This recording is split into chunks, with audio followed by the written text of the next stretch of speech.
A.F. Kerensky. The Catastrophe. 1927. Contents. Introduction. I. The 4 days that ended the Russian monarchy. 2. Before the crash. 3. Within the provisional government. 4. The government crisis. V. Restoration of the front. 6. Dissolution of the army. 7. Guchkov. 8. First visits to the army. 9. The offensive. X. The battle. 11. The nation's victory. 12. The ex-Tsar and his family. 13. The Moscow Conference. 14. The conspirators on the right. 15. Lavra Kornilov. 16. The conspirators take the offensive. 17. The drive against the provisional government. 18. Gachina. 19. Conclusion. Introduction. The subject of this book is an historical episode, but the book itself is not history. It is simply the story of an eyewitness, who accidentally found himself in the center of events marking the turning point in the history of the biggest nation on the European continent. A correct conception of present developments in Russia is impossible without some understanding of the inner substance of the Russian Revolution of March, 1917, i.e., of the period between the fall of the monarchy and the establishment of Bolshevist absolutism. It would be strange and ludicrous, however, to demand from me, a close participant of those events, that measure of historical objectivity and impartiality which we have the right to expect from the scientific historian describing the deeds of others. The participant in historical events does not perceive clearly the consequences of his own actions, but merely grasps, more or less, the significance of these consequences. He does know well, however, the psychologic motives which prompt him to this or that practical decision. On the other hand, the historian finds it extremely difficult to penetrate into the inner spiritual laboratory of the actors of an historical drama, into those recesses of the soul where these events matured. He does see well the consequences of the actions of other men. By viewing these actions from the vantage point of time, he acquires the privilege of objectivity. To be sure, any participant of an historical drama can by the force of hindsight advance the portrayal of the conduct and actions of his contemporaries and those of his own to a point of view approximating that from which the events will be seen 10, 20, or 30 years hence. But such historical narration cannot really pretend to be history, because the writing of history requires the maturing through a process of many decades of the events described. Nevertheless, epochs close to periods particularly rich in historicity, as measured by years and not by substance, bring forth many objective histories from the pens of falsifiers. In Russia we have had our full quota of these after March, 1917. I make bold to believe that this book will not add to the number of such works, for I have not tried to write history but have merely sought to add some raw material for history. My unhistorical objectivity consists precisely and only in the fact that I present the events and psychology of the March Revolution as they really were, concealing nothing and refraining from falling under the influence of the political and psychologic attitudes of the present moment. My task here consists in portraying the events of the Russian Revolution as a whole, i.e., as they really were, as they presented themselves to me then and not as they seem now. This is the only historicity of which the participant of historical events is capable, to reveal the true psychology of his epoch and to restore the motivization of his actions. Having stood in the very center of the events that changed the course of Russian history and occupied in this center the mathematical point of centricity, I saw the revolution more as a whole than in its details, and experienced the revolution as a single act of national struggle for the emancipation and salvation of Russia, rather than as a series of separate episodes of the inner struggle of parties and classes. I hope that the reader who will have the patience to read this book through to the end will realize that Russia's tragedy of 1917 is not to be explained by the erroneous conception prevalent abroad that the Russian people are unfit for liberty and incapable of democratic, cultured self-government. The reader will see that the triumph of the Bolshevist counter-revolution was not due to the fact that ideology of Bolshevism, essentially Western in its origin, corresponds to the savage, Asiatic character of the Russian people.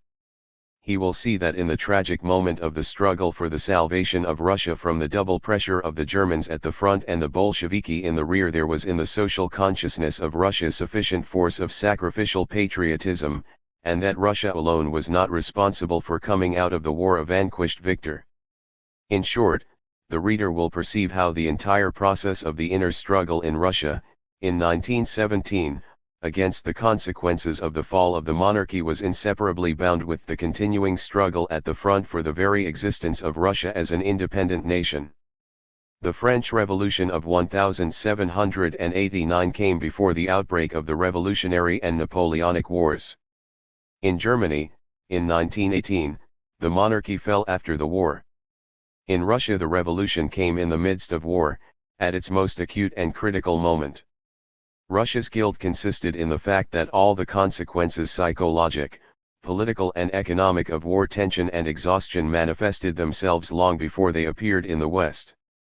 And the West, having conquered its war and post-war difficulties, failed to understand and could not understand the meaning and substance of the extremely painful and complex process of the dissolution of the old social fabric in Russia, a process which was experienced in milder form after the war by all European belligerent countries. For the sake of her victory, Germany in 1917 sent us Lenin and helped to poison Russia with Bolshevism. For the sake of Allied victory, and with equal zeal, some of the Allies undermined the national, revolutionary provisional government of Russia. The Germans believed that all was permissible in war, while the Allies acted on the supposition that they could do anything they liked in Russia after the disappearance of the Tsarist government. This attitude may perhaps have been quite natural from the point of view of the interests of Germany or, let us say, England. But the struggle for the liberty and independence of Russia which we were then waging was not thereby made easier. The key to an understanding of the grave difficulties experienced by Russia during the period of the revolution and which she is experiencing to this day must be sought in the complex and at times ambiguous international situation as it existed during the war. It is nonsense to say, as do some, that Russia was unfit for liberty and that by her entire past she was prepared for the barbarism of Bolshevism. The Russia of the Tsarist epoch was, indeed, a backward country politically. This is an undeniable truth. But her national culture, her social order, her economic development, her spiritual ideals were on a very high plane of development, in which there was no room for the zoologic experiments of Lenin. Moreover, beginning with the period of the Russo-Japanese War and the liberation movement of 1905, after the establishment of a representative legislative assembly, Russia appeared to be maturing also politically. Before the World War there was no longer any doubt that the transition of Russia from a semi-constitutional absolutism to a parliamentary democracy was only a question of a few years. The war interrupted the sound political evolution of Russia. The Bolshevist reaction, born of the blood and horrors of war, threw Russia back a century. In the struggle for a sound and free Russia, the Russian people will, however, win back their rightful place in the family of nations. I may add one more point. In my narrative of the events of 1917 I am compelled to speak of myself to a greater extent than I desired. It was impossible to avoid this in speaking of the main acts of the revolution. However, throughout the period of its activity the provisional government was at all times the genuine instrument of expression of the overwhelming majority of the organized political forces of the country. For this reason the names of the leaders of the first Russian Republican government are but the pseudonyms of that Russia which fought stubbornly for her national existence on the basis of liberty and independence. In conclusion, I wish to say that the appearance of this book in English is due to the very kind and thoughtful cooperation given me by my friends, Mr. Joseph Chapelin and Mr. A. J. Sack, to whom I feel deeply indebted. Alexander Kerensky. New York. Chapter I. The 4 days that ended the Russian monarchy. On Monday, March 12, 1917, at about 8 o'clock in the morning, I was awakened by a voice saying, "Get up. Nekrasov is on the telephone. He says the Duma has been dissolved, the Volinsk regiment has mutinied and is leaving its barracks. You are wanted at the Duma at once." 8 o'clock was an early hour for me, as I was in the habit of working until 3 or 4 o'clock in the morning. The political situation had grown ominously stormy during the preceding days, and several minutes passed before I grasped the full significance of the news transmitted by Nekrasov. It came to me with a jolt, but I soon perceived, or rather felt, that the decisive hour had struck. I jumped up, dressed quickly and hurried to the Duma, a 5-minute walk.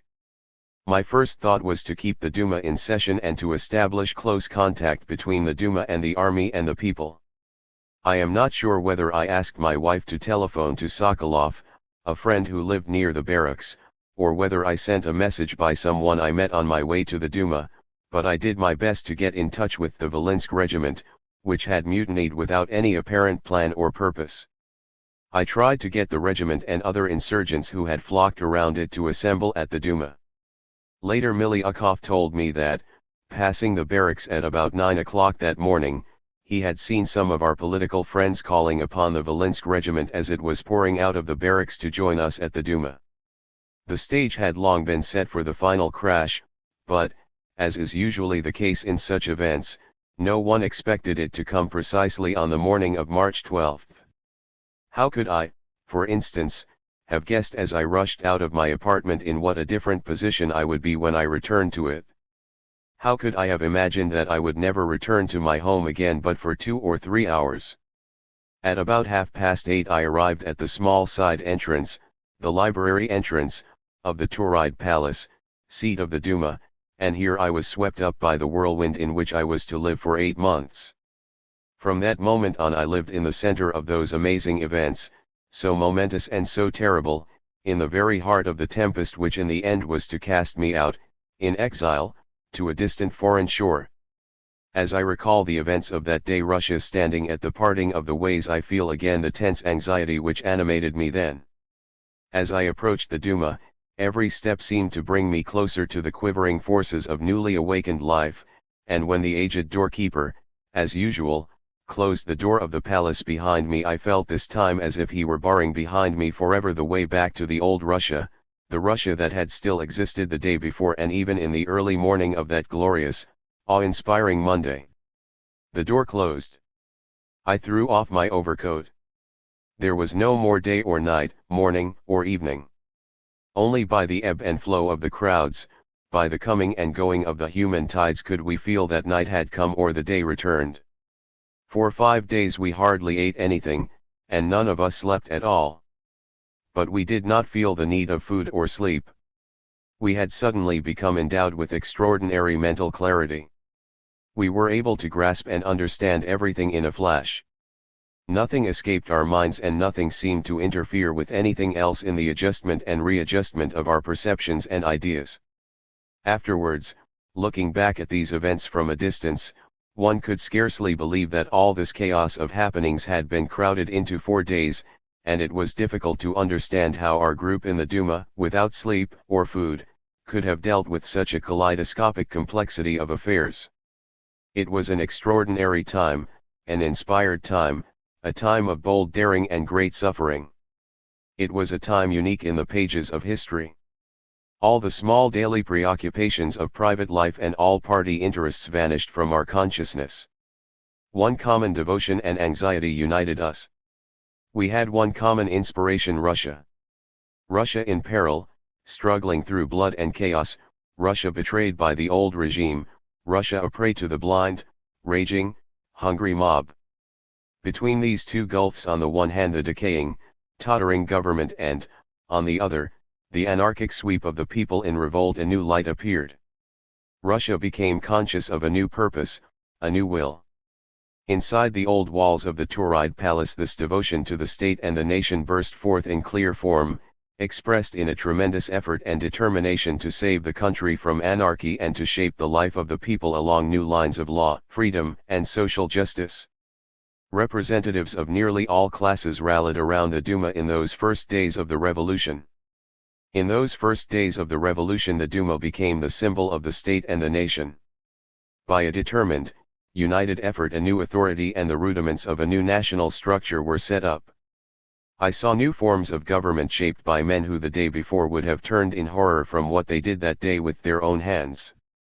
They did it because something inexplicable, mysterious, miraculous had happened, that which we are accustomed to call revolution. This something lit up the souls of men with a purifying fire and filled them with love and readiness for boundless self-sacrifice. We forgot everything that was merely personal, all that was a matter of class or caste, and became for the moment simply men conscious of our common humanity. It was a moment when every man came into touch with what is universal and eternally human. It was most exhilarating to see about me these men, so transformed, working together with sublime devotion for the common good. Historians, sociologists, and theorists of all kinds will describe learnedly and wisely the events of March 12, 1917, in Russia, in Petrograd, in the Tauride Palace. They will find scientific, historical, and very prosaic explanations to account for the performance of every actor in the first scene of this great tragedy of death and rebirth. They may label the drama and the actors in any way they please, but they will have said nothing that is essential if they forget to say that the revolution was a miracle, an act of creation performed by the will of humanity, an epic sweep towards the eternal and universal ideal. I, who witnessed and participated in all these events, can testify that the so-called bourgeoisie, the members of the temporary committee of the Duma and, later, of the provisional government, who were at the center of affairs in those first days of the revolution, showed not less but, if possible, more idealism and sacrifice than the representatives of the democracy, especially the so-called revolutionary democracy. I can testify that in those great days the bourgeoisie was the very one who stood fearlessly for the salvation of the nation against the narrow, selfish interests of its class. The representatives of the bourgeoisie made their renunciation joyfully as the greatest, holiest, and happiest act of their lives. As a matter of fact, this government was neither bourgeois nor of any special class, but genuinely representative of the whole people. It was dominated solely by the consciousness of the ideal of liberty and social service, which is the essential thing in a revolution. Later everything changed. The same people who had been associated fraternally in the government could hardly recognize their own actions of 2 or 3 months before. The deeds they had been proud of they apologized for as mistakes and tried to lay the responsibility for them upon others. They gradually returned to their former weekday state of mind. The common task of national regeneration, begun with a universal, heroic, creative impulse in those great days when men's souls became transfigured and were raised above themselves, was gradually forgotten, and those who had shown themselves heroes and social prophets became more and more concerned about their private interests. One side began to think in wrathful misgiving, we conceded too much. The other side, relying on the blind, elemental force of the masses, cried, we took too little. They could not understand that precisely in that first hour of the revolution, in the hour of common inspiration and common effort, they had unconsciously seen things in their true proportions and realized what was necessary for the whole nation. The power of the revolution lay not in the material forces at its command but in the common will, in the solidarity of the whole people. This common will recreated the life of the nation and filled it with a new spirit. The principles which Russian culture and civilization had been evolving and accumulating for centuries assumed concrete form, those principles for which the whole Russian intelligentsia, the whole Russian people had fought for decades. It was not physical force, still less the organized force of the revolutionary democracy or of any party which overthrew the autocracy and the dynasty. The revolutionary democracy appeared as an organized force only when the first stage of the revolution was over. This is an indisputable fact which history will establish beyond contradiction. I assert emphatically that no one class can claim to be the author of the Great Russian Revolution, nor arrogate to itself alone the honor of bringing about that upheaval. The Russian proletariat, especially the proletariat of Petrograd, is peculiarly unjustified in making this claim. On March 11, the day before the crash, the so-called Information Bureau of the parties of the left, i.e., the Social Revolutionaries, Social Democrats, Bolsheviki, Populist Socialists, and Labor Party, held its regular meeting between 6 and 7 p.m. in my apartment. At that meeting, men who a few days later became the most uncompromising revolutionaries asserted emphatically that the revolutionary movement was losing strength, that the workers were quite passive in their attitude towards the demonstrations of the soldiers, that these demonstrations were unorganized and without purpose or direction, that it was impossible to look for a revolution of any kind in the near future, and that we should concentrate our efforts on propaganda alone as a means of preparing a serious revolutionary movement later on. Such was the attitude and the opinion of the spokesman of the most extreme revolutionary elements only the day before the outbreak of the revolution. In the same way, the bourgeois majority of the Duma, on the day before the revolution, was still seeking a loyal compromise out of the impasse into which Russia had been driven by a government that had lost its head together with its sense of duty to the nation. But the next day, when the dissolution of the Duma and the spontaneous uprising of the Petrograd garrison showed clearly the abyss to which Russia had been brought by the Tsarist regime, all doubt concerning the reality of the situation vanished, people ceased to judge by their usual standards, and the revolution became a fact as a result of the joint effort of all the sound political forces of the nation. I cannot emphasize any too often that the Great Russian Revolution was accomplished by the whole people, that the achievement belongs to the nation as a whole, that all had a share in it and none can lay exclusive claim to it. But let us resume our narrative. I ran down the long, deserted corridor and at last found some deputies in the Catherine Hall. I remember that Nekrasov, Efremov, Vershinin, and someone else were there. From them I learned that Rodchenko, president of the Duma, had received an order from Nicholas to dissolving the Duma at midnight on March 12, that he sent an urgent telegram to the Tsar at General Headquarters at Mohilev, and to the generals in command of the various fronts, saying that the revolt in Petrograd was spreading, that, in addition to the Volinsk regiment, the engineer battalion of the Guards had mutinied, that the Preobrazhensk regiment was restive and was about to come out into the streets, etc. I rushed to the telephone and urged some friends to go to the barracks of the insurgent regiments and direct the troops to the Duma. The deputies were rapidly filling the lobbies, although the so-called unofficial session of the Duma was not to convene before 2 o'clock in the afternoon. The meeting of the Council of Party Leaders was to begin only at noon. There was an atmosphere of increasing tension. During the preceding days the deputies had come to look to us of the left wing for reliable information as to the state of mind of the masses and the developments in the city. We had succeeded fairly well in establishing a scouting and news-gathering organization all over the capital. Every 10 or 15 minutes reports came to me by telephone. On my appearance in the chambers of the deputies of the right and moderate parties, where an atmosphere of alarm prevailed, I was surrounded and bombarded with questions as to what was going on, what was likely to happen and what would become of us. I replied frankly that the decisive hour had struck, that there was a revolution in the city, that the troops were on their way to the Duma and that it was our duty as the representatives of the people to receive them and make common cause with the army and the populace in revolt. The news that the troops were well under way to the Tauride Palace at first alarmed the deputies, but the fear and anxiety disappeared in the thrill of expectation of their arrival. We of the opposition spoke to the leading members of the Duma, all of whom soon joined us, and we insisted that the Duma go immediately into official session, in defiance of the imperial order of dissolution. We demanded that the Duma take into its hands the direction of events and, if necessary, proclaim itself the supreme authority in the land. These proposals would have met with indignation the day before from the loyal majority of the Duma, but now they were received quite calmly and, by some members, even with evident sympathy. New voices were constantly added in approval.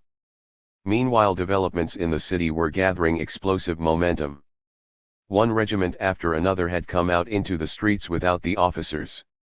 Some of the officers had been arrested and there were even isolated cases of murder. Others had slipped away, deserting their units in view of the obvious mistrust and ugly temper of the soldiers. Everywhere the population was making common cause with the troops. Masses of workmen were pouring into the center of the city from the suburbs, and there was lively firing in many quarters. Soon news was brought to us of skirmishes with the police. The government machine guns were firing on the people from roofs and belfries. The throngs of soldiers and civilians in the streets gave no indication, however, of being moved by any clear aim or purpose.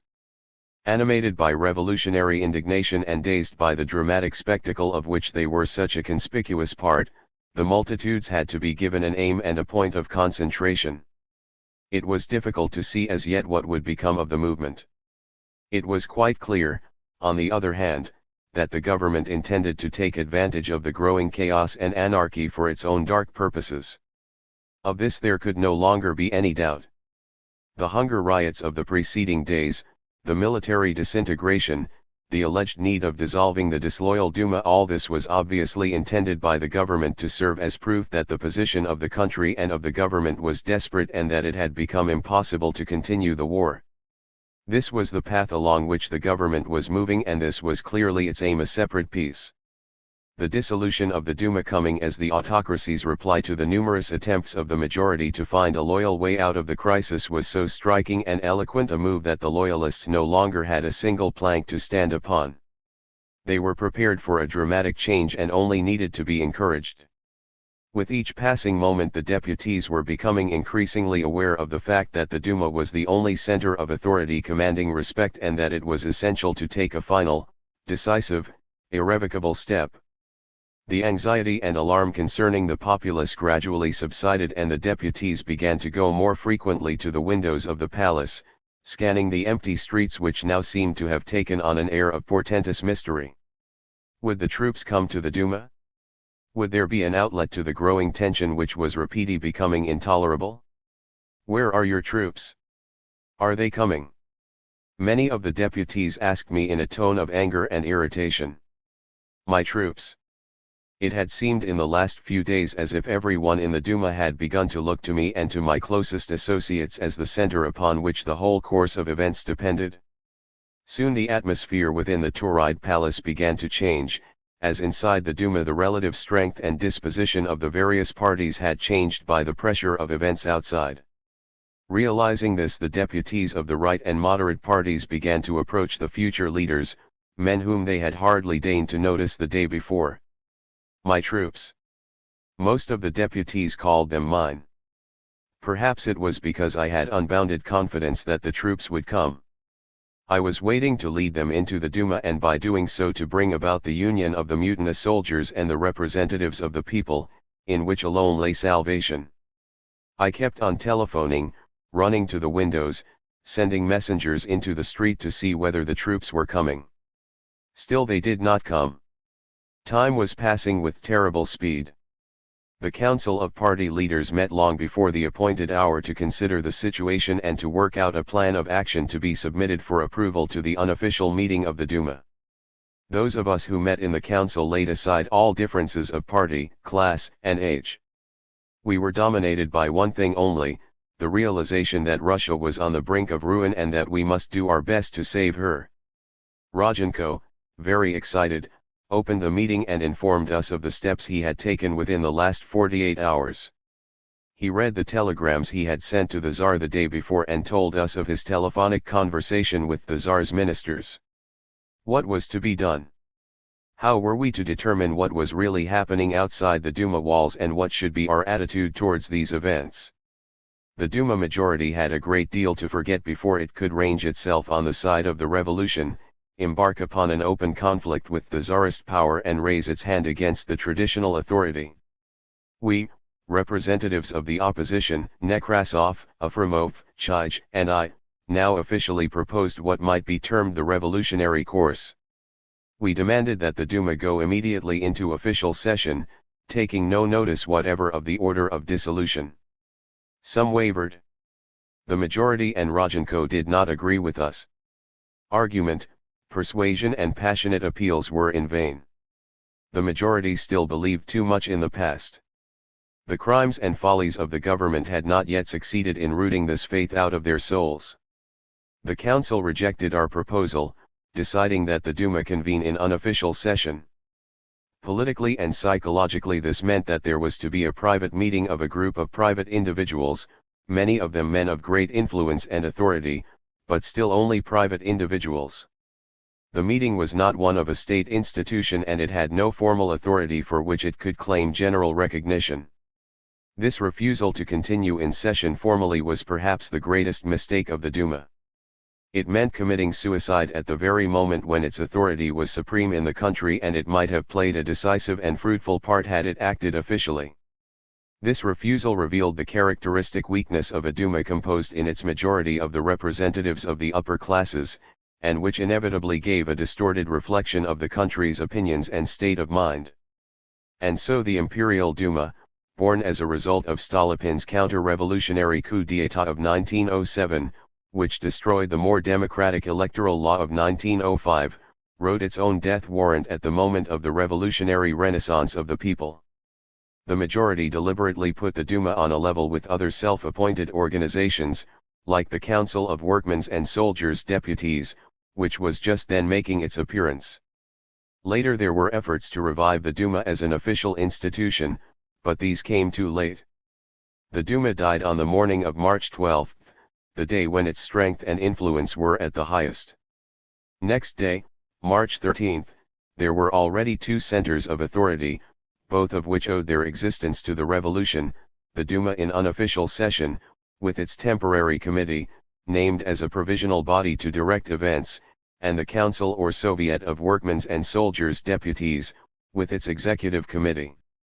I cannot now remember all the discussions that took place that day in the Council of Party Leaders and afterwards at the unofficial sitting of the Duma. I remember that the Duma, which met between noon and 2 o'clock in the afternoon, decided to form a temporary committee invested with unlimited powers. The members of the committee were Rodchenko, Shulgin, Milyukov, Chij, Nekrasov, Karaulov, Dmitriakov, Rjevsky, Shidlovsky, Vilvov, Engelhardt, Shingaryov, and myself. All parties were represented, except the extreme right and government nationalists. These members of the right wing, who not long before had behaved with contemptuous arrogance in the Duma, suddenly disappeared from the scene. Nominees of the government and some of them its paid agents, these outcasts of the nation melted away like wax in the sun, in the first rays of freedom dawning upon Russia. The meetings in the Tauride Palace come back to me in a kind of mist. We were all in a curious state of mind, which cannot be understood by anyone who has not experienced it. We were in a dream, a terrible and beautiful dream, and, as one does in a dream, we performed our parts accurately, without wavering. It was not so much my reason which perceived what was happening, as my whole being, which felt and grasped instinctively that the great moment had come. I was much disturbed by the delay in the arrival of the people and soldiers before the Duma, and when at last, as I was passing through Catherine Hall, someone called to me from the main entrance of the palace, saying, "The soldiers are coming." I flew to a window to convince myself that it was actually so. I had no thought of what I would do next. I think it was just after p.m. From the window I saw soldiers, surrounded by a throng of civilians, lining up on the opposite side of the street. They were forming their ranks rather undecidedly, evidently finding it difficult to proceed outside their normal surroundings and without the guidance of their regular officers. I gazed at them for a moment through the window, and then, just as I was, in the black jacket which I wore during the entire revolution, without hat or overcoat, I ran out through the main entrance to the soldiers for whom we had waited and wished so long. Behind me was a group of deputies. Startled attendants stood on the porch, and there was a sentinel at the entrance. I ran to the center gate that led from the garden into the street and welcomed the troops and the people in the name of the Duma and in my own behalf. They rushed towards me in confusion, surrounded me in a mass and listened. Almost at the same moment Chij, Skobelev and other deputies came up behind me at the palace gate. Chij also spoke some words of greeting, and then I addressed the troops and asked them to follow me into the Duma, to replace the guard and take over the defense of the building from the Tsarist troops. The whole throng pushed after me towards the main entrance. Somehow the soldiers separated themselves from the throng and, drawing up in disciplined form, followed me. We proceeded with some anxiety to the guard room, on the left side entrance of the Duma, not at all sure that we would not have to fight the regular watch on duty, of whose possible unfriendly sentiments I warned the soldiers. We went off to take the guard room. However, it turned out that the guards were not there. They had left before we came. I explained to a non-commissioned officer where and how sentries should be placed and returned to the main hall of the Duma, which by this time was filled to capacity by deputies, soldiers, and civilians. In the evening a detachment of troops from the Preobrazhensk regiment undertook the task of guarding the arrested ministers and dignitaries of the old regime who had meanwhile been brought to the Duma. The troops performed their task with excellent discipline and remarkable tact. On my return from the guard room I again stopped to address the throng which remained outside the entrance. The mood of the people, who had come from all parts of the city, was very significant. They evidently had not the least doubt that they were in the midst of a revolution. Boldly they raised the question as to how to deal with the representatives and supporters of the old regime, suggesting severe measures. My advice was asked and I said that those who were particularly dangerous should be arrested forthwith, but that under no circumstances should the people take the law into their own hands, and that bloodshed should be avoided.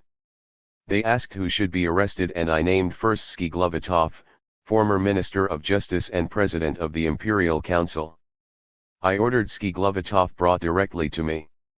It developed that some men of the Preobrazhensk or Volinsk regiments had already gone with some others, at about 11 o'clock in the morning, to seize Protopopov, the Minister of the Interior. He had managed to get away in time, however. But everywhere in town dangerous men of the old regime were being arrested. After 3 p.m. the Duma was unrecognizable. The building was filled with civilians and troops, principally privates. From every direction people were coming to us for advice and instructions. The temporary committee of the Duma, which had just been established, was compelled immediately to assume the functions of executive authority. At midnight, March 13, there was no more wavering on the part of the committee. It became for the time being the sovereign power of Russia, and Rodchenko agreed to head it as such. I think it was about 3 p.m. when someone had come to ask me about arranging quarters in the Tauride Palace for the Soviet of Workmen's and Soldiers' Deputies, then just founded. With the consent of the Duma, the Soviet was given room 13, the meeting place of the Budget Commission of the Duma. The Soviet then set to work organizing the Petrograd garrison and proletariat. At the same time Chij and I signed a permit for the publication of the first revolutionary newspaper, the Bulletin of the Duma Reporters, for all the printers in the city were on strike and the capital, deprived of newspapers, had no proper idea of what was happening. I remember I laughed when a Duma reporter asked me to sign the permit. "Why are you laughing, Alexander Fyodorovich?" asked one of the reporters. "Don't you know what a great power you are now in Russia?" At the time I took this as a joke. Later, about 4 p.m., I think, when the temporary committee was meeting in Rodchenko's room, someone came in to announce that Skiglovatov had been brought in under arrest. The news made a great impression in the Duma, both on the public and the deputies. Skiglovatov, the all-powerful Tsarist grandee, under arrest. The deputies got quite excited about it. The moderates pressed Rodchenko not to permit the arrest. "We must let him go," they insisted. "We cannot arrest the president of the Imperial Council in the very halls of the Duma. What about the immunity of members of legislative bodies?" They turned to me. I replied that I could not release Skiglovatov. "What?" they cried with indignation. "You want to turn the Duma into a prison." This was indeed a strong argument, but what could one do? To release Skiglovatov would have meant handing him over to the mob to be lynched. Besides, it would have given rise to a profound distrust of the Duma among the masses. Such a step was quite impossible. It would have been sheer madness. I went out to see Skiglovatov and found him in charge of a hastily improvised guard, surrounded by a group of people. Rodchenko was already there together with a number of deputies. I saw Rodchenko greet Skiglovatov amicably and invite him into his rooms as our guest. I interposed myself between Rodchenko and Skiglovatov and said to the former, "No, Michael Vladimirovich, Mr. Skiglovatov is not a guest here, and I refuse to have him released." Turning to the president of the Imperial Council, I asked, "Are you Ivan Grigoryevich Skiglovatov?" "Yes." "I must request you to follow me. You are a prisoner. Have no fear. I guarantee your safety." Everyone obeyed and fell back. Rodchenko and his friends, somewhat confused, returned to his rooms, while I led Skiglovatov to the ministerial chambers, known as the government pavilion. The government pavilion was a separate building, consisting of several comfortable rooms, connected by a glass-roofed passage with the main hall of the Duma, the hall where the Duma held its sittings. These rooms were used by the ministers when they came to the Duma. The pavilion, being outside the Duma proper, was under control of the government. It had its own staff of servants, independent of the Duma. The deputies had no unrestricted right of entry to it. By using it as a place of incarceration, we avoided turning the Duma into a prison. The government leaders and dignitaries were thus imprisoned in their own apartments. Skiglovatov was the first prisoner, but he was followed soon by a whole galaxy of shining lights of the old bureaucratic world. They were brought in on foot and in carriages from all parts of the capital, and they found temporary lodging in these comfortable rooms where so recently they had waited in majestic seclusion for their turns to appear before the Duma, which they so despised, and where they had so often cynically spoken of it as a pack of troublesome chatterboxes. By sundown, March 13, all Petrograd was already in the hands of the revolutionary troops. The old government machinery had ceased to function. Some of the ministries and government buildings were already occupied by the revolutionists. Others, such as the office of the secret police, the police stations, the law courts, etc., were on fire. In the Duma we had created a central authority to control the troops and head the revolt. At times the multitude seemed about to swamp the Duma. Then again it would recede and give us respite. The Tauride palace groaned, shook, and seemed about to collapse under the pressure of the mighty human wave. From the outside the palace looked more like an armed camp than a legislative institution. Boxes of ammunition, hand grenades, stacks of rifles and machine guns had been sent from all quarters and stored in the palace yard and garden. Every available corner was occupied by soldiers, although, alas, there were few officers among them. During all those first days of the revolution I did not go into the streets, and so I never saw the city in insurrection. Only once, on the night of March 15, I hurried home for a few hours before dawn. I saw patrols at street corners and excited groups of people who had evidently been up all night, the watch bivouacs around the Duma and the burning headquarters of the gendarmerie to which I had once been brought from prison for examination. In those days my work did not take me outside the walls of the Tauride palace. Here we were like the general staff of an army in battle. We did not see the battlefield nor hear the groans of the wounded and the dying. We saw everything through reports, telephone messages, and eyewitness accounts. We did not see the details of the operations, but we had before us the whole picture of events. We tried to direct the movement to a definite goal, to give it form, and systematize the revolutionary forces. Looking back, I can disentangle the events of the first hours of the upheaval and determine the time of most of the individual episodes. But at that time everything seemed to weld into one ecstasy of intense, continuous, and uninterrupted action. Reports came to us in bewildering succession. They seemed to flow into our midst as if into a magic circle. Hundreds came to demand instructions and ask to be given work to do. They wanted attention, they gave advice, they got excited and shouted. Sometimes they raved or became ecstatic. We had to keep our heads, for we could not afford to lose a minute nor appear to lack confidence. We had to decide in a moment what to answer, what orders to issue, when to dissuade, where to send these soldiers or that armored car, what to do with certain troop detachments, and where to send reinforcements, how to find room for the hundreds under arrest, how to make use of the people who were ready for the revolutionary struggle, and, finally, how to feed and house the thousands of people working at the Duma. There were innumerable minor questions and petty details to be settled. And at the same time we had to think of organizing our forces, of finding a program acceptable to all parties by devising compromises, of following the course of events outside of Petrograd, particularly at general headquarters and around the Tsar. It was almost impossible to tackle the fundamental questions during the daytime in the chaos of men, reports, and events. We had to wait for the night, when the wave ebbed and the halls and lobbies of the palace grew empty. As soon as silence and calm were restored, endless discussions and passionate, nerve-wracking disputes ensued in the rooms of the temporary committee of the Duma. There, in the silence of the night, we began to sketch the outlines of the new Russia. Besides all this work, I had on my hands the government pavilion with its ever-growing number of dignitaries. Order had to be established there and a stern watch kept, so that the revolution might not be disgraced by vengeful bloodshed. I had to be everywhere. I was summoned and sent for from all sides.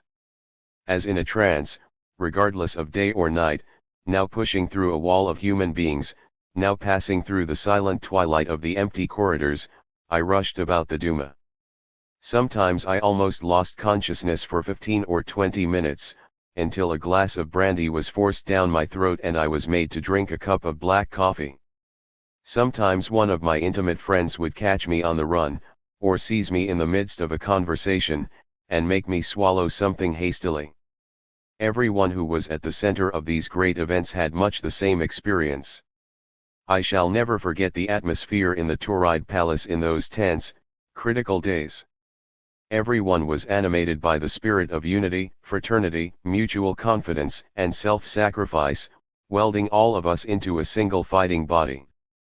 Afterwards, when the revolution had conquered, when our victory had become secure, more and more among us turned out to be men with personal ambitions, men with an eye to the main chance, or mere adventurers.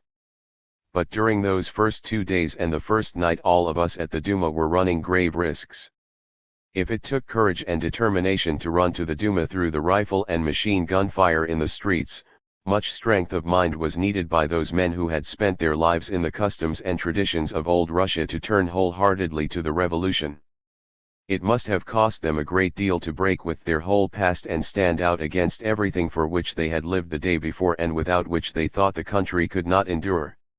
For they turned against the Tsar, demanded his abdication and summoned and fraternized with the mutinous troops.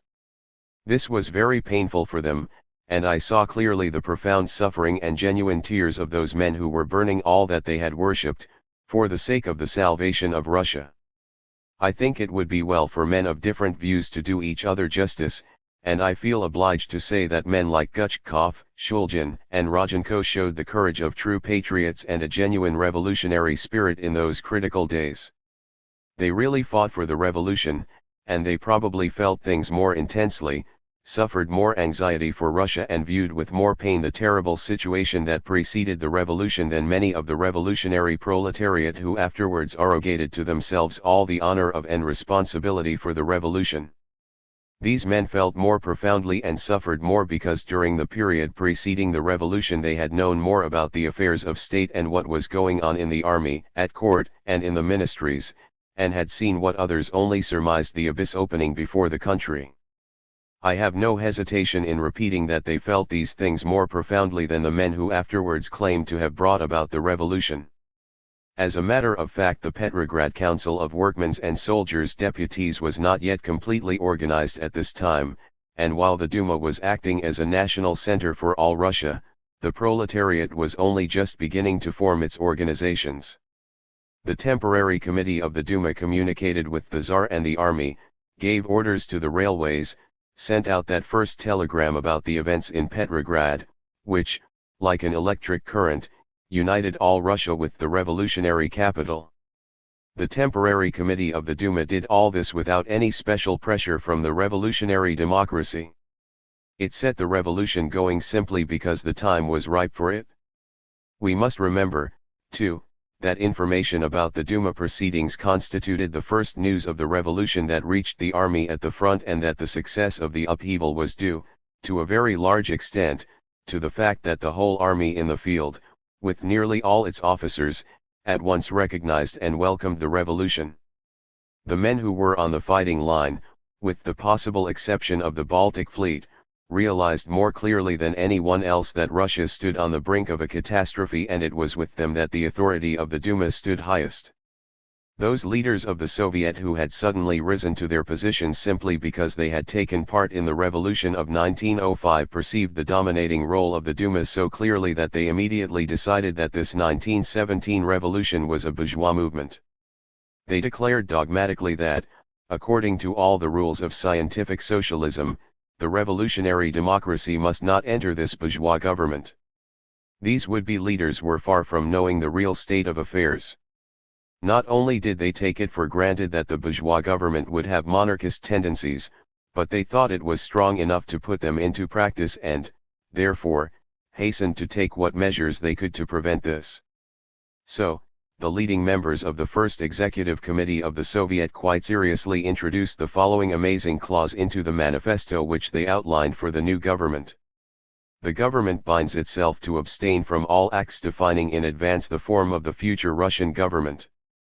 As far as I remember, the temporary committee of the Duma did not accept this clause, and it did not appear in the final draft of the first manifesto of the provisional government. What scant power the Soviet leaders must have attributed to the revolutionary democracy, which they claimed to represent, since, instead of demanding the immediate proclamation of a republic in Russia, they made this feeble effort to limit the power of those whom they considered masters of the situation. The events as viewed from our vantage point in the Duma showed that the revolution was victorious, but we were not quite certain what forces the old government still may have had at its disposal. We did not even know where the government was, what it was doing, and what strength it had outside of Petrograd. We heard that that same evening the government was to meet at the Mariinsky Palace. We sent a detachment of soldiers with armored cars to the palace to arrest the government, but our messengers returned about midnight saying that they had been fired upon by machine guns in Morsakaya Street and that they had not been able to make their way to the palace. Afterwards it was rumored that the government was sitting at the Admiralty, under the protection of troops and artillery from Gatchina. There was a report that loyal troops were approaching from Finland, and we hastily organized a defense on the Viborg side of the capital, along the tracks of the Finland Railway. We knew nothing of what was being done at General Headquarters, where the Tsar was. It developed that he had sent General Ivanov, the hero of the first campaign in Galicia, with an army to take Petrograd and restore order there. This detachment arrived at Tsarskoye Selo at dawn on March 14, and there it simply melted away in the fire of the revolution. The general himself, however, succeeded in making his escape in time. It appeared necessary to organize a serious defense for emergencies and to take charge of the troops of the Petrograd garrison. But on the first day we had scarcely any officers or anyone with sufficient technical experience at our disposal. I think it was only on the evening of March 13 or 14 that Guchkov began issuing orders. But on the evening of March 12 the temporary committee of the Duma organized a military commission which at first consisted of civilians with some knowledge of military affairs, a sprinkling of officers and privates, and myself. Later Engelhardt, a colonel of the General Staff and a conservative member of the Duma, was appointed head of the commission. By a strange irony of fate, this military commission that was directing the struggle against Protopopov's police was quartered in the same room which was so recently the abode of Protopopov, who had worked and temporarily lived there as vice president of the Duma, before his appointment as Minister of the Interior in 1916. Our military difficulties were further complicated by the fact that the masses of soldiers at our disposal were almost entirely without officers in those critical days. I remember how impatiently all of us in the Duma awaited the arrival of officers and members of the higher command, for we realized that the breach between the men and the officers of the Petrograd garrison was a great misfortune for the army. On the evening of March 12 the 1st Reserve Infantry Regiment marched up to the Duma. It was the first regiment to arrive with its personnel complete, headed by its colonel and officers. The bad effect produced on the entire army by the unfortunate and only too obvious estrangement between the officers and soldiers of the Petrograd garrison will become more evident later in my narrative. One may say, with reasonable certainty, that if the officers in Petrograd had placed themselves at the head of the movement immediately, as did the officers at the front, the Russian Revolution would have escaped many calamities. But in the first days of the revolution the Petrograd officers were not to be seen. Nevertheless, we managed somehow to deal with the military questions before us, although we were quite aware that we could not resist any serious attack and that 2 or 3 well-disciplined regiments would have sufficed to dispose of us. But during those days the old regime did not command a single soldier who would have fixed his bayonet against the people, against the Duma or the Soviet. In this lay our strength, the strength of our spirit and our authority. It rested upon the common will, common love, and common hate. The temporary absence of the officers made it easier for the Soviet to penetrate into the barracks. The Soviet leaders quickly grasped the advantage of subordinating to their influence the 150,000 men of the Petrograd garrison. One must do them justice and say that they made full and even excessive use of this advantage. The Executive Committee of the Soviet formed its so-called military section on the night of March 13. This military section soon established close contact with the garrison in all parts of the capital, and during the first 2 months of the revolution, while Guchkov was war minister and Kornilov military commander of the city, it competed successfully with the official military authorities. On March 12, in the evening, the temporary committee of the Duma sent Bublikov, a deputy, with a detachment of revolutionists to capture the Central Railway Telegraph Station. This was a timely and very important move, which immediately gave the Duma control of the entire railway system and made it impossible to dispatch trains without the approval of Bublikov, who had been appointed Duma commissioner in charge of communications. Bublikov also telegraphed the first news of the revolution to all parts of Russia, and it spread immediately throughout the whole country and the army. The railwaymen accepted the revolution without hesitation and with great enthusiasm. At the same time, they showed excellent discipline, and it was due to their efforts that military trains were kept going regularly and general traffic suffered no interruption. In short, by the night of March 13, we had made such great strides that a return to the past was no longer possible. A compromise or amicable solution of the conflict between the old regime and the people had already become out of the question. The temporary committee of the Duma was competing with the old government for supreme authority, although the Duma as a whole was slow to realize what had happened. It had not yet decided to recognize formally the decisive rupture between the people and the old regime.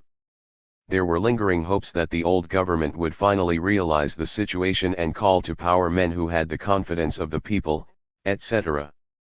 But as events succeeded each other with lightning rapidity, it became impossible and intolerable to remain undecided any longer.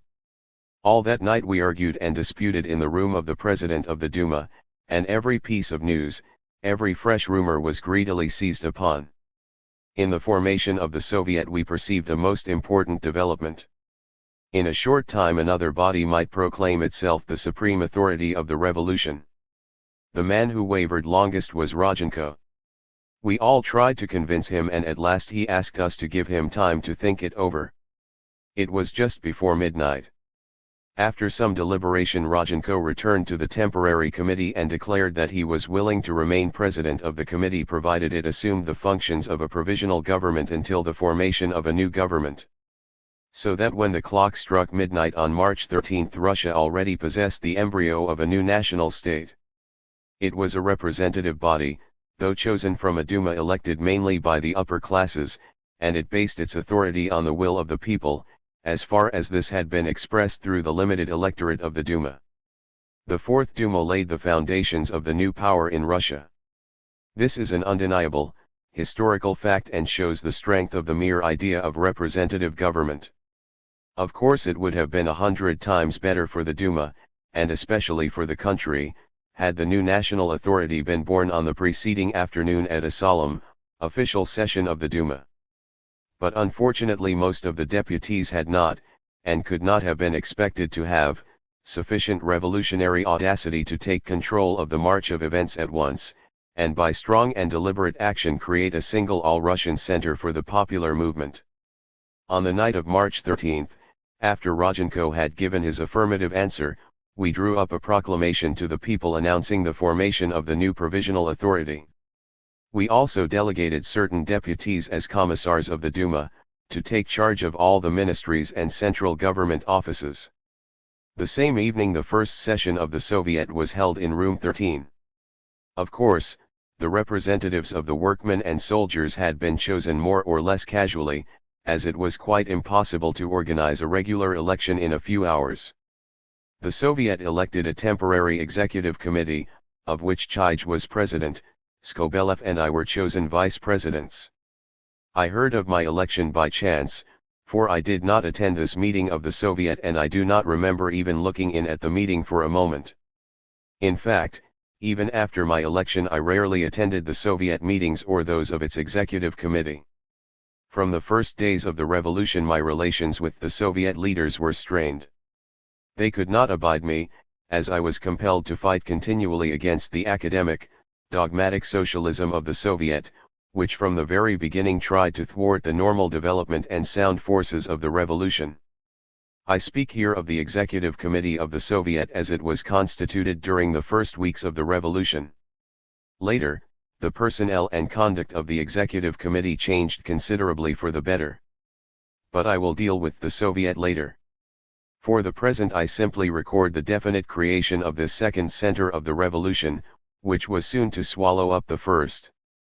I repeat that the suicidal conduct of the Duma majority in refusing to take part officially as the Duma in the events comprising the outbreak of the revolution, in submitting to the Tsar's decree of dissolution on March 12, and turning its session into a private meeting, as it had done every time it had been prorogued during the war, threw away all chances of preserving a single center of authority in the revolution. On proclaiming itself the supreme administrative authority, the temporary committee of the Duma began to issue orders and instructions to the Petrograd garrison. But by what right? It could claim no better right than the Soviet, which soon also began issuing orders and instructions to the garrison. The temporary committee of the Duma acted as a private, self-appointed revolutionary organization. So, two centers of authority, each of which elected its own executive committee, were established on the very first day of the revolution, though I doubt whether the Soviet Executive Committee had much power, and this division finally led to the decay of all authority and to the anarchy of Bolshevism. On the first night of the revolution the city was lit up by the glow of fires. Inside the Duma there was dead silence and emptiness, and one could collect one's thoughts a little. Our minds were occupied chiefly with wondering what would be the result of the conflict between the Duma and the still living authority of Tsarism. Only the day before Rodchenko had telegraphed to the Tsar. The situation is serious. There is anarchy in the capital. The government is paralyzed. General discontent is growing. There is desultory firing in the streets. One portion of the troops is firing on the other. It is absolutely necessary to appoint someone possessing the confidence of the country to form a new government. Delay will be fatal. I pray God that a share of the responsibility may not fall upon the monarch. A day later Rodchenko had adopted revolutionary methods and was heading the temporary central organ of the revolution, while the representatives of the revolutionary democracy were proclaiming the revolution in the Soviet and publishing the first appeal to the people to fight for a constituent assembly. Our minds could not keep pace with the events. They were bewildered and overwhelmed by the peculiar glowing atmosphere of intense popular emotion. And those who, in spite of everything, wished to keep to their ordinary way of thinking at this extraordinary time of mysterious revolutionary creation, those who hastened to build up in nice and well laid out designs their respective political schemes and systems in order to set themselves above the events and to direct their course, those people sometimes managed to look extremely silly. I have already mentioned how the wise men of the left formulated a declaration intended to counteract the monarchist tendencies which by all the rules of revolutionary theory must be inherent in a bourgeois government. But they were not the only ones who made such miscalculations. On March 12, one of the wisest members of the moderate progressive bloc in the Duma majority, when asked what would be the program of the new government, replied quickly and authoritatively, "Of course, its program will be the program of the progressive bloc." Moreover, on the morning of March 15, Miliukov proclaimed to the throng collected in the halls of the Tauride palace. The power will pass to the regent. The despot who has brought Russia to complete ruin will either abdicate or be deposed. The power will be transferred to the Grand Duke Michael Alexandrovich. Alexis will be the heir to the throne. He was interrupted by cries, "It is the old dynasty," etc. But he continued, "In my opinion we ought to have a parliamentary, constitutional monarchy. Perhaps others are of different opinion, but if we discuss this point now instead of deciding it at once, civil war will break out in Russia and she will return to the regime that has just been destroyed." But by the evening of March 12 it had already become quite evident that any attempt to save the monarchy or the dynasty was doomed to failure. The monarchy was bound to be swept away in 2 or 3 hours. Many impractical plans were put forward and it was extremely trying to listen to the endless discussions of lifeless, academic programs. These plans were put forward by the representatives of the upper classes as well as by the revolutionary democracy. I did my best to avoid these meetings, not deliberately but because such interminable and impractical discussions have always been repugnant to my nature. Political programs rarely interested me at that time. I was absorbed entirely by the vast and mysterious development of events which was sweeping us along so swiftly and so inexorably. One felt that programs and discussions could neither speed nor prevent that which had come about. The revolution was not the product of mere human reason. It came from the depths of the soul and conscience of humanity. Indeed, all these programs and theories were shelved and forgotten even before the authors had had time to try them out, while the authors themselves followed a course precisely the opposite of that which they had advocated the day before. But how much time, energy, and intelligence were wasted during those months of the revolution in discussing academic schemes and manifestos and in working out formulae, to conciliate opposing views. These were the heritage of long centuries of autocracy, during which the Russian people had had no opportunity to acquire political acumen and the art of practical government. Neither the left nor the moderates nor the right had any experience of government, with the possible exception of the bureaucrats. One must not blame them for this unhealthy tendency to settle everything by resolutions. They had learned to reason well, but they had never been able to try out their theories in practice. Much paper was wasted during the revolution. Many decisions were taken, only to be forgotten the next day by those who had urged and defended them. It would be unjust to attribute this lack of efficiency to the revolutionary democracy alone, for it was common to the whole Russian intelligentsia. The first night of the revolution passed, but it seemed to us that all eternity had gone by. On the morning of March 13, the military schools and almost all the guard regiments with their officers came to express their allegiance to the revolution. Reports arrived that the troops and the people in neighboring towns were joining the movement. It was becoming clear that the revolution was approaching decisive victory. Rodchenko received telegrams from the commander-in-chief and the commanders at the front which dissipated all anxiety about the attitude of the army in the field. Tsarskoye Selo joined the movement the very same day that Nicholas II left general headquarters for the imperial residence. In the midst of the anarchy in Petrograd, newly founded organizations began to appear. Resistance to the revolutionaries diminished rapidly and, in fact, disappeared almost entirely. We were now concerned only with the possible opposition on the part of the old regime in other parts of the country.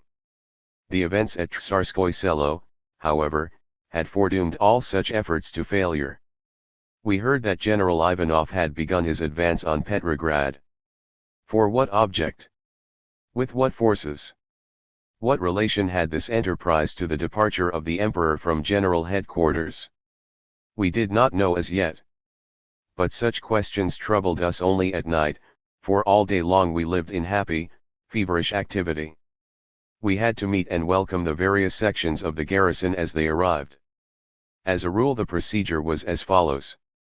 An army unit, let us say the Semenovsk Guard Regiment, came in. The soldiers poured in noisily and gaily, like a great wave, through the main entrance into the Duma, lining up along the walls of the long Catherine Hall. Then Rodchenko was sent for to greet them in the name of the Duma. He said what was expected of him. He spoke of the great joy of liberation, of the dawn of a new life and of the solemn, patriotic duty that lay before us at the front. He pointed out that it was essential to have confidence in the men in authority, to observe military discipline, etc.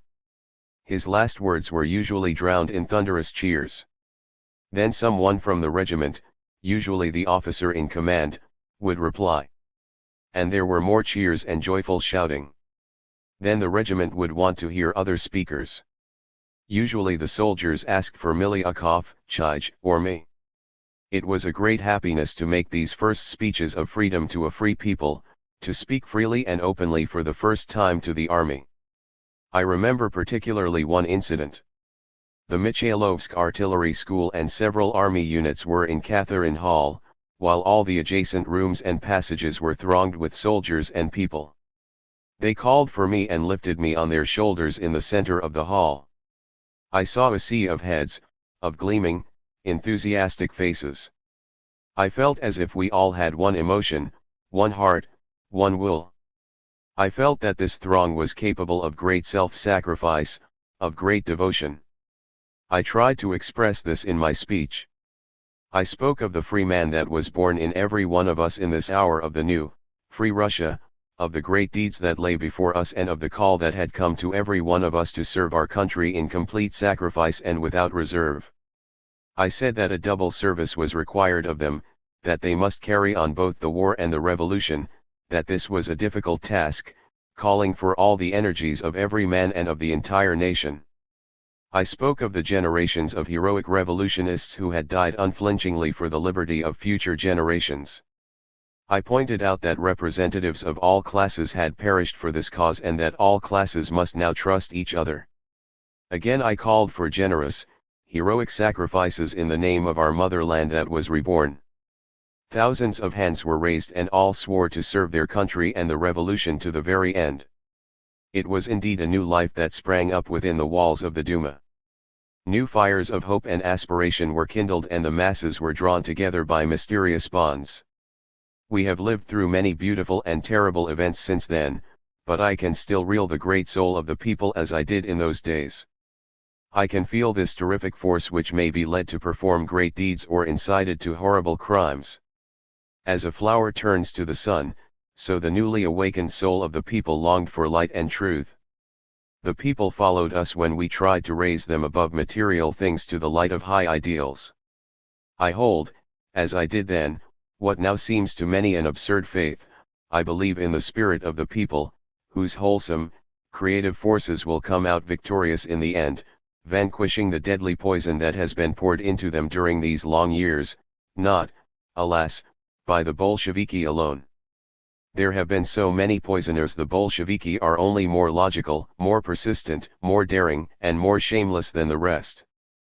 We had a great deal of trouble in those first days of the revolution with the prisoners in the government pavilion, the ministers, dignitaries, bureaucrats, generals, and police officials assembled there.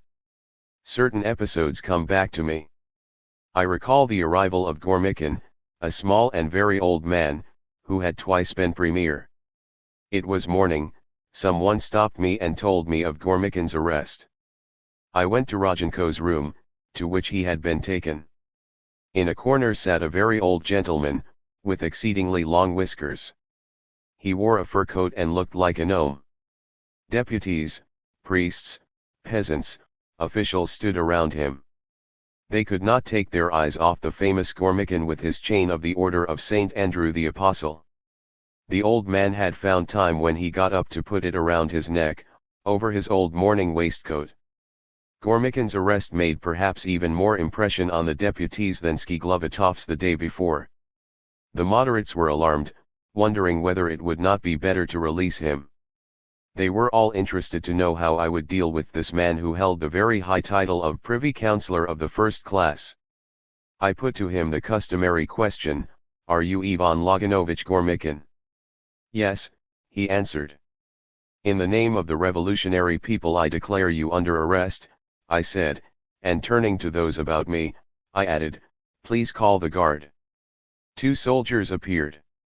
I placed one on each side of Gormikin. Some deputies anxious about the fate of His Highest Excellency surrounded the crestfallen and confused old man more closely, tried to enter into conversation with him and seemed to express their sympathy. I asked them to move away. At my request the old man got up, his chain jingling mournfully, and I led him to the government pavilion, amidst the respectful silence of the deputies. I should mention that at this time many Duma deputies did not realize how deep were the wrath and indignation of the masses in Petrograd against the chiefs and representatives of the old regime. They failed to understand that only by arresting and showing a certain degree of severity to the former dignitaries could we keep the crowds from lynching them. I remember that in my absence the deputies, in the kindness of their hearts, released Makarov, former Minister of the Interior, Minister of Justice and member of the Senate. While he had been Minister of the Interior, on April 17, 1912, there had been a massacre of workmen in the Lena goldfields in Siberia, which provoked the indignation of the whole of Russia. In accounting for this incident to the Duma, Makarov had unwittingly uttered the hateful phrase, which became proverbial, "Thus it has been and thus it always will be." It is not difficult to imagine what would have happened if such a minister had graciously been allowed to remain at large. What would have happened if the agents, provocateurs and demagogues who were already trying to excite the populace to rash and bloody acts had taken advantage of the news? This unwise and unjustifiable release took place in the evening. When I entered the study of the Duma president, Makarov had just left it with the good wishes of the kind deputies. I demanded that I be told where I could find him and was informed that he had probably gone to an upper apartment in the Duma building because he was afraid to return home at night. I immediately took 2 soldiers and hurried upstairs to the apartment. I rang the bell. A lady opened the door and screamed with terror at the sight of the bayonets of my soldiers. I calmed her and asked, "Is Makarov here?" She replied that he was, and I said, "Take me to him, please." The minister was sitting in a comfortable room. As far as I remember it was a dining room. I explained that his release was a misunderstanding, apologized for having to trouble him again and conducted him to the pavilion. Again, later in the evening on March 13, I was passing along the corridor to the small entrance leading to the rooms of the temporary committee of the Duma. At the door of what had been Protopopov's office someone approached me. He was uncouth and untidy, but his face was familiar. He called me Your Excellency.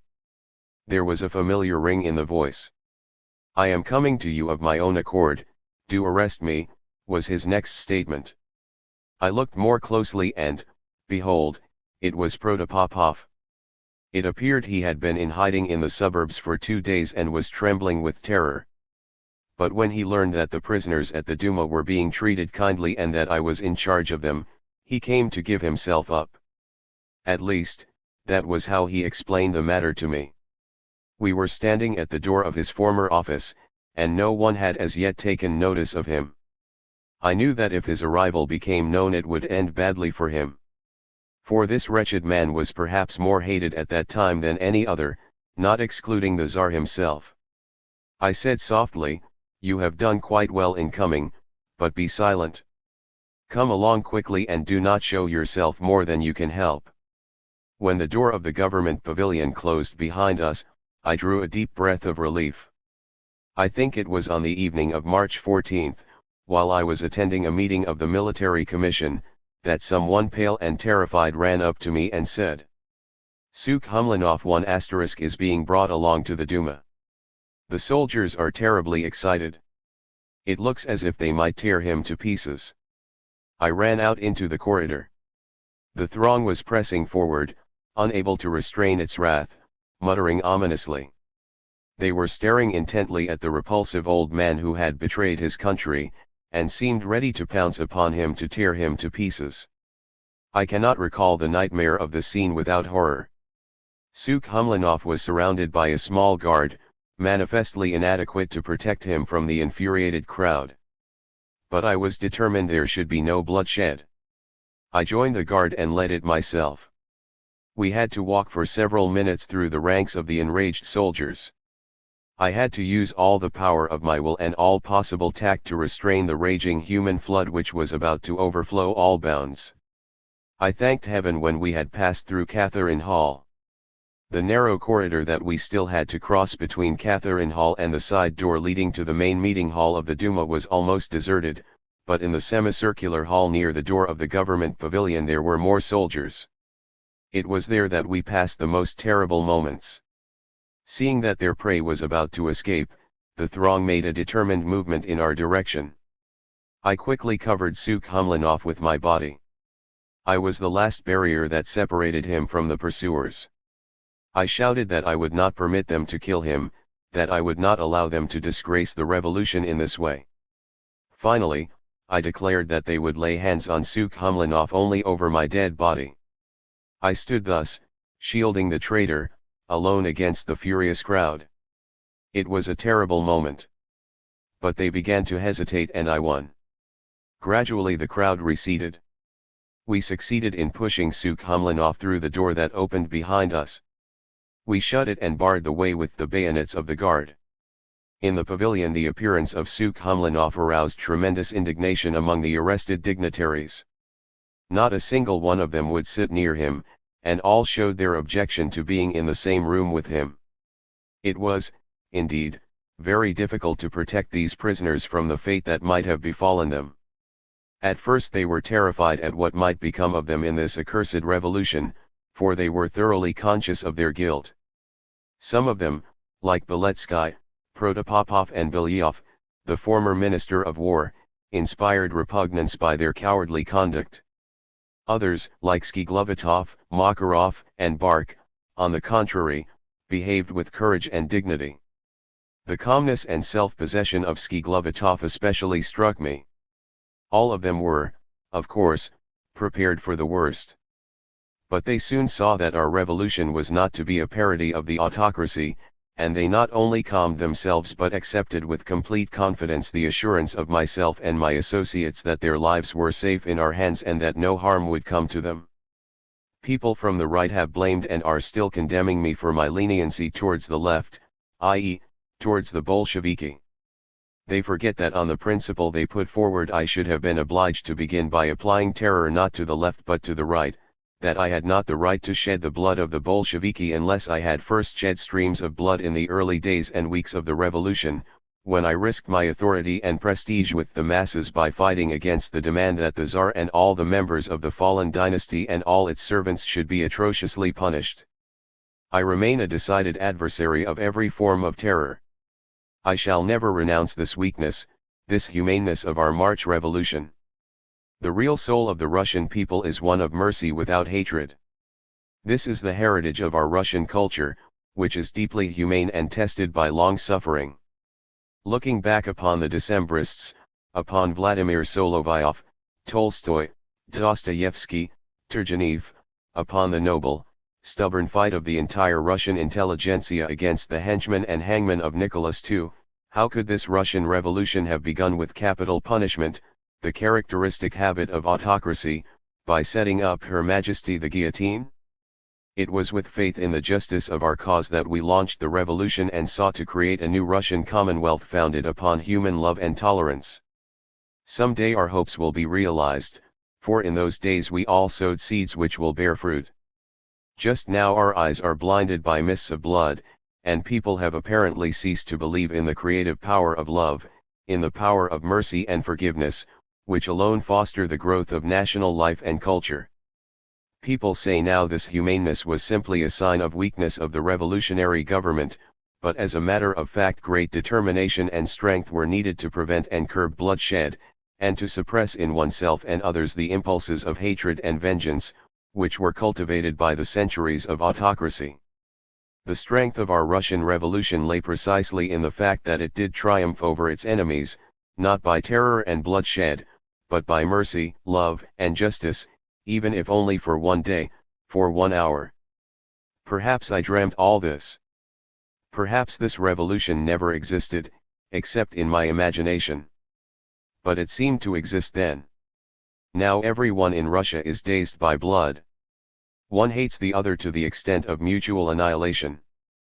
But this will pass, or if it does not pass, if the Russian people never come to understand the beauty and greatness of their first impulse, then we have been mistaken and our revolution was not the prelude to the new life of which we all dreamt but the epilogue of the dying culture of a people about to vanish forever into history. I remember how the first group of Tsarist dignitaries was transferred from the government pavilion to the fortress of SS. Peter and Paul. It was during the night of March 16. We did not want to place these prisoners in the cells hallowed by the sufferings of many generations of Russian revolutionists, from the Decembrists and Novikov to those of our own days. But the other prisons had been destroyed on March 12, so that the fortress of SS. Peter and Paul was the only place where these new and unexpected guests could be lodged with safety. The very walls of the old fortress must have shuddered to receive those who only yesterday were sending here the noblest and most courageous fighters for liberty, to suffer and to die. The city was by no means calm when we found ourselves confronted with the necessity of removing the ministers of the fortress of SS. Peter and Paul. It would have been highly unsafe to make the transfer during the day or with any publicity. I, and my immediate associates in charge of the government pavilion, determined, therefore, to make the transfer during the night, without even giving notice to the guard. All preparations had been completed by midnight and I myself notified the prisoners to make ready for departure, without telling them where they were going and why. These were Skiglovatov, Sukhomlinov, Krylov, Protopopov, Gormikin, Beletsky, Maklakov and Bilyov. The secrecy of the removal and the hostile faces of the soldiers filled the dignitaries with terror. Some of them lost the last shreds of self-possession. Skiglovatov was very calm, but inwardly probably he was comparing his sensations with those of his many victims, carried off in the same manner in the dead of night and driven from the fortress of SS. Peter and Paul or some other prison to the place of execution. Protopopov could hardly keep on his feet and someone else, I think it was Bilyov, implored me in a low voice to tell him at once whether he was being led away to execution. I thought of Gormikin and went up to him. He had not yet donned his fur coat and I noticed that the chain of his order was no longer around his neck. "What has become of your order?" I asked him. The old man became excited and confused like a schoolboy before his master, but he kept silent. "Was it taken away from you?" I asked. "No," he answered. "Then, where is it?" At last the poor man tremblingly unbuttoned his coat and waistcoat and began pulling out his chain from under his shirt.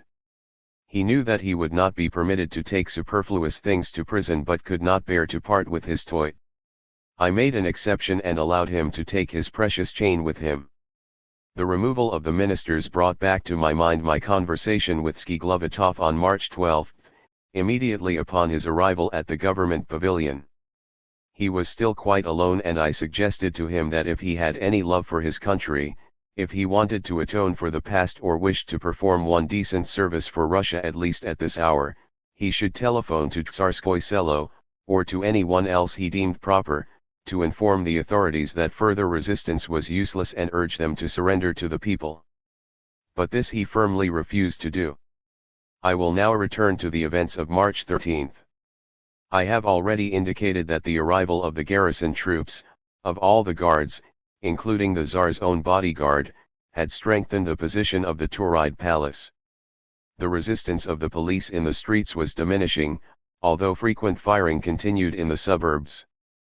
This gave us no ground for anxiety, but our position in the provinces was still uncertain, particularly in Moscow, from which we had as yet received no news at all.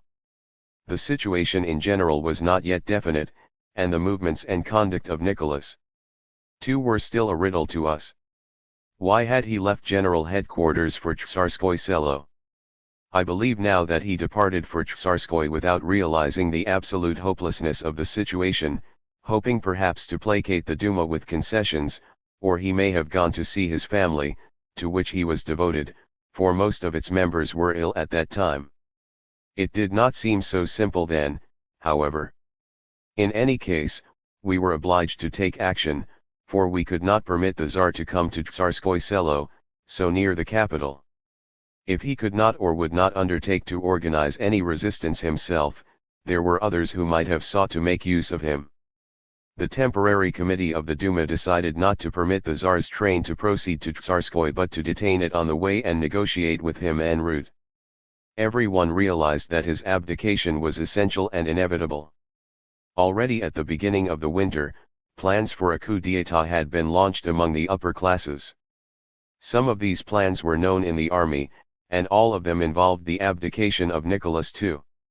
Our Commissar Bublikov was keeping a close watch on the Tsar's train.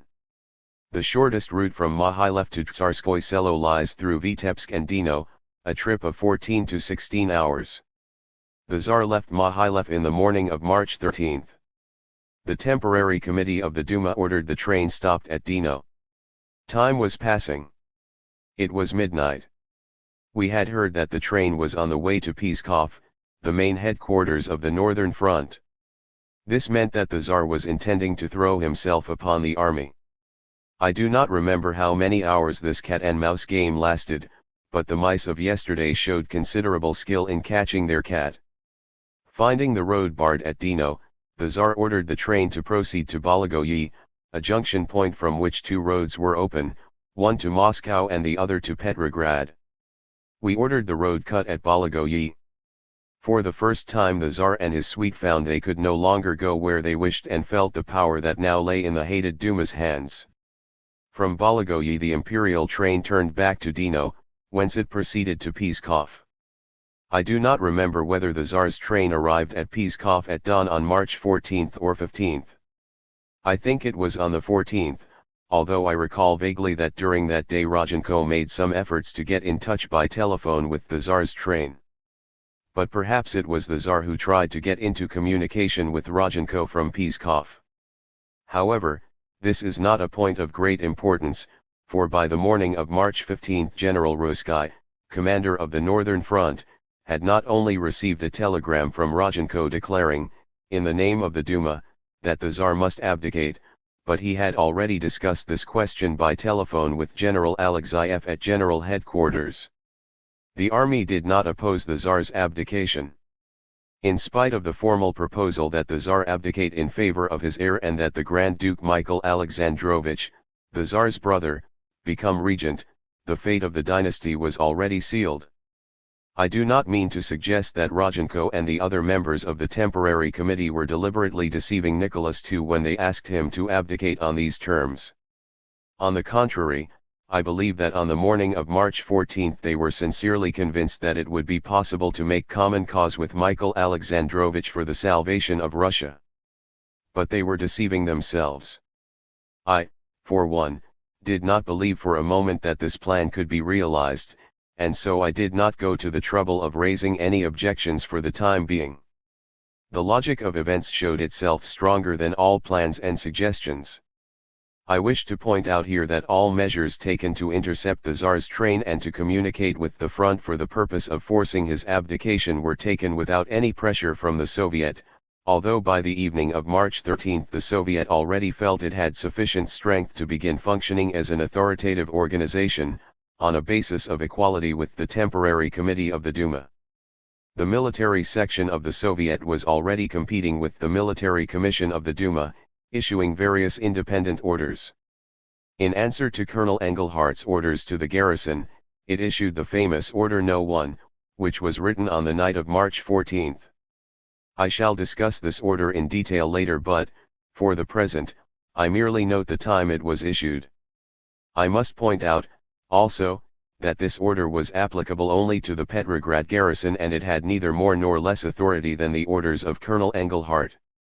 I emphasize these facts because Order No. 1 has been used as a strong weapon of attack against the provisional government and myself in particular.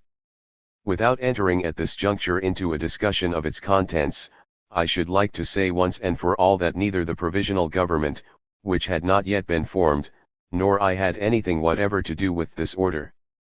It may be noted as a matter of interest that I personally read the text of this order for the first time in London, in December, 1918.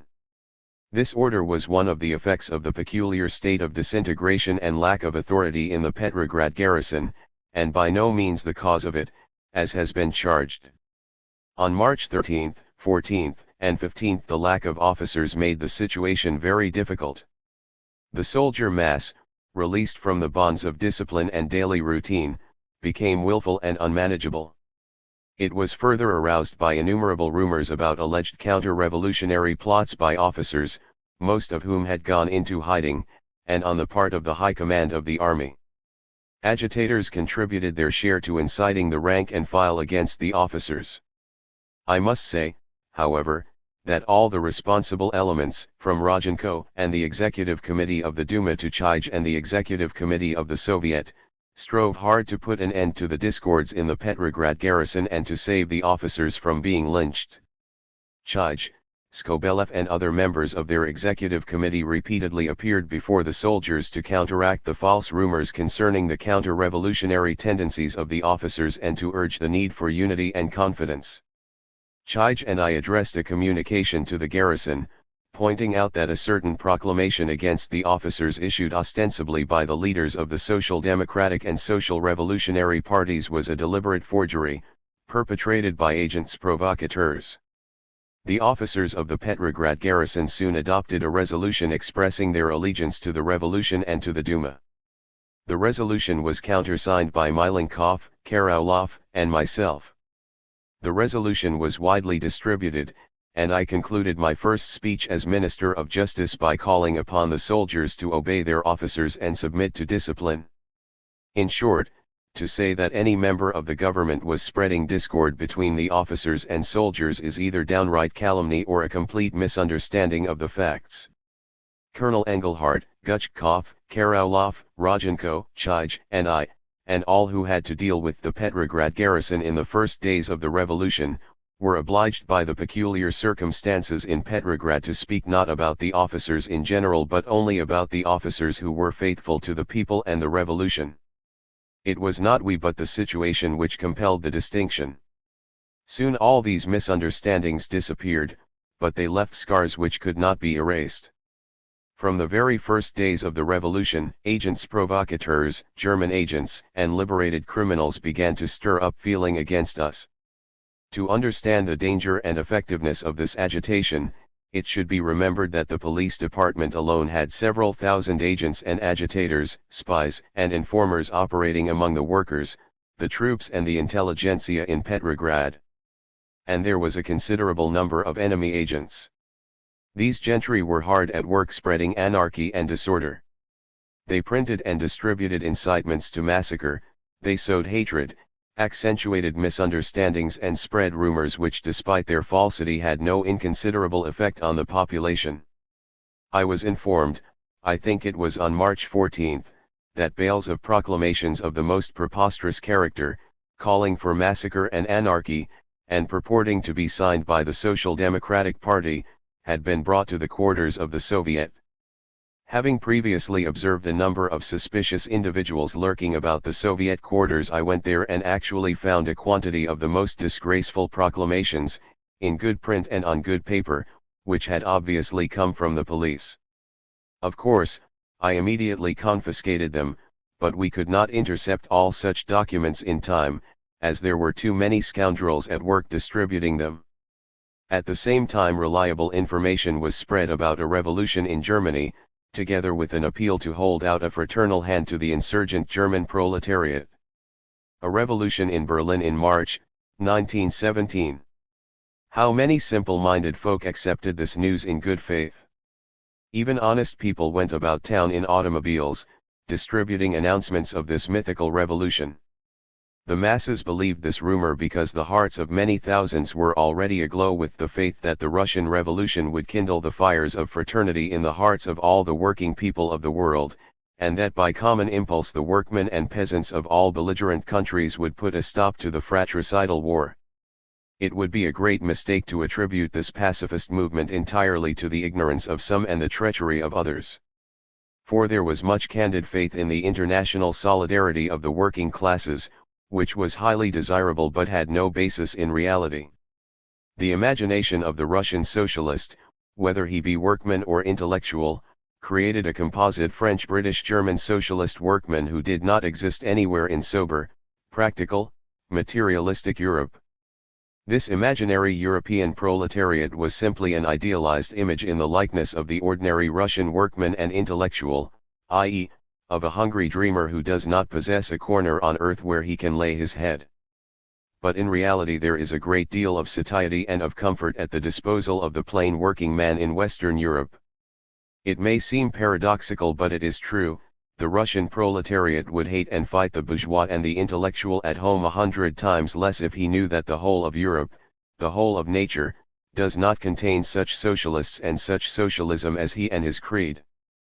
But he did not know this, and so he burned with fanatical faith in the immediate realization of the socialist millennium throughout the world, until the flames of his belief destroyed him and his unfortunate country. All the tragic phenomena which developed in Russia after the Great Revolution were not the expression of the primitive forces of barbarism, as some distinguished foreigners and even many of the Russian cultured classes believe, but were in reality far more complex in their material and spiritual causes. On the morning of March 12, Rodchenko had sent his second wire to Nicholas II. It contained the following words: "Steps must be taken immediately, for by tomorrow it may be too late." This prophecy was accurately fulfilled. On the night of March 13 it became quite clear that it was too late to save the dynasty and that the Romanov family had disappeared forever from Russian history.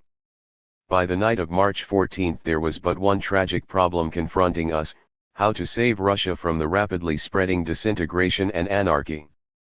In the face of this situation and of the task confronting the nation at the front, it was imperative to give the country a new government. It could not afford to drift along without a government even for an hour, and yet 3 days had already passed without a supreme authority, the government of Prince Golitsyn and Protopopov having become paralyzed by the morning of March 11. It was impossible to delay any longer, for the process of disintegration was proceeding with meteoric speed, threatening to destroy the whole administrative machine. With the administrative apparatus wrecked, no government would have been able to cope with the situation. What happened came very close indeed to such destruction. One longed to speed the necessary action, to force quick decisions. The task demanded creative work instead of discussions. It called for risk instead of calculation. One had the painful feeling that every minute of delay, indecision and unnecessary calculation was an irretrievable loss. Every minute in those days was worth months and years of ordinary time, and yet many minutes were wasted.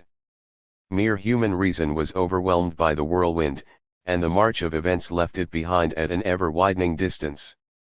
However, by the morning of March 14 the main features of the new government and its program had already been sketched in bold outline, and thereupon the representatives of the upper classes and the bourgeoisie began to parley with the democracy, as represented by the Executive Committee of the Soviet.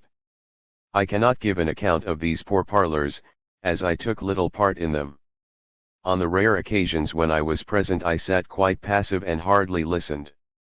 A provisional government was projected, composed almost entirely of bourgeois ministers, with 2 portfolios reserved for the Soviet. The temporary committee of the Duma proposed Chij as Minister of Labor and me as Minister of Justice. This rather one-sided arrangement was brought forward because of the still prevalent illusion that for some time to come the Duma majority and the governing upper classes in general would retain power and authority in the country. The invitation of the temporary committee of the Duma to send 2 representatives as members of the projected government was discussed by the Executive Committee of the Soviet in the course of the day, March 14. It was on this occasion that the resolution I have already briefly mentioned was carried, declaring that the representatives of the revolutionary democracy could not take office in the provisional government because the government and the whole revolution were bourgeois. What reasons did the scribes and Pharisees of socialism bring forward to persuade the Executive Committee to this decision? I do not know. But when I heard of it, it seemed to me to be utterly absurd, for it was obvious that all the real power lay in the hands of the people themselves. It seemed clear to me that the revolution was a revolution of all the people, of the whole nation, and that the questions of the governing authority had to be solved in a broad spirit, on a national scale and in a spirit of constructive statesmanship. On March 14 I was confronted by a painful question: having to choose between leaving the Soviet and remaining in the government or remaining in the Soviet and refusing to take part in the government. Both alternatives seemed impossible to me. The dilemma buried itself deep in my mind and the decision ripened somehow by itself, for there was no time or opportunity to think over the problem in the turmoil of the day. On the same day the general situation again gave cause for anxiety. Obscure reports were in circulation about some catastrophe at Kronstadt. In Petrograd hooligans attacked the officers' hotel, Astoria, broke into the rooms, molested women, and committed depredations. At the same time news of the arrival of General Ivanov and his troops at Tsarskoye Selo spread rapidly throughout the capital and in the Duma, and although there was no cause for fear on this score, the throng in the Duma was obviously nervous and agitated by the uncertainty of the situation. At about 11 o'clock in the morning the Grand Dukes came to pledge allegiance to the Duma, including Cyril, the present pretender to the throne, Nicholas Mikhailovich, and others. The troops continued to fraternize with the people. The firing slackened and in spite of isolated acts of violence some sort of order had been restored. A city militia and even the office of a revolutionary prefect were created. People were working hard to restore discipline in the garrison, and Guchkov, who next day became Minister of War, took part in the work. Meanwhile the revolution in its sweep had spread to the provinces. Good news came from Moscow, where, as one eyewitness reported, everything went like clockwork. Moscow said goodbye to the past gladly and unitedly. I remember how on my arrival in Moscow, on March 20th, I felt as if I could not drink in enough of the pure, fresh air of Russia, which Petrograd, infected with intrigue and treachery, needed so badly. News kept pouring in from all parts of Russia, from towns big and small, telling of the advance of the revolution. The movement was already nationwide. There was, therefore, all the more reason to make haste in organizing the new government and clearing up the remnants of the old one. By the evening of March 14th we were hard at work composing the manifesto of the provisional government, which on the morrow was to take up the reins of government. We were concerned only with setting up the executive departments. The question of the supreme executive authority was not discussed by the temporary committee, for the majority of the committee regarded it as settled that the Grand Duke Michael would assume the regency during the minority of Alexis. However, on the night of March 15 all, without exception, had agreed that the Constituent Assembly was to determine the form of government and the constitution of the country, so that even the constitutional monarchists, who on the morning of March 16 still favored a regency, had already agreed that the people alone were supreme and had the sole right of determining the future Russian constitution. Thus the monarchy was discarded and by unanimous consent relegated to the archives of history. The contents of the first declaration of the provisional government was the subject of heated discussion. Agreement almost broke down completely over some points. There was much passionate dispute between the representatives of the temporary committee and those of the executive committee of the Soviet on the point concerning the rights of soldiers. As far as I can remember, the Soviet's original draft of this point was altered entirely. The original draft of the declaration, or, at least, the fundamental points and clauses, were drawn up, if I remember aright, by the executive committee of the Soviet. Every item provoked sharp disagreement, but not a word was said about the war and its aims. It is indeed remarkable that this subject, which only a fortnight later became the most painful and, one may say, the fatal question of the revolution, was not alluded to by a single word in the working out of the program of the provisional government. On this question of the war and its aims the provisional government was left absolutely free, taking upon itself no formal obligations, being at liberty to act as it wished and proclaim whatever war aims it deemed proper and necessary. And yet later no other question led to such furious attacks on the provisional government from the left, which declared that precisely on this point the government had somehow betrayed the revolution and violated its pledges. What may perhaps seem even more incredible is that this inaugural manifesto of the provisional government did not refer in a single line or word to the social and economic grievances of the working classes. In fact, this initial declaration of the provisional government was altogether so general in its character that I was quite indifferent to its contents. the provisional government, as first constituted, not only fulfilled the obligations it had taken upon itself but went far beyond this declaration, unfolding a wide and comprehensive program of social reform. But that did not deter people from assailing it, accusing it of having failed to live up to its obligations and inspiring the masses with deep mistrust of the government created by the revolution. Does not the absence of a social program from the declaration of the provisional government show that the leaders of the Soviet were quite accidental to the revolution? Does it not show how they misunderstood the nature of the profound upheaval, of this turning point in the life of the Russian people? I have no doubt there will be many ingenious efforts to explain away the fact that the Soviet draft of the government's declaration contained no reference to the war and the economic needs of the workers and peasants. Some people pretend the silence was deliberate, that these questions were deliberately ignored for tactical reasons, so as not to frighten the upper classes at the beginning of the revolution. Very well, let them find whatever consolation they can from such specious argument. The cabinet list of the provisional government was completed by the night of March 15. I cannot say what considerations influenced the temporary committee of the Duma in choosing the ministers, for I did not take part in the consultations on this question.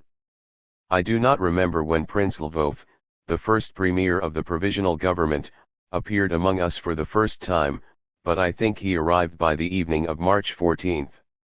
I know that Rodchenko's candidacy for the premiership found no support among the influential deputies.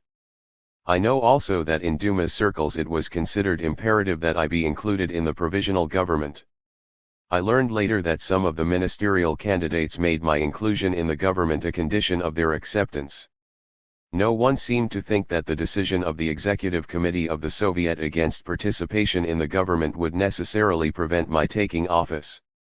This night of March 15 was perhaps the most painfully difficult period I had yet experienced. I was on the verge of a breakdown. The superhuman tension of the previous 2 days had begun to tell on me. I was often on the point of fainting and sometimes I would fall into a semi-conscious state for 10 or 15 minutes. But it was up to me to find a way out of the difficult situation, which seemed to be impossible of solution. I must say that even in Soviet circles it was considered by some necessary and inevitable that I should enter the provisional government. Some Soviet members even sought to persuade me to leave the Soviet in order to do so. But this was an important question for me. It was essential that the provisional government include a formal representative of the second center of the revolution, in order that it might have the character and authority of a popular government. It mattered not how many seats in the cabinet were allotted to the respective parties, for even if the revolutionary democracy had only one representative, his influence was bound to be determined by the weight of public opinion behind him. I was, therefore, not in the least embarrassed at finding myself alone in the cabinet, when Chij had refused categorically to enter the government. I felt that if the masses were to be left to the haphazard leadership of the Soviet and had no official representative in the provisional government, serious danger and trouble were ahead. I could not permit this to come to pass. Moreover, I felt that without a hold on the left, without direct contact with the masses, the provisional government was foredoomed to failure. Yet, the immediate and essential need of the revolution was a strong government, able to organize the dissolving structure of the country. It is very difficult at this time to express in words all these considerations, which did not come to me at that time one by one through the process of reasoning, but forced themselves upon me painfully and instinctively in a mass. I was face to face with an excruciating dilemma. My friends urged me to have done with the Soviet and enter the government. I felt this was impossible, but on the other hand it was equally impossible to make the Soviet leaders change their minds. Unable to bear the thought of this difficulty any longer, I determined, before dawn, to go home. I do not know why, but I could no longer listen to all these discussions regarding the question settled irrevocably by the executive committee of the Soviet. How strange it was now to come out into the street which I had so often traversed on my way to the Duma, followed by spies of the Tsarist secret police.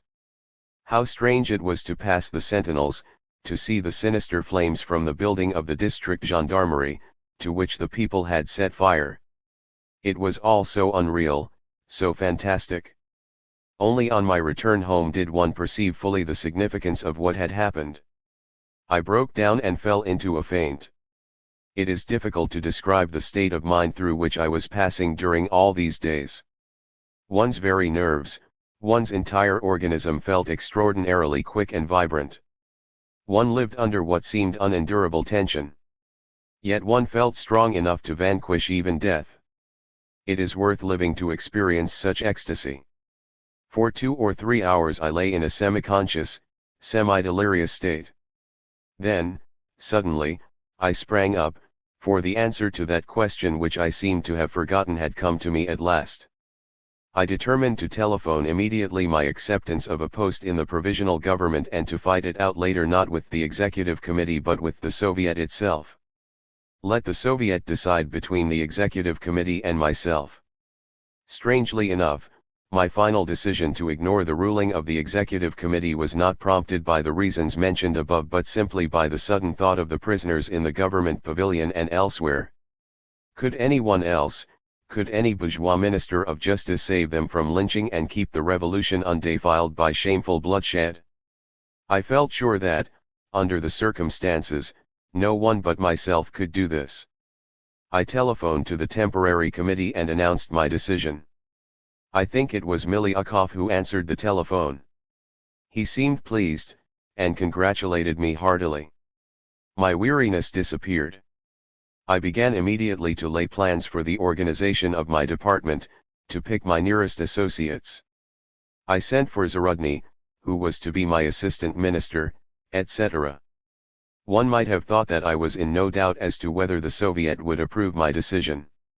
To tell the truth, I was not. I returned to the Duma, where everyone had meanwhile learned of my decision and was waiting to see how my conflict with the executive committee of the Soviet would be settled. I proceeded at once to the executive committee and found nothing but stern faces and great anger. A plenary session of the entire Soviet was already in progress. I said I would go there and announce my decision immediately.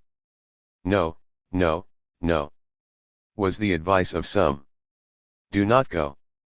They will attack you and tear you to pieces. Give us time to prepare them beforehand. I myself will go and tell them, I replied. In the adjoining large hall I heard Steklov making his report on the pourparlers with the temporary committee of the Duma on the organization of the government. When he had finished, the chairman, Chij, was told that I was waiting to appear before the Soviet, and he granted me the floor. I climbed onto a table and launched upon my speech. I had hardly begun when I realized that I was winning. I only needed to look at this crowd, to watch the reaction of their eyes and faces to realize that they were with me. I declared that I appeared before the Soviet as Minister of Justice in the Provisional Government, that it had been impossible for me to await the decision of the members of the Soviet, and that I must now ask for their vote of confidence. I spoke of the program of the Provisional Government, saying that it was to the interests of Russia and of the working class that the revolutionary democracy be represented in the government, so that the government might be in close and constant touch with the will of the people, etc. I no longer remember the details of my address, but I recall that nearly every sentence was punctuated by the acclamation of the audience. On descending from the table I was lifted on the shoulders of the Soviet delegates and carried across the Duma to the very door of the temporary committee's room. I entered it not only as Minister of Justice but also as Vice Chairman of the Soviet of Workmen's and Soldiers' Deputies and the formal representative of the working class. I led the way in the revolt against the absurd veto of the Executive Committee, but so many others followed suit that very soon a whole coalition had been established. But in the midst of the ovations accorded me by the Soviet members, in the unbounded enthusiasm of the throng, I had already observed the faces of the angry leaders, foreboding vengeance. The fight had begun, the battle against me, against my influence and my authority with the masses. This battle was waged obstinately, systematically, unscrupulously. Incidentally, the same day, the first conference of the Social Revolutionary Party also gave its approval of my inclusion in the provisional government, as did the members of the Labour Party, with whom I had been intimately associated during my career in the Fourth Duma. By 10 o'clock, March 15, the provisional government was definitely formed. By the evening of March 15 the manifesto of the provisional government was made public. The provisional government became, until the convocation of the Constituent Assembly, the only sovereign power in the country, and all the subsequent changes and appointments in the provisional government were made by co-option, the provisional government itself choosing new ministers. On the morning of March 15, Miliukov, in an address before the throng in Catherine Hall, concerning the composition of the provisional government, declared that the Grand Duke Michael Alexandrovich would become regent and that we had decided to establish a constitutional monarchy in Russia. On the very same morning and almost at the same hour the Emperor Nicholas II, at Pskov, was drawing up a manifesto appointing a new government. Both Miliukov's declaration and the Tsar's manifesto were quite useless under the circumstances. The Tsar, however, understood soon that it was no longer a question of changing the cabinet and, by the evening of the same day, before the arrival of the Duma delegation dispatched to demand his abdication, he decided to abdicate for himself and for his son. Miliukov, on the other hand, defying the iron logic of events, affirmed over and over again, up to the last moment, that it was possible and necessary to establish a regency under the Grand Duke Michael. Miliukov's declaration aroused the ire of all the democratic elements in the Tauride Palace. The executive committee hurriedly called a special meeting, at which I was subjected to hostile cross-examination. I refused to be drawn into a dispute and merely replied, "Yes, that is the plan, but it will never be carried into realization. It is impossible and there is no reason to be alarmed. I have not been consulted about the regency and I took no part in the discussion of it. As a last resort, I can ask the government to choose between abandoning this plan and accepting my resignation." This question of a regency did not trouble me in the least, but it was difficult to transmit my own confidence to others. The executive committee launched its own measures against the project of the regency. It wanted to send its own delegation to Pskov, together with Guchkov and Shulgin, who were leaving that day, or, failing that, to prevent our delegates from getting a train. But it all came out right in the end. The delegation of the temporary committee of the Duma, consisting of Guchkov and Shulgin, a conservative deputy, left for Pskov at about 4 p.m., to demand the Tsar's abdication. On their arrival they found everything already settled and in a manner contrary to their expectations. The Tsar had abdicated not only for himself but also for his son, naming his brother, Michael Alexandrovich, his successor. At the same time Nicholas appointed the Grand Duke Nicholas Nikolaevich, who had filled the post in the early part of the war, his successor as commander-in-chief of the Russian armies. We learned of all this only on the night of March 16, but in the meantime, while we were waiting for news from Guchkov and Shulgin, there were many things to be attended to. I made arrangements for removing the ex-ministers to the SS. Peter and Paul Fortress and appeared for the first time in my capacity as Minister of Justice before the Council of the Petrograd Bar. I wanted to salute the members of my own profession, in which I had learned to fight for right and liberty under law. In spite of the autocracy, the Bar was the only independent state organization, for which the autocracy and the Tsar himself hated it. I wanted to tell the members of my profession, which had played so great a part in the struggle for the liberation of Russia, of my projected reforms in the Ministry of Justice and to enlist their support. By evening we succeeded in restoring normal telegraph communication between the capital and the provinces. There was a special telegraph office in the Duma. As soon as the apparatus was restored I sent out my first orders as Minister of Justice. The first wire instructed all public prosecutors throughout the country to visit immediately all prisons, to liberate all political prisoners and transmit to them the greetings of the new revolutionary government. The second wire went to Siberia, ordering that Catherine Breshkovsky, grandmother of the Russian Revolution, be immediately released from exile and conveyed with all due honors to Petrograd. I sent similar wires ordering the release of the 5 Social Democratic members of the Fourth Duma, who had been condemned to exile in 1915. Meanwhile, a grave situation developed at Helsingfors. A massacre of officers and the destruction of the fleet were expected at any moment. I was hurriedly summoned to the Admiralty, where I spoke by long-distance telephone with the representative of all the naval crews. In response to my pleas, this man promised to use all his efforts and the influence of his associates to calm the crews. The massacre was averted. The same evening, a delegation of all Duma parties left for Helsingfors to restore discipline. For a time we had no more trouble at the naval base. The disturbances did not end without tragedy, however, for on March 17, Admiral Nepinen, a gentleman and an excellent officer, was killed in Helsingfors. He was killed by a civilian whose identity was never discovered. The affair at Kronstadt, to which I have already alluded, and which threatened the destruction of the entire Baltic fleet, took place on March 14. The news of these riots arrived somewhat late. Several scores of people were killed, including 39 officers. Admiral Viren, the commander-in-chief at Kronstadt, was literally torn to pieces. About 500 persons, including more than 200 officers, were arrested by the soldiers and sailors, put into prison and subjected to humiliating treatment. The notorious Kronstadt Chamber of Horrors is the gloomiest page of the revolution. At last, night ended this hectic day. The members of the provisional government gradually threw off the anxieties of the day and met to talk over more fundamental questions. We were waiting impatiently for news from Gutchkov and Shulgin. It was becoming clear to everyone that it was too late to think of a regency, that it would be almost impossible to transfer power to such a government, and that any attempt to do so would lead to grave consequences. In those days the opinions and attitudes of men were adapting themselves rapidly to the changing situation.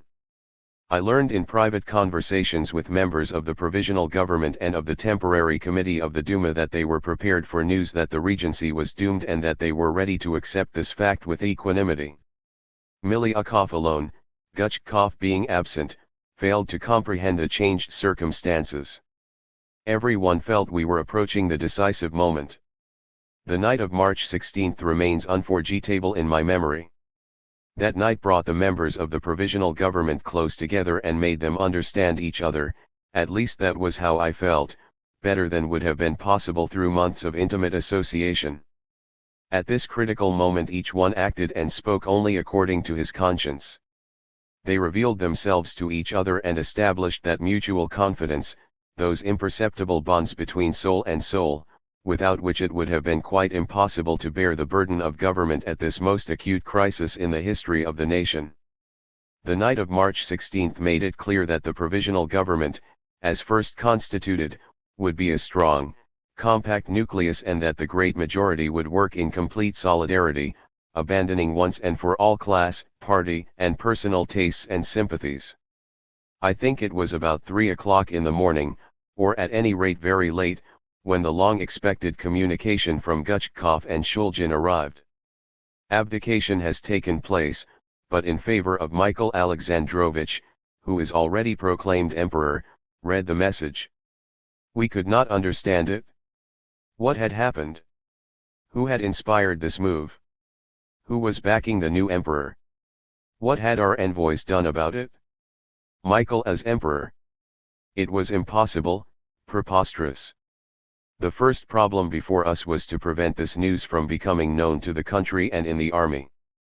I think it was Rodchenko who rushed to the direct telephone line at the War Ministry to communicate with General Alexeyev at General Headquarters. Other urgent measures were taken. Then we began to discuss the situation. Michael Alexandrovich was in Petrograd, so that the question could be decided one way or the other by morning. In any case, we had to settle the problem immediately, for the country could not any longer be kept in this condition of uncertainty and anxiety. Either we must take the oath of loyalty to the new emperor, or we must compel him also to abdicate, and that immediately. The decision of Nicholas II had really cut the Gordian knot. Everyone felt with great relief that once the direct and rightful succession to the throne was broken, the immediate question of the dynasty was settled. Fate had decided that it was to leave the stage at least until the Constituent Assembly had spoken. It became evident immediately upon the opening of our discussion that a majority in the provisional government would be in favor of the abdication of Michael Alexandrovich and of the assumption of supreme power by the provisional government. These men were not confirmed Republicans seeking a convenient pretext to get rid of the monarchy. Most of them had not been Republicans up to the last hour. Not theories but life, not their personal preferences but the force of circumstances, not trivial considerations but a sense of duty brought them gradually and after painful hesitation to this truly patriotic decision. Even Rodchenko understood at once that Michael Alexandrovich could not possibly become emperor at that moment. But Miliukov still refused to admit this and Chingarayev gave him half-hearted support. The night hours passed in long, fervid dispute, for Miliukov defended his position with tremendous perseverance and tenacity. He seemed to misunderstand the situation completely. He thought we were all faint-hearted and were losing our heads.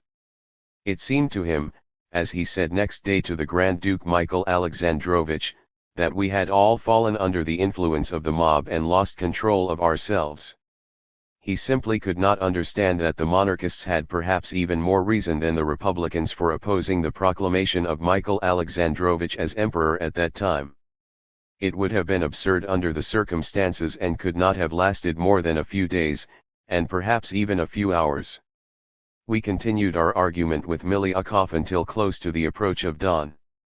We did not know how much Michael Alexandrovich knew of what had happened. At any rate, it was clear we had to warn him and prevent whatever steps he was planning to take until we had come to a decision. The Grand Duke was living with friends in a private apartment at 12 Millionaya Street. We looked up the telephone number and early in the morning, shortly before dawn, I rang up. There was an immediate reply.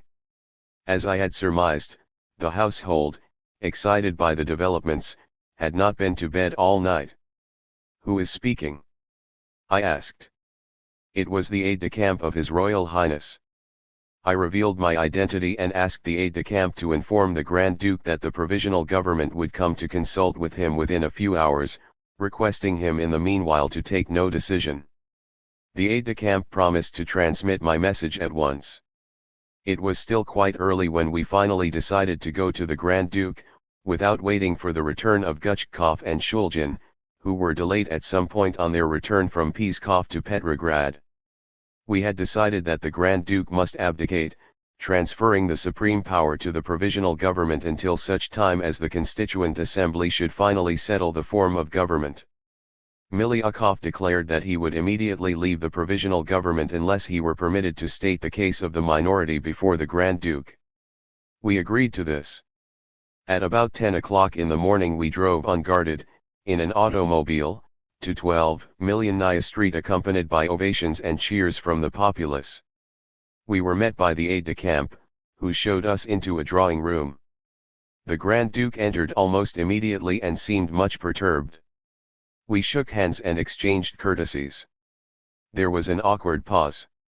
Then Prince Lvov and Rodchenko laid the opinion of the majority of the provisional government before the Grand Duke. The latter was extremely excited and restless. He would ask the speakers to repeat certain things and would repeat single words to himself. Then Miliukov's turn came. He launched upon a veritable lecture. He spoke coldly and calmly. He continued for more than an hour, apparently in the hope that Guchkov and Shulgin might turn up to support him. Just as he was about to conclude, Guchkov and Shulgin came in, and we called a short recess. We told them what was going on and they gave us the details of what had happened at Pskov. After some consideration, Guchkov decided that he must support Miliukov, declaring that should Michael Alexandrovich side with the majority of the provisional government he, Guchkov, would not remain in it. Finally the conference with the Grand Duke was resumed. Guchkov spoke, but in a manner quite different from Miliukov's. He spoke clearly and briefly. The Grand Duke seemed to grow more weary and impatient. When Guchkov had finished, the Grand Duke suddenly declared that he would like to consult privately with two of us and then think the matter over by himself before making his final decision. I thought it was all over now, fearing he would ask for Miliukov and Guchkov. but he said, "I should like to speak with Prince Lvov and Michael Vladimirovich Rodchenko." A weight fell from my mind, as I thought to myself, if he wants to speak with those two, it means that he has already decided to abdicate. Rodchenko objected, saying that we had agreed to discuss the matter collectively and that he did not think it proper to permit private consultations. He looked questioningly at me, however, as if seeking my permission. I declared that we trusted one another and that we could not refuse to allow the Grand Duke to consult with those in whom he had most confidence, before deciding on a matter of such extreme importance. "I think we cannot very well decline the Grand Duke's request," was my final statement. The Grand Duke, Prince Lvov, and Rodchenko retired, and we remained behind. We tried to persuade Gutchkov not to leave the provisional government for a few days, in the event of the Grand Duke's abdication, until we should find a substitute for him. As a matter of fact, he remained for good and apparently came to the conclusion that it had become quite impossible for the Romanovs to take any further part in Russian history. Finally, Prince Lvov and Rodchenko returned. They were followed soon by the Grand Duke, who announced that he had determined not to take upon himself the burdens of government and asked us to draft the form of abdication. "Your Royal Highness," I said, "you have acted nobly and like a patriot. I assume the obligation of making this known and to defend you." We shook hands. From that moment we were on good terms. True, we met only once afterwards, on the night of the Tsar's departure for Tobolsk, but we knew all about each other through our aides-de-camp, and I occasionally helped the Grand Duke, trying to make his life easier under the new conditions. Following the Grand Duke's declaration, Rodchenko and most of the ministers left, but Prince Lvov, Shulgin, and I remained to draft the act of abdication.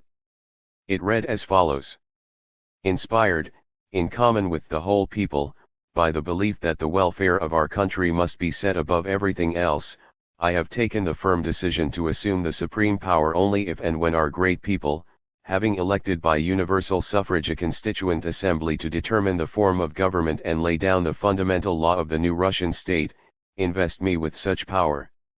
Calling upon them the blessing of God, I therefore request all the citizens of the Russian Empire to submit to the provisional government, established and invested with full authority by the Duma, until such time as the Constituent Assembly, elected within the shortest possible time by universal, direct, equal, and secret suffrage, shall manifest the will of the people by deciding upon the new form of government."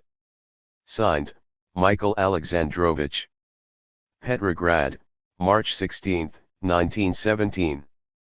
The abdication of Nicholas II and that of Michael Alexandrovich were published simultaneously, and we thus succeeded in settling the question of the dynasty quickly and without further complications. These acts of abdication marked the close of the most difficult and most inspiring period of the revolution. The Tsardom was definitely superseded by a new revolutionary power. Amidst the chaos appeared the outline of a new state, the provisional government, around which as a central point the new order developed. The first act in the drama of the revolution, the death of the old and the birth of a new, popular government, lasted 100 hours. When one recalls what Russia was on the evening of March 16, one feels that some divine spirit swept our country from end to end, leaving not one stone upon another of the old regime. One realizes that it was beyond the power of human reason to direct these events, which marked the turning point in the destiny of the Russian people. One can almost see the huge edifice of the old regime, built on the blood and tears of millions, crumble and fall into dust. One can almost hear the noise of its fall and the groans of those who perished with it. One almost feels again one's own struggle against suffocation in the debris and dust of that fall, which seemed to fill the universe. Small human creatures try to measure with their tiny foot rules this immense upheaval, which was made possible only by divine grace, by the breath of fate itself. They try to prove, with the satisfied air of experts, that everything would have happened differently if so and so had acted thus and not otherwise, that everything would have been perfect if someone else had not been half an hour late in making up his mind. Perhaps everything would have been different if the Duma had found courage to act in its official capacity and to place itself as a recognized, parliamentary body at the head of the movement on the morning of March 12. Perhaps this or that mistake might have been averted if in those first days of the revolution the Soviet had not been guided by men like Steklov, Sukhanov, Bunkbruyevich, Sokolov, Chij, etc. Perhaps Russia would have been saved from the calamity which overtook her 8 months later if someone else had been in Kerensky's place, or if Kerensky had never existed. But it is easy to prophesy after the event. No one wanted a revolution of the kind we have had. No one expected it or wanted it to turn out as it did. No one wanted a revolution accompanied by blood and the tumult of anarchy. The increasingly chaotic condition of Russia between March 12 and 16 was brought into some kind of order by a great, nationwide impulse of love for the motherland, by an intense devotion to the welfare of the country. The credit for this is due largely to the Duma and to the upper classes generally, who acted conscientiously for the good of the whole nation, as they understood it. History will recognize their merit in this. But the working classes, too, regardless of all their mistakes and of the crimes of isolated individuals, devoted all their revolutionary ardor to organizing themselves and converting a formless mass of humanity into an ordered revolutionary body. They, too, acted in accordance with their conscience and worked for the welfare of Russia as they understood it. Who would have thought that the Fourth Duma, representing the aristocracy and the middle classes, could rise at last above all considerations of class to such great heights of patriotic devotion? Its members were able to do this because they felt that they represented the whole country. It was this idea which inspired them and made them look beyond the needs and interests of their own class to those of the entire Commonwealth. For the mere idea of representative government implies an institution which, in its very essence, is consecrated to the welfare of the whole people. It is true that whatever class has the upper hand is apt to use its power to further its own aims, but where it is vigorous and endowed with creative force its rule may be an advantage to the country as a whole. Moreover, every kind of government considers itself acting for the common good and believes that its rule is best for the country. Even the autocracy used to affirm its right to govern by alluding repeatedly to the traditional formula, regarding the welfare of our subjects, etc. At times of peril and upheaval this intention of acting for the common good becomes the leading inspiration of all public-spirited men and especially of such institutions as can lay claim to represent, even if only partially, the interests of the nation. Even a totally reactionary class government will sometimes act for the good of the whole people. The Fourth Duma, which consisted mainly of government servants, of men belonging to a past era of Russian statesmanship, was transfigured at the moment of its death by such an impulse to save the country, and passed it on to the new Russia, to a more democratic generation. The provisional government, which contained the new and regenerated elements, carried on the same idea of governing the people as a whole and was for long months the only real national institution in the general disintegration and decay of the old political and social world, until it, too, was swallowed by the advancing chaos. Then, even the symbol of unity disappeared and it seemed as if Russia had utterly fallen to pieces. But the fire of devotion to the Commonwealth, which once shone so brightly, cannot be wholly extinguished. Deep down in the heart of the nation it still flickers and someday it will flare up again and shine with an undying light. In judging the career of the provisional government one should remember that it had to undertake the guidance of a state practically devoid of the machinery of government. Even the army came to it without leaders, for the authority of the superior officers vanished as quickly as that of the central and local administrations. It inherited nothing from the autocracy but a terrible war, an acute food shortage, a paralyzed transportation system, an empty treasury and a population in a state of furious discontent and anarchic disintegration. One thing alone enabled it to govern: faith in the good sense, the conscience, and the creative forces of the people. It may have been folly to undertake to govern under such conditions, but it would have been criminal to refuse, to consider only oneself and to stand aloof. In 100 hours, hours of continuous anxiety and rapture, the old government, which had been destroying Russia, was wiped off the face of the earth. At the same time, however, the forces that had fought together against the common enemy and worked together for the creation of new forms of government began to divide. Some ranged themselves on the side of the new government, others on the side of the Soviet. But many returned to their private affairs and merely began to grumble at everything that was being done. The new ministers entered their ministries on March 16, and on the following day the provisional government left the Tauride Palace for good. For a few days we held our meetings in the council room of the Ministry of the Interior. After that, until July, we had quarters in the Kerensky Palace, where the Tsar's government and the State Council had formerly met. I left the Tauride Palace with a heavy heart.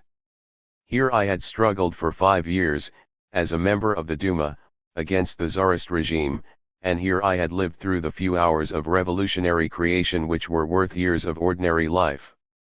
It was difficult to break, perhaps forever, with all its associations. I have tried to describe the great collapse and the swift unfolding of events as we saw them within the walls of the Tauride Palace and as I myself took part in them. For the moment I have ignored other features of the situation. But, as I have already indicated, time did not exist for us then, so that in attempting to follow the sequence of days and hours in reconstructing the events in chronological order I have probably made mistakes. In order to understand the tension of those hours one must keep in mind that we had to deal with all the kaleidoscopic developments at once, so that the separate events seemed interwoven into one. But what enthusiasm, what faith, what devotion we found among the thousands who crowded the Tauride Palace. How quickly everything was organized. How many threw themselves wholly into the common cause. How many were ready to live and die together. Those innumerable delegations, processions, greetings, those bright, shining faces, those outbursts of delight and faith seemed to prove to us all that the people had found themselves at last, that they had cast off the accursed yoke and were advancing joyfully, in festal garments, towards the new day that was already dawning. A mighty living impulse, a divine spirit, a transfiguring ecstasy descended upon the land. It is in such moments that people really live. Notes. 1. Minister of War under the Tsar's regime, condemned by a court for treason during the war. Chapter 2. Before the crash. The months immediately preceding the outbreak of the Great War found Russia seething with revolutionary sentiment. Political leaders who kept in constant, active contact with all elements of the population realized that Russia stood on the eve of a new upheaval, and were preparing for it. With a group of friends I spent the spring and summer of 1914 in traveling from one end of Russia to the other, organizing and marshalling everywhere the political and social forces of the country for the coming joint offensive of all bourgeois liberal, proletarian, and peasant parties and organizations against Tsarism, and for the establishment of a democratic parliamentary regime.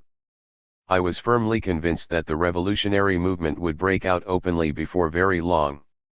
Enormous mass meetings, attended by many thousands, conspiratory gatherings in the provincial cities, and the passive attitude of the Tsarist authorities towards the frank expression of the people's will at my mass meetings all evidenced a deep psychological crisis, of the kind that always precedes the final act of an advancing revolutionary movement and a radical change in the supreme political authority of a nation. I remember well the arrival of the dispatch announcing Austria's ultimatum to Serbia. I was in Samara, a big political and commercial center on the Volga. It was late in the evening and I had just come from a great mass meeting. The city was throbbing with political excitement. Next morning I boarded a steamer to go to Saratov, the leading city of my Duma constituency, where preparations had been made for another rally. With me were a group of political co-workers and friends who had come to see us off.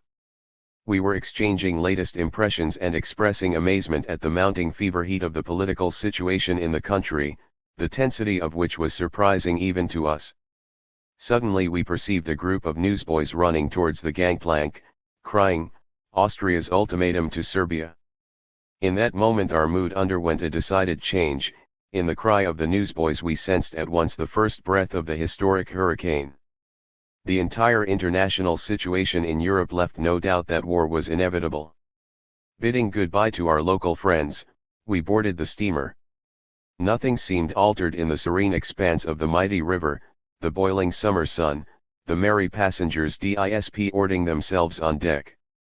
Without talking to anyone and concealing our troubled spirit, our little group of political workers from the Duma hurriedly called a council of war.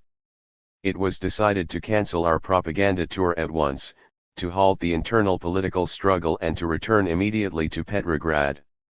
We realized that it was necessary to concentrate all the strength of the country upon the organization of the national defense, as it was quite clear that the government, enmeshed in Rasputin's web, would not be able to handle the task of the war and would bring Russia to defeat and ruin.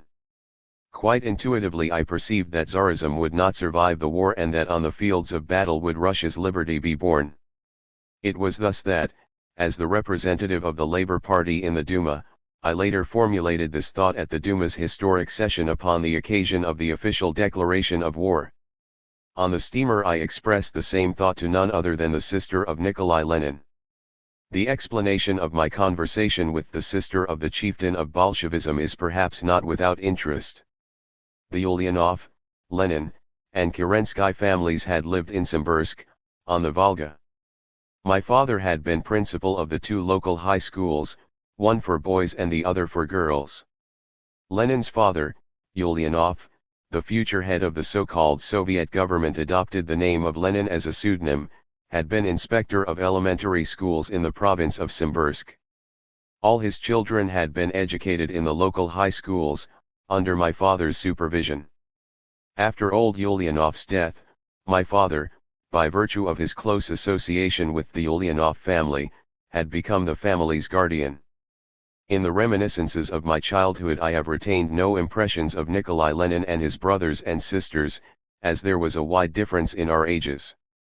It was quite natural, however, that meeting Lenin's sister accidentally on a river steamboat I should have entered into conversation with her.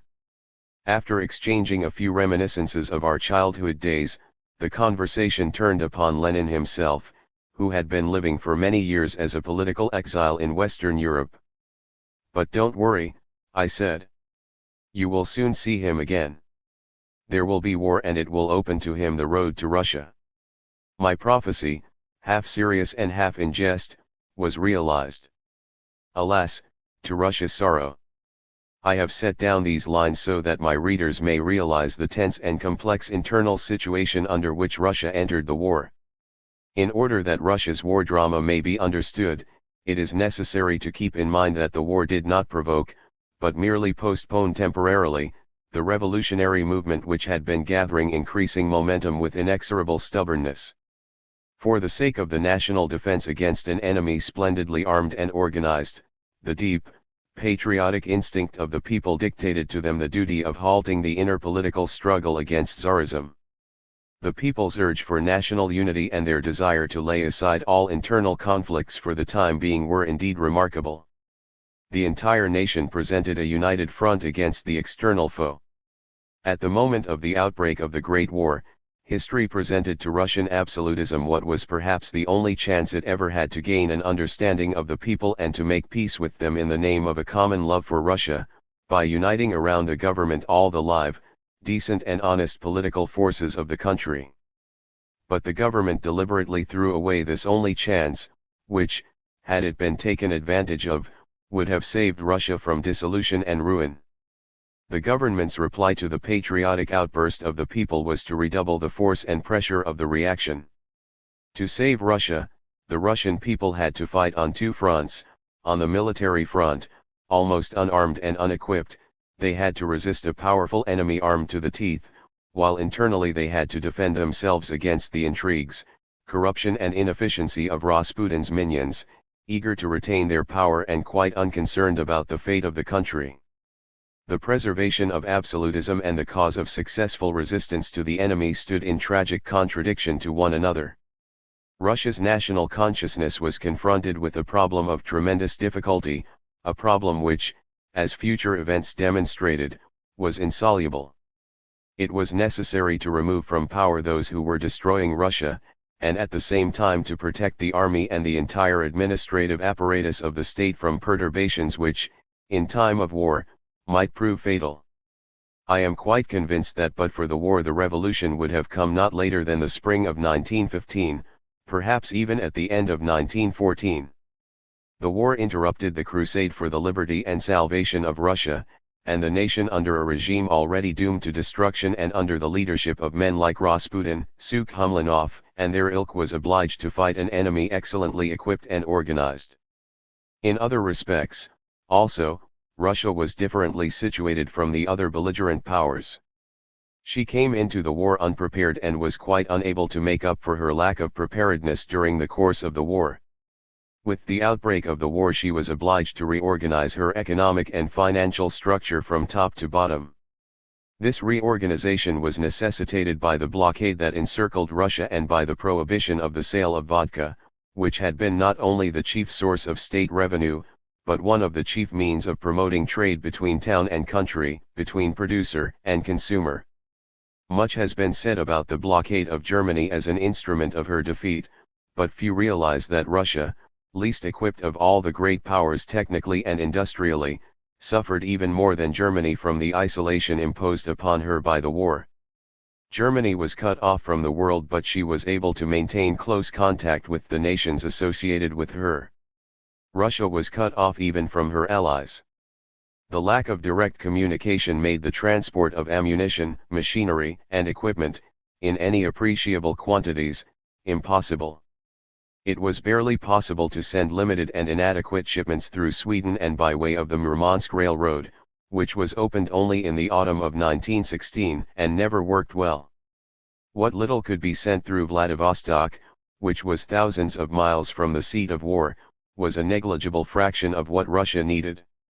The world is quite familiar with the effects of the Allied blockade on Germany, so that I hardly need emphasize the workings of this terrible weapon with regard to Russia. In order to realize what it means for a country at war to be cut off from the whole world, one need only imagine what would have happened to France if her coasts had been inaccessible to the supplies of men and material which came to her in unlimited quantities from all corners of the earth. One can compare Russia to a house, the doors and windows of which are hermetically sealed and which can be penetrated only by means of its chimneys and water pipes, said the representatives of the Inter-Allied Council on their visit to Petrograd in February, 1917. The second factor in the upheaval in Russia's economic life was the prohibition of the sale of vodka on the very first day of the war. I do not mean to imply that the state merely lost 1/3 of its revenue.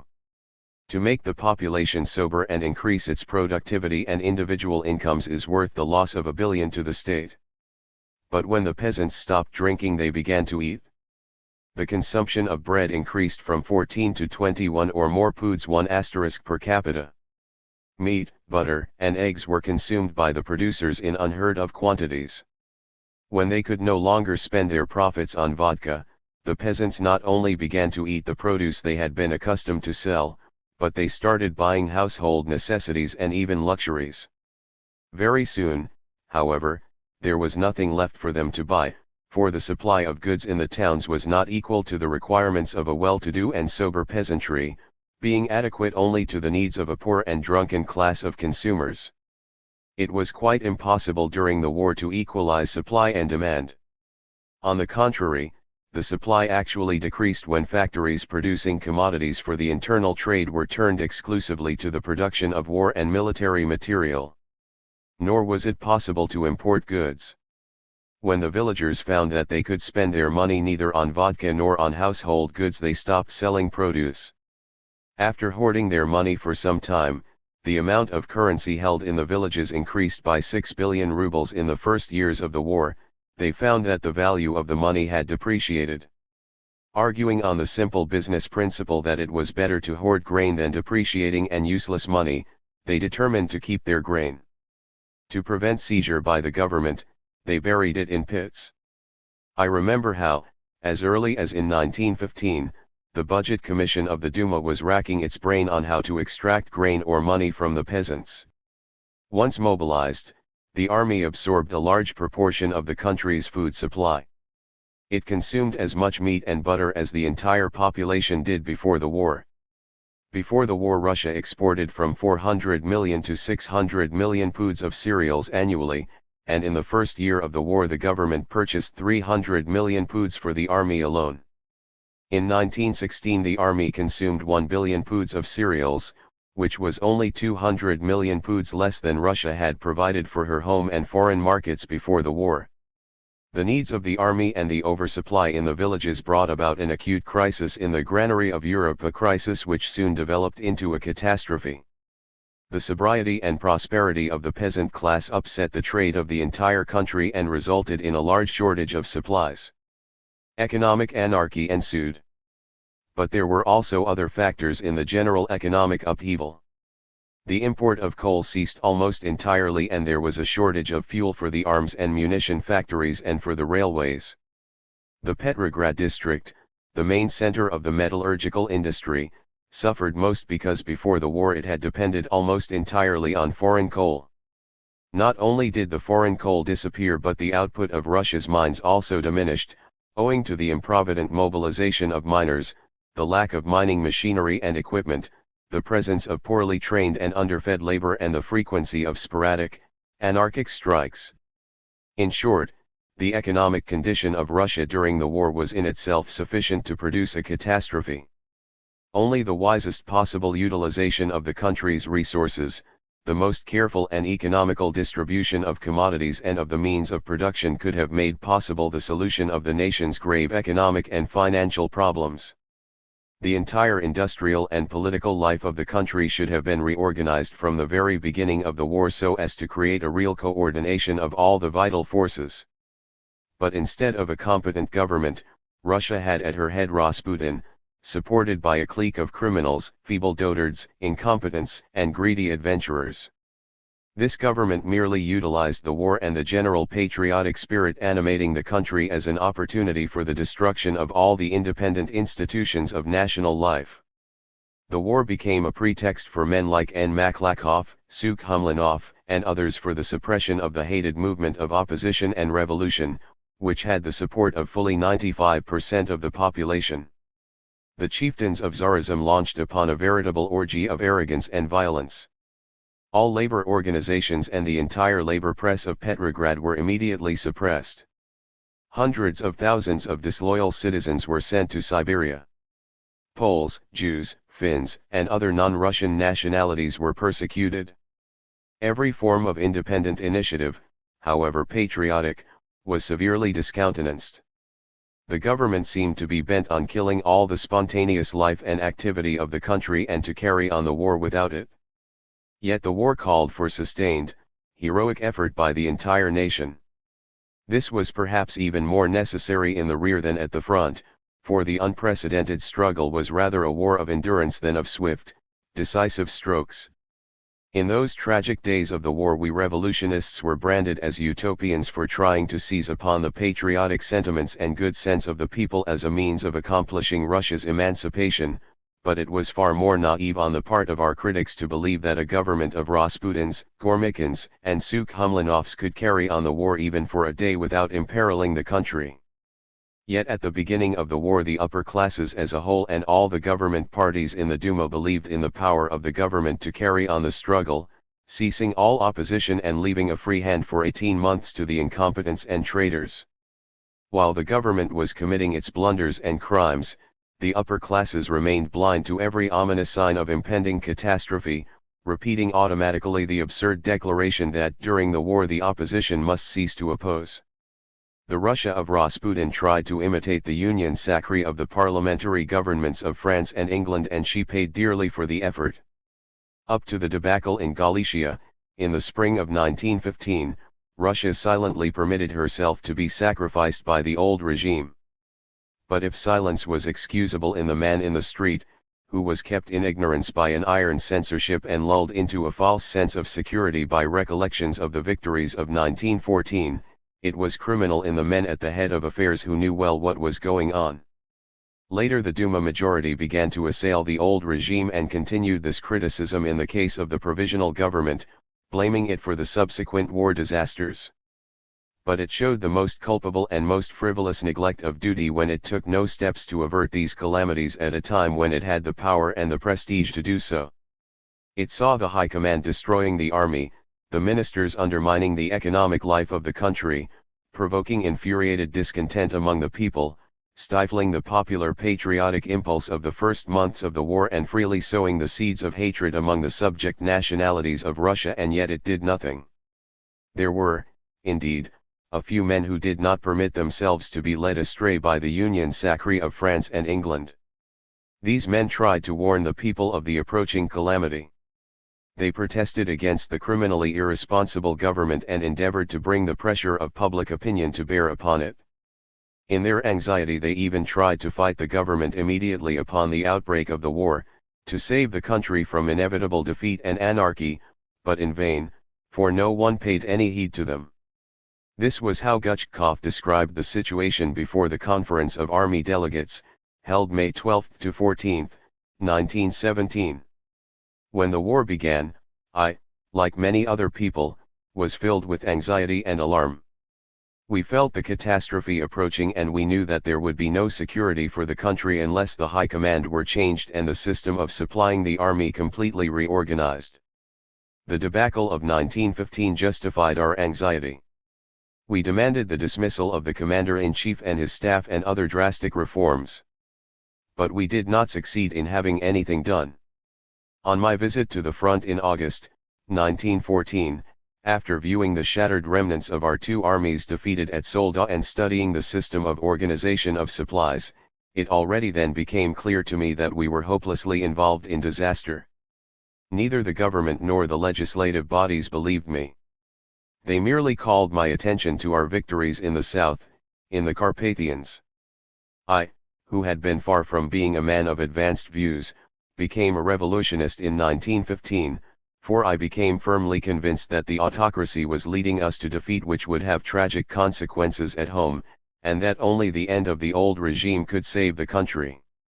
At a time when Gutchkov, a conservative who had resolutely opposed the revolution of 1905, but a man of practical intelligence who knew how to read the signs of the times, had already become a revolutionist, most of the Octoberist and cadet leaders, after 2 years of inaction, were barely beginning to utter vague criticisms, in the hope of influencing Khvostov, Maklakov, Gormikin, and their like.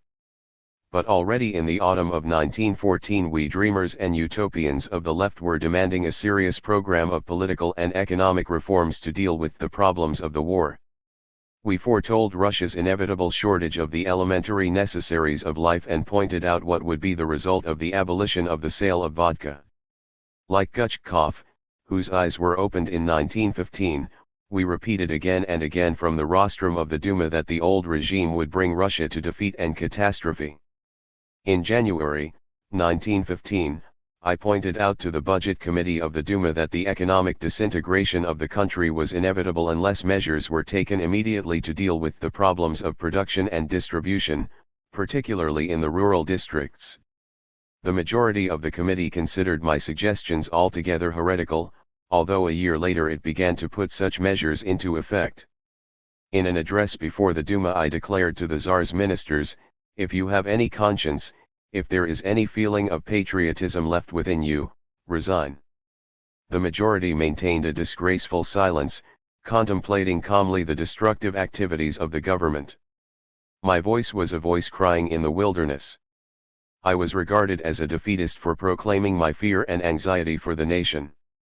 In 1914 and 1915 it was the fashion to condemn all those as defeatists, pro-Germans, dreamers, and doctrinaires who, foreseeing the approaching catastrophe and sensing the abyss opening up before Russia, affirmed that it was vain to think of victory while Rasputin was in power. We were severely reproached for breaking the political solidarity of the country and told to stop the insolent persistence of our criticism. But those who could not or would not face the truth and who shirked the duty of fighting against the forces of disintegration were really the men who unconsciously laid the foundations of Russia's inevitable ruin. At the very beginning of the war, when the Duma was preparing for the historic session of August 8, Rodchenko sought my opinion, among others, as to what proposals he was to lay before the Tsar. I advised him to ask the Tsar to grant an immediate political amnesty, to restore Finland's constitution, to proclaim autonomy for Poland, to put a stop to political persecution, to grant civil equality and civil liberties. Of course Rodchenko did not take my advice. I made the same suggestions to the leaders of the progressive parties, but they curtly upbraided me for my youthful impetuosity and pointed out that even in England the parliamentary opposition had ceased to oppose the government with the outbreak of the war. What naivete!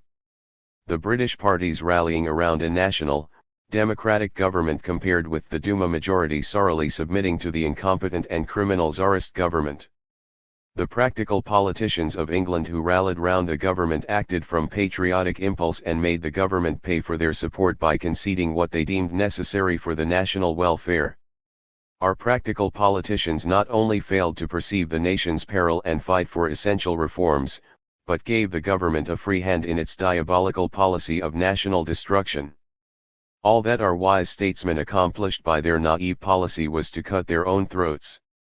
Not only the government officials, from whom such folly was to have been expected, but even the middle classes represented in the Duma, failed to understand that without the voluntary cooperation of all classes of the population no country could carry on a war such as was being waged. For a whole year before the man in the street awoke to the situation, the economic, material and human resources of the nation were being ruthlessly, madly, criminally dissipated. The Galician defeat, the millions of casualties and the loss of the frontier fortresses opened Russia's eyes. The country shuddered with horror and indignation, and the government, like an assassin caught in the act, was frightened into making certain concessions. It modified slightly its rule of terror and gave the middle classes some scope for independent activity, particularly in the domain of provisioning the army. The second phase of the war began. Independent bodies were permitted to organize the resources of the country. At last the Duma ventured to make itself heard. Various organizations began to function, through which the middle classes set about the task of improving the condition of the army, particularly the supply system, and reorganizing the production and distribution of food throughout the country. The success achieved by the middle classes in this task was due in no small measure to the patriotic support of the working class. Peasants, workmen, cooperative societies, and local officials were animated by the same patriotic anxiety and hastened to the support of the country. The population as a whole was at that time remarkably moderate and reasonable, conscious of its duty to the nation. Had the Duma, in the autumn of 1915, evinced more self-reliance and courage, had it shown better understanding of the people and made common cause with all the responsible democratic and progressive forces, it could have easily driven from power the internal foe, as an essential prerequisite to the defeat of the external enemy.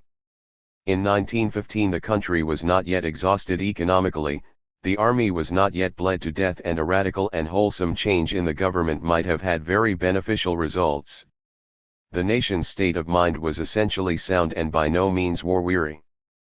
But the impulse of self-sacrifice revealed by the people was permitted to go to waste.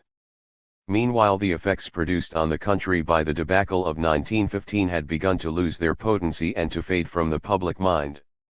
The government returned to its old ways and most of the population lost interest. Only the privileged class retained a slight measure of independence and relief. However, in the autumn of 1915, the various middle-class organizations, such as the Union of Municipalities and Zemstvos, managed to get into closer contact with the army, helping to reorganize and equip it, establishing friendly relations and gaining authority in all the ranks. An alliance between the army and the civilian population began to develop, and this alliance 18 months later made the revolution possible. The defeats and sufferings of the army in the retreat of 1915 had destroyed the last vestiges of its loyalty to the autocracy and the Romanov dynasty. The nation's efforts in 1915 checked the military debacles by giving the army a measure of technical and moral support, but the principal source of Russia's peril, the Rasputin regime, still remained, for the entire system and administration of the government had been left untouched. As a crumbling edifice may be propped up for a while by buttressing it with iron girders and patching up the largest cracks, so did the popular movement hold together the disintegrating structure of Imperial Russia. By the spring of 1916 the condition of the army had so much improved that Brusilov was able to launch his Galician offensive, which saved Italy, striking against the advice of his superiors, who maintained that the army was too demoralized by the retreat of 1915 to undertake offensive operations. Brusilov was unable, however, to follow up his initial brilliant successes because of lack of cooperation on the part of the High Command and the anarchy and disorganization at General Headquarters. The subsequent development of Brusilov's campaign wiped out the early victories and brought new trials and tremendous losses. Incidents such as the loss of tens of thousands of lives at Kovel may well account for the spirit of utter hopelessness which swept the army. The process of final disintegration set in the autumn of 1916. By January of the next year the situation had become really critical. Those reactionaries who hold that the revolution undermined the Russian army, that the army, having fought heroically in 1914 and 1915, began in 1917 to flee in panic, distort the facts completely. The fighting qualities of the army diminished inevitably. It became more and more an ill-equipped and undisciplined rabble, commanded largely by men who had donned their uniforms after only 6 or 7 weeks of training, and headed by staff officers who were shamefully negligent of their duty. Mutinous and corrupt garrisons in the rear formed a dark background to the tragic picture in the winter of 1916. It was not without cause that Brusilov afterwards declared, "The experiences of 1916 prepared me for the revolution." Nor was General Alexeyev, in October 1916, at that time Chief of Staff to the Commander-in-Chief, Nicholas II, unjustified when, with the approval of Prince Lvov, he planned to have the Tsarina arrested and exiled to the Crimea and to compel the Tsar to grant certain reforms. The situation of the country as a whole was even more desperate than that of the army. Rasputin and his clique had thrown off all restraint. Their governing methods and their attitude and conduct towards the Russian people surpassed all the bounds of audacity and treachery. In the face of the growing food, financial, fuel and transport crisis they renewed, with fiendish ardor, the persecution of the cooperatives, the Union of Municipalities and Zemstvos, the municipal bodies and similar organizations. The censorship operated fast and furiously. Newspapers and organizations, however innocent, were suppressed. All freedom of assembly was forbidden. An endless stream of exiles flowed to Siberia from all parts of Russia. While the ruling clique, drunk with blood, was indulging in an orgy of oppression, Russia was perishing. Despair, terror, and hatred permeated the soul of the people as never before. Defeatist and Bolshevist propaganda began to spread in labor circles. Strikes, deliberately fomented by the government, became frequent. A wave of riots swept the army and the hungry mobs. Desertions increased. Separatist movements sprang up in the border provinces. The country was advancing towards a precipice. From Grand Dukes to peasants, indignation and wild apprehension seized the whole of Russia. Early in November 1916, Grand Duke Nicholas Mikhailovich wrote to the Tsar. "You have repeatedly affirmed your intention of carrying the war to a victorious conclusion. Do you think this is possible in the present condition of the country? Do you know the real state of affairs in the border provinces and in the interior? Believe me, when I urge you to shake yourself from the web in which you are entangled, I do so only because I hope and trust that by so doing you may save your throne and our beloved country from irretrievable disaster." By web the Grand Duke meant Alexandra Fyodorovna and the Rasputin clique. Fearing that the folly of Alice, as Alexandra Fyodorovna was called in the imperial family, would bring ruin upon the entire dynasty, the Grand Duke Dmitry Pavlovich took part in the assassination of Rasputin. During the winter of 1916 the Duma, although by no means as yet revolutionary, began to talk in revolutionary language. In his famous speech Miliukov openly attacked the Sturmer government and asked point-blank, "Is this country actually in the hands of traitors?" Middle-class Russia raised the demand of a government responsible to the Duma. But in this demand, too, the Duma lagged behind. While the country as a whole joined in the demand for radical constitutional reforms, the progressive bloc in the Duma, the majority, led by Miliukov, Shidlovsky and Shulgin, was still clinging to the vague slogan, "A ministry with public confidence." By December 1916, A marked difference of opinion had arisen between the Duma and those organizations which most resembled it in political tone and social status, such as the All-Russian Union of Municipalities and Zemstvos. In proportion as the country has become aware of the general disintegration, said Efremov, leader of the Progressive Party, on February 27, 1917, it has lost faith in the government and acquired faith in the Duma. There is now, however, an ever-increasing tendency to set the Duma aside and solve the nation's difficulties in a more radical way. The country will shortly give proof of its discontent, and the obstinate short-sightedness of the authorities seems determined to drive it to the conclusion that it is impossible to obtain by parliamentary means a government responsible to the people. The middle classes were losing faith in the Duma, but the more democratic and radical circles had never looked to it as an infallible guide, though they had tried for months to induce it to join in the struggle for the salvation of the country. In November 1916, the country's peril had become so evident that all those who had any spark of patriotism had already become revolutionists. In December the whole of Russia was unconsciously adopting revolutionary methods against the government. As I said to the Duma majority, like Molière, who did not know when he was talking prose, you reject revolution while you talk and behave like revolutionists.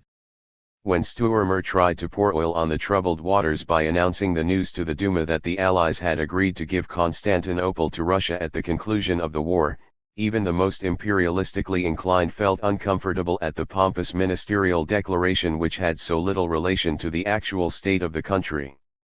Altogether, the obvious incongruity between Russia's actual situation and the interminable repetition by boasting officials of their tactless phrasemongery about complete victory over Germany and Russia's hereditary mission with regard to Turkey infuriated the exhausted masses. The new year of 1917 found Russia in this state of increasing anarchy. A few still cherished gleams of hope that the old government would, at the 11th hour, bethink itself or, at least, perceive its own deadly peril and make concessions to the demands of the nation. The Crown, or rather the influences behind Alexandra Fyodorovna, who had meanwhile openly taken up the reins of government, met this hope with a series of new reactionary measures. Skiglovatov, hated by the whole of Russia, was named president of the Imperial Council, to which were added also a number of other notorious reactionaries. A new ministry was formed, with Protopopov as its central figure and Golitsyn, who was himself much surprised at the appointment, as premier. Protopopov was at that time the most hated man in Russia, so that it is not difficult to imagine the effect created by his appointment. In September 1916, Protopopov, a former member and ex-vice president of the Duma, had availed himself of Rasputin's help to work his way into the Ministry of the Interior. His appointment, many were convinced, was backed by certain financial interests in Rasputin's entourage, with a view to ending the war as quickly as possible, even at the price of a separate peace. It was upon him that Rasputin's mantle descended after the latter's assassination. So the authorities answered the country's demand for a popular ministry by resorting anew to the instrumentality of the Rasputin clique. Taking the bit between its teeth, the government rushed, at full speed, towards a collision with the people. There was no longer any doubt of its preparing for the collision. Strikes were fomented by government agents, and often the strikers came to battle with the police. Secret plans were worked out by Protopopov, in cooperation with General Kurylov, one of the most detested officials in the police organization, for the pacification of Petrograd, plans involving wholesale bloodshed. The police department was zealously provoking riots among the population. Incredible as it may sound, the military censorship, on orders from the Ministry of the Interior, prohibited the publication in the Petrograd press of the following appeal by the labor section of the War Industrial Committee. Comrades, workers of Petrograd, we think it our duty to beg you to resume your work immediately. Labor, conscious of its responsibilities at this moment, must not weaken its forces by such strikes. In the interests of the working class you must return to your factories. In spite of the fact that there was a great strike in progress in the munition factories, the publication of this appeal was forbidden. With diabolical persistency, the police department, led by Kurylov, set itself to destroying all democratic organizations that stood for national defense and to push the masses into the arms of defeatist Bolshevist agitators, who were assiduously spreading their propaganda among the aroused workers and soldiers. In January, almost the entire labor group of the Central War Industrial Committee was arrested. This group was the stronghold of national defense in the world of labor and was bitterly assailed by the Bolsheviki and defeatists. At the same time, the government began the demobilization of the labor sections of the provincial war industrial committees. A conference in Moscow of various independent organizations called to consider the food problem was forbidden, although many cities and towns were on the verge of starvation. Even a commercial and financial conference summoned in Moscow was suppressed. The central body of the cooperative societies, which were supplying the army and the cities with food, was dissolved and its members prosecuted. In a word, the government set itself to demolishing everything that was likely to avert an uprising, meanwhile laying plans for the suppression of rioting in Petrograd with machine guns. The motto attributed to the Ministry of the Interior through anarchy to a separate peace was being successfully put into effect. I must say, however, that Nicholas II had nothing to do with all this. The government was simply preparing to confront him at a given moment with a fait accompli which would oblige him to sign a separate peace. I cannot say whether Alexandra Fyodorovna had anything to do with it. Her immediate circle was not above suspicion and German agents were hovering around her and Madame Vyrobova. But whether the Tsarina and her lady-in-waiting took part in preparing the country for a separate peace I cannot say, although I did my best to find out when I first took office. Meanwhile, the condition of the army was becoming desperate. By January, 1917, there had been 1,200,000 desertions and the number was still increasing. The army was demobilizing itself.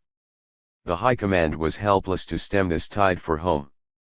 Special military police detachments were formed to round up the deserters and rewards of from 7 to 25 kopecks a head, according to the rank of the deserter, were offered as encouragement in the manhunt. The Naval and Military Committee of the Duma was at its wits' end to find a means of preventing the army from melting away. Military discipline began to vanish. Whole units refused to fight or to relieve their comrades in the trenches. Here and there the men in the trenches engaged in and encouraged fraternization with the Germans. The lack of military discipline in the rear was even worse. A memorandum dealing with the tragic condition in the army and the urgent need for certain measures to cope with it, drawn up by a special conference on defense consisting of representatives of the Duma, the Imperial Council and independent organizations, was laid before the Tsar at the end of January. Shingarayev, chairman of the Military and Naval Affairs Committee of the Duma, obtained an audience with the Tsar in a naive effort to prevail upon him to take measures to save the country. The condition of the country as a whole continued to be worse than that of the army. Owing to the coal shortage, the blast furnaces in the south came to a standstill in December and the munition factories in Petrograd began closing down. In February came an acute crisis in the textile industries of Moscow, which used a very large proportion of the coal required by the country. The transportation system was becoming more and more disorganized. Passenger traffic had to be stopped for weeks at a time to enable the most essential military and supply trains to go through to the front. In Vladivostok alone there were 40 million poods of military supplies and agricultural material which it was quite impossible to transport into Russia. The last war alone had brought almost nothing. In January and February, 1917, 995 million paper rubles were issued as against 662,800,000 for the first half of 1916. The cost of the war exceeded 50 million rubles a day. At the end of January, the Central Committee of the All-Russian Union of Municipalities and Zemstvos presented a memorandum to the Government Food Commission which contained the following observation.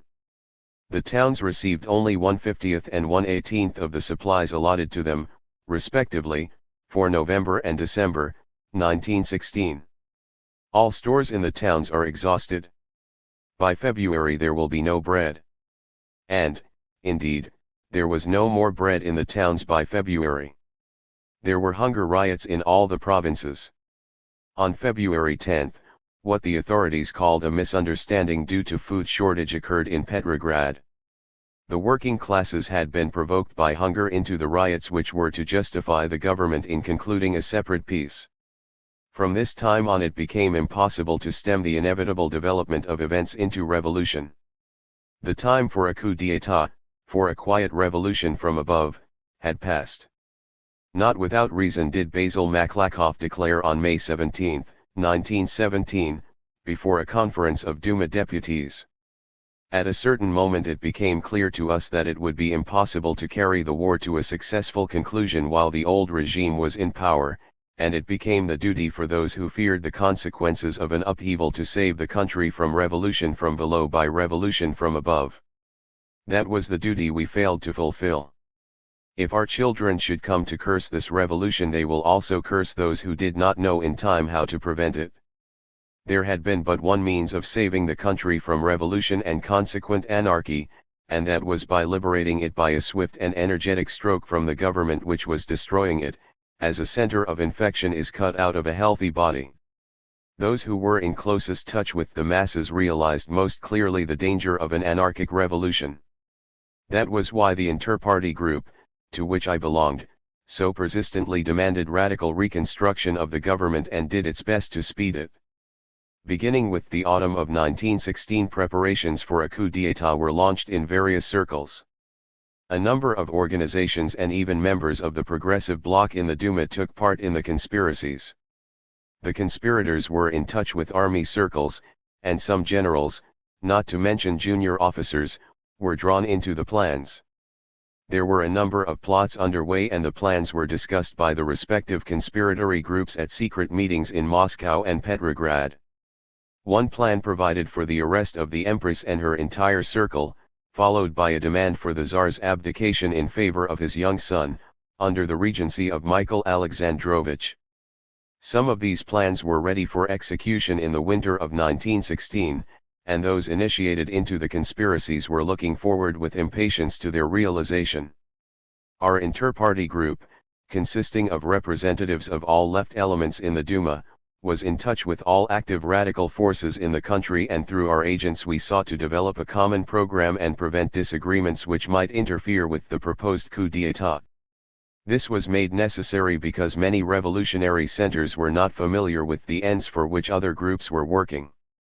Besides helping to facilitate a coup d'état, we had to prepare all democratic and socialist parties for the event and to create a center around which to rally the revolutionary democracy as a controlling force against popular excesses. The Secret Information Bureau of the Democratic parties provided such a center. As far as I knew of and participated in the plans for a coup d'état, that was how the situation stood in Petrograd and Moscow. There were, however, additional projects of the same kind at the front and elsewhere. For instance, one group of army officers planned to bomb the Tsar's automobile from an aeroplane at a certain spot along the front. Unfortunately, none of the plans for a coup d'état was carried out.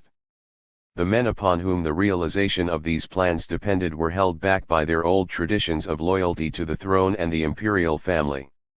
They kept on vacillating and tinkering with the plans, trying to define the powers of the regent, etc., and putting off the decisive moment. But every day's delay endangered the whole enterprise by exposing it more and more to discovery by the police. Several opportune moments had already been permitted to pass. Finally, the coup d'état was fixed by one group for the beginning of March. But it was too late. On February 27 the Duma began what was to be its last session. A great popular demonstration was expected on that day. Police and troops lined the streets leading to the Tauride Palace. There was a strong movement among the workers for marching to the support of the Duma, but the Duma majority, through Miliukov's open letter to the workers, firmly and even rudely declined this help, asking the workers to take no action. The government censorship, by the way, tried to stop publication of this letter. The session began in an atmosphere of great tension. The majority, although realizing that critical events were impending, refused to admit that the time for conciliation with the government had passed, and that the people were about to take matters into their own hands. It still obstinately refused, in its all too moderate declaration of policy, to join in the demand of the whole middle class for a ministry responsible to the Duma. This declaration was altogether in dissonance with the actual situation and with the opinion of the whole country. Yet the leaders of the majority regarded the original draft of this declaration, as drawn by Shulgin, too radical. Even those progressives who bolted the progressive bloc to join the left believed that a solution consistent with loyalty to the Tsar was still possible, although they declared in their pronouncement that the country was on the eve of demonstrating its discontent. On the same day, February 27, Milyukov declared in the Duma, "Only heroic measures can cure the helplessness that has descended upon the country as the result of the wall which the government has built around itself and which during the last 3 months has become even more impenetrable." He added, "We have reached a decisive point. On all sides we see patriotic anxiety. Only timely conciliation can bring salvation. The Duma alone cannot remove this anxiety, but we believe that the patriotism of the people will not allow our powers of defense to be weakened at this critical moment." On the following day I addressed the Duma, and for the first time the Duma heard the unvarnished truth. I declared openly that the ruin of the country was due not to ministers who come and go but to the power which appoints them, i.e., the monarch and the dynasty. I called upon the Duma to begin at once, by every available means, a fight to the bitter end against these enemies of the people. I implored the Duma, in the name of the highest duty of citizenship, to take action immediately and to risk everything for the salvation of the country. I concluded by saying, "If you refuse to listen to my warnings, you will meet facts instead of warnings. Look at the strokes of lightning already flashing across the sky." I declared that I for one would not shrink from violence. A few days later I said, "In my opinion an open collision with the authorities is bound to come soon." But very few realized the catastrophe was approaching, and most people listened to my warnings with incredulity. I remember that after my first address many people condoled with me, fearing the consequences that would befall me as a result of my attack on the dynasty. Most people thought we were on the verge not of a revolution but of a bitter and hopeless reaction. The police department was still very effective in its operations, and every day the papers carried statements forbidden by the censorship in the columns allotted to the publication of speeches in the Duma. Even Poroshkevich, the reactionary deputy, protested against the mutilation and falsification of his speeches by the military censorship. The number of arrests and house searches increased. The police and troops were successfully putting down the growing riots in the capital. On March 5 there was serious rioting in the largest factories in Petrograd, including the Putilov works. The troops obeyed orders to resist the workers. On the same day the Tsar left for general headquarters, leaving behind with Prince Golitsyn a decree for dissolution of the Duma, signed but undated, ready for possible contingencies. The fate of the Duma was thus left entirely in the hands of Protopopov and his clique. On February 6 the rioting assumed new intensity, and the attitude of the government was such as to provoke Shingarayev, speaking in the Duma, to denounce the existing regime as a dictatorship of madness. The moment of collision approached more quickly than I thought. On March 9 all the newspapers of Petrograd ceased publication simultaneously with a general strike in almost all the factories. Here and there were battles between the throngs and the armed forces of the government. The acute food shortage in the capital finally compelled Prince Golitsyn to make concessions. A special conference composed of members of the government, Protopopov was not permitted to participate, and of representatives of the Duma and Imperial Council resolved to pass a law transferring the control of the food supply to the town councils within 24 hours. The Duma passed this law at its morning session, March 10, which was its last. There was firing that day all over the capital. A crowd was shot down on the Nevsky Prospect, quite near the Duma.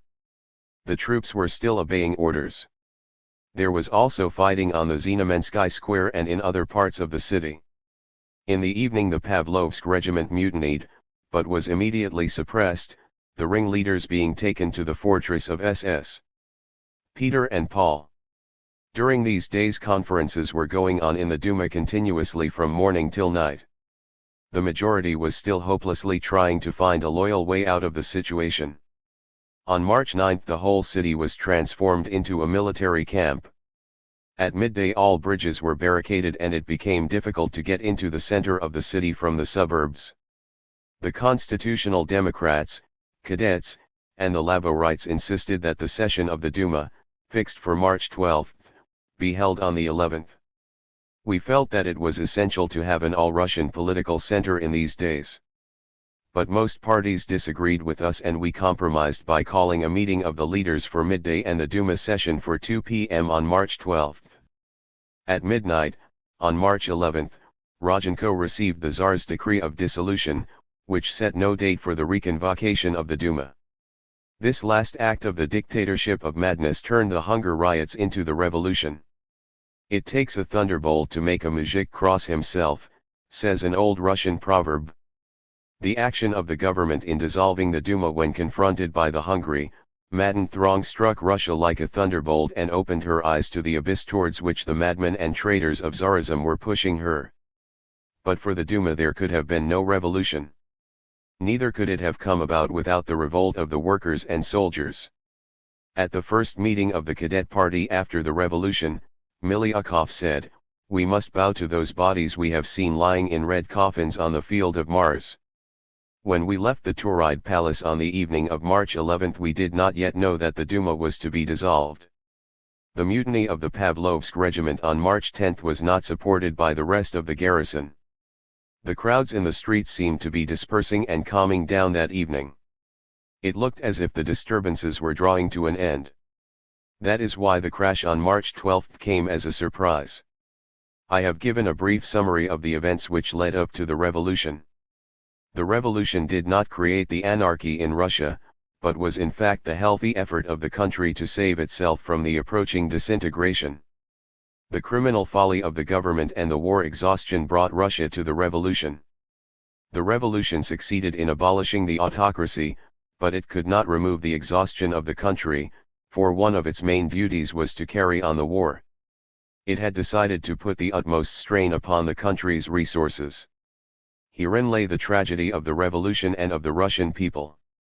Someday the world will learn to understand in its proper light the Via Crucis Russia walked in 1916–17 and is, indeed, still walking.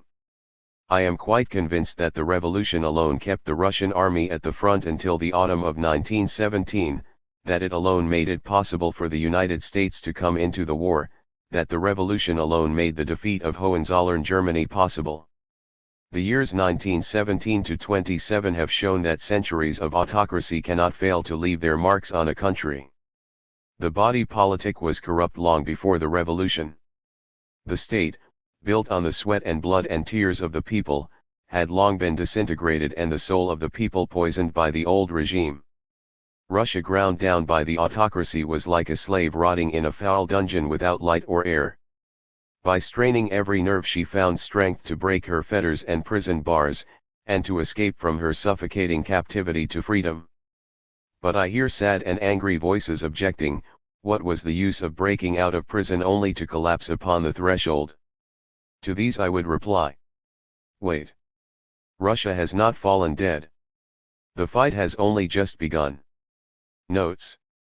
1 * Pud, variant of Pud, a Russian weight equal to 40 pounds Russian or slightly more than 36 pounds avoirdupois. Chapter 3. Within the Provisional Government. I hope the reader has by this time sufficiently grasped the political and social environment in which the Provisional Government was obliged to begin its work. Upon its formation, March 16, and its departure from the superheated atmosphere of the Tauride Palace, the government held its sessions temporarily in the main meeting room of the Ministry of the Interior. In the silence of the spacious, quiet, ministerial chamber, hung with portraits of former rulers, imperial ministers, and representatives of Russian reaction, every one of us understood, perhaps for the first time, the change that had come upon Russia. There were 11 of us. Every one of us had been regarded by the Tsarist Ministry of the Interior with hostility and suspicion. And now we had in our hands the supreme power of the great empire, power that came to us at the most difficult period of the war, after an explosion which swept away the entire old machinery of administration. 1 asterisk. I remember with what emotion Prince Lvov read to us at our first meeting a report on the situation in the provinces. From all towns and cities, provincial and county seats came telegrams which seemed as if they had been written by one and the same hand.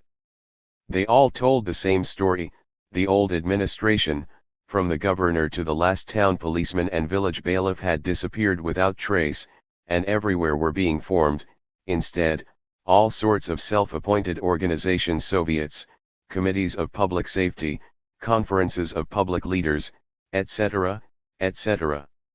I have telegraphed, the prince told us, to all the chairmen of Zemstvo administrations the suggestion that they assume temporarily the duties of governors, in the capacity of commissars of the provisional government. But in the majority of cases the chairmen of the Zemstvo administrations in the provinces were conservatives and, frequently, quite outspoken reactionaries. They enjoyed no wide influence and could not maintain themselves in authority for a week. Very much the same was true everywhere in the provinces with regard to the military authorities. Somewhat more favorable was the situation with respect to the judicial machinery. But here, too, even in Petrograd, where the institution of the election of magistrates had remained intact, there was a difficult situation. The villages, liberated from all administrative vigilance, had begun to govern themselves. There was an immediate mad rush by the peasantry for the land. In the cities, various self-appointed organizations, whipped up by the raging revolutionary tempest, were devoting themselves to such creative revolutionary activities as raids, searches, confiscations, and the liberation not only of political prisoners but also of criminals of the most desperate hue. One need only visualize for a moment this raging human ocean, freed from all bonds, this molten, as yet formless revolutionary mass, to realize the tremendous historic and positive role played by the Soviets, which everywhere, as in Petrograd, contributed greatly to the establishment of revolutionary discipline. Despite all their great errors and frequent stupidities, the Soviets represented the first primitive social and political molds into which the molten revolutionary lava began gradually to flow and to cool off. Sometimes it seems to me that the word revolution is quite inapplicable to what happened in Russia between March 12 and 16. A whole world of national and political relationships simply sank to the bottom, and at once all existing political and tactical programs and plans, however bold and well conceived, appeared hanging aimlessly and uselessly in space. The political parties that survived the March earthquake, the social revolutionaries, the Social Democrats and the Constitutional Democrats, all other more moderate and conservative parties being reduced at once to zero or almost to zero, sought to act in accordance with all the rules of Western European political art. Their leaders tried to classify the character of the revolution by calling it bourgeois or socialist. They put forward political proposals, which in their opinion demanded immediate realization, and disputed about compromise formulae. But no one wanted to perceive the most important thing of all, the disappearance of the machinery of state, the need of restoring the apparatus of administration itself, without which all programs, platforms, formulas, resolutions, etc. assume the value of so much useless paper. According to opinions in Russia and abroad, based on the classic models of the French Revolution of 1789, the epoch of the provisional government can be divided into two periods: first, the bourgeois period, under the premiership of Prince Lvov, and, second, the socialist period, under the premiership of Kerensky. Correspondingly, it is customary to say that in the second period the government was more radical in its legislative work, less constructive in its methods of administration, and weaker in the application of administrative compulsion.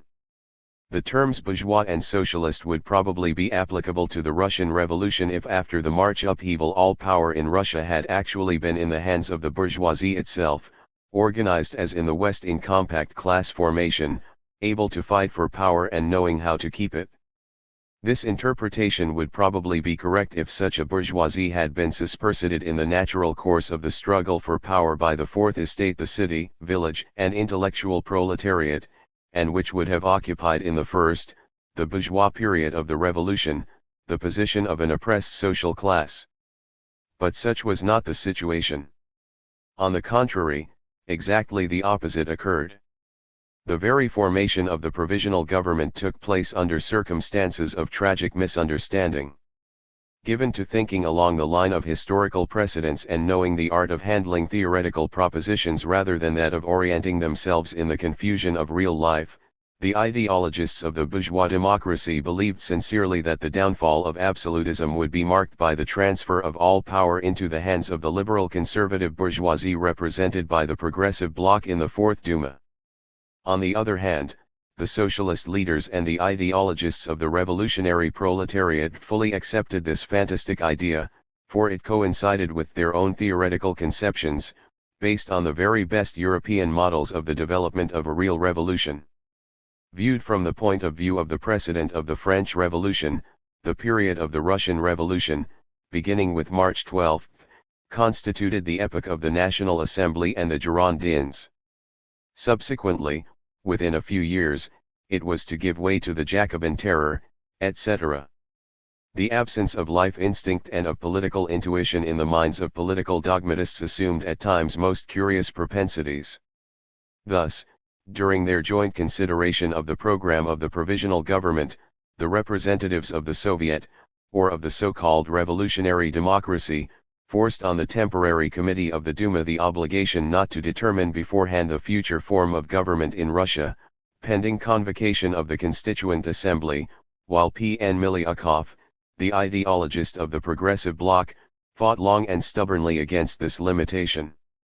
What was all this about? It was very simple. P.N. Miliukov was convinced of the inevitability of a constitutional monarchy in Russia after the revolution, and on the night of March 16, while the leaders of the revolutionary proletariat did not venture to demand openly the establishment of a republic, at a time when the republic had already become an historic fact. The Soviet leaders, guided by Western European political formulae, believed sincerely that after March 12 the political power had to be in the hands of the bourgeoisie, this power to be controlled by the labor democracy, headed by the class-conscious proletariat, which would support the government only to the extent to which it did not misuse its dominant position in the country to the disadvantage of the basic interests of the masses. Both sides, P.N. Miliukov and the accidental leaders of the Soviet, drawn from the ranks of the revolutionists of 1905, were quite sincerely convinced of the wisdom of their opinions. They failed to notice what was actually taking place about them and to sense the profundity of the popular upheaval. I write this not with intent of sitting in judgment upon the leaders of that period. On the contrary, I wish only to show right at the beginning that neither ill will nor mischief played any conspicuous role, nor had any appreciable part in the development of those future acute disagreements around the issue of the provisional government, which contributed to the weakening of the government's barely established authority. The entire depth of the tragic catastrophe experienced by Russia is measured precisely by the fact that despite all their goodwill and their urge to help the country, people frequently injured it because they failed to realize the substance and meaning of what was taking place. Ignoring all historical comparisons and European precedents, the problem before the provisional government and the political organizations and parties supporting it, however conditionally, was not a complex but a simple one, yet extremely difficult in its simplicity. It was necessary to restore the country and the state. This task of reconstruction did not consist in restoring territorial boundaries embracing a definite population. In this material sense of the word, Russia did not as yet require restoration, for Russia was still intact. The task of the moment was the restoration of the national governmental fabric as a creative, administrative, and protective political organism. This meant, first of all, restoration of the administrative apparatus, of the machinery of government. It meant teaching some to govern and others to yield obedience. This problem was rendered all the more difficult by the necessity of continuing the war and by the need of what was in reality tantamount to reconstruction of all juridical, economic, and social foundations of the country. One of the strongest and brightest impressions of my life is the recollection of the work of the first cabinet of the provisional government, composed, as Lenin described it, of 10 capitalist ministers, among whom I occupied the position of hostage of the democracy. Had Lenin and his lieutenants possessed 100th part of the ability to renounce all personal considerations of power and vanity, of the capacity for unselfish service to the country and the people displayed by the millionaires Terestchenko and Konovalov, by such typical representatives of the landed nobility as Vilvov, or by that characteristic liberal intellectual A.I. Shingarayov, Russia would have in all probability escaped the Golgotha to which she was brought by the blind, senseless, utterly unnecessary fomenting of class hatred by the irresponsible demagogues of Bolshevism. Prince George Lvov. Above all did Prince G. Lvov represent the make-up and spirit of the provisional government.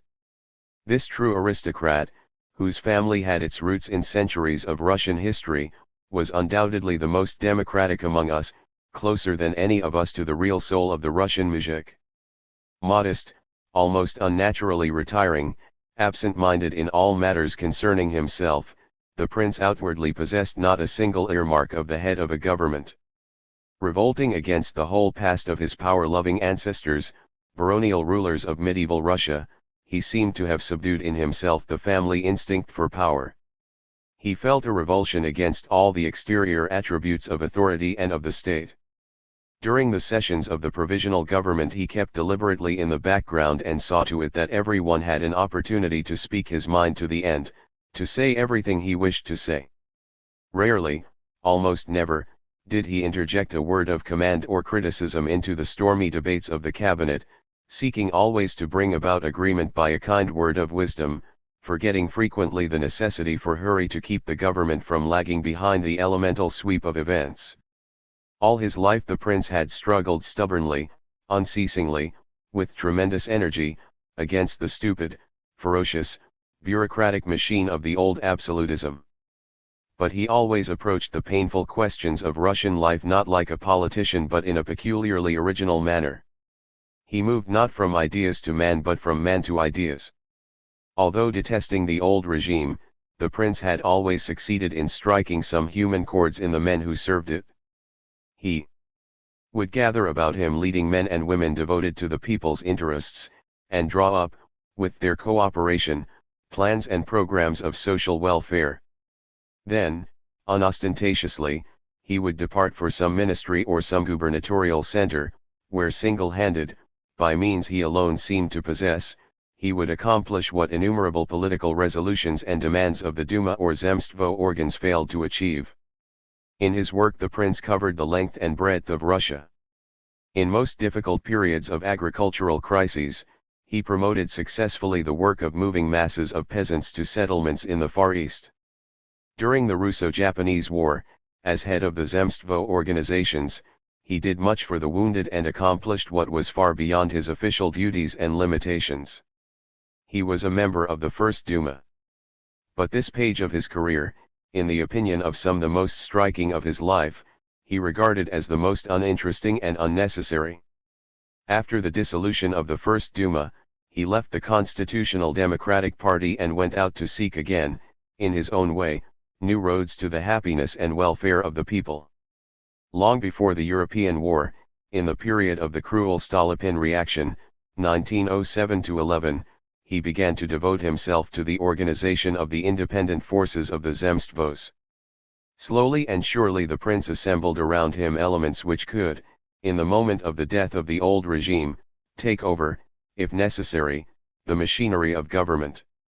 It is remarkable how the roads of the two most typical representatives of aristocratic and bourgeois Russia, of Prince Lvov and Guchkov, met during the war in this work of the building up of independent political and social organizations and of the selection of men of administrative ability, for during the period after the Russo-Japanese War and of the First Duma the two men had been politically widely divergent. During the European War the name of Prince Lvov became the symbol of the social and cultural forces of Russia. At the front he gained great popularity in the commanding corps because of the tremendous work for the army performed under his leadership by the Union of Zemstvos. I met the prince for the first time shortly before the revolution, I think it was in December, 1916. I had already made the acquaintance of his close associates and knew not only of the general humanitarian and social work but also of the contrabandist political activity of Lvov's circle. Sensing the hurricane advancing upon Russia, I felt finally that I could no longer postpone making the personal acquaintance of one who was obviously destined to be one of the future political leaders of emancipated Russia. I met the prince in Moscow, at the headquarters of the governing committee of the Union of Zemstvos, following his adjournment of some business meeting. After exchanging salutations he led me to his study. There, after a brief conversation, we came to understand one another, both of us realizing the tribulations awaiting the country in the very near future. There was a peculiar simplicity, bordering at times on what seemed to be naivete, in the political conversation of the prince. But behind this naivete lay concealed a deep knowledge of the people, and one sensed that he had not only felt the problems of Russia through his heart but had thought them out carefully through his mind. Soon after the beginning of the revolution, many of the admirers and associates of the prince began to hate or to detest him for his lack of willpower, for his Tolstoyan non-resistance to evil. However, let those who consider the prince's policy in the first weeks of the revolution, both as Premier and Minister of the Interior, as non-resistance to evil, let them undertake to build a house of cards in a tempest, under the open sky, to the accompaniment of an all-devouring hurricane. The prince perceived honestly the full depth and measure of the decay and dissolution of old Russia. He, therefore, looked upon the elemental explosion of the people's fury without astonishment. He understood, suffered, and forgave. There are moments in the history of all nations when the highest wisdom of a ruler expresses itself in being able to wait, in the ability to grasp instinctively and not by reason the outwardly invisible spiritual pangs and experiences of the nation. "Let not your hearts be cast down by Russia's freedom," said the prince in the beginning of May at a meeting of the Duma, in a speech remarkable for its thought and faith. To the prince the heritage of Russia's struggle for emancipation lay not in a collection of dead formulas, fit only for the archives, but in the life and substance of the course of events. The prince did not reveal strong willpower either as Premier or as Minister of the Interior. But how could he have revealed it had he desired to do so? Police officials had just begun to reappear in city streets. They were termed militia men, in order not to revive recollections of the old regime, and they were men, assembled hurriedly and casually, who had but little conception of the technical features of their work. When newspapermen sought to learn from the prince, following his initial sad experience in trying to find substitutes for the provincial governors, what he intended to do and whom he intended to appoint, he replied, "We will not appoint anyone. The local populations themselves will elect and inform us accordingly, and we will approve." Most astonishing non-resistance. Not at all. It was simply a demonstration of the prince's profound knowledge of the situation and of his realization that the moment had not yet come for the central authorities to exercise the power of appointment and to issue orders. As soon as the situation in the various towns and provinces permitted it, with the natural simmering down of the boiling cauldron, the central authorities began to act. "We will build the new life of the people not by ourselves but together with the people." These words of Prince Lvov, expressed in another way by Abraham Lincoln, should enable my readers to understand the remarkable personality of the first freely chosen spokesman of the government of Free Russia. We may, therefore, ask, could such a man be the representative of the class interests of the bourgeoisie?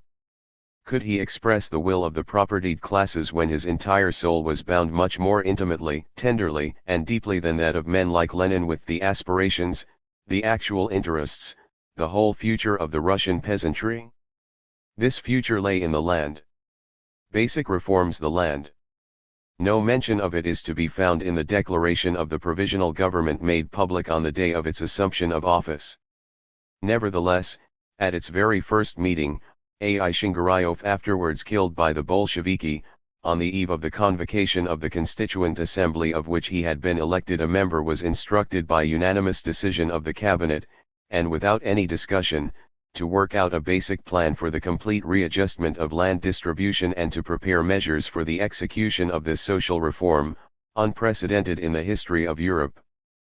Perhaps somewhere in the subconsciousness of one or another member of the provisional government there was a trace of doubt against this bold way of putting the question of the abolition of the entire old system of land ownership, but this egoistic feeling, so entirely natural to any man, was immediately suppressed by the imperative need of surrendering and sacrificing all for the sake of the country.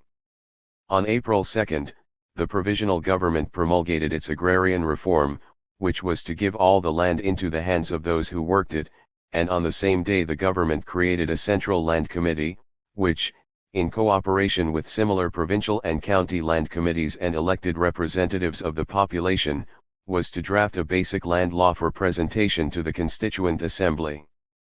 Quite simply, without any struggle, without any of the classic revolutionary scenes on the order of the celebrated oath of the French nobility at the beginning of the Revolution of 1789, occurred this fundamental social change. A great, real, and unprecedented social revolution was brought about through the signatures of the representatives of that propertied Russia which, according to all party formula, should have defended the propertied privileges of the bourgeoisie. Likewise, the first declaration of the provisional government, drafted jointly by the representatives of the revolutionary proletariat from the Soviet and of the temporary committee of the Duma, contained not a word about the labor question. On this question the bourgeois government had the complete freedom of action it enjoyed in the land problem. Nevertheless, on March 20, Konovalov, the new Minister of Commerce and Industry, Moscow millionaire and proprietor of a large manufacturing establishment, placed at the head of his program the creation, in connection with the Ministry of the Interior, of a special labor division, incorporating representatives of labor organizations in the machinery of the department, which began functioning on May 20. On March 24, Konovalov introduced the 8-hour day in the shops and factories of Petrograd, by agreement with the manufacturers. Soon after he recognized the workers' shop committees and began the establishment, by agreement with the representatives of employers and employees, of special boards of arbitration for the settlement of industrial disputes. The provisional government's measure determining the function of trade unions in the state remains a model to this day.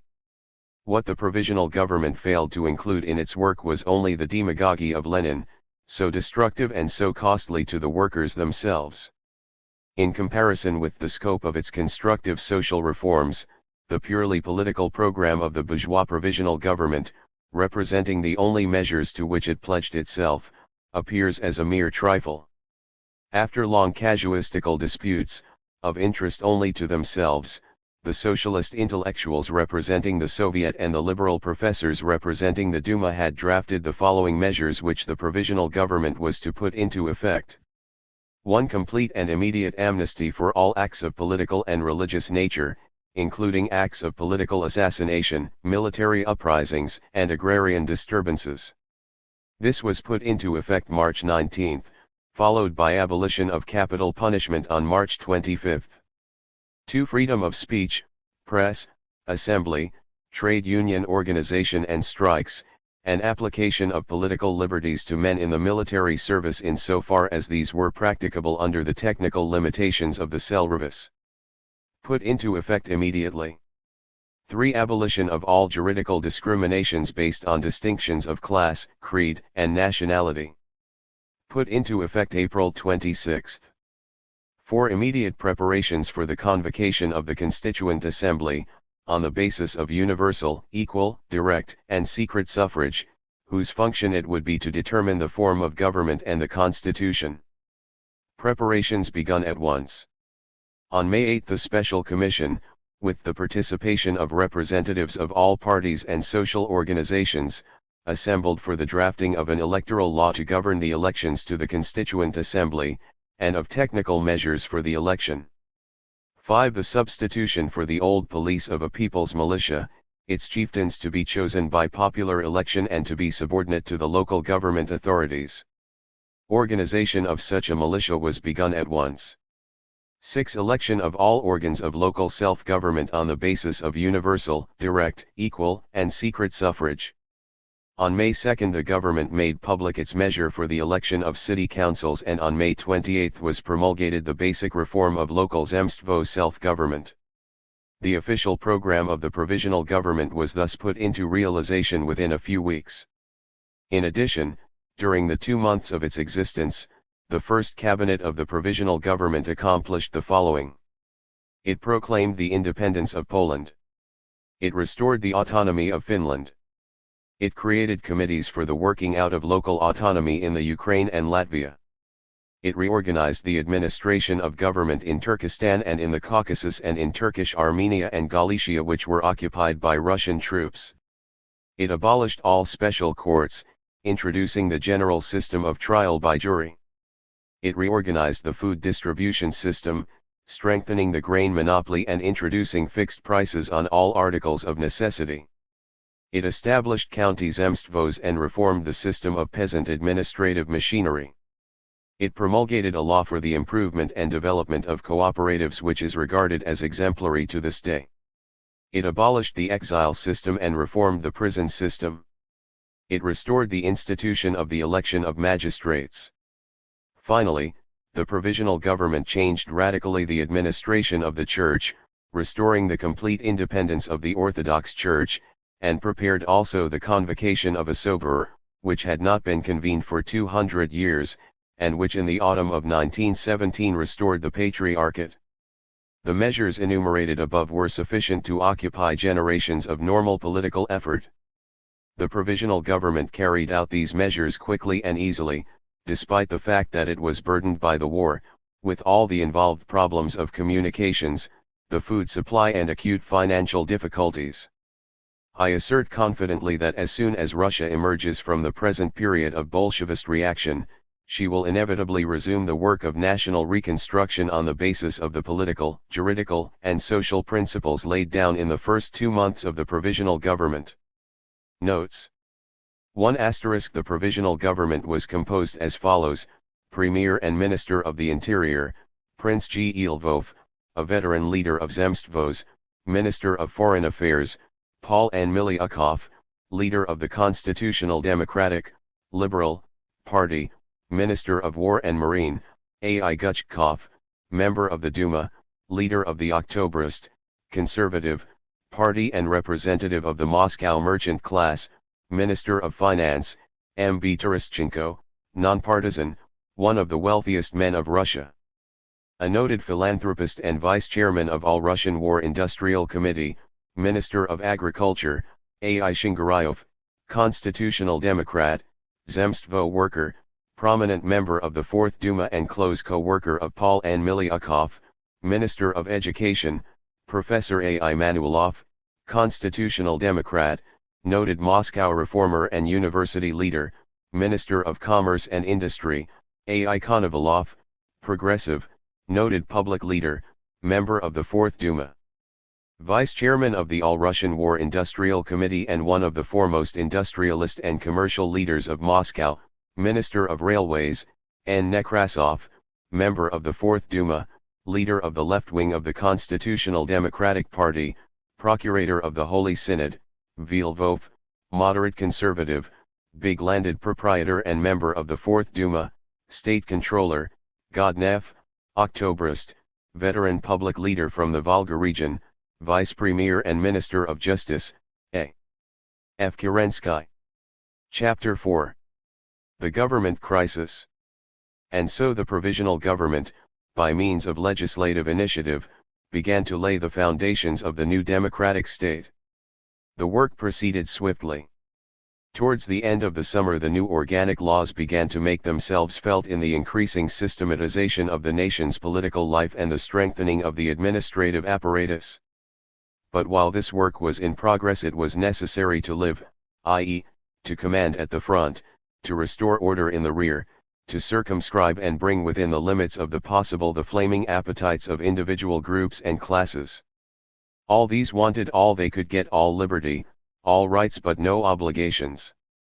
This extremism, this lack of moderation in the demands made upon the government was to be explained by the fact that the population, never having participated in the government of the country and only now, for the first time, realizing its boundless power, believed that the government was omnipotent and that its resources were unlimited now, as before, after 3 years of the wear and tear of war and of economic exhaustion. To stop the destructive sweep of the elemental revolutionary tempest, it was necessary to reveal to the people all the wounds and ulcers of emaciated Russia, to rouse in the heart of every soldier, workman, and peasant concern for Russia.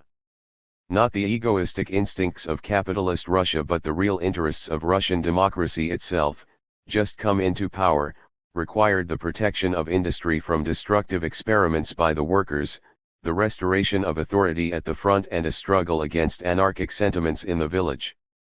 The basic interests of Russia demanded from all citizens the greatest possible self-control and the subordination of all one's personal, class and caste interests to the fundamental problem of the moment, the salvation of the country and of the state.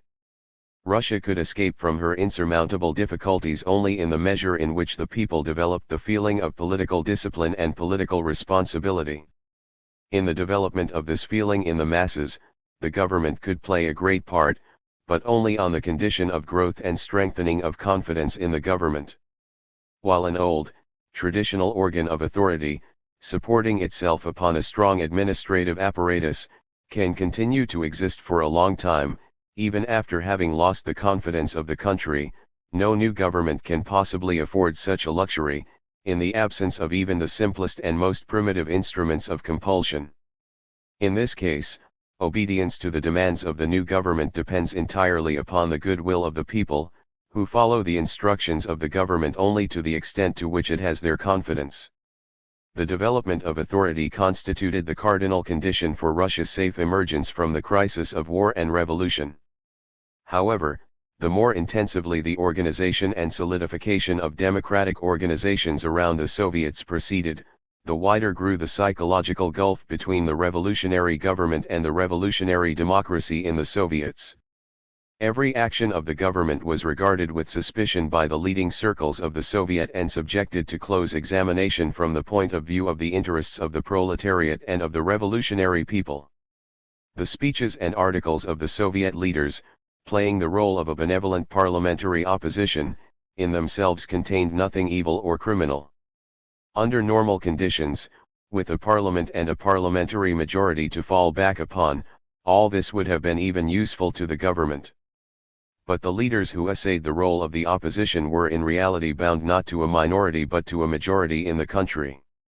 And this majority, untried and inexperienced in any parliamentary theories and party doctrines and having no conception of parliamentary practice, interpreted literally all the sharp criticisms directed against the government by the self-appointed opponents.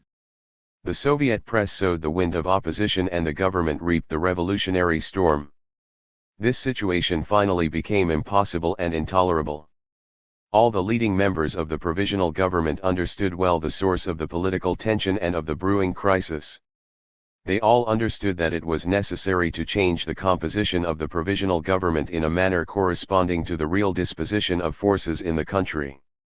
Foreign Minister Milyukov alone stuck to his own theory that all the power after the revolution must belong to the representatives of those elements of Russian society which are termed, according to the nomenclature of socialist ideologists, the bourgeoisie.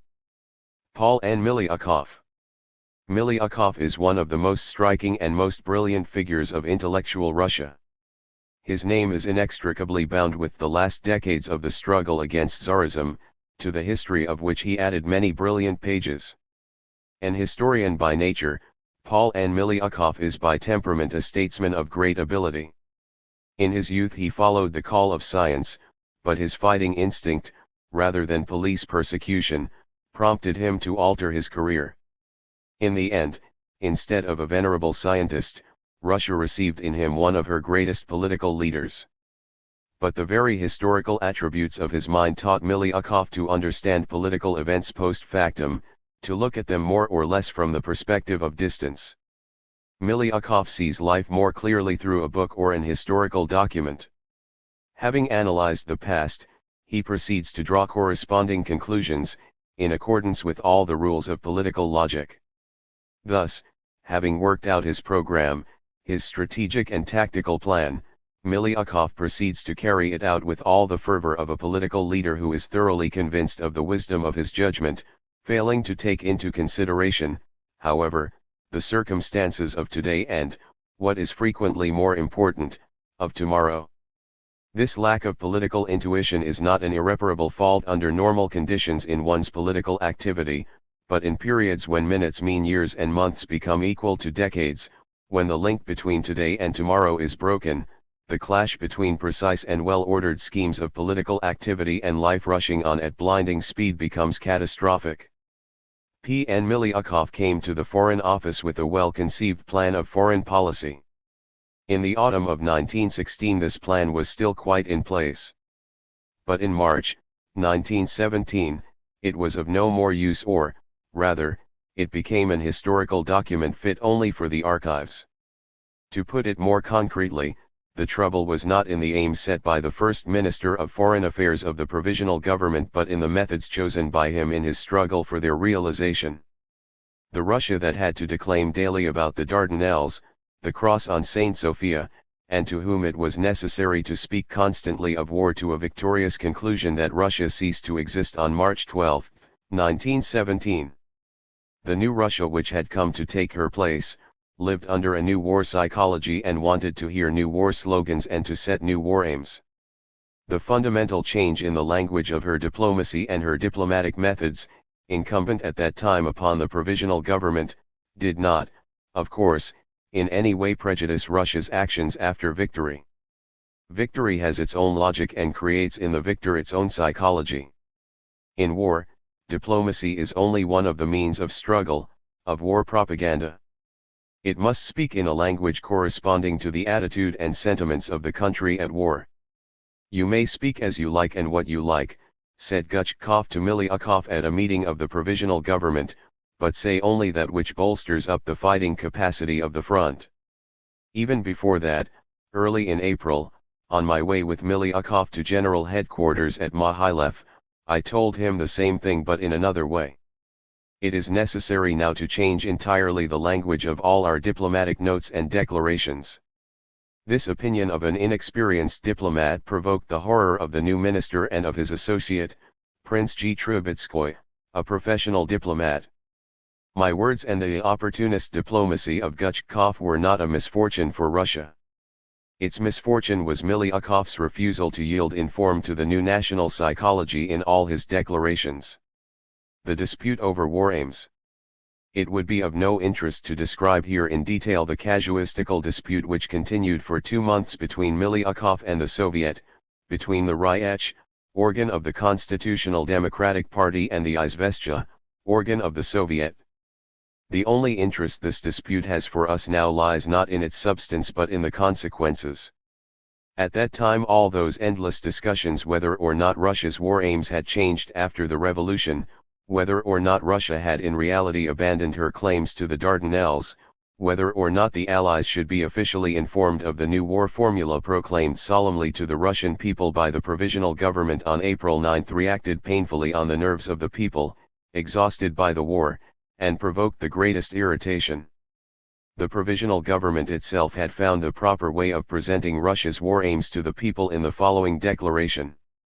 Leaving it entirely to the people, in close unity with the Allies, to decide all questions in connection with the World War and its solution, the provisional government believes it to be its right and duty to declare immediately that the aim of free Russia is not domination over other peoples, not to deprive them of their national patrimony, not the forcible seizure of foreign territories, but the establishment of a stable peace on the basis of the self-determination of peoples. The Russian people do not seek the extension of their external power at the expense of other peoples, nor do they include in their aim the enslavement and humiliation of any other peoples. This formula, which served as the basis of President Wilson's famous 14 points, did, at any rate, reflect closely the idealistic aspirations of the Russian people as a whole for an early, just, democratic peace. At any rate, the Provisional Government's War Aims Manifesto had nothing in common with the former declarations on this question, which Russia had been accustomed to hear from the lips of the Tsar's foreign minister, S.D. Sazonov, and his successors during the war. Nevertheless, the unanimous desire of the Provisional Government not to aggravate the differences about Russia's war aims, and to follow closely its solemn declaration, was not in any way reflected in Miliukov's personal conduct and particularly in his policy as editor of his official party organ. Immediately upon the government's declaration of its war aims, the Minister of Foreign Affairs let it be known that this declaration, addressed to the Russian people, did not in any way bind him as Minister of Foreign Affairs, in his policy. Miliukov's declaration, coming upon that of the government, which had succeeded in satisfying and placating the Soviet leaders, produced the impression of a bomb explosion. A veritable verbal war ensued. And not Miliukov alone but the authority of the government itself, which had barely begun to consolidate itself, was the sufferer. The outburst of hatred against Miliukov in the Soviet revealed the entire deep psychological crisis of the government, the crisis of lack of confidence, which began brewing on the very first day of the revolution, due to the contradiction between the composition of the government and the disposition of forces in the country, and which had to be eliminated if the country was to escape new and extremely dangerous perturbations. My intervention. Miliukov's personal declarations were already being accepted in all revolutionary, democratic, and socialist circles as evidence of the provisional government's duplicity. Because of my position in the revolution and in the provisional government, I happened to be in closer touch with the people and felt more keenly the beating of the nation's pulse than the other members of the government. I saw the helplessness of Gorchakov, as Minister of War and Marine, in his efforts to stem the tide of anarchy and dissolution in the Army and Navy. I saw the complete helplessness of the Minister of the Interior, in his struggle to overcome the anarchy in the cities and villages without the support of the revolutionary social forces. I felt the decline of my own influence in the struggle against the Bolshevist demagogues because of the slippery, dualistic policy of the Soviet in making its confidence in the government conditional on this or that point of theoretical casuistry.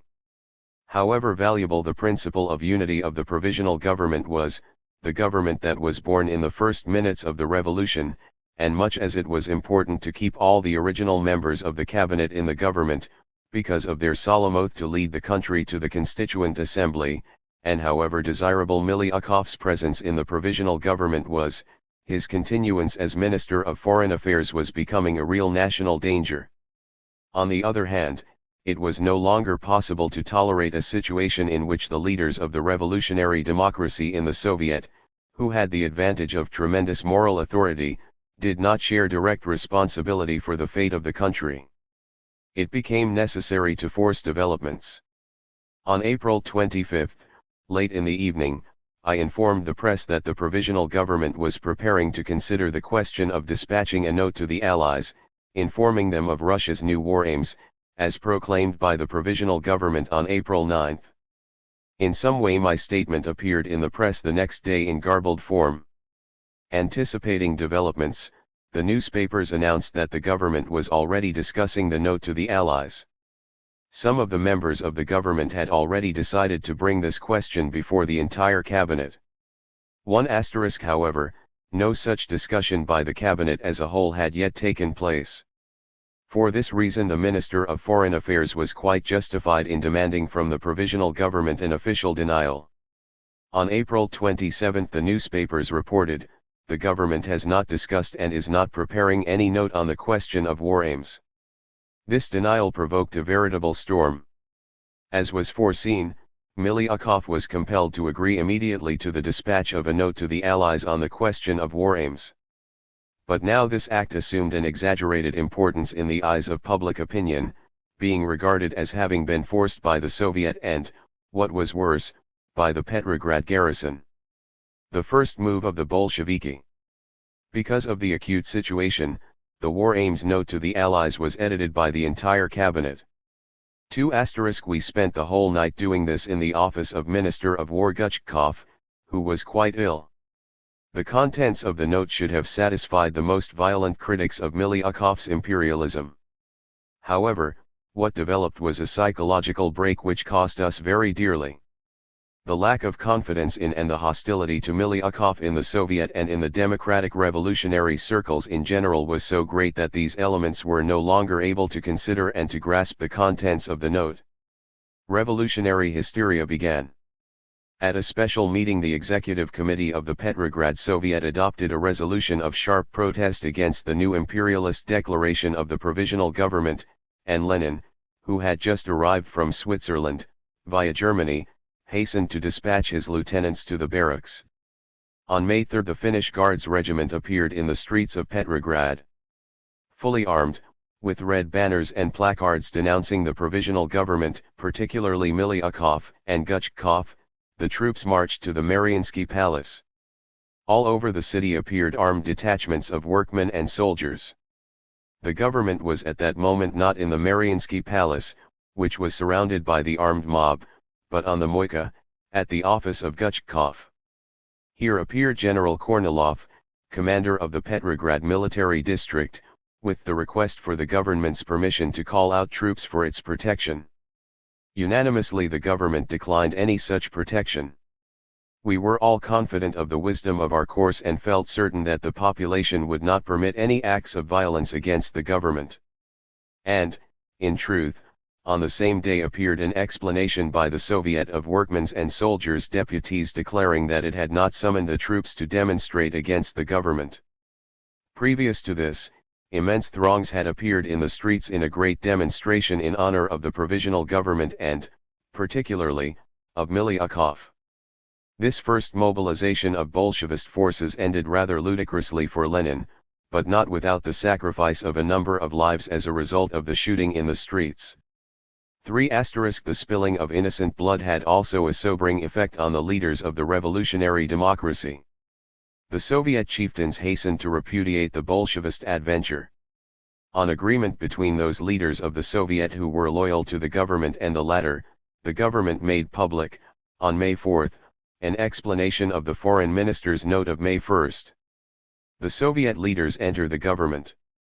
As a matter of fact, this explanation explained nothing, for there was nothing to explain. What it did was to emphasize points of importance from the point of view of popular psychology. The government pointed out that its note was sent by unanimous agreement of all the members of the government. In other words, the Soviets and army committees were informed that in this Miliukov and Kerensky were in complete agreement. None of the ministers wished to repudiate solidarity with Miliukov as a member of the Provisional Government, but the Ministry of Foreign Affairs had to be transferred, nonetheless, to someone else who would be able to conduct the nation's foreign policy by methods more elastic. Such was the opinion of the entire Provisional Government, with one or two exceptions. The question of readjustment of portfolios within the government was formally presented by me.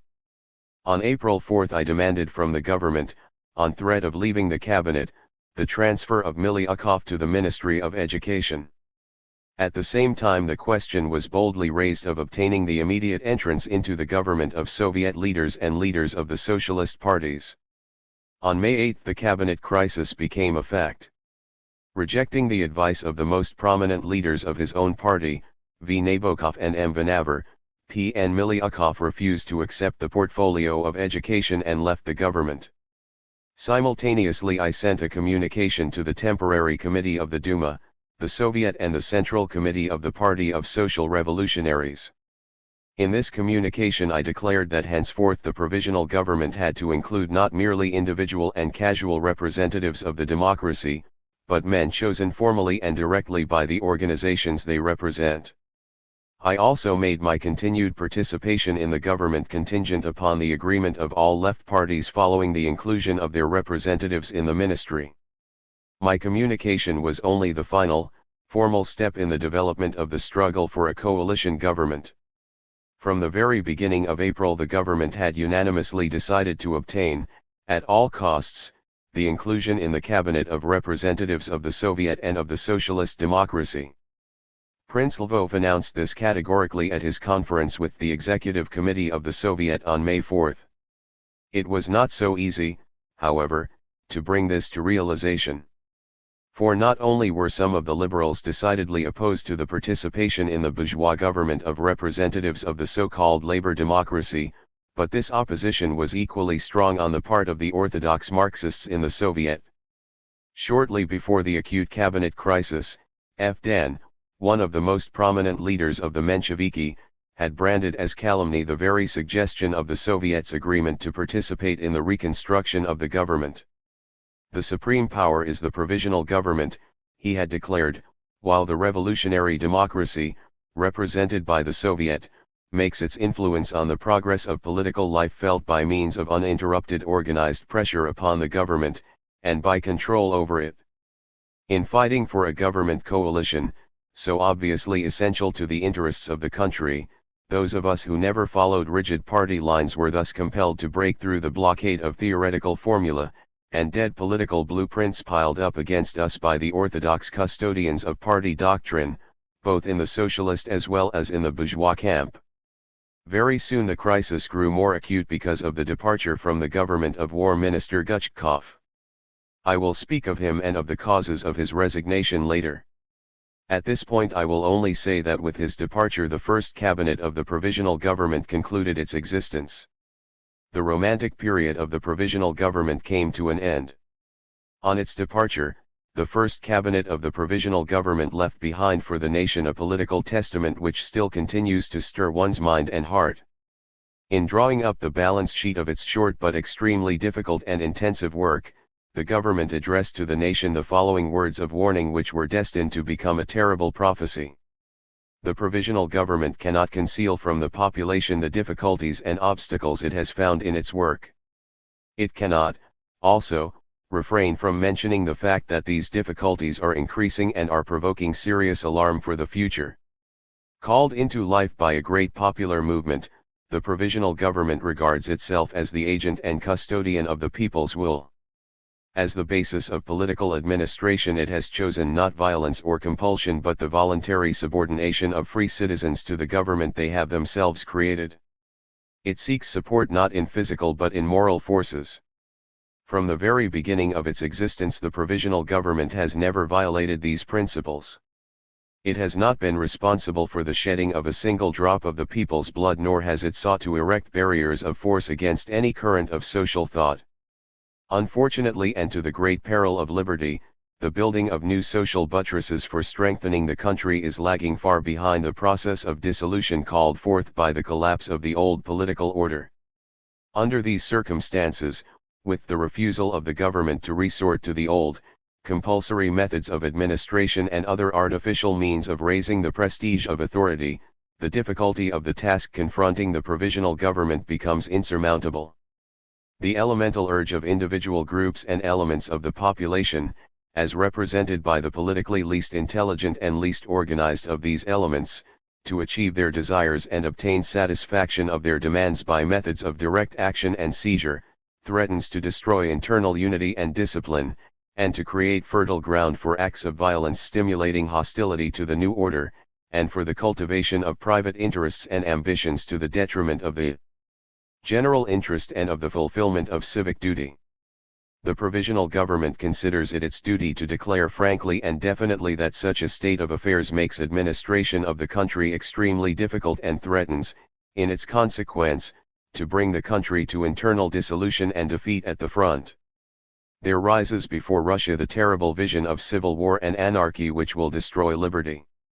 The dark and tragic road so well known to history, the one leading from liberty through civil conflict and anarchy to reaction and restoration of despotism, must not be that of the Russian people. But Russia did not escape this road of crucifixion, for, amidst the horrors of war and the outbursts of civil conflict, the people did not have enough willpower, patience, and discipline to stand fast on the brink of the precipice.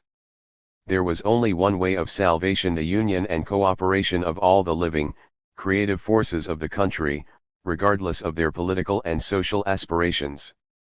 In May, 1917, we of the provisional government succeeded in laying the foundations of such union. After some resistance the Soviet, by a considerable majority, 41-19, decided to accept the proposal of the provisional government for the participation of the Soviet in the government of the country. The old Soviet formula of conditional confidence, so destructive to the provisional government seeking to stand above party, was definitely abandoned. Very soon the Soviet leaders and the leaders of the left parties themselves, as members of the government, came under the blows of demagogic Bolshevist propaganda and of the impossible demands of the mobs run amok. They then realized the entire scope of their responsibility towards the future of Russia. Only on the morning of May 18, with the formation of the new coalition provisional government, did it become possible for the government, for the first time since the revolution, to govern, to demand and to command. Notes. 1. It was precisely in these difficult April days that the beginning was laid of that compact group within the provisional government which continued to exist up to the days of the Kornilov rebellion, in September, and which was termed the Triumvirate, Terestchenko, Nekrasov, Kerensky. In April there were 5 of us, the others being Prince Lvov and Konovalov AK. 2. In these days was formed within the cabinet a special committee for preliminary consideration of all domestic and foreign questions relating to the conduct of the war. Those named on the committee were Prince Lvov, Milyakov, Terestchenko, Nekrasov, and myself AK. 3. In the evening there was shooting beneath the windows of the Ministry of Justice, where I had as guests several members of the French Socialist delegation, who had come to Russia to urge the Russian workers to continue the war to a victorious end. Particularly patriotic, frequently with tears in his eyes, was Marcel Kakin, who subsequently became leader of the French Communist Party. While in my office he did not seem to relish the too close shots of the revolutionary proletariat AK. Chapter V. Restoration of the Front, the Old Army. The entire nation was developing a new state and political consciousness. This was, above all, true of the Army and Navy. The first cabinet crisis of the provisional government, which resulted in the inclusion in the ministry of the new forces of the labor democracy, born of the revolution, produced simultaneously a fundamental change in the administration of the army. Instead of Alexander Guchkov, leader of the conservative bourgeoisie, I was obliged to become Minister of War and Marine. But, in order to understand the events in the Russian army in the summer and autumn of 1917, it is necessary to have at least some conception of the psychology, the mental and spiritual attitude characterizing the Russian army before the outbreak of the revolution. I have spoken already of the conditions in the Russian army before the crash. All those who at that time had any opportunity to look behind the curtain of military secrecy, behind the screen of official reports and official optimism, to see the Russian army in its daily surroundings, were driven to despair by the disorder and disorganization confronting their eyes. A few, like Guchkov, foresaw already at the beginning of the war the tragedy which would befall Russia. How could it be otherwise? Criminals and traitors like Sukh-Humlanov, Minister of War, were in charge of supplying the army. The Grand Duke Nicholas, cruel and incompetent, was commander-in-chief, while General Yanushkevich, vengeful, intriguing and meddling in politics, was his chief of staff. Following the Grand Duke, this evil genius of the first half of the war, came a whole string of incompetent commanders-in-chief, promoted to their positions because of the services they had rendered to the reaction, men who, having been absorbed by civil and administrative activities, had had no time or inclination to occupy themselves with army problems and were but dimly acquainted with the developments of 20th-century military science. This high military oligarchy, surrounded by a crowd of careerists and adventurers, had in its hands the fate of the army and, consequently, of the country. These oligarchs and their satellites looked with contempt upon the millions of human beings whom they commanded, regarding them as just so many cattle in gray, as just so much cannon fodder. They sneered at those honest officers who suffered painfully but protested in vain against the tragic situation.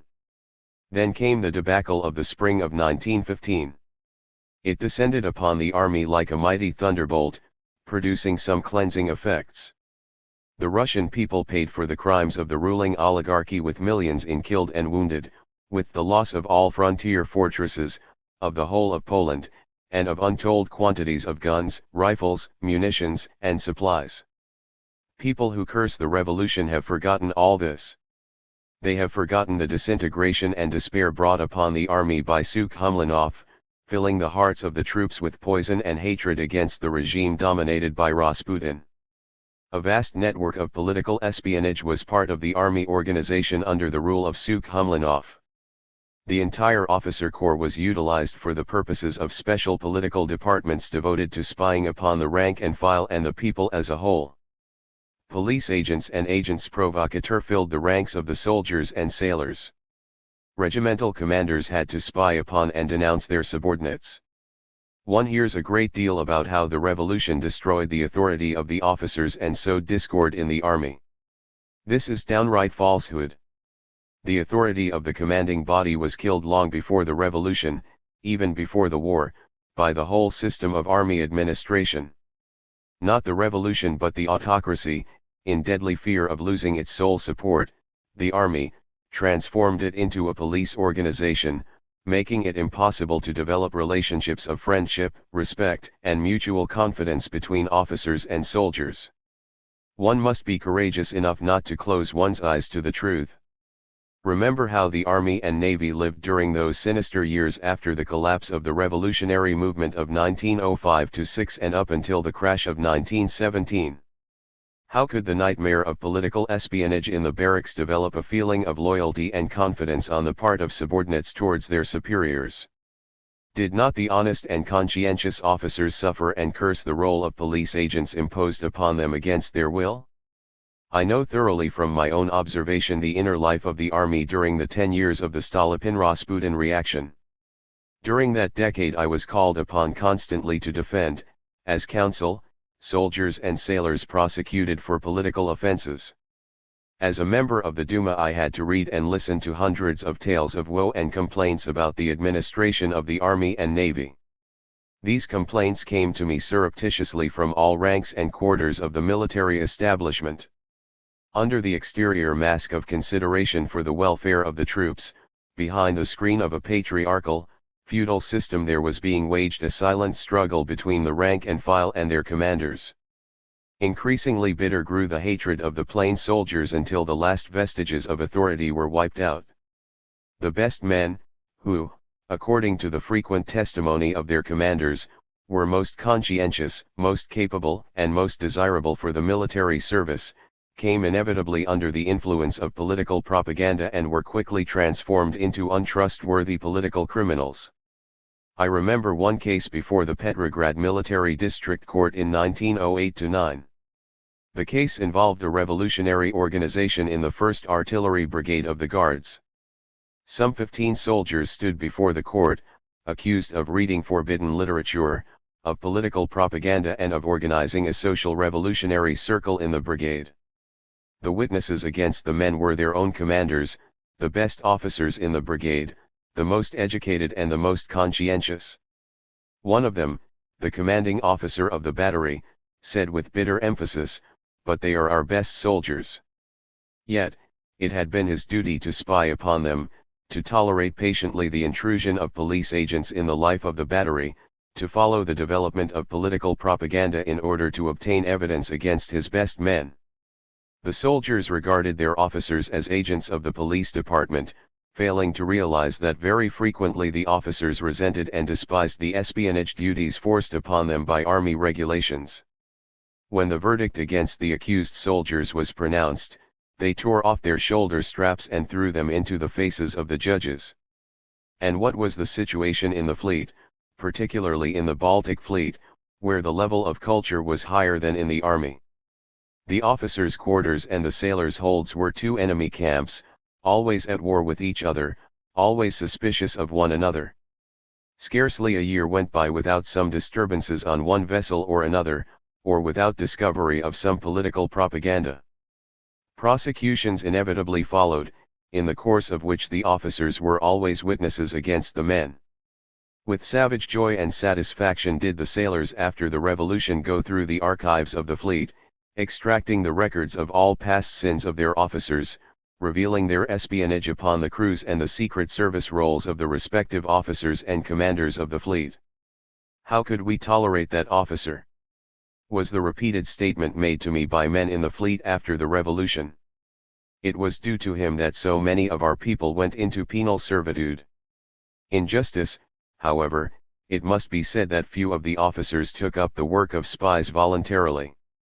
The great majority did not go beyond the minimum duty required of them by the authorities with regard to spying on their subordinates, and that with great aversion. They could not refuse or did not have the courage not to fulfill the least measure of what was required of them in this connection, because they themselves were surrounded on all sides by espionage and supervision. The High Command in the Army and Navy was quite ready to pardon almost any offense on the part of officers, except the one deadly sin of political untrustworthiness. In many cases this meant expulsion from the Army and Navy. To incur the suspicion of untrustworthiness one had only to show sympathy with such moderate political parties as the Constitutional Democrats.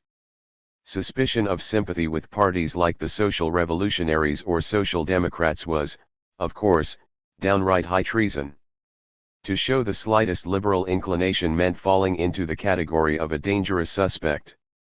Even to a civilian it was aggravating to see how the police department made itself at home in the Army and Navy, assuming the role of supervisor and giving orders. Many communications from the police department and the local gendarmerie fell into my hands, informing commanders in the army and fleet that such and such a soldier was in the employ of the political secret service. The commander in question was instructed not to interfere with the work of such collaborators among his subordinates and men.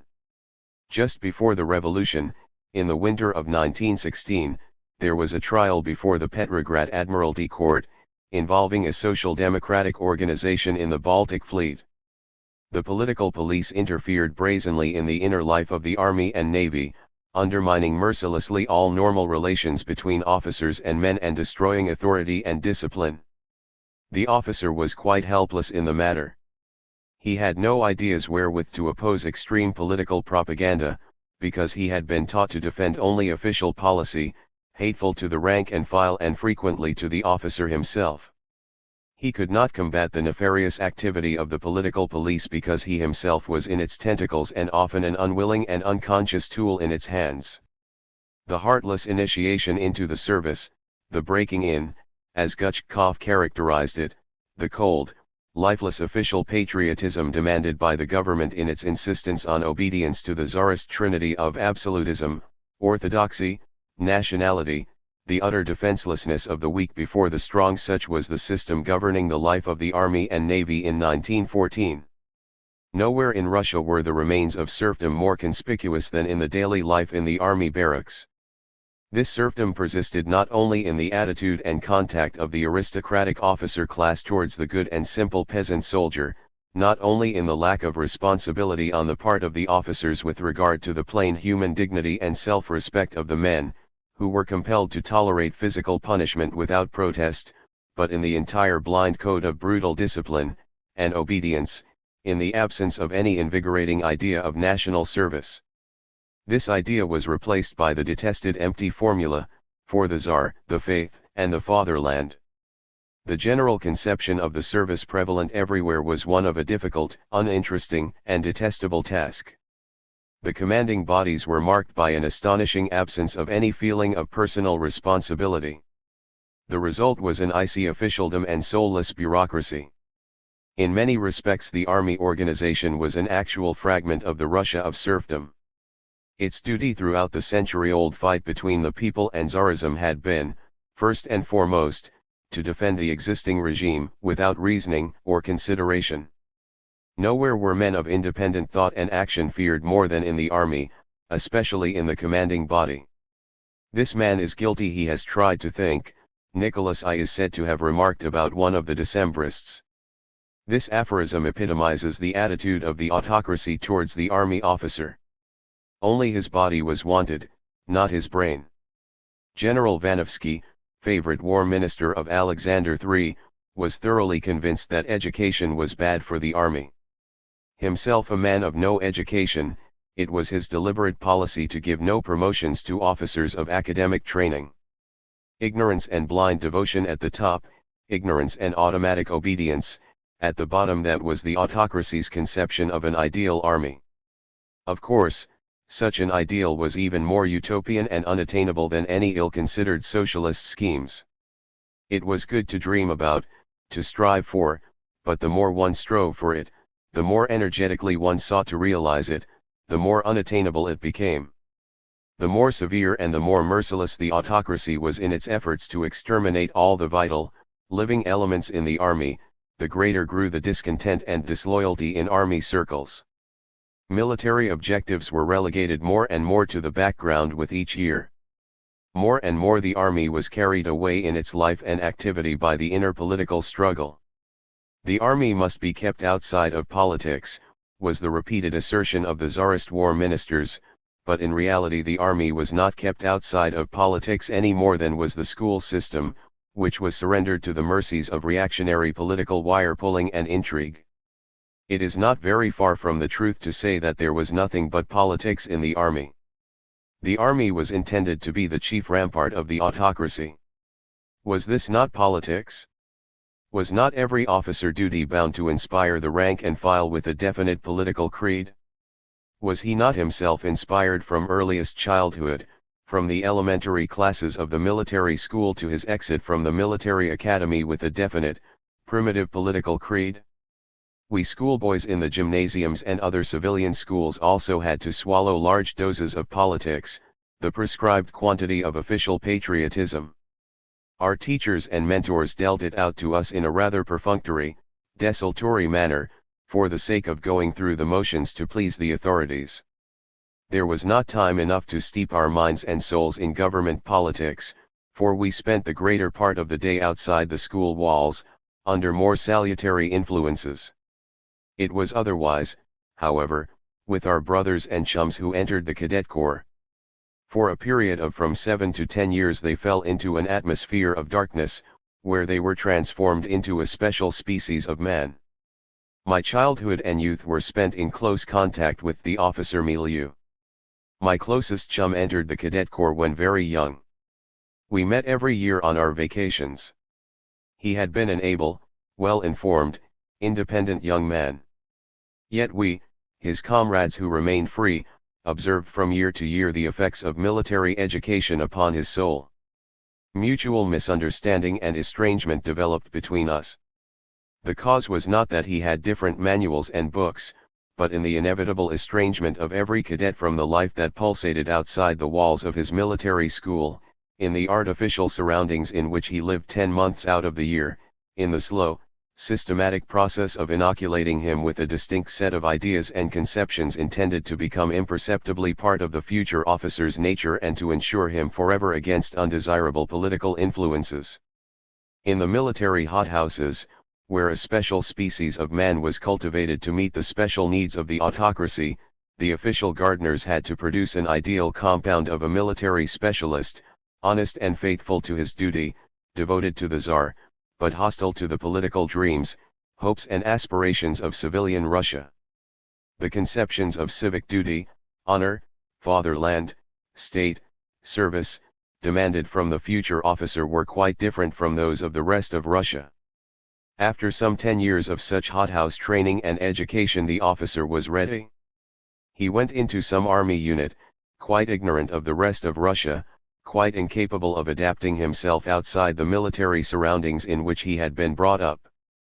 In this way was part of Russia's youth torn away from its comrades to become the defense of the autocracy against the enemy within. Such an enemy was particularly the Russian intelligentsia, whose ranks were filled with the brothers and chums of the very same young men who became the buttresses of the Tsar and the fatherland. In time, a deep gulf developed between members of the same class or circle, only because some went in for a military career while others chose civilian occupations, because some became officers and others students. I remember the frequent disputes our company of military young men and students fell into the moment we began to speak of matters political. Immediately we began to speak different tongues. We ceased to understand each other, we grew irritated, we offended each other, because the things sacred to some were the incarnation of evil to others. I am convinced that all of us loved Russia equally well and wished her nothing but good. But our interpretations of Russia were as different as were our conceptions of Russia's welfare and Russia's good, so that involuntarily we saw in each other Russia's enemies, the enemies of the Russian people. Yes, it was a terrible, fratricidal enmity and hatred. Particularly deep, nay, bottomless grew the gulf between military and civil Russia, between the military and civil intelligentsia, during the period of the Russo-Japanese War and the revolutionary movement that followed upon it. We appeared then on opposite sides of the barricade. The vast majority of the officers were still with the autocracy or remained quite neutral in the political struggle, performing mechanically their duty of defending the throne against the inner foe. The rest of Russia, civil, cultured Russia, the entire intelligentsia plunged into the struggle of liberation. In the army, or rather in the officers, who then saved the autocracy, thus delaying the death agony of the old regime for another 12 years, we saw the worst enemies of the people, of the greatness, welfare, and future of the country. There were many, too many, officers at that time who believed candidly that the students, the intelligentsia in general, the rebellious workers, and the peasants who were destroying and burning the landed estates, were the cause of all of Russia's misfortunes. Yes, a great deal of water had gone over the dam since December 17, 1825, when a group of brave Guard officers, the Decembrists, standing quite alone in the feudal Russia of that epoch, appeared on the Senate Square in Petrograd and raised the banner of revolt against the autocracy, in the name of liberty and constitutional government. At that time the soldier masses looked on indifferently upon the tragic fate that befell those great sons of the nobility, those early forerunners of the liberation movement, who perished so gladly and so willingly for the cause of freedom. 80 years later, in 1905, the army officers alone, and particularly the Guard officers, remained faithful to the autocracy to the end. They failed to recognize in the masses of the students and workers they shot down the direct heirs and descendants of the Decembrists. But the year 1905 was a turning point in the life of the army, and particularly in the life of the army officers. For the first time military and civil Russia met face to face and tried to speak with each other. At first the pourparlers served only to accentuate the mutual enmity, but both sides were deeply shaken by the events. The revolution, although drowned in blood, compelled people to think and to look deeper into the ills and sufferings of Russia. The officers who survived the Russo-Japanese War began to ponder upon what had happened. They began to think and to understand. Here and there officers participated and even played a leading part in the military mutinies of 1905–6. Time passed. Russia began to change. The ideas of liberty and emancipation sown in the years 1905–6 among the masses began to show results. The new conscripts drawn into the army were quite different from those who preceded them. The inner foe penetrated deeper and deeper into the army ranks. The ancient patriarchal order in the army gave way more and more to one of frank police surveillance. The forces of life beating upon the army from all sides cracked the traditional creed followed by the officer class, based upon the three pillars of absolutism, orthodoxy, nationality. Parallel with the political fermentation and tempests of the last decade of the autocracy, 1906–16, there was in progress within the ranks of the officers a concealed but stubborn process of political thought. A new consciousness developed. The feeling of discontent gained momentum with the re-estimation of many values. Many began to burn what but yesterday they had worshipped, and were ready to worship that which but yesterday they had burned. The blind began to see and the deaf to hear. Rasputin and his clique did more to destroy the old psychology of loyalty of the officers than did thousands of revolutionary proclamations and leaflets. On the other hand, the lesson of the Russo-Japanese War was not without effect. A whole school of nonconformists arose, who gave battle to the old military hierarchy, striving to do away with the musty traditions and obsolete methods of army organization which had been in vogue since the conquest of the Crimea. But here, too, in the domain of pure military technique, the young reformers met with obstacles which compelled them to think not of military problems alone but also of politics. In such manner did the process of awakening in the army proceed until the honest, conscientious elements of the officer class were confronted clearly by the alternative, the autocracy or Russia. Finally, came the War of 1914. The weakness and inadequacy of the entire military establishment manifested itself without delay. The terrible reality of the situation became immediately apparent. The relation between the corrupt and inefficient army system and the autocracy was revealed with tragic clarity to everyone.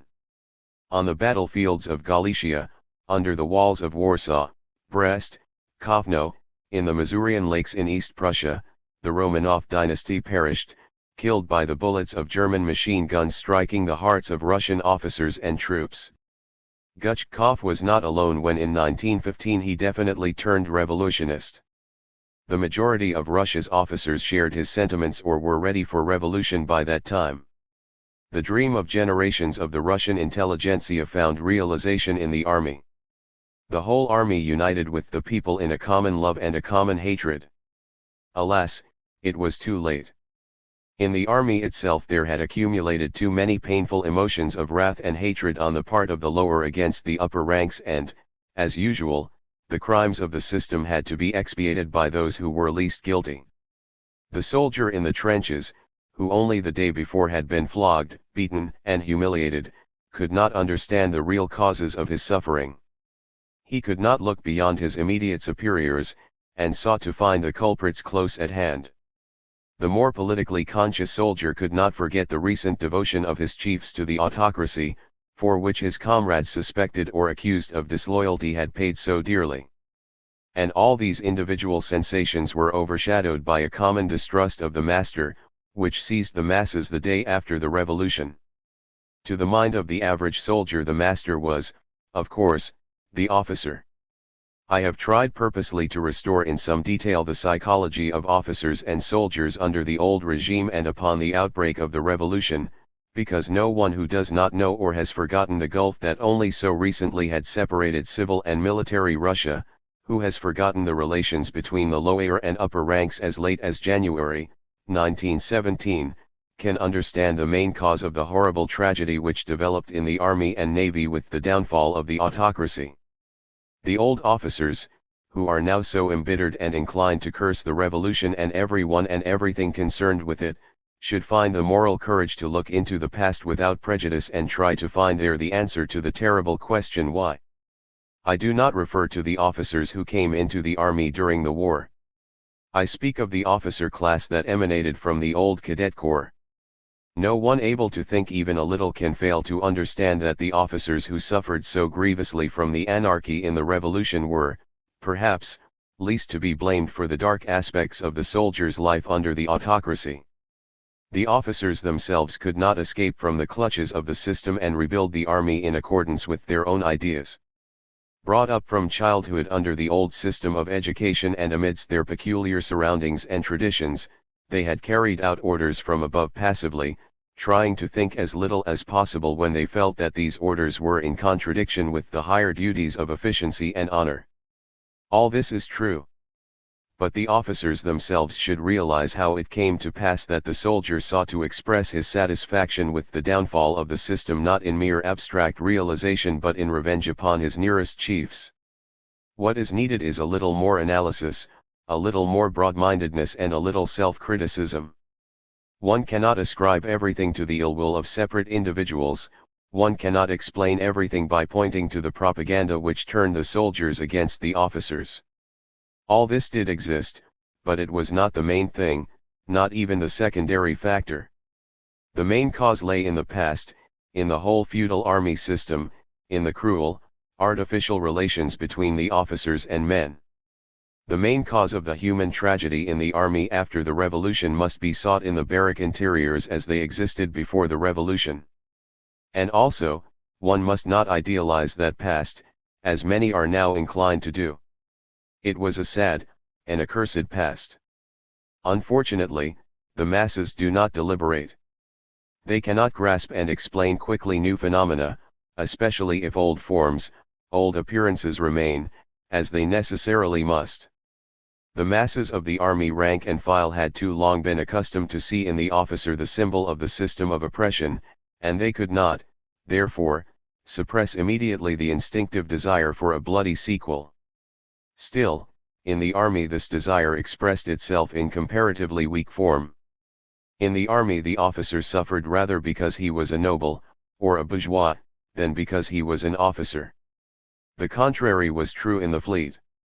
And the explanation of this lies not in the fact that the Navy crews were politically more class-conscious than the Army masses, nor in the fact that in a revolution the fleet goes to greater extremes than the Army.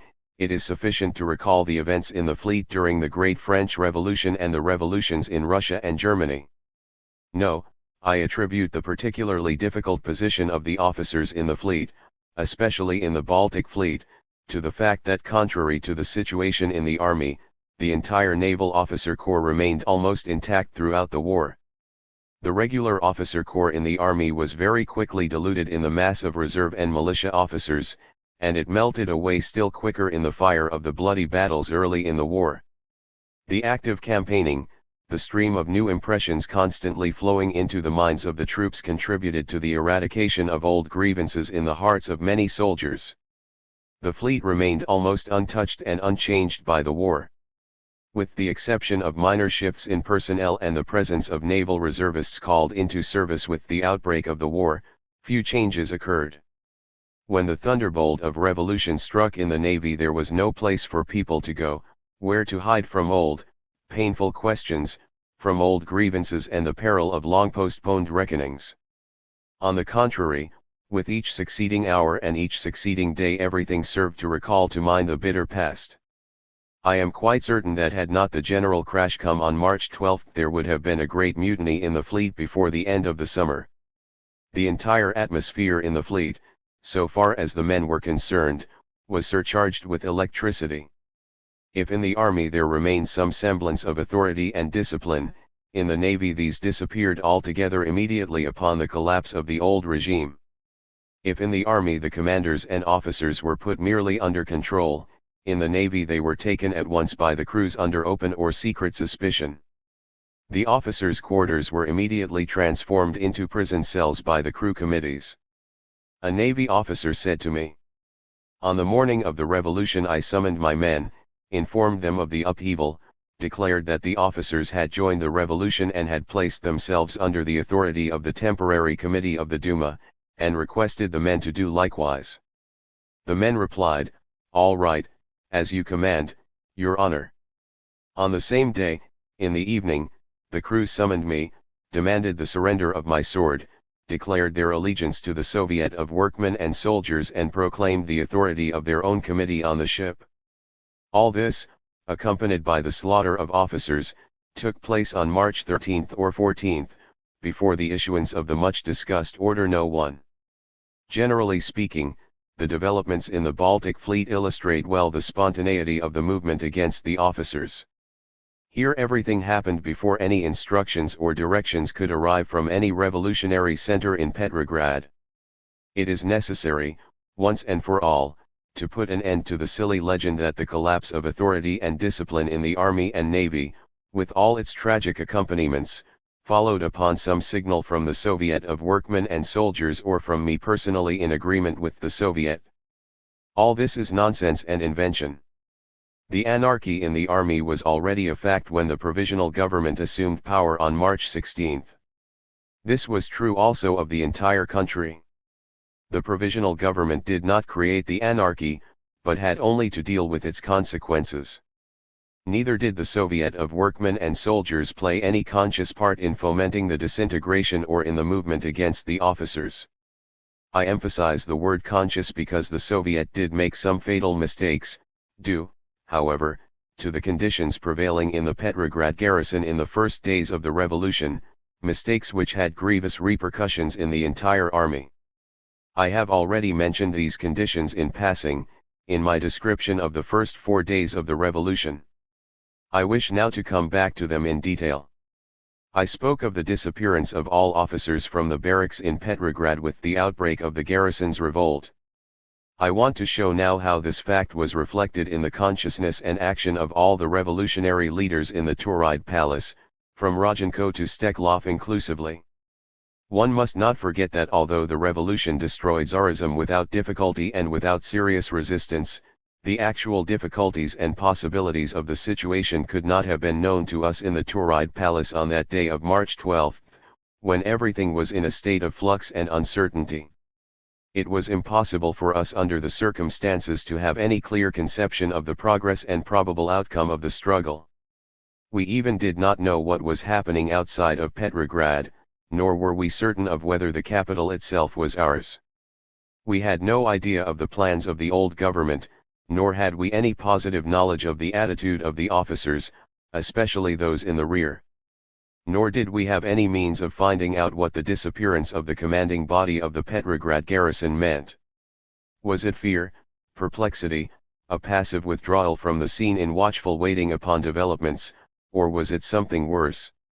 The entire Tauride palace did not trust the Petrograd officers in the first moment of the revolution.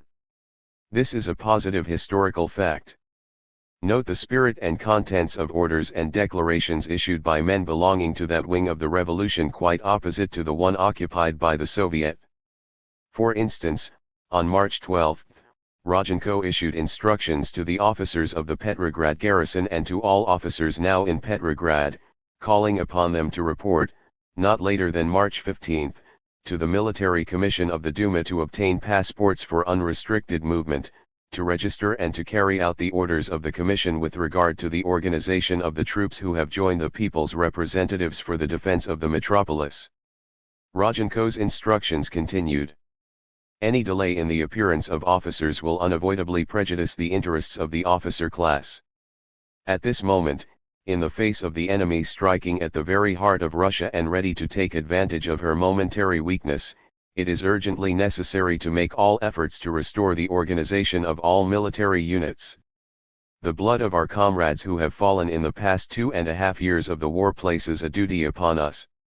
Gentlemen officers, do not lose a single minute of precious time. On the same day appeared the declaration of Colonel Engelhardt, temporary commander of the Petrograd garrison, which ran as follows. Owing to rumors alleging that officers in the regiments are depriving the soldiers of arms, which rumors, after investigation in 2 regiments, have proven groundless, the commander of the Petrograd garrison hereby declares that the most decisive measures will be taken to prevent such action by officers, not excluding the execution of those guilty. Order No. 1. It was at this very time of complete absence of authority in the Petrograd garrison that there appeared the famous Order No. 1, which has created so much stormy discussion. It remains to this day one of the chief points of accusation on the part of the Russian reactionaries against the provisional government. Order No. 1, they maintain, promulgated allegedly by the government, destroyed the army. The truth of the matter is as follows. Late in the evening, March 14, a delegation of the newly formed soldiers section of the Petrograd Soviet appeared before the aforementioned Colonel Engelhardt, a colonel of the General Staff and a member of the Duma, at the office of the Military Commission of the Duma. The soldier delegates requested the colonel to collaborate with them in formulating an order to the tens of thousands of troops of the Petrograd garrison, who had no idea of how to conduct themselves, having been deprived suddenly of their commanders. Following consultation with some members of the Military Commission, Colonel Engelhardt refused to take a hand in drafting the order, it being his opinion that the first order to the troops of the Petrograd military district should be left to the new Minister of War, who, he believed, was to assume his duties within a day or 2. Engelhardt's refusal produced a vexing impression upon the soldier delegates. They left him with words of defiance. Very well, if you refuse, we'll draft it ourselves. On the same night, in the tense atmosphere of the Tauride Palace, Order No. 1 was drawn up at a casual meeting of the Soviet. In the morning it was published. This hothouse product of the soldier mind, created in cooperation with some civilian members of the Soviet, who merely edited the grammar of the soldiers' demands, was from a military point of view not only unsuccessful but also detrimental. Nevertheless, it corresponded to the Petrograd atmosphere of the moment. So far as the officers were concerned, it was considerably milder than the aforementioned order threatening executions issued by Colonel Engelhardt, chairman of the Military Commission of the Duma, a political figure belonging to the most conservative wing of the revolutionary upheaval. Here is the text of Order No. 1. March 14, 1917. To the garrison of the Petrograd Military Police. To all soldiers of the Guards, the Army, the Artillery, and to the Navy, for immediate and precise execution, and for the information of the workers of Petrograd. 1. All companies, battalions, regiments, artillery parks, batteries, and individual units of all categories and on vessels of the Navy are to choose committees of elected representatives from the rank and file of the aforementioned military units. 2. All military units which have not yet chosen representatives to the Soviet of Workmen's Deputies are to do so, on the basis of one representative for each company, who is to appear with a written certificate in the Duma building, at 10 o'clock in the morning, March 17. 3. In all their political activities, military units are to regard themselves as subordinate to the Soviet of Workmen's and Soldiers' Deputies and to their respective committees.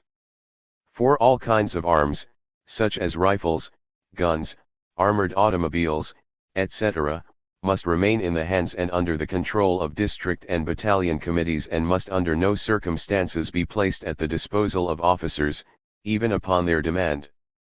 5. In the execution of their service duties and in their respective units, soldiers must maintain the strictest military discipline, but outside the service, in their political, civic, and private life, soldiers cannot in any way be restricted in their rights, such as are enjoyed by citizens.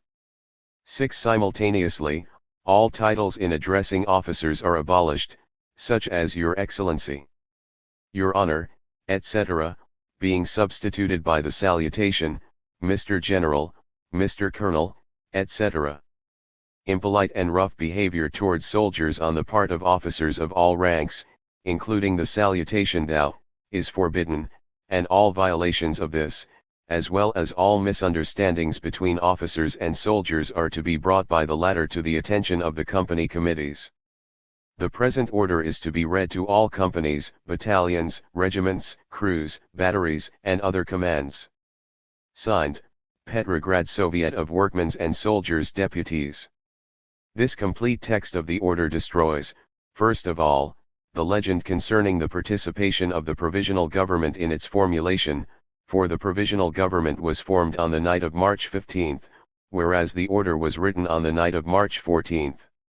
Second, as will be seen from the heading of the order, it applied exclusively to the troops of the Petrograd garrison, and, finally, the order contains no reference whatever to the right of the soldiers to choose their commanders, but, on the contrary, it summons the soldiers to the strictest military discipline while on duty.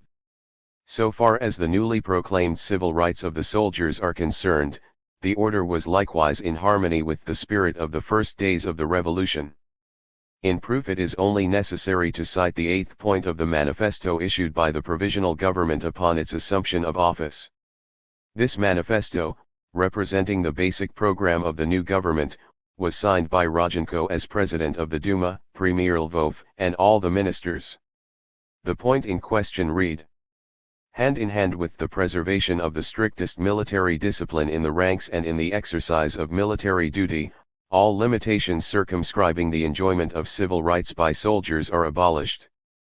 Even the creation of elected committees and their representation in the Soviet was not the result of anyone's personal or party notions, but was the expression of the general attitude, cropping up at times in quarters where it was most unexpected. The same Colonel Engelhardt in his first communication to the garrison wrote: "It is suggested to all troops of the Petrograd garrison to introduce immediately in their units a system based on new principles. Each unit is to delegate to the military commission of the Duma one representative from the officers and men, accompanied by certification of his identity. I have just mentioned that in the Baltic Fleet the committees appeared before the promulgation and, at any rate, before the receipt at Helsingfors of Order No. 1. On the Romanian front, very distant from Petrograd, there developed a circumstance even more characteristic, proving vividly that the Russian army, after the destruction of the old administrative apparatus, had to pass inevitably through some sort of a new phase on the basis of new principles.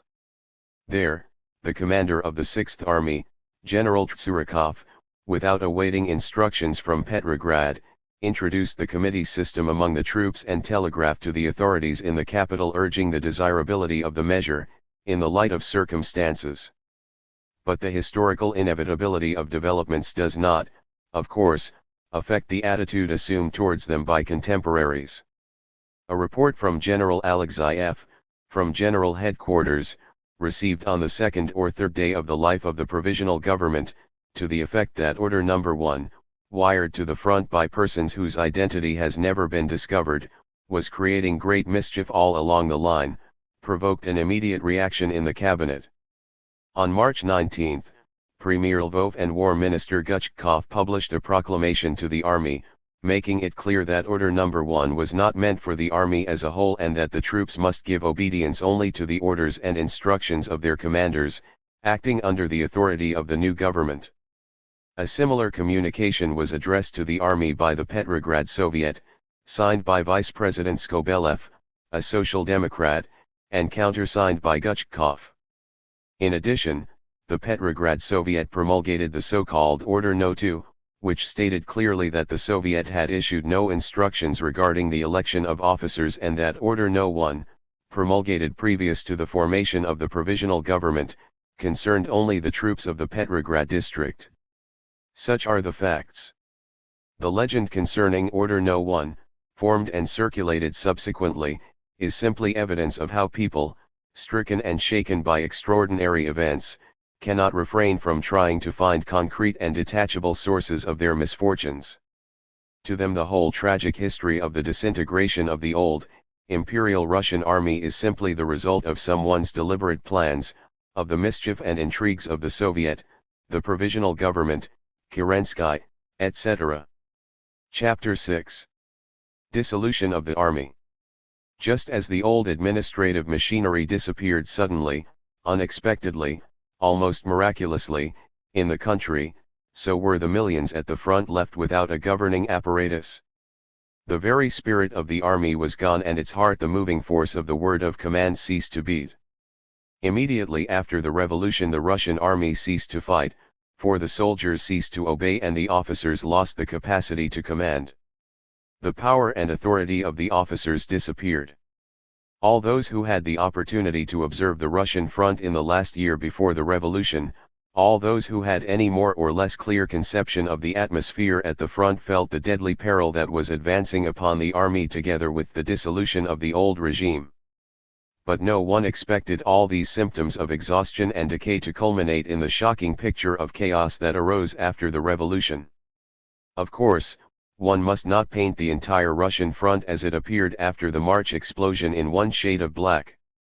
Those troops who had won victories in the past or who had as commanders men of the less reactionary type, men who had shown sympathy with the more progressive circles of the country and had fought for the liberation of the government from the meshes of Rasputin, as well as the troops farthest removed from the poisonous influence of Petrograd in the Caucasus, in the southwest, Galicia, in Romania, and the Black Sea Fleet preserved their organization and their fighting capacity. In every individual army the measure of dissolution was likewise uneven. As a rule, the artillery, and all the specialized branches, containing the more intelligent and cultural elements of the army, the elements that had been regarded with suspicion under the old regime, remained after the revolution but little touched by the wave of disintegration, or, if disintegration did appear, the process was a slow one. Above all, it was the infantry which lost the capacity to fight and to obey. This is explainable. First of all, the Russian infantry in 1916-17, following the terrible defeats of 1914-15, no longer represented a regular army, but a poorly trained militia. The various infantry divisions were no longer coordinated harmonious bodies. The raw recruits from the villages, who had found their way hurriedly and accidentally into the various regiments, had no knowledge or conception of their respective regimental traditions. Frequently this was the case also with the commanders, the wartime lieutenants, who, after 2 or 3 months of ephemeral training, were hurled from their student desks or office swivel chairs into leadership of the strange grey masses of soldiery. But even in the infantry the measure of disorganization was varied. The principal fields for the disintegrating propaganda and activity of Bolshevist and German agents were the so-called Third Divisions, the formation of which was begun in January, 1917. The transformation of the Army Corps on the basis of 3 instead of 2 divisions to a corps, a most unfortunate reform, which had met with sharp disapproval from General Alexeyev and the majority of the General Staff officers, was carried out by General Gurko, temporary chief of staff of the commander-in-chief, the Emperor Nicholas II, at the time when General Alexeyev was on furlough in the Crimea because of illness. These third divisions, consisting of units of which commanders of already existing divisions had sought to rid themselves, because of their uselessness, represented accidental masses of people without any organization and discipline, and operating under the very poorest material and technical conditions. Subsequently, during my inspection of the various fronts, I heard loud complaints against these accursed third divisions, which had become the carriers of cowardice, anarchy, and disintegration. It was in the infantry where the Bolshevist and German agents concentrated their work. Only here did they have any real success. Only the very darkest, most ignorant, and out reactionary sections of the Russian army came to the assistance of these worst enemies of free Russia. Here all the slogans of the revolution merged into one solid, brutal roar, to the devil with the war. Let us go home. You have drunk enough of our blood. The only language which these lower depths of the army could understand was the language of force. And as soon as this force was restored by the provisional government, it was put into effect. Dreams of peace. But, at the beginning, in the first weeks of the revolution, there were also other sentiments, in the army, as well as among the people. Russia was not only physically tired of the war, New Russia revolted spiritually against further bloodshed. She sought, perhaps naively, but honestly and sincerely, a way out of the seemingly hopeless impasse into which all warring Europe had fallen. To many revolutionary enthusiasts, in the rear as well as at the front, it appeared only natural that the Russian Revolution, having freed Russia from all the evils of the old regime, would bring spiritual emancipation to the rest of suffering humanity. An immediate and fair peace for all the belligerent nations was the unrealizable but luring, almost hypnotic, struggle dominating the heart. On March 27 the Petrograd Soviet of Workmen's and Soldiers' Deputies voted its celebrated address to all peoples of the world, with an appeal for action for immediate peace. It will come, was the confident promise. For only the imperialist governments were at war with one another, while the peoples were compelled merely to obey. Now that the Russian democracy has entered as an equal into the family of free peoples, it has renounced all the imperialist past of Tsarist Russia. There is nothing, therefore, to prevent other peoples, acting over the heads of their governments, from following the example of free Russia and putting an end to the fratricidal slaughter. And, first of all, must Germany do away with her imperialist reaction. Wilhelm must be deposed, thus piercing the heart of world imperialism. And then, in the blinding light of truth and justice, will the new sun of peace and love ascend over Europe. The enemies of yesterday will unite in fraternal embrace. Thus ran the appeal of the Soviet. To the Western world these words appeared to be naive, childish prattle. There not only the governments but the peoples themselves were engaged in a war to the death. They saw no way out of the war through revolution at home. The representatives of Russia's Soviet democracy soon learned this from the lips of socialists and laborites who had come to visit us from Paris and London. They soon learned that their struggle for peace, if it was to be successful, must needs be founded not on rhetoric but upon the solid force of a restored front. However, already on March 27, at the moment of the greatest infatuation with the faith in a European miracle, the leaders of the Russian proletarian democracy began to feel certain disquieting misgivings. They called upon the German workers to follow the example of their Russian comrades and put an end to the absolutism of the Hohenzollerns. But apparently they were not quite sure that their appeal would be heard, for among the pleading words of the Soviet's address there resounds unexpectedly the cry of warning: the Russian Revolution will not retreat before the bayonets of conquerors and will not permit itself to be crushed by outside military power. Peace with Ludendorff. But imperialist Germany, dominated by the dictatorship of Ludendorff, had no intention of threatening the democratic conquests of the Russian Revolution by resorting to bayonets. The German General Staff was well informed about the sentiments of the Russian democracy and the rank and file of the Russian army in the first weeks of the revolution.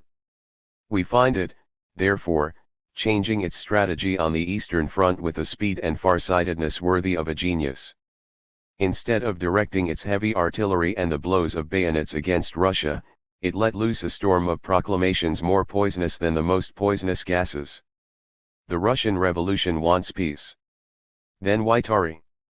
Why overthrow Wilhelm when His Royal Highness, Prince Ruprecht of Bavaria himself, Commander-in-Chief of the Eastern Front, thinks of nothing else than helping the Russian workers and peasants, attired in soldier uniforms, the Russian proletarians oppressed by their own and the Anglo-French capitalists, to throw off the hated yoke of the international bankers, and by establishing firmly the reign of the toiling masses in Russia to bring eternal peace between Russia and Germany. These were the actual contents of the German proclamations distributed among the Russian troops. The proclamations of His Royal Highness to the Russian troops were not the only means utilized by the Germans in conveying their promise that not a single shot would be fired by the Germans without the provocation of an offensive by the Russians. Imperial Germany carried still further her diabolical play on the primitive naivete of the Russian soldiers. Here and there from the German trenches peace delegations, bearing white flags, moved towards the Russians. These delegations were driven away by Russian artillery fire. This provoked indignation in the Russian trenches, while new German proclamations spared no words of righteous wrath against the unwillingness of the Russian generals to give ear to Germany's peace proposals. General Dragomirov then gave orders to receive one such German delegation and bring it before him. In the presence of delegates from the army committees, the chief German parliamentarian was questioned. He had, of course, no peace proposal to make. This local episode, however, passed by without salutary effect. Having provided themselves with such a powerful ally in their struggle for peace at any price, our soldiers met every effort of their commanders to move them to action with indescribable resentment. The Russian front grew still. A grave-like silence ensued along the hundreds of miles of our lines. Russian soldiers were received as guests by the Germans. A wave of fraternization ensued, accompanied by interminable meetings. There was plenty of time for that, for the Russian troops refused even to clean their rifles.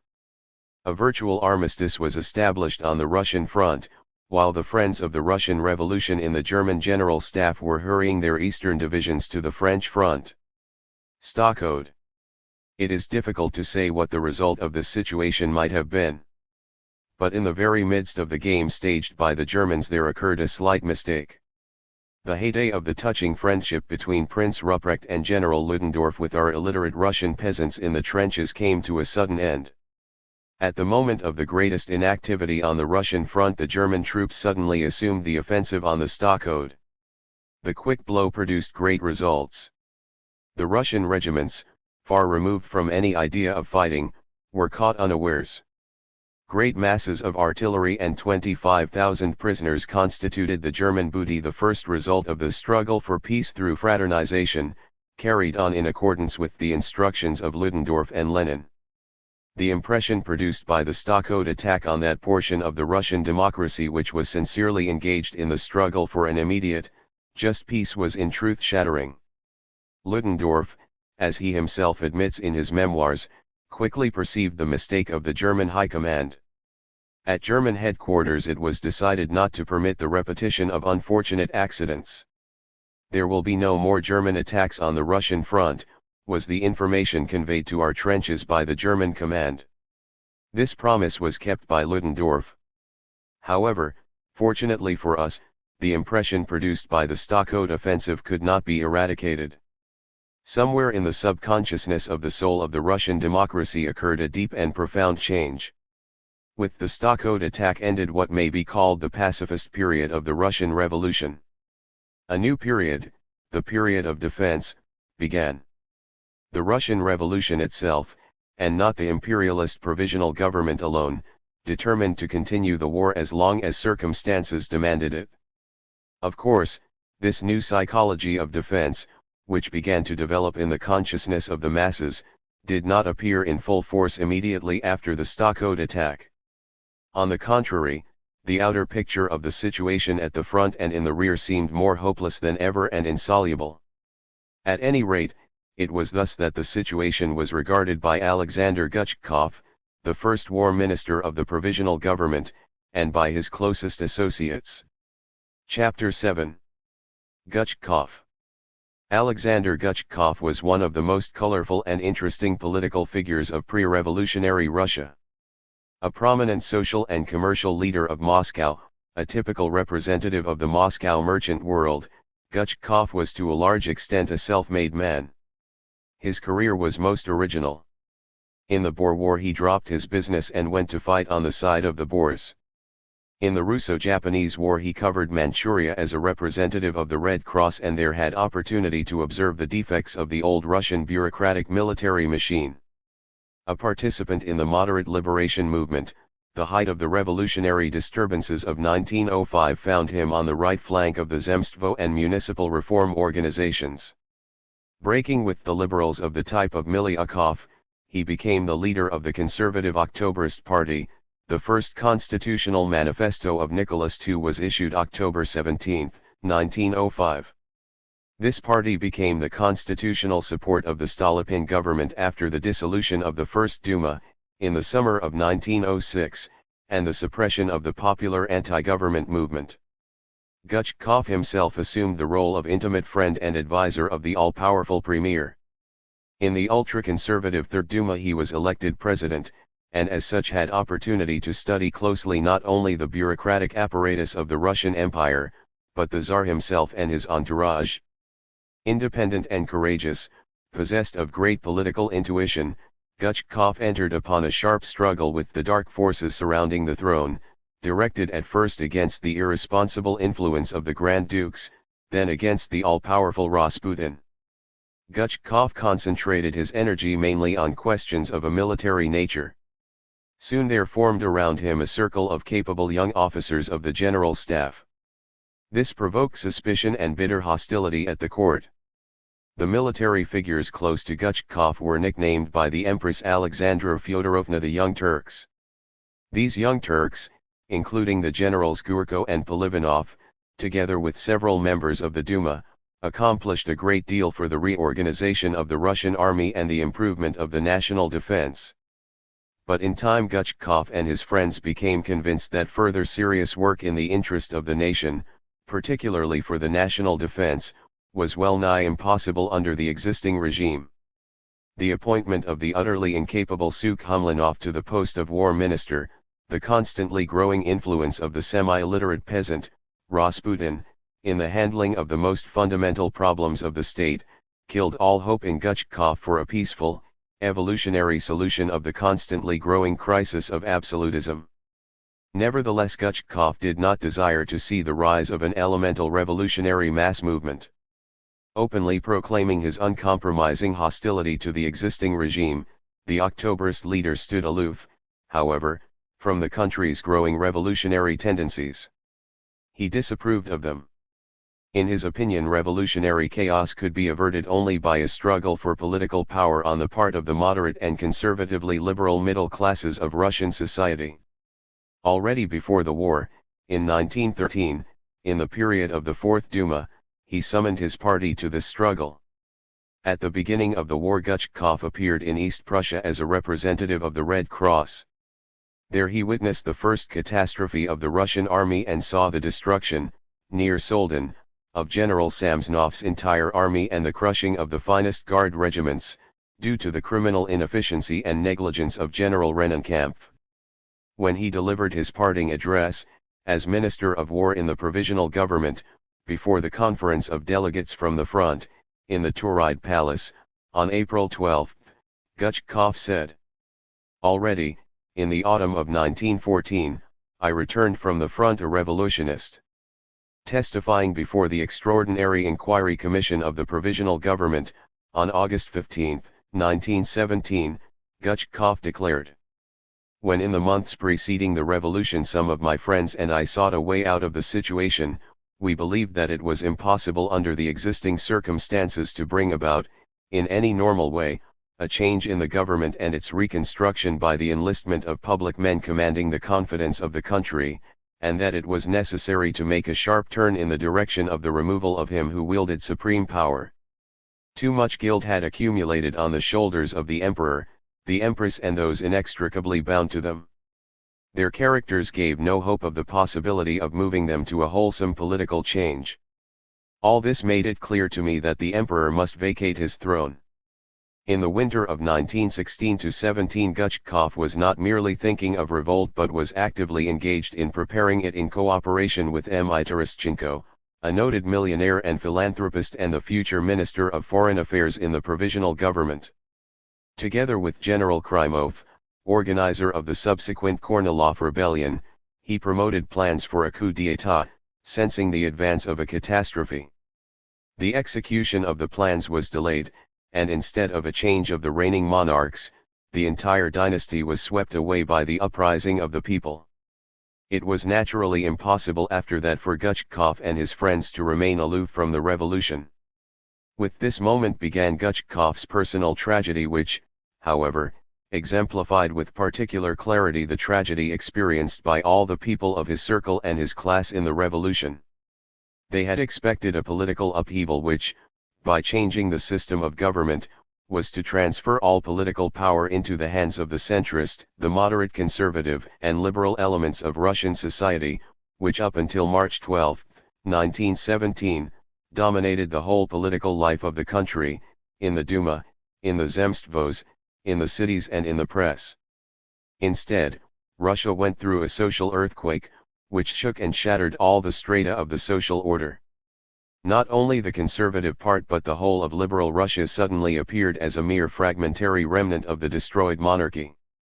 A new force, the democracy, and not so much the political, as the social and labor democracy, came into power, although it was not yet able to take this power into its hands. In the chaos of the new political tendencies and aspirations, which were only beginning to take form, Gutchkov found himself alone, a stranger to all. He himself did not think of his past, but many others did, for in the broad, popular historical consciousness Gutchkov was remembered mostly as the instigator of the cruel Stolypin reaction which followed upon the dissolution of the First Duma. Before the revolution the object of an uncompromising hatred on the part of the Empress Alexandra Fyodorovna, Rasputin, and Vyrubova, Gutchkov after the revolution immediately fell under the suspicion of the representatives of the Soviet democracy and their adherents. Yet the basic problem of the state after the revolution consisted in the quickest possible restoration of authority in the land. An old, traditional government can continue, for a long time, to govern the state by mere mechanical force and inertia of the administrative apparatus. But here, too, a psychological break with the population, the absence of confidence in the government and in the genuineness of its intentions, in the long run bring about the end experienced by France in 1789, by Russia in 1917 and by Germany in 1918. But a government born of revolution or of a coup d'état, it makes no difference which, and not possessing as yet any apparatus of compulsion, exists in reality only in so far as it finds a living contact with the country, only in so far as it is trusted by the people themselves and its orders and instructions are accepted by the millions not because of the conviction of force but by the force of conviction. The austere, retiring, strange, and uncouth Gutchkov was least of all capable of convincing the multitude. He was not believed, and he realized this painfully. Between Gutchkov, as war minister, and the army there developed at once an unhealthy and abnormal relationship.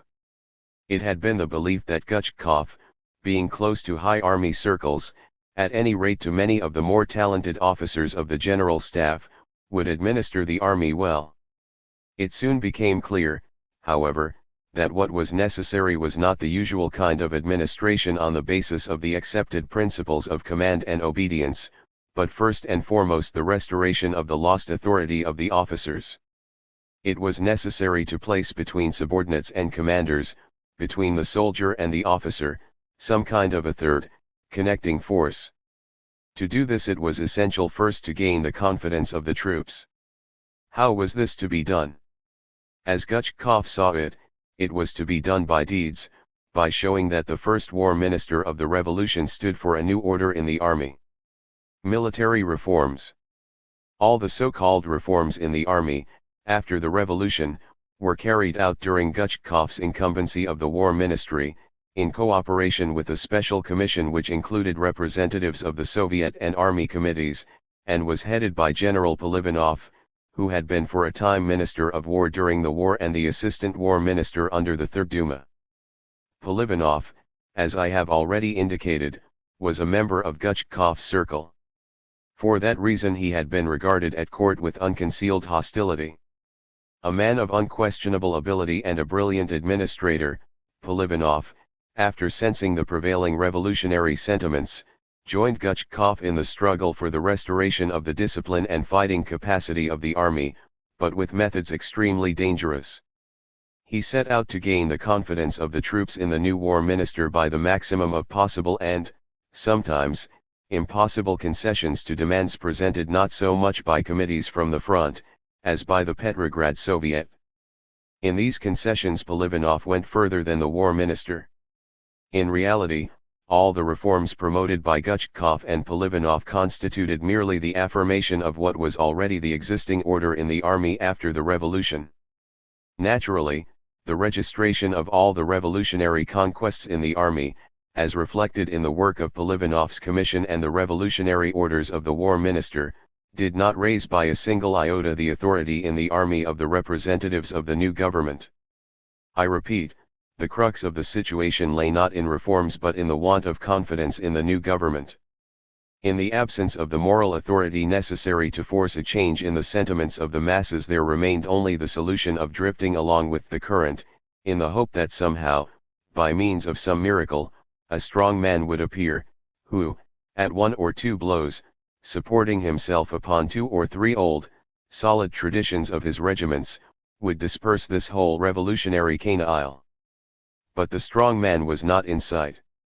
General Kornilov, appointed the first commander of the Petrograd military district, was unable to handle the garrison, and early in May he returned to the front. Meanwhile the policy of adjustment even to the most moderate demands of the rank and file of the army, which had lost all equilibrium, was destroying the authority of Gutchkov and Polivanov in those circles where they could possibly have had it the high command of the army. Gutchkov's resignation.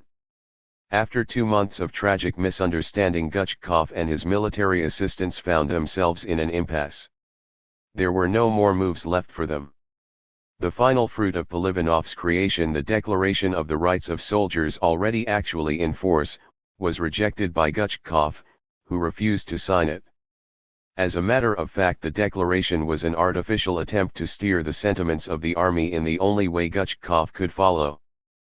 On his own initiative, without informing the provisional government, the Minister of War called a conference of all the army commanders, headed by General Alexeyev, as Commander-in-Chief. The conference, which was to meet on or about May 15, was to express its confidence in the war minister who was about to resign, in a form closely resembling an ultimatum. On May 12, exactly 2 months after the official beginning of the revolution, Gutchkov submitted his resignation in a letter to Prince Lvov, the premier. The letter produced a very painful impression on the public. Its main point was that the Minister of War could no longer carry the responsibility for the further destruction of the country.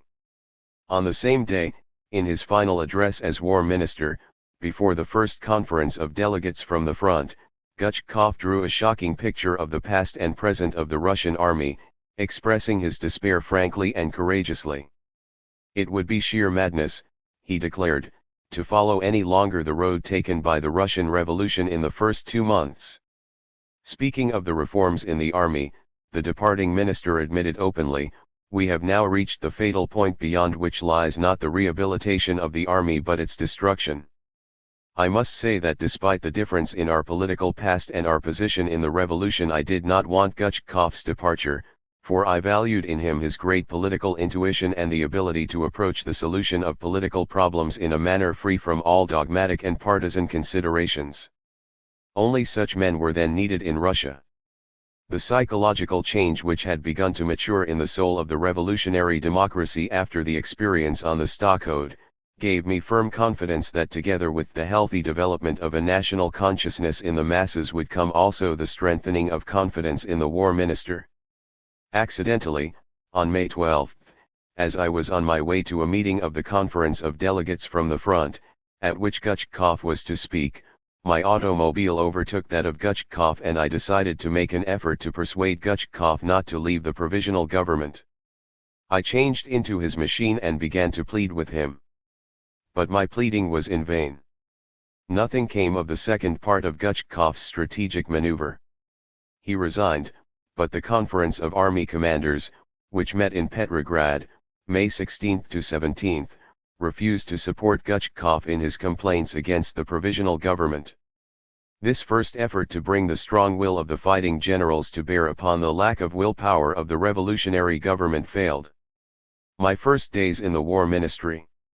However, this effort did not end favorably for me. I was compelled to assume the war portfolio, with the difficult legacy left behind by Polivanov and Gutchkov. I realize now that it was perhaps the premonition of this, my greatest trial, which prompted me in my effort to prevail upon Gutchkov not to leave the provisional government. Of course, if there had been a single man among the commanders at the front possessing the unqualified confidence of the rank and file, the question of finding a successor to Gutchkov would have been easily settled. But the modern war of anonymous communiques had not produced such a hero. General Headquarters, headed by General Alexeyev, as well as the entire commanding corps, demanded the appointment of a civilian as war minister. Does not this demand of the generals illustrate better than anything else the abnormality of the position occupied at that time by the army commanders at the front and the fact that they themselves understood it? What was required then was a buffer between the commanding corps and the rank and file. It became my fate to be the buffer, with all the inevitable consequences confronting anyone who puts his head between the hammer and the anvil. But there was no time to do much thinking then. Moreover, all considerations were quickly ended. In reply to the question of Prince Lvov as to whom, among the civilians available, the High Command would recommend for the War Ministry, General Alexeyev replied, "The first candidate of the High Command is Kerensky." The task placed upon me as War Minister by the Provisional Government was in brief this: restoration by all means at hand of the fighting capacity of the army. To accomplish this I was to move the army to an offensive, sparing no efforts. Of course my task would have been quite impossible if at that time, in the middle of May, there had not appeared in the masses the marked evidences of the deep psychological change produced by the Stockholm experience.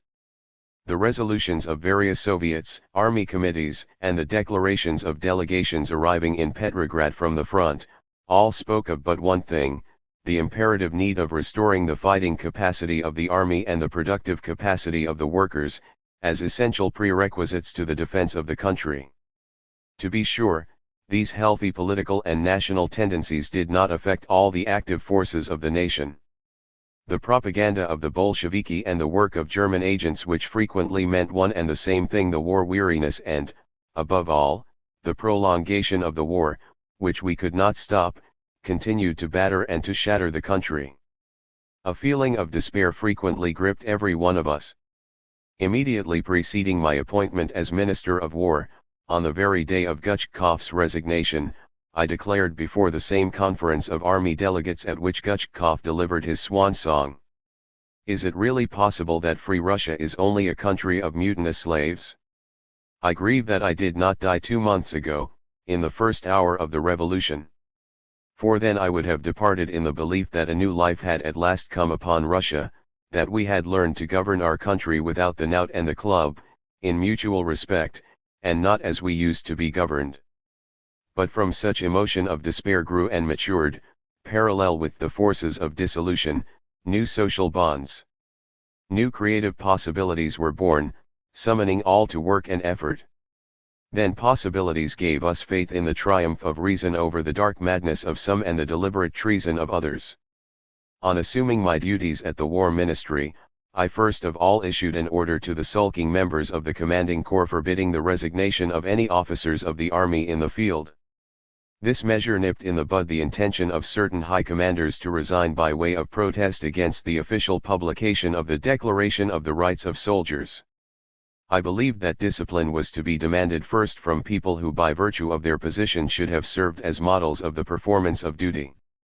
Moreover, it was quite impossible to stop publication of the notorious declaration, first, because it had already long been published by the Izvestia of the Petrograd Soviet, and second, because Polivanov and Guchkov had made the official and categorical promise to the Soviet and Army committees that the declaration would be put into effect, stating that the delay in doing so was due entirely to causes of a technical nature. After putting a stop to the sulking attitude of the generals, I immediately published the Declaration of the Rights of Soldiers. But, under my revision of it, the declaration received an interpretation which prompted Lenin, in the Pravda, to term it the Declaration of the Lack of Rights of Soldiers and to begin a mad campaign against the new war minister. The 14th point of the declaration, excluded originally by General Polivanov, on the demand of the Soviet, but restored by me, declared: at times of action the commander has the right to apply any measures, including the use of armed force, against subordinates who fail to obey his orders. This point was the first move towards restoration of the power and authority of commanders. But even the most courageous officers did not for a long time venture to use this power.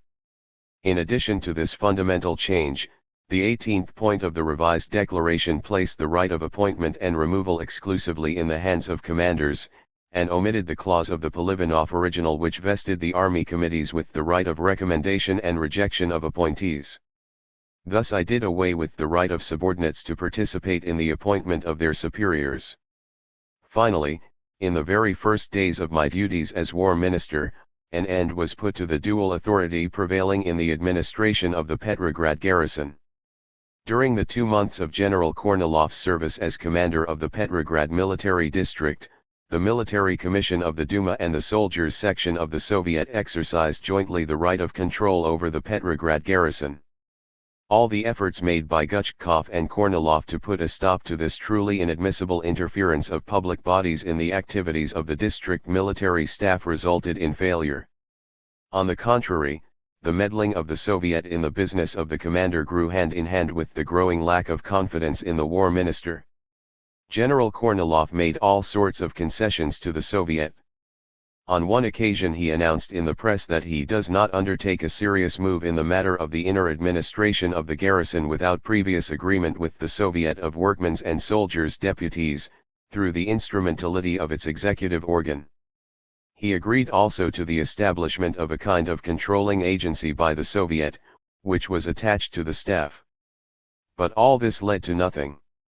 On May 12, the day of Guchkov's resignation, the Soviet, through the representatives of its executive committee, laid claim to the function of countersigning all orders of the district commander concerning the movement and transfer of troops. This was the demand that broke General Kornilov's patience. He resigned. My desire to free the staff of the Petrograd military district from interference by the Soviet was soon carried out. From the very beginning of the revolution, the Duma, followed by the Soviet, began dispatching its representatives to the front, where their function was to explain events in Petrograd and help promote contact between the army and the forces of the revolution. The Duma representatives had little success among the soldiers at the front and they soon ceased their activities. But the Soviet representatives became, to all intents and purposes, Soviet commissars in the army. This decline of the authority of the Duma's representatives at the front, simultaneously with the rise of the authority of the Soviets' representatives, together with the experience suffered by Colonel Engelhardt, who saw the various regulations and orders promulgated by him paralleled by similar measures by the Soviet, shows that all organizations born of the revolution resorted to the same measures and that the result was different only because the influence wielded by organizations of the Duma fell, in the course of the revolutionary developments, to zero, while that of the Soviet rose to the boiling point. The preservation at the front of the institution of Soviet commissars was likewise intolerable, for under the relations which had developed between the rank and file and the officers, the commissars, in the summer of 1917, had to carry altogether too great a responsibility.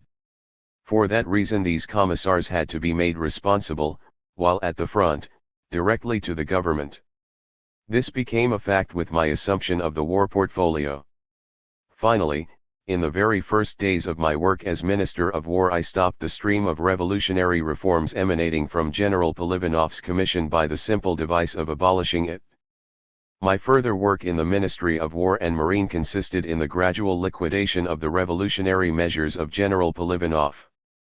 Beginning with the middle of May, the army began to return gradually to a normal military order.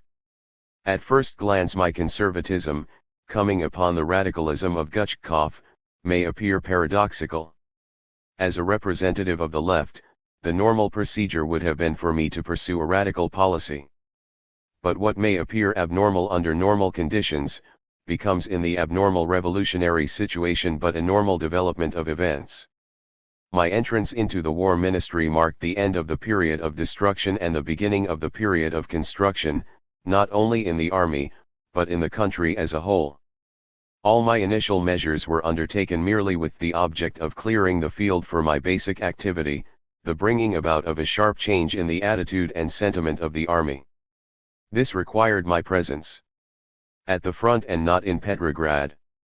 From the first day of my appointment as Minister of War and up to my assumption of the premiership, after the first Bolshevist uprising, July 16 to 20th, I spent the greater part of my time on various parts of the front, taking no part, on my brief returns to Petrograd, in the work of the provisional government so far as internal matters were concerned. It is now the fashion not only in conservative, but also in Bolshevist circles, to refer to me ironically as the persuader-in-chief. I do not see anything opprobrious, ridiculous or insulting in this term. For, if I was compelled for weeks at a time to devote myself to the inspection of army after army, corps after corps and division after division, if in addition to the regular work of a war minister at the front I was obliged to waste time in conversations with soldiers and in addresses before thousands of troops, I did so not on my own volition, but on the insistent and, at times, tearful demands of the high commanders. I remember particularly one incident on the Galician front, in the region of the 11th Army, involving a certain Guard division. This division was beyond all hope of redemption. What it required was not persuasion but the application of armed force. After inspecting a neighboring division and addressing the troops, I flatly declined to visit the division in question, realizing that it would be a waste of time to enter into discussions with its Bolshevist agitators. The old, gray-haired general, commander of the division, who had come to invite me to visit his command, lost all self-control, grew pale, and began to tremble. "Mr. Minister," he pleaded, "if you do not come they will say it is my fault. There will be no living for me then. In God's name do come to us." What was there left for me to do, considering my weakness and lack of willpower? Naturally, I visited the hopelessly infected division and, in the interests of the safety of the commanders, addressed the troops, quite conscious of the uselessness of my effort in this case. Several days later the commissar of the war minister attached to the division, was obliged to use force in dissolving it, as should have been done from the very beginning. No doubt the position of the commanders at the front was quite intolerable to command troops after having lost the capacity to command, to prepare the soldier mass for action at a time when all such preparation was regarded by the soldiers almost as treason to the new order and as counter-revolution, to be compelled to tolerate the stream of poisonous Bolshevist slander, to feel the suspicion of the representatives of the Soviet democracy. All this was sufficient to undermine the equilibrium of and infuriate any man. Add to this the fact that in the spring of 1917 the Russian officer corps was already undermined and crippled by 3 years of bitter, unsuccessful fighting, and you have some conception of the situation. The revolution turned its back on the regular officers. This was perhaps historically inevitable but extremely tragic for those who were compelled to experience it. And it undoubtedly had a fatal effect on the development of the events of the revolution. The overwhelming majority of Russia's officers took no part in preparing the revolution. The revolutionary tempest surprised them to a greater extent than was the case with those civilians who were at least in some measure able to sense the political and social sentiments of the country. But, as I have already said, psychologically the officers were prepared for a break with the dynasty. For this reason, although they did not greet the new situation gladly, they accepted it, at any rate, without resistance. Soon after, however, every officer went through what was really a repetition of the spiritual tragedy of Gutchkov and his immediate assistants. There was, however, one difference, namely the attitude of distrust on the part of the troops in the trenches towards their officers did not express itself in the resolutions and declarations, but very frequently in direct, brutal, and humiliating action. Losing heart, as General Brusilov was wont to say, suddenly perceiving in the soldier a strange and even hostile creature, the officers sought the aid of the civilian rear, hoping there to find a new road to the soldier's soul. More than once did I receive from various commanding generals urgent telegrams requesting the dispatch of a commissar to his troops, indicating at the same time a preference for former political offenders, who could not possibly be suspected of counter-revolutionary schemes, even when demanding the restoration of discipline and exerting the troops to action. Chapter 8. First visits to the army. After short trips to the Caucasus front at the very beginning of the war and to the Western Front in 1915, I again saw the army in May, 1917. Having repaired to some extent the ministerial machine and reorganized the administration of the Petrograd military district, I left, on May 20, for the Galician front, where General Brusilov was in command. This front had remained in a better state of preservation than any other after the revolutionary explosion, but here, too, one beheld a terrible picture of destruction. It seemed as if the army had forgotten the enemy and turned its face towards the interior of the country, its attention riveted on what was going on there. There was neither the crack of machine guns nor the exchange of artillery fire. The trenches were deserted. All preparatory work for offensive operations had been abandoned. With their uniforms in ludicrous disorder, thousands of troops were devoting their time to interminable meetings. Most of the officers seemed completely confused. The local Galician population was looking on in surprise and amusement. But beneath this discouraging picture of destruction there was already being kindled a new will to action. Like General Brusilov, the officers who had retained their self-possession and ignored the countless blows to their self-respect, continued to toil with immeasurable enthusiasm and self-sacrifice for the creation of new spiritual and human contacts between the commanders and the troops. From morning till night many commanders strove to gain the ear of their soldiers, in an effort to convince them of the necessity of fighting for the preservation of the country and its newly won liberty. The commissars of the War Ministry and the local army committees were working feverishly in the same direction. In general, the Galician army, while not capable of active operations, was rapidly developing the will to action. I remember the army conference at Kamenets-Podolsk, General Brusilov's headquarters. The huge hall was filled with hundreds of soldier delegates, sent from the most remote corners of the front. I beheld weary faces, feverish eyes, extraordinary tension. It was quite clear that before me were people who had experienced a great shock and, having lost the capacity to reason normally, were seeking for some sort of new justification of their continued sojourn in the trenches. In listening to the speeches of the delegates and the representatives of the army committees, of Brusilov himself, and of the Bolsheviki who were led by the subsequently notorious Krylenko, I felt as if I were putting my hand to the very heart of the army.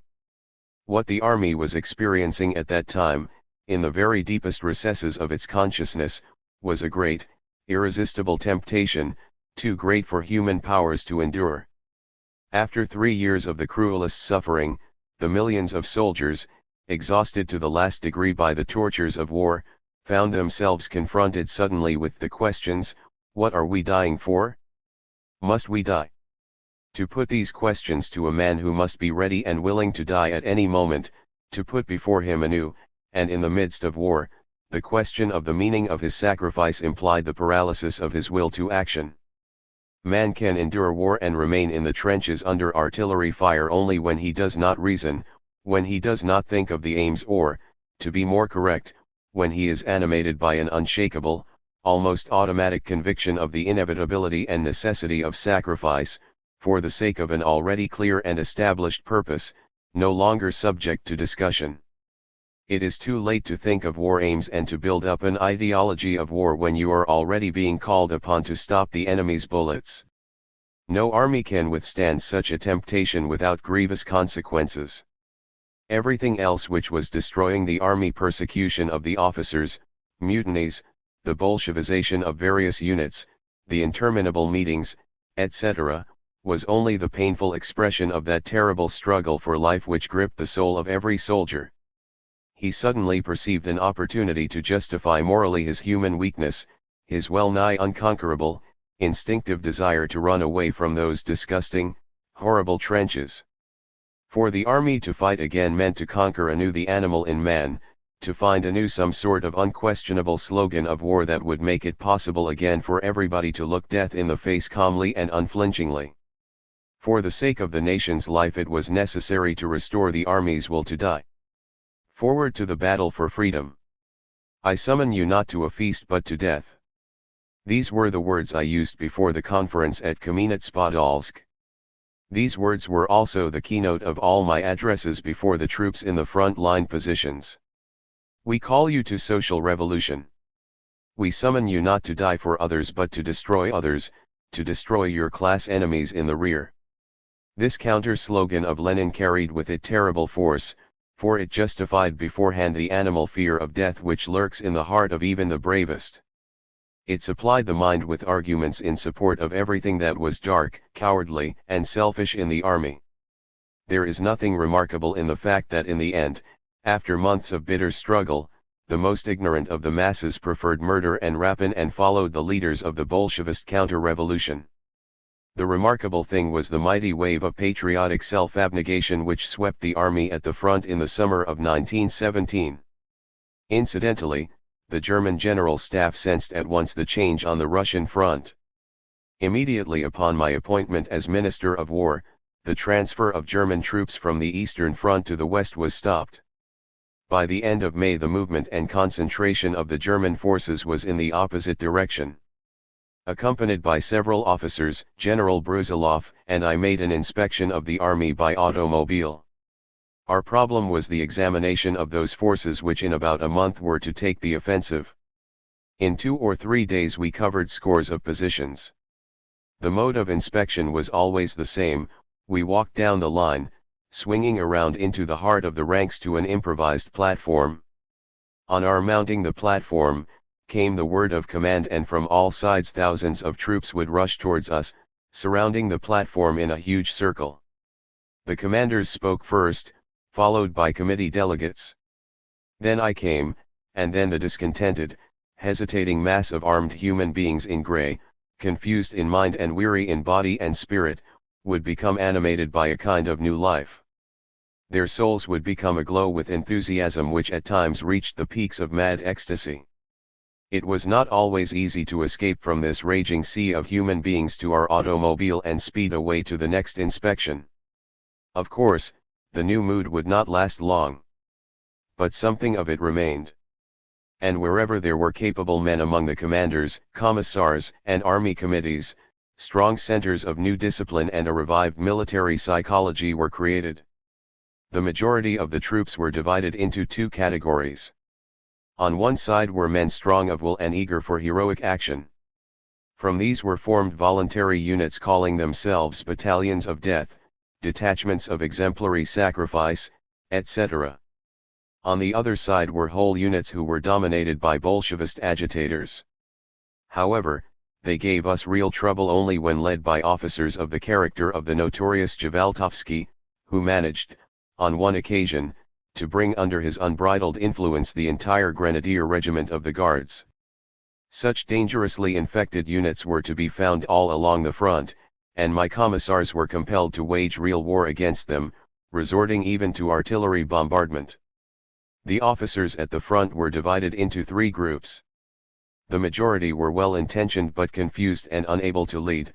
The minority were men who grasped the new situation and managed to find a way of approaching the heart and mind of the soldier, and, finally, there was a group hostile to the revolution as a whole, gloating over its failures and sabotaging its successes. Among this group in particular were to be found, more frequently than anywhere else, men who, foreseeing future developments, quite cynically adjusted themselves to the new committee regulations, without regard to their calling as officers and their self-respect. On the eve of my departure from the Galician front for Odessa and Sebastopol, I was returning with General Brusilov from a tour of inspection. We were in an open automobile, in a heavy downpour, drenched and weary. General Brusilov was not a politician, but by the grace of God a leader of great courage and willpower.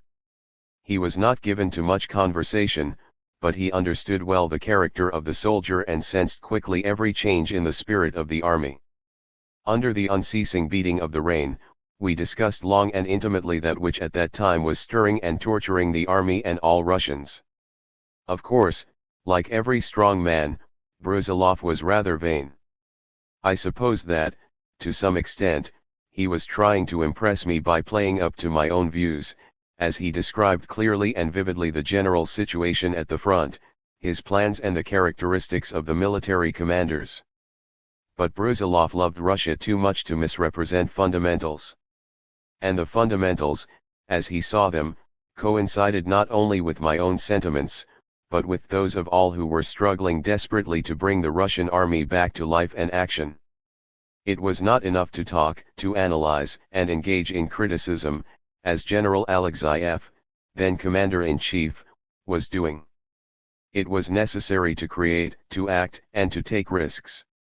Here, in the automobile, on the road from the front to Tarnopol, we definitely decided upon the offensive. I also made up my mind that with the beginning of the offensive General Brusilov would no longer be on the Galician front, but at General Headquarters at Mohylev.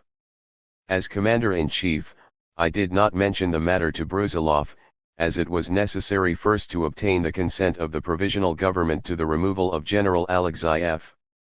From the southwestern front I went to Odessa, and thence to Sebastopol, to adjust differences between the crews of the Black Sea Fleet and Admiral Kolchak, the commander. The Black Sea drama. Admiral Kolchak was a brilliant sailor, the darling of the officers, and loved by his men. At the beginning of the revolution he quickly oriented himself in the new environment and saved the Black Sea Fleet from the horrors experienced by the Baltic Fleet. Of course, in Sebastopol, as everywhere else, committees were formed. There was the Central Committee of the Black Sea Fleet, backed by a network of committees on the various vessels and among the commands on shore. But these committees consisted of both officers and men. Admiral Kolchak's own relations with the Central Committee were excellent. The sentiments prevailing in the Black Sea Fleet can be gleaned from the fact that as late as at the end of May, when I came to Sebastopol, there were many, not only among the officers but also among the men, who were eager for a landing operation on the Bosporus. The commands of the Black Sea Fleet remained an impregnable fortress against the propaganda of German and Bolshevist agents. It was from the shores of the Black Sea that the first calls to duty and discipline were sent to the army. And from the Black Sea Fleet came whole delegations to the front for propaganda of defense and in support of the offensive. In view of this attitude of the respective commands, any disagreement between Kolchak and the committees seemed impossible. Nevertheless, quite unexpectedly, a conflict developed. I cannot recall now the issue in question. I believe it concerned some interference, on the part of the Central Committee, in the Admiral's administrative duties. Moreover, the exact issue is not important. The important thing was the actual cause. Accustomed to general admiration and to absolute authority, the Admiral could not reconcile himself to the realization that now he had a competitor, the Central Committee. The disagreement was not so much political as psychological. With all his great energy, Admiral Kolchak was somewhat effeminate, capricious, and slightly hysterical. En route in a destroyer from Odessa to Sebastopol, closeted in a small cabin, we had a long conversation. All the reasons he brought forth in support of his opinion that there was nothing for him to do but to resign did not bear criticism. All his complaints were trifles compared with the difficulties being experienced by the commanders at the front and in the Baltic Fleet. One by one I combated his conclusions. And only at the very end of the conversation did he give vent to a cry that came from the depths of a broken heart. To them, i.e., to the sailors the Central Committee means more than I do, and I no longer wish to have anything to do with them. I do not love them any more." The stern eyes of the admiral filled with tears. On my arrival at Sebastopol I became convinced that the leaders of the Central Committee, officers and men alike, were far removed from any thought of Kolchak's departure. He must only realize, the committee members told me, that for the present we are absolutely necessary to him and that it is quite impossible to dissolve the committee.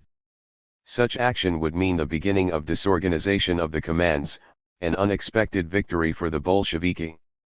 This time my mission was successful. Admiral Kolchak made peace with the Central Committee and it seemed that everything remained as it was. But it only seemed so.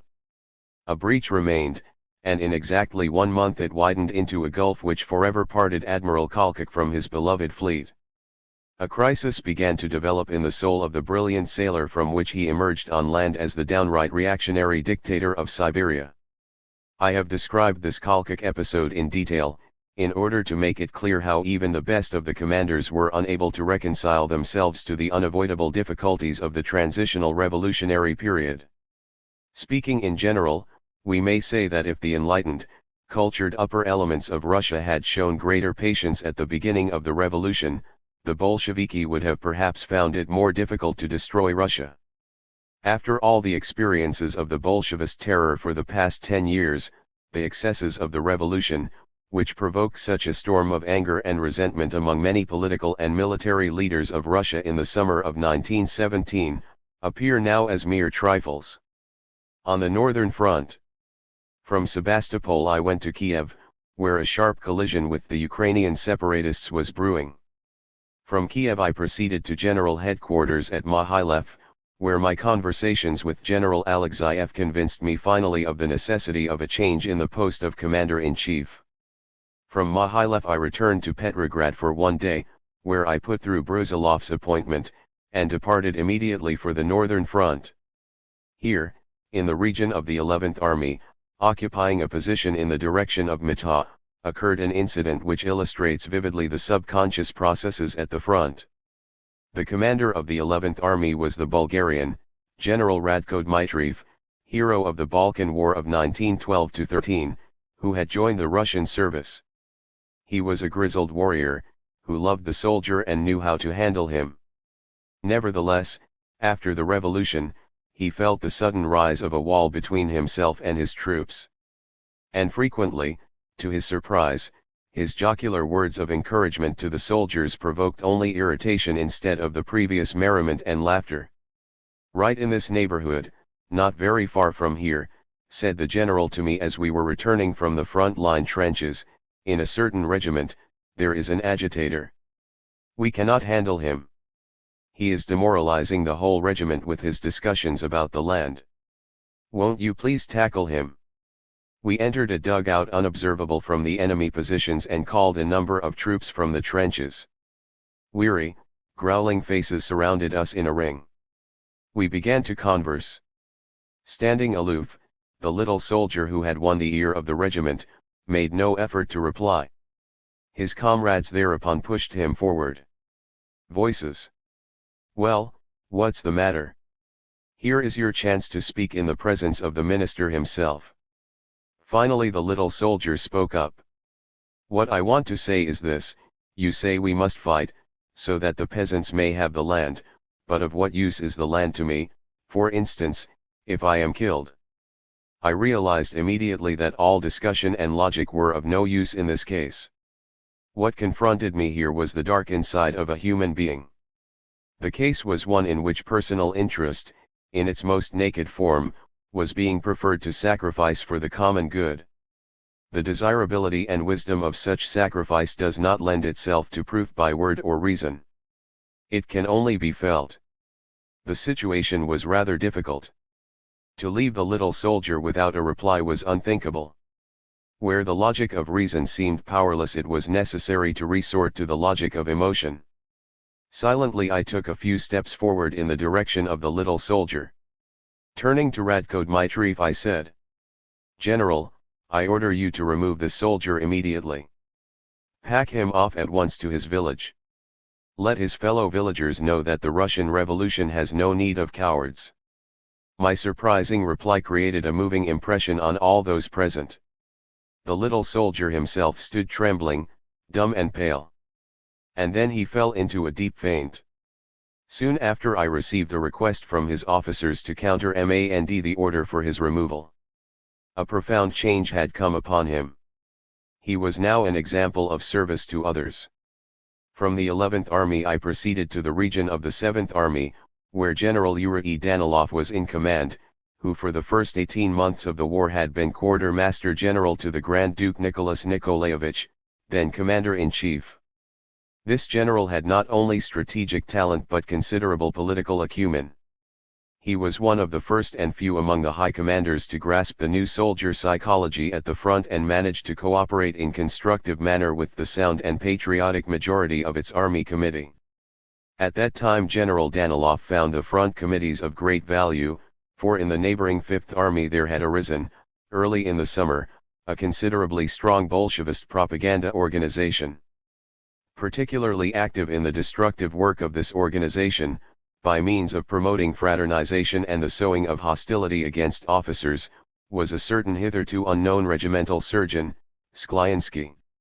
At a big meeting in Dvinsk, of representatives of all the committees of the 5th Army, and in the presence of the commander and his staff, I was called upon to speak. It was expected by all, from the commander to the privates, that Comrade Kerensky, who had been so actively engaged in haranguing the committee and soldiers, would take this opportunity of fighting a verbal duel with the Minister of War. The meeting proceeded. First the commander spoke, then the leaders of the army committee, followed by delegates from the trenches. But Kerensky kept silent. He not only showed no desire to expose the imperialist and reactionary efforts of the provisional government but stubbornly sought to keep as far as possible from the center. The incident appeared very much like a repetition of my experience with the little soldier in the 11th Army. And, sure enough, the incomprehensible and inexplicable silence of the doctor finally angered the soldiers, particularly those from the trenches, who had been most subjected to the temptations of Bolshevist demagogy. I observed some kind of a movement around Kerensky. Soon we noticed that a quiet but rather energetic exchange of remarks was in progress between him and his neighbors. Apparently the doctor was being called upon to do something which he refused to do. At last it became clear what the scene was about. The soldiers were trying to force Kerensky to speak. Gradually they pushed him forward toward the commanders. "Oh, no, we heard, you will be kind enough to speak here. If what you've been telling us is the truth there is no need of fear. We'll hear now what you have to say." Comrade Kerensky stood sheepishly confused amid peals of laughter. Finally, the hesitating leader of a world revolution from the 5th Army was pushed onto the platform. He was compelled to speak. What he said was the usual Bolshevist nonsense, but there was no emotion, no fire, no conviction in his words. The end of the episode was very sad for Comrade Kerensky and his lieutenants. His duel with the war minister became known throughout the army, and in a light rather ridiculous so far as the Bolsheviki were concerned. Subsequently, the brave revolutionist Kerensky became assistant to the Commissar of War, Leon Trotsky. After my tour of the front and 2 inspiring days in Moscow I returned on June 14 to Petrograd. It was necessary to finish some important government business and to return by the end of June to the Galician front, for the offensive. Chapter 9. The offensive: its inevitability. We no longer find today the unanimity of opinion concerning our offensive of July, 1917, that prevailed then both in Russia and among the Allies. Due apparently to a misconception, some even consider that offensive as the last blow that killed the Russian army. Others believe that the operation was determined not by the interests of Russia but was dictated to us by our allies. A third group is inclined to see in it a particular manifestation of lightheadedness and irresponsibility on the part of the government in having permitted itself to be carried away by love of rhetoric. The last opinion deserves no reply. The fact is that the resumption of active operations by the Russian army after 2 months of paralysis was dictated absolutely by the inner development of events in Russia. To be sure, the representatives of the Allies insisted on the execution by Russia, at least in part, of the strategic plan adopted at the Inter-Allied Conference in Petrograd, in February, 1917. But the insistence of the Allies would have been of no avail if the necessity for the offensive had not been dictated by our own political considerations. The insistence of the Allies, France and England, played no part, if only because they no longer considered themselves bound by any obligations to Russia after the revolution. As I have already said, the German General Staff having stopped, according to plan, all active operations on the Russian front, there ensued a condition of virtual armistice. It was the plan of the German High Command that this armistice be followed by a separate peace and the exit of Russia from the war. Berlin's efforts to come to a direct agreement with Russia were begun as early as April. Of course, these efforts failed to make any impression on the provisional government and the whole Russian democracy, which were determined on peace as quickly as possible, but a general, not a separate peace. Von Bethmann-Hollweg, or, rather, Ludendorff, did not, however, lose hope of achieving Germany's purpose. They directed their attention upon the Soviet circles. About the middle of June there appeared in Petrograd, among other foreign socialists who were paying frequent visits to Russia, one of the leaders of the Swiss Social Democratic Party. His name was Grimm. Despite his definite anti-Allied attitude, the provisional government permitted him to enter Russia on guarantees given by certain leaders of the Soviet who maintained a strong attitude in favor of continuing Russia's defense. However, on his arrival in Petrograd, Grimm immediately launched a propaganda along pro-German lines. Soon after we intercepted a letter addressed to Grimm by Hoffmann, of the Swiss Federal Council, which, by way of instruction to Grimm, declared: Germany will undertake no offensive on the Eastern Front as long as there remains a possibility of agreement with Russia. Thus it was not possible to rely upon a new blow from Germany that would definitely bring the Russian democracy, dreaming of peace, to the realization of the bitter facts of the situation. It was necessary to make a choice to accept the consequences of the virtual demobilization of the Russian army and capitulate to Germany, or to assume the initiative in military operations.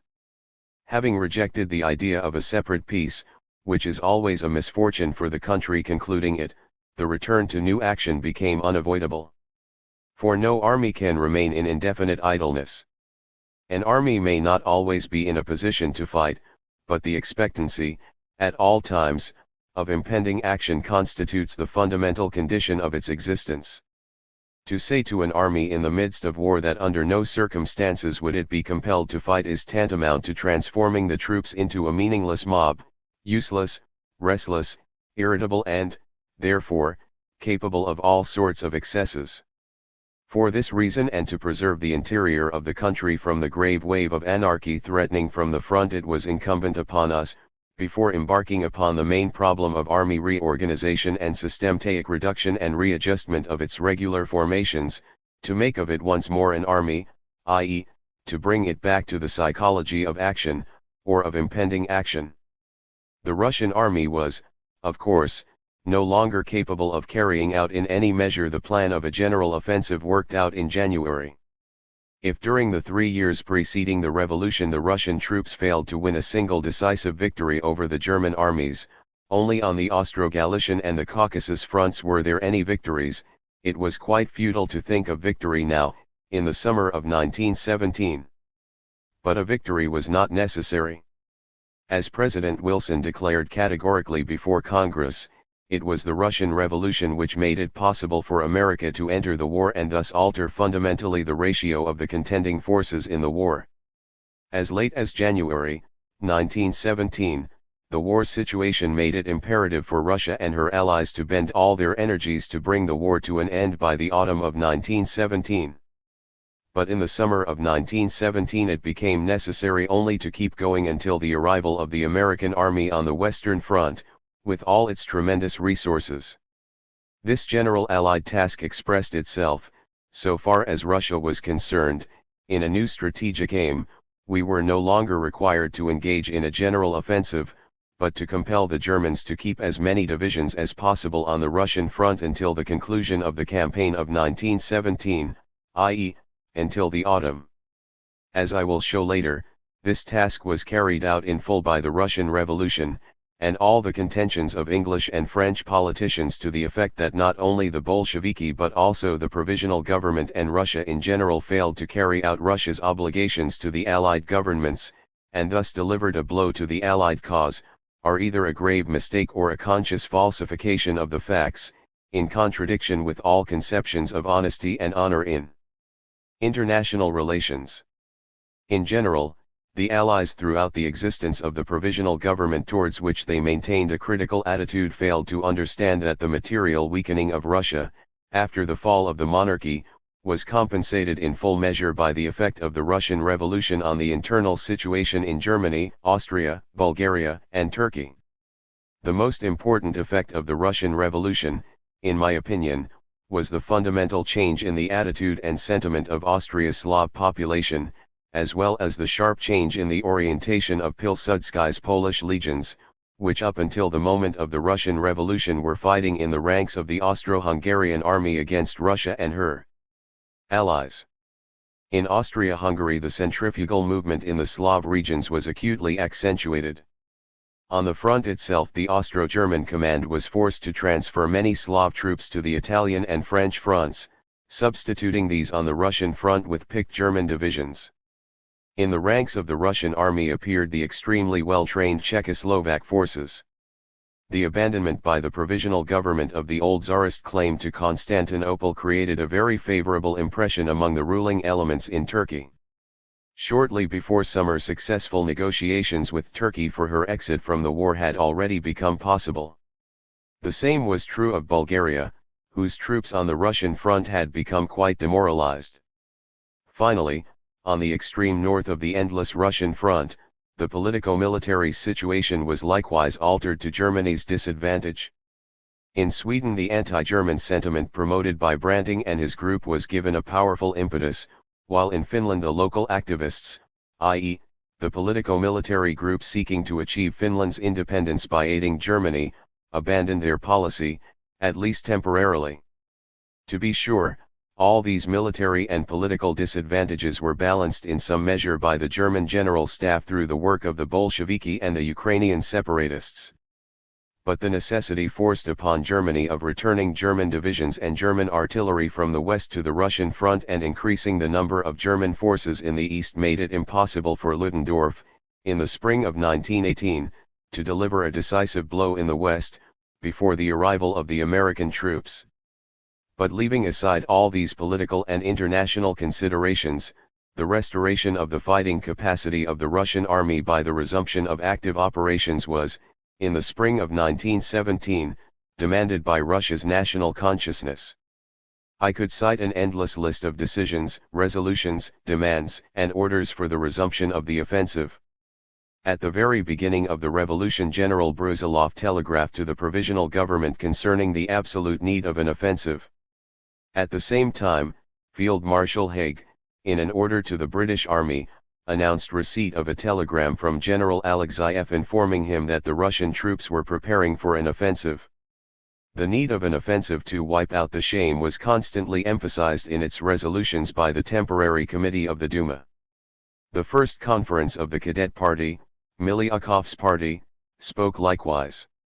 The official organ of this party and the liberal press in general waged a campaign for an offensive, at times with even too much energy. The first conference of officers, meeting at General Headquarters in the middle of May, after presenting, in a resolution, a most critical picture of conditions in the army at the end of the Guchkov-Alexeyev administration, insisted categorically on the need of resumption of action at the front.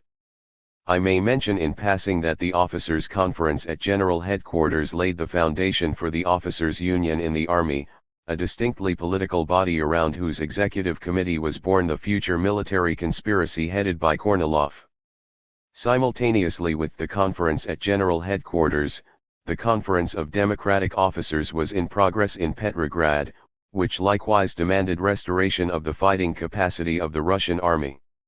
Delegations of front and army committees which came to Petrograd for contact with the government and the Soviet, after the German blow on the stockade, also insisted categorically on the resumption of the offensive by the army. The first Congress of Front delegates, in session at the time of Gutchkov's resignation, gave expression to the same demand in the name of all the troops in the front lines.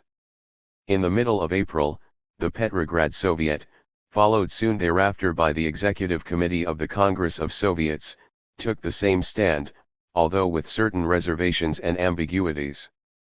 In short, there was not in the whole of Russia a single political group and social organization, with the sole exception of the Bolsheviki, which did not realize that the restoration of the fighting capacity of the Russian army and its assumption of the offensive was the immediate fundamental, imperative national task of Free Russia. For the sake of her future, Russia had to perform this act of heroic sacrifice. And this act was performed, thanks to the popular enthusiasm, the will to sacrifice and the truly revolutionary enthusiasm which gripped the country. The Soviets, the Bolsheviki, and the offensive. A month after the departure of Gutchkov from the War Ministry and of Alexeyev from General Headquarters, a profound change had taken place at the front and a considerable change in the country. The War Ministry, wrote the semi-Bolshevist Novaya Zhizn, on May 17, is working with extraordinary energy, in cooperation with all the bourgeois and the majority of the democratic forces, for the restoration of the discipline and the fighting capacity of the army, and there is no longer any doubt of its aim, unification of the Allied front and an offensive against the enemy. Neither was there any doubt in Berlin concerning the successful work of the provisional government. The transfer of German divisions to our front was greatly stimulated. The propaganda activity of the August Commander-in-Chief on the German Eastern Front, Prince Ruprecht, was likewise extended and intensified. The Bolshevist press, as well as the special sheets printed behind the enemy lines for distribution in the Russian trenches, developed a campaign of monstrous slander and misrepresentation against me and General Brusilov. On June 15, the All-Russian Congress of Soviets opened in Petrograd. I will cite only one episode to show the sentiments of the delegates, particularly of the soldiers from the front. Some Bolshevik, in an effort to fan demagogic and anarchist instincts, began quoting from two reactionary orders of the provisional government, which had just been promulgated. In a fury of resentment he cited the particularly emphatic passages from a circular issued by Premier Lvov calling upon all responsible elements throughout the country to combat the Bolshevist campaign of anarchy. To the astonishment and wrath of all the Bolsheviki in the hall, the Congress greeted every word of the circular with a storm of applause. Thereupon the Bolshevist orator took up my Order No. 17, just published, dealing with measures for stopping desertion. At this point the Congress could no longer restrain itself. The assembly rose as one man in a stormy ovation. In the face of the definite patriotic attitude of the First Congress of Soviets, it was quite easy for me to put through my resolution approving the operations which were to begin at the front 2 weeks later. The resumption of the offensive was approved by the Congress, the Bolsheviki alone voting in the negative. This order was supplementary to the very severe anti-desertion law of the Provisional Government, adopted several days before. Having attained tremendous proportions in the last months of the Tsarist regime and assumed the nature of an epidemic in the first 2 months of the revolution, desertions in the army ceased by the beginning of military operations in the summer. According to official figures, the number of desertions in various parts of the front had been reduced by that time to between 200,000 and 500,000 men. Incidentally, it was at this Congress that I met Lenin for the first and only time. He was accompanied by his entire staff. Present were Kamenev, Zinoviev, Lunacharsky, as well as Trotsky, who, while still hesitating about joining the Bolsheviki, was already quite openly flirting with them. Sensing the violent opposition of the Congress, Lenin did not, however, restrain himself from offering a very simple method of solving the complex social problems. He suggested the arrest of 100 of the biggest capitalists. All the rest would then care for itself. This ingenious proposal, which evoked the enthusiasm of the street mobs assembled daily before the balcony of the Kerensky Palace, occupied by Lenin and his staff, brought only laughter and ridicule at the Congress. But those assembled here were the few, the best, the picked elements of the people and of the army, whereas there, outside the doors of the Congress, remained the dark, infuriated thousands of déclassé elements, performing under conditions of war and revolution the role of the class-conscious proletariat in the shops and factories.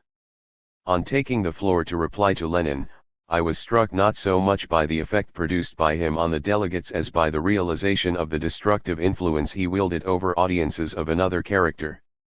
I do not know what Lenin felt while listening to me. I do not even know whether he did listen to me or whether his ear was attuned principally to the sentiments of the audience. But he did not remain to the end of my address. Picking up his briefcase, with head bent, he stole out of the hall sidewise, almost unnoticed. However, Lenin and his close lieutenants had more important business before them than the Congress of Soviets. Over the heads of the leaders of the democracy, who had sold themselves to the bourgeoisie, they decided to appeal directly to the Petrograd proletariat, having planned to bring pressure to bear on the Congress by preparing another armed demonstration. The date set for the demonstration, if I recall aright, was June 24. According to Lenin's plan, this demonstration, if successful, was to have been transformed into an armed uprising.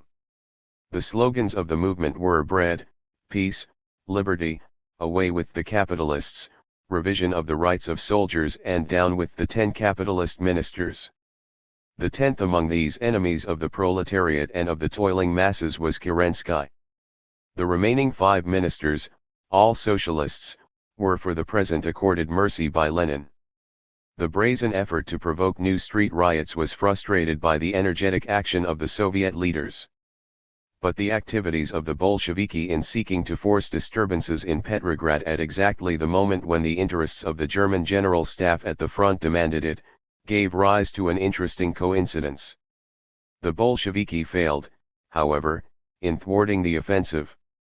But next month, on July 16, the new operation undertaken by the Bolsheviki in Petrograd, in support of the German staff, proved more successful. With the army before the offensive. After carrying through the necessary resolution at the Congress of the Soviets, after visiting the Cossack Congress and receiving from the regimental committees of the Petrograd garrison the solemn promise that they would not take advantage of my absence to deal a treacherous blow to the revolution, I left, on June 26, for that part of the front where the offensive was to begin. In Tarnopol the military representatives of all the Allied staffs entered my car. In the name of the King of England, the British representative accredited to the Russian General Headquarters promised that the British armies would support our offensive. For reasons still unknown to me this promise was not kept. In Tarnopol I made public my order to the troops for the advance. The whole of Russia was tense with expectation. Would the troops advance? No one ventured to answer the question. Beyond Tarnopol began the real, active front. How different was the situation now, as compared with that at the end of May, on my first visit to General Brusilov. Then there was deadly silence and emptiness. Now there was life, movement, action preparatory for the great effort. The regiments were marching, ammunition boxes bumping, field kitchens thundering by toward the front lines. Artillery was roaring in the distance. At night, here and there over our positions, were to be seen the burning rockets of the Germans.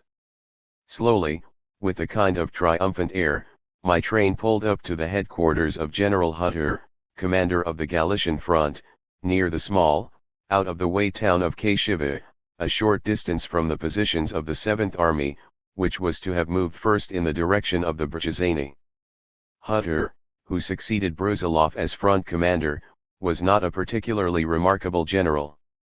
But he had a first-class chief of staff in General Dukhanin, one of the very best of Russia's officers, who had a brilliant career during the war and knew how to retain the respect of his soldiers in the very heat of the revolution, without sacrificing in any way the honor of his uniform or the dignity of an honest citizen. Soon after the Bolshevist coup d'état, Dukhanen, at that time already chief of the General Staff, was lynched at the Mohylev station at General Headquarters, on the incitement of Krylenko. On June 26 began the artillery preparation for the drive. For 2 days our artillery poured its fire on the enemy trenches. The reply of the watchful enemy was silence. The front line of their trenches had been cleared by the Germans. Their well-camouflaged artillery was awaiting its hour. To be sure, not everything was quite in order in the spirit of the 7th and 11th Armies, which had been designated for the offensive. There were divisions in a state bordering on mutiny. There were regiments showing only perfunctory obedience. There were officers quite without heart and some who were frankly sabotaging the preparatory operations. On June 30, I inspected the positions. It is difficult now to describe our state of mind. High tension, determination and, at times, a feeling of impending triumph. A great deal of thought and feeling had been experienced by the army. Both officers and men were now going into battle not with the old emotions. We felt clearly their effort to overcome something in themselves, to free themselves from sensations unusual on the eve of battle. There was more depth, more spirituality, but less of concentrated harmony. The troops seemed to feel that the dent in their insides had not quite been removed. To the very last moment the officers did not know whether the soldiers would follow them in the attack. The soldiers were not quite sure whether it was necessary to die when there, in the rear, the fond dreams of generations were being realized. On that day, in our final address to the troops before the battle, every one of us who spoke was particularly stirred. For were not our speeches the last greeting before death? The soldiers and many of the officers drank in every word, seeking to find in them the answer to the painful question which stirred their simple souls to the very last moment. I remember a throng of soldiers in the region of the 11th Army, near a dugout, who attracted the attention of the German artillery. We had to talk under the music of the flying shells. But no one moved, no one ventured to seek shelter, no one even bent his head. Again, I recall a trip late at night. Rain and storm. At one spot regiments which had just come up from the near were awaiting us. Under the terrific downpour, to the accompaniment of thunder and lightning, drenched through and through, the thousands did not move, anxious to find, in my words, faith in the justice of their coming sacrifice of death. Chapter X. The Battle. At last, July 1st. The general air is that of Passion Week, solemn, prayerful, sorrowful. We move towards the observation point, situated on a hill of a chain of elevations running along the line of our positions. The heavy artillery roars incessantly. Over our heads the monstrous shells scream pitifully on their way to the enemy trenches. Our artillerists are confused, many of the guns sent us by the Allies have failed to withstand 2 days' work. Apparently our Allies have acted according to the old Russian saying, "Take, oh, God, what is of no use to us." We are now at the observation point. From here we see the field of battle as clearly as if it were on the palm of our hand. But for the present all is emptiness. There is no one to be seen. The artillery roars on. With growing impatience we look at our watches. Finally, sudden, complete silence. A suggestion of fear. Are the troops attacking? The troops are attacking. There, before the first enemy line, are some barely visible, running dots. They increase. The battle is developing furiously. Almost in the very center appear our English armored cars. The German artillery begins to pound them. Ours is now silent. Especially difficult is the situation on the left flank of the enemy.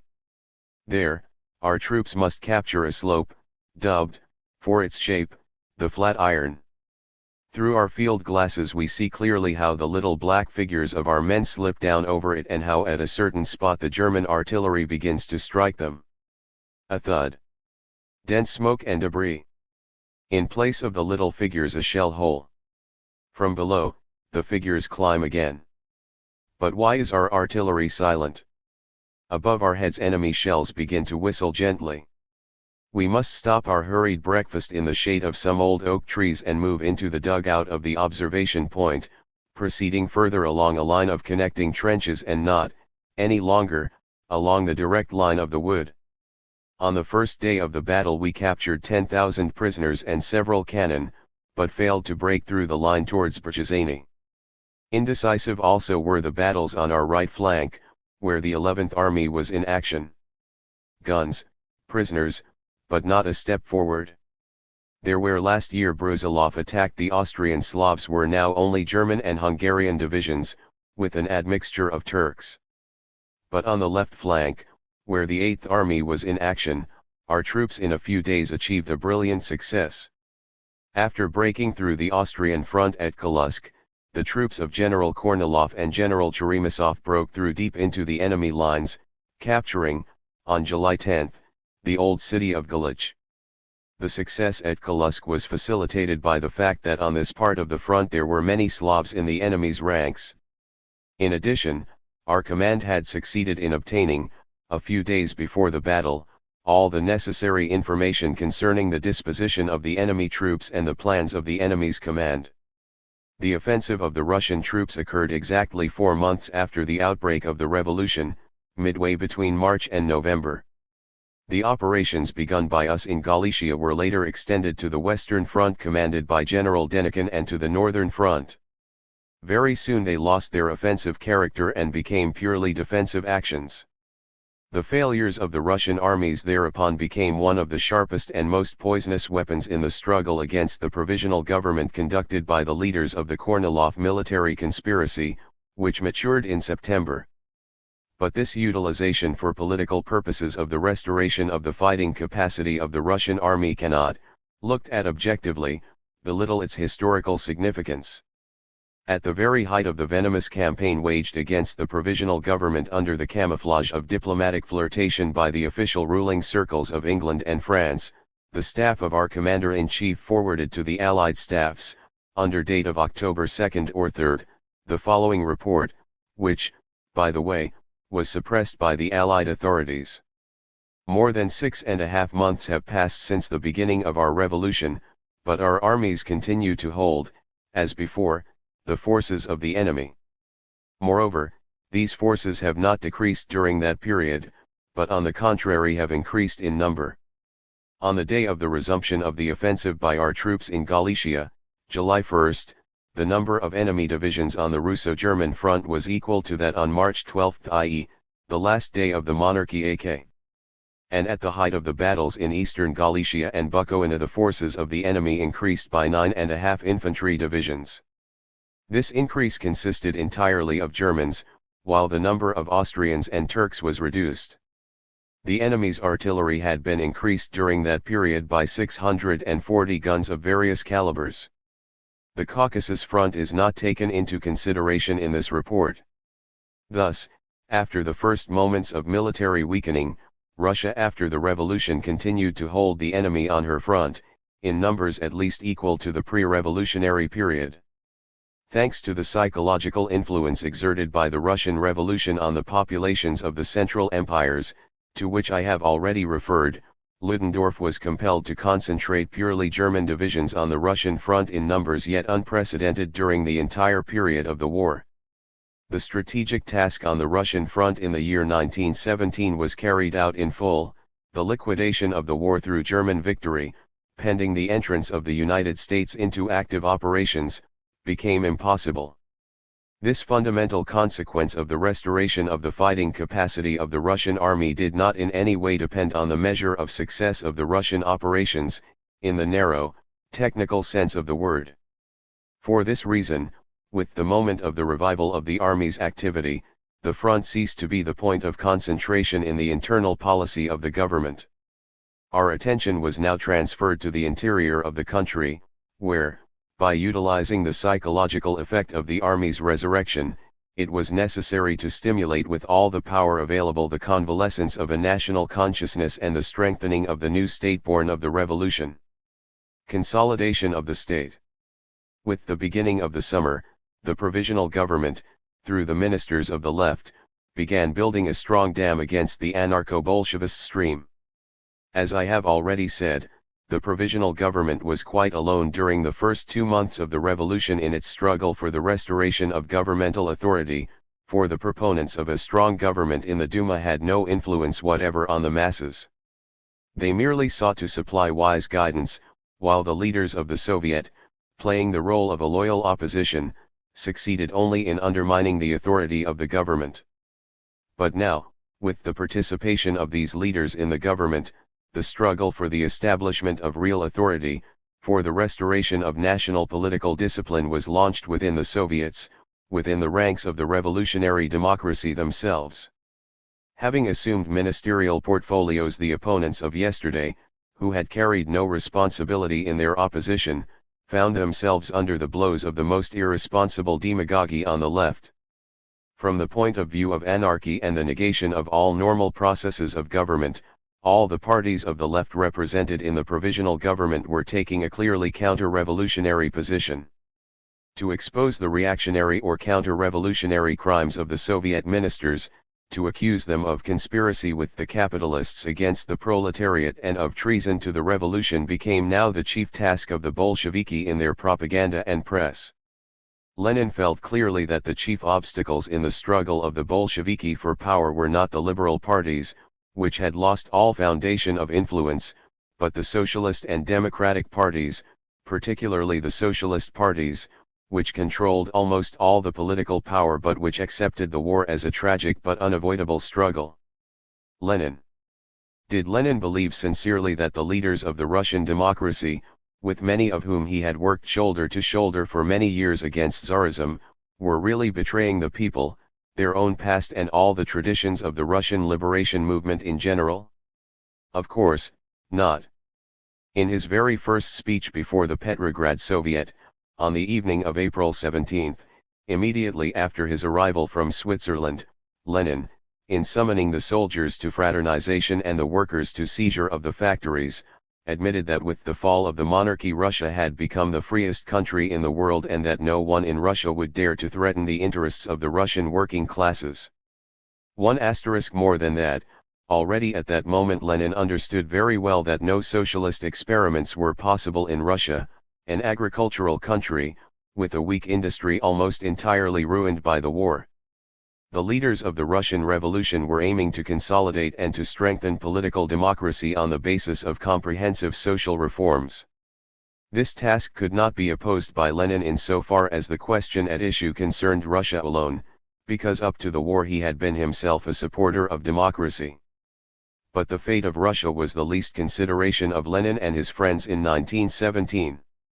With the stubborn blindness of a sick fanatic, viewing the world war through the narrow window of a remote corner of Switzerland, Lenin had as early as 1915 reached the utterly groundless conclusion that the European war would end in a social revolution in the industrial, capitalist countries of Western Europe considered ripe for socialism.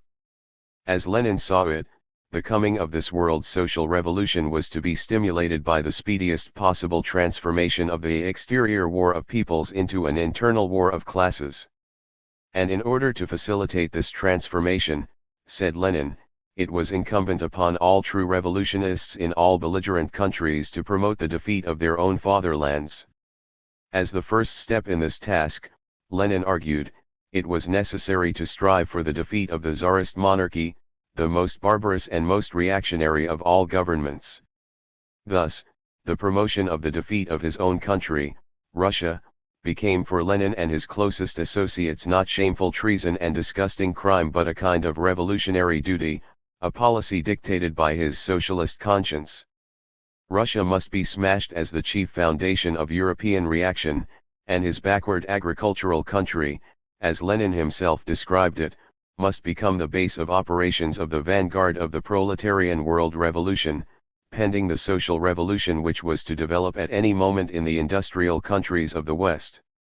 On leaving Switzerland early in April, 1917, for Russia via Germany, in a train readily placed at his disposal by Ludendorff and Chancellor von Bethmann-Hollweg, Lenin, in his parting declaration to his Swiss socialist friends, wrote that Russia was for him only the springboard for social revolution in Western Europe. Already then, in the spring of 1917, the half-mad fanatic saw clearly the German workers closing their ranks for the final conflict against capitalism. In November 1917, Lenin and Zinoviev expected that within 6 months the revolution would be underway in the West. Such was the substance of the revolutionary program which matured in Lenin's brain. One must point out that nowhere in Europe, except in Russia, is it possible to find such a type of political leader, one so utterly devoid of any feeling of country. Under Tsarism the people were accustomed to regard the state itself as hostile. The monopoly on all outer expressions of patriotism arrogated to itself by absolutism perverted in the people the very feeling of patriotism.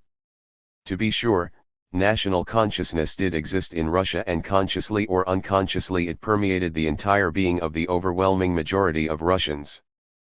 But the deadly oppression of the old regime, destroying the country not only materially but also spiritually, brought forth here and there a disease extremely dangerous to the very existence of the nation, the atrophy of the sense of nationhood, of the sense of patriotism. Lenin was the most extreme expression of that spiritual ulcer of injured patriotism which for decades had been poisoning the national consciousness of the Russian intelligentsia. There is hardly a person among cultured Russians who has not, at one period or another of his life, suffered more or less acutely from this disease of spiritual or, rather, intellectual estrangement from his country. In this sense alone are Lenin and his friends unquestionably the product of the Russian past, of Russian history. The Bolsheviki and the German staff. Lenin's treason to Russia, committed in the very heat of the war, is an historically unquestionable and undeniable fact. Of course, Lenin was no common agent of Germany, in the ordinary sense of the word. He did not regard the bourgeois motherland as his own and felt himself bound by no obligations toward it. The general defeatist theory invented by him and his desire for the defeat of the Tsarist monarchy in particular prepared him psychologically for the practical realization of his theory by the resort to methods which, in the common language of bourgeois politics, are considered betrayal and treason. One must admit that the very monstrosity of Lenin's crime rendered it so improbable to the consciousness of the average human being that to this very day many people cannot accept it as true. Yet it is a fact, confirmed by the frank admissions of Hindenburg, Ludendorff, and General Hoffmann, chief of German operations on the Russian front, and by the expose of Edward Bernstein, noted leader of the German Social Democratic Party. I will not cite here all the data from the writings of the three aforementioned German generals. It is sufficient to quote the following few words from Ludendorff's memoirs. In sending Lenin to Russia, our government took upon itself a very great responsibility. This journey was justified from the military point of view. It was necessary that Russia should collapse. So far as I was concerned, it was not necessary for me to await the German admissions, made later, after the war. The Provisional Government, in the summer of 1917, had established clearly the betrayal of Russia by Lenin and his lieutenants. The situation was as follows. Like all belligerent countries, with the exception of Russia, which was quite backward in her methods of promoting the dissolution of the enemy's morale, Germany, even before the revolution, recruited spies among her Russian prisoners, transporting them to the Russian frontiers, where they appeared in the role of war heroes who had fled from their captivity.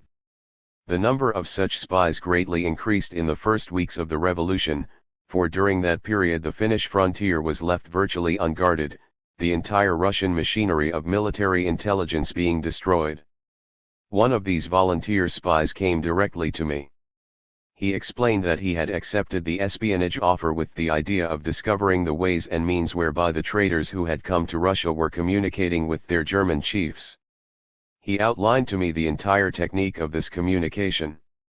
The man's revelations were of no particular value, however, and offered no opportunity for the study and exposure of the German espionage apparatus at work in Russia.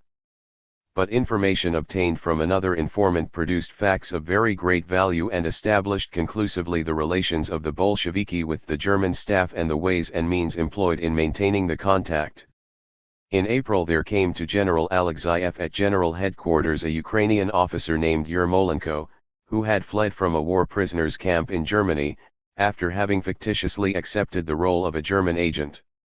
The task meted out to him on his return to Russia consisted in propaganda in the rear in behalf of Ukrainian separatism.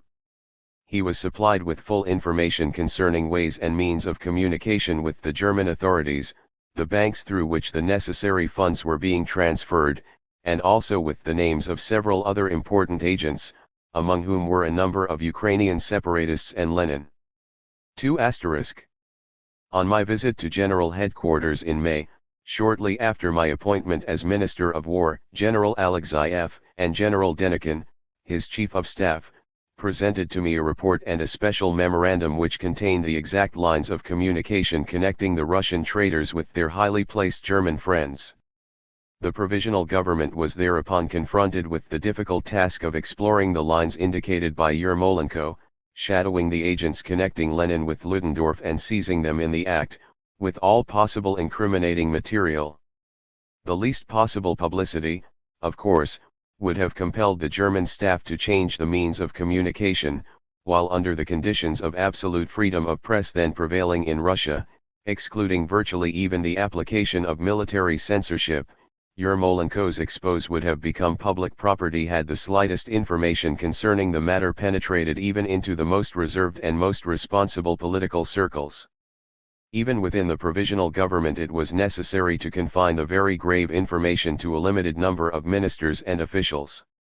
General Alexeyev and I decided to confide the task of following up Yermolenko's information concerning the activities of the Ukrainian separatists to a special agency, under the direct supervision of General Headquarters, while the provisional government took upon itself the task of investigating the connection of Lenin with the German staff. Only 2 ministers, in addition to myself and Prince Lvov, knew of this Minister of Foreign Affairs Terestchenko and Minister of Communications Nekrasov. Within this circle the execution of the task was placed upon Terestchenko, while the rest of us tried, as far as possible, not to interfere in the details of the work. The task was extremely difficult, complex, and long, but the results were most deadly for Lenin. The means of Lenin's communication with Germany were clearly determined, as well as the identity of the persons, Furstenberg Ganetsky in Sweden and Kozlowski and Madame Sumenson in Petrograd, through whom money transfers were made, and the names of the banks in question, the Diskontogesellschaft in Berlin, the Nya Bank in Stockholm and the Siberian Bank in Petrograd. On his arrest, during the Bolshevist uprising in July, Kozlowski did not deny receiving large sums from abroad, when confronted with the incriminating documents. In defense, this man, who at one time had enjoyed a decent reputation as a member of the Polish Socialist Party, declared brazenly that together with Ganetsky and Madame Sumenson he had been carrying on a contraband trade during the war, importing into Russia articles of women's apparel. On July 18 or 19, exactly at the time of the Bolshevist uprising, Ganetsky was to arrive in Petrograd, across Finland. The Bolshevist German agent from Stockholm, with documents on his person constituting decisive evidence of Lenin's connection with the German staff, was to have been arrested by the Russian authorities on the Russo-Swedish border. The documents were fully known to us. How it happened that Ganetsky was not arrested and why the 2 months' work of the provisional government, in the main that of Terestchenko, in connection with the investigation of the Bolshevist activities, ended in failure, will be told later. At this point, fully conscious of my responsibility before history, I can only repeat the words of the district attorney of Petrograd, in the report made public by him immediately after the July uprising and edited by me. Whatever may have been the motives of Lenin and his closest associates, they formed within the Bolshevist Party in the spring of 1917 an organization which, in order to give aid to the nations at war with Russia in their belligerent acts against her, entered into an agreement with the agents of the aforementioned nations to promote disorganization of the Russian army and of the country, for which purpose, with the financial means obtained from these nations, it organized propaganda among the population and in the army. The Bolshevist uprising. From this it will be seen that the struggle against the Bolsheviki was for the provisional government but a part of the military struggle against Germany. And, had Lenin not had the backing of the entire material and technical power of the German propaganda machine and espionage service, he never would have succeeded in destroying Russia.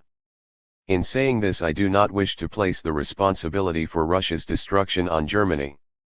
The recent European war not only introduced in all the belligerent countries the use of poison gases and the practice of all possible measures for the physical annihilation of the enemy, that war also introduced, on a scale never known before and as a regular means of warfare, the resort to the poison gases of propaganda and bribery for the moral disintegration of the enemy's rear. The data concerning this service already made public in England and Germany show, first, that everywhere the moral laws of man's social life were abolished in the promotion of the spiritual poisoning and disintegration of the enemy, and, second, that the German propaganda service differed in no wise from that of the Allies in this respect. Both in Russia and abroad the provisional government is criticized because of the admission of Lenin into Russia after his journey across Germany and the failure to arrest him on the frontier. It should be remembered, however, that Lenin's agreement with Ludendorff was not contingent upon the route of his journey from Switzerland to Russia. At first Lenin sought permission to come to Russia through France and England. The permission to cross Germany was granted to him by Ludendorff during the war, before the revolution.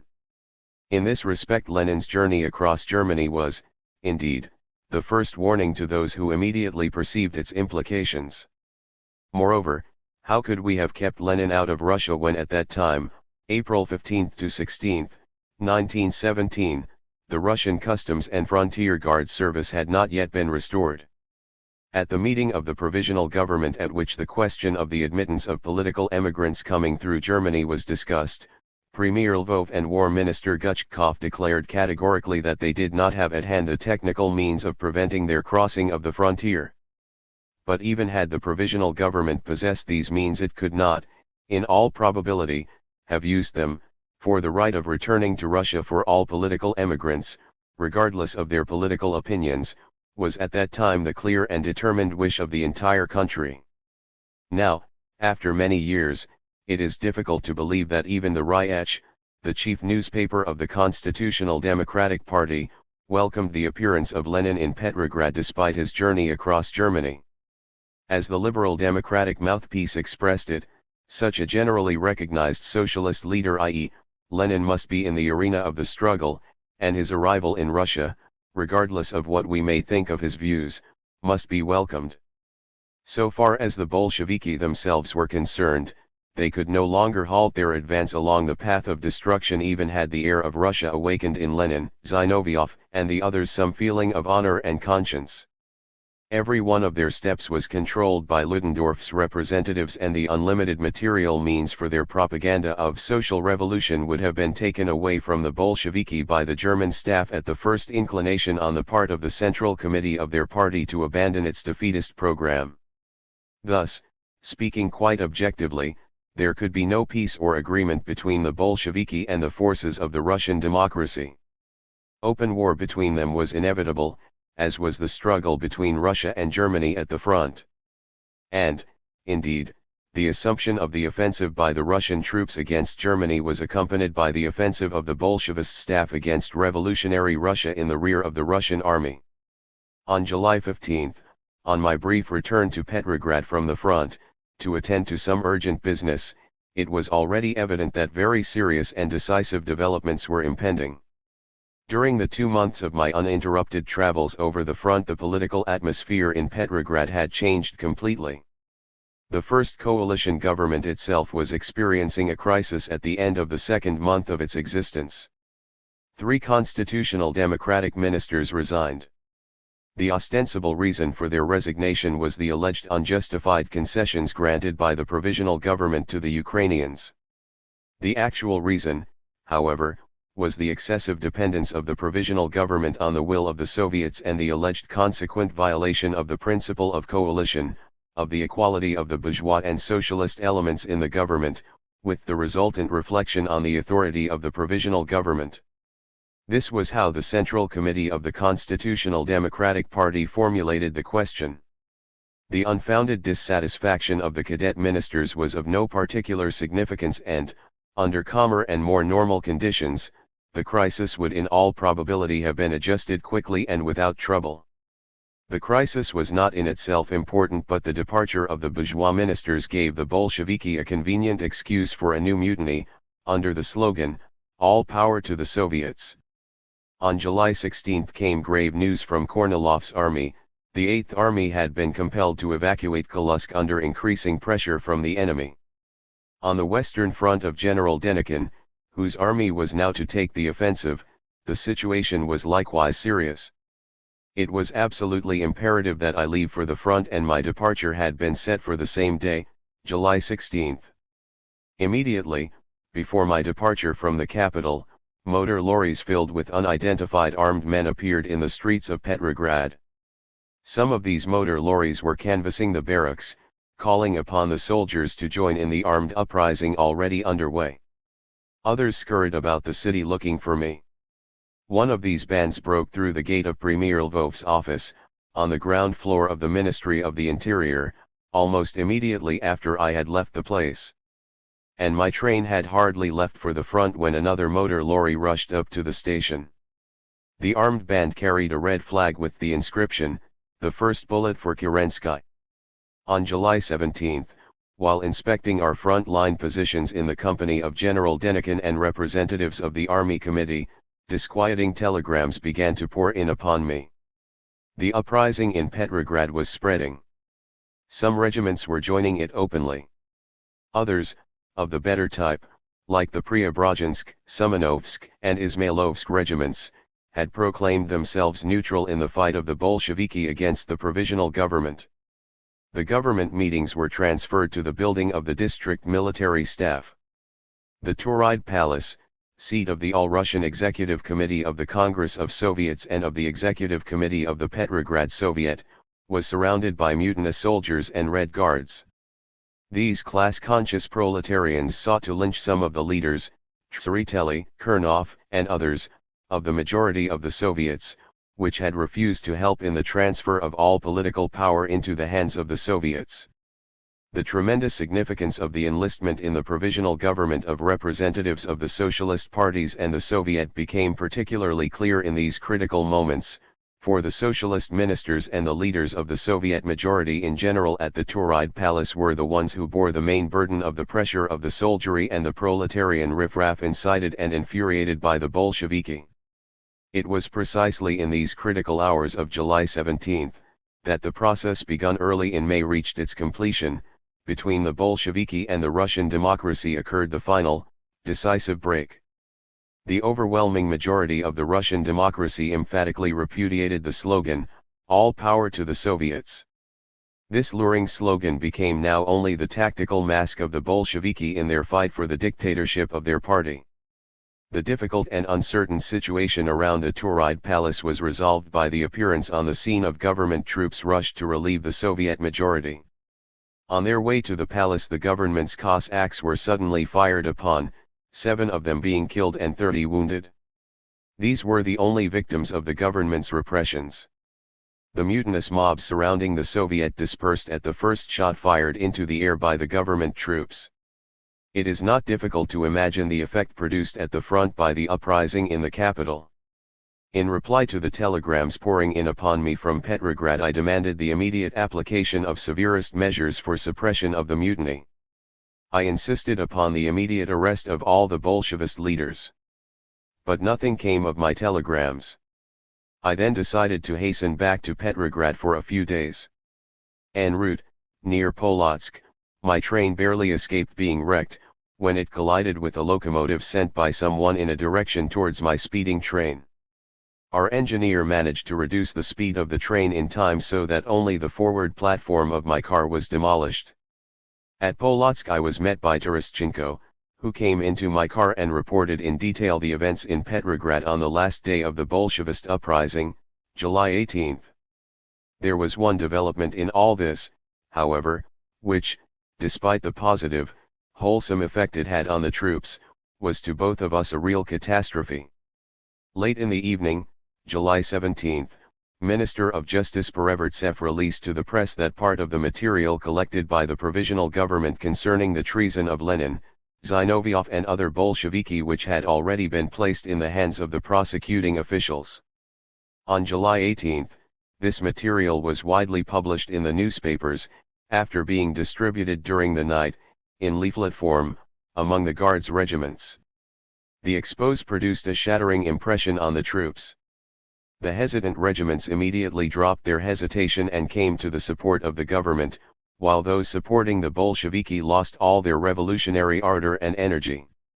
On July 18, the uprising was quickly suppressed and Lenin's own citadel, the Kerensky Palace, was occupied by government troops. But we of the provisional government lost forever the possibility of establishing Lenin's treason in final form, supported by documentary evidence. For Führer Stenberg-Ganitsky, then approaching the Finnish frontier, where he was to have been arrested on his way to Petrograd, turned back to Stockholm. With him went back also the decisively incriminating document which we knew he had on his person. Immediately upon Perevertsev's release to the press of the confidential data in his possession, on the eve of my return from the front, Lenin himself and Zinoviev likewise managed to escape from Petrograd into Finland. In defense of the action of the Minister of Justice, it can only be said that he did not know of the preparations for Ganitsky's arrest, which was to have sealed the fate of the Bolsheviki. But, even under the circumstances, the release for publication of material of such tremendous importance without the consent of the provisional government was quite unpardonable. After a very spirited conversation on this matter, Minister of Justice Perevertsev was compelled to resign from the government. It is quite certain that all the later events of the summer of 1917 and Russian history, in general, would have taken quite a different course if Terestchenko had been able to conclude his difficult task of exposing Lenin, and if, in consequence, it had been proved in court, by all the rules of evidence, that Lenin was committing the monstrous crime of treason. At 6 o'clock in the evening, July 19, I arrived from the front at Tsarsko-Selsky railway station in Petrograd. Into my service car came my assistant at the War Ministry, General Polovtsov, commander of the Petrograd military district, and other officials. On receiving General Polovtsov's report, I immediately requested his resignation because of the confusion exhibited by him during the uprising and his failure to obey my demands for extreme measures against the traitors. Urgent measures had finally been taken by Assistant War Minister Jakubowicz. From the station we went directly to the staff headquarters of the Petrograd military district, where the provisional government was in session, surrounded by bivouacs. On the way we were greeted with joyous cheers by multitudes of people. We arrived at the staff building. The order for the arrest of the leaders of the uprising had not yet been given. Without going upstairs into the room where Prince Lvov and other members of the government were, I immediately ordered the staff officers in authority to prepare a list of the Bolsheviki subject to arrest, to submit it to me for approval, and to begin at once the search for and imprisonment of the leaders of the traitorous mutiny. Then Terestchenko and I went upstairs to see Prince Lvov. The publication in the press of the partial material concerning the treason of the Bolsheviki had created in the leading socialist circles of the Soviet quite a different impression than that provoked among the troops on the critical night of July 16. The absence, in the published material, of conclusive documentary proof of Lenin's treason, and the publication of the data in newspapers hostile not only to the Bolsheviki but to the Soviets as well, to the surprise of the socialist ministers who had had no knowledge as yet of the nature of the material, and the extreme patriotic wrath aroused by the revelations among the population, had greatly excited the Soviet leaders. This excitation was accentuated by the physical excesses committed by soldiers and officers against the Bolshevist traitors first to be taken into custody, such as Kozlowski, and the appearance in the streets of volunteer bands of officers and military cadets in search of Bolsheviki. All this put the Soviet leaders on guard. In these militant excesses of injured patriotism they saw distant visions of some advancing counter-revolution. An acute fit of fear seized the Soviet circles, which soon took on the form of a veritable panic. The Bolsheviki themselves, in the Tauride Palace, naturally kept strict silence. But certain persons from the left wing of the Social Democratic and Socialist Revolutionist parties, close to the Bolsheviki, immediately set up a tumultuous cry of slander, saying that the misled but honest fighters were being slandered by counter-revolutionists hiding behind the provisional government and the district military staff. In consequence, the All-Russian Executive Committee of the Congress of Soviets passed a resolution declaring that the arrest of the Bolshevist leaders would be premature, pending investigation of the facts made public in the press. In other words, the Soviet leaders decided to prevent, if possible, the arrest of Lenin and his lieutenants. For this purpose a delegation had been dispatched to FI government at staff headquarters. And, indeed, upon my entering Prince Lvov's office, I found in the room a number of prominent members of the All-Russian Executive Committee of Soviets and of the Executive Committee of the Congress of Peasants, who were maintaining contact with the government in an effort to prevent the arrests in question. I said nothing concerning the order I had just given below, knowing that, in view of the attitude of staff officers, the necessary arrests would be made as quickly as possible. The rest did not interest me then, and I was ready to assume all the consequences of my move. In the event of an open conflict between the government and the Soviet representatives on the question of the arrests, we would have had the support not only of the army at the front but also of the entire revolutionary garrison in the capital itself. Of this there could be no doubt. During our conversation I managed to inform Prince Lvov quickly of the preparations for the arrests and, of course, received his full approval. Among those ordered arrested as traitors were Lenin, Zinoviev, Kozlowski, Madame Sumenson, Fürstenberg-Gainetsky, the German citizen Helfand, Parvus, Alexandra Kalante, and the military leaders of the uprising, Lieutenant Ilyin, Raskolnikov, Roskal and Sub-Lieutenant Semashko. All these persons were arrested, with the exception of Lenin and Zinoviev, who, as I have already said, had fled into hiding after the publication of the incriminating material, and of Parvus and Gainetsky, who were outside of Russia. In a few days Trotsky and Lunacharsky were also arrested. At midnight I received the first telegram from the southwestern front telling of the break by the Germans through our line at Zlochev, in the direction of Tarnopol. With the telegram in my hands I returned to the room where the provisional government was meeting. The representatives of the Soviet were also present. Controlling myself with difficulty I read aloud the entire telegram, and turning to the Soviet delegates, I asked them, "I trust that now you will no longer object to the arrests." There was no reply. But the silence was more eloquent than any possible answer. All of them now realized quite clearly the connection between the blow at the front and the attempt at an explosion in the interior of the country. Several days later, on my inspection of our front lines at Molotno, on the eve of the offensive of General Denikin's army, occurred the following unsavory incident. Passing a line of trenches we noticed a small group of soldiers, huddled together in a corner, busily engaged in reading something. On observing our approach, the soldier who had in his hands some kind of a leaflet hastily sought to hide it. One of my adjutants managed, however, to spring forward in time and seize the mysterious leaflet. It was a copy of the Tovarishch 3*, dated 2 weeks before the Bolshevist uprising in Petrograd, but which the paper in our hands reported as an already accomplished fact. Of course, the article reporting the uprising contained no details but told how the proletariat and garrison of Petrograd, indignant at the unnecessary bloodshedding by Kerensky and Brusilov at the front, had risen against the provisional government, and of the enthusiasm and sympathy which the uprising had provoked in Moscow and other Russian cities. Running somewhat ahead in my narrative, I may say here that the same thing happened at the beginning of November. From Stockholm we received copies of proclamations telling of the Bolshevist uprising in Petrograd about 10 days before it had actually begun. Notes: 1*. At the beginning of November, on the very eve of the Bolshevist coup d'état, Lenin repeated in the Pravda his statement of April 17. 2*. Because of lack of space I have excluded from this book the story of the separatist movement in the Ukraine and the struggle of the provisional government against it, as well as the general question of national minorities and other basic problems of the revolution, as they appeared in 1917 AK. 3*.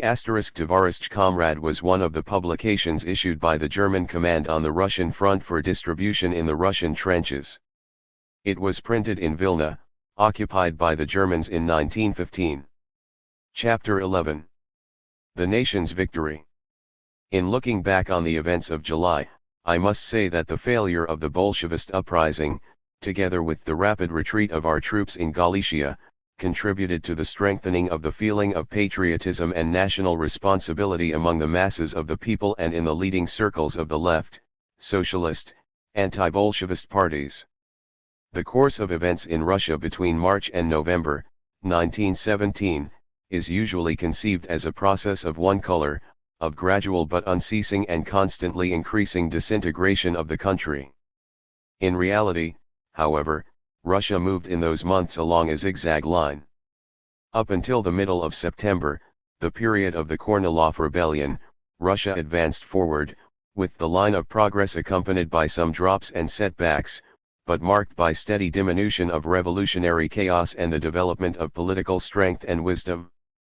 After the crushing of the Bolsheviki, in July, the process of convalescence gathered exceptional momentum.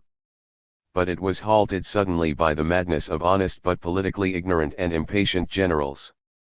From the middle of September Russia began to move back with equally exceptional speed to dissolution and chaos. Together with the new defeat of the Russian troops at the front came a nationwide wave of anti-Bolshevist assaults. Bolshevist committees and newspapers were being wrecked everywhere in the interior.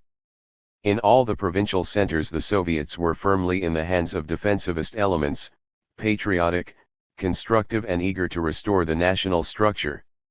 The representation of the Bolsheviki in the Executive Committee of the Soviets and in the All-Russian Executive Committee of the Congress of Soviets was reduced almost to zero. Hand in hand with the removal of all Bolsheviki from the Soviet machinery, it was becoming increasingly recognized by the Soviet leaders that the Soviets were not and could not be organs of government but were merely instruments useful in the process of transition to a new, ordered, democratic state. The new laws worked out by the first cabinet of the provisional government, providing for a comprehensive system of municipal and zemstvo self-government, on the basis of universal, proportional, equal suffrage, including women's suffrage, came into force. At the beginning of August we find municipal dumas in 200 cities already elected on the basis of the new law. At the end of September 650 of the 700 cities of Russia had elected such new municipal dumas. Not quite so rapidly, due to rural conditions, but nevertheless at good speed moved the reorganization of the zemstvos along broad, democratic lines. The tremendously powerful development of the cooperatives, stimulated by the provisional government's cooperative law, created an extremely sound basis for the growth of a democratic state. The initial anarchic period of irresponsible proletarian action was being transformed gradually into a healthy trade union movement, in which the Bolsheviki occupied a position of little influence on the extreme left flank.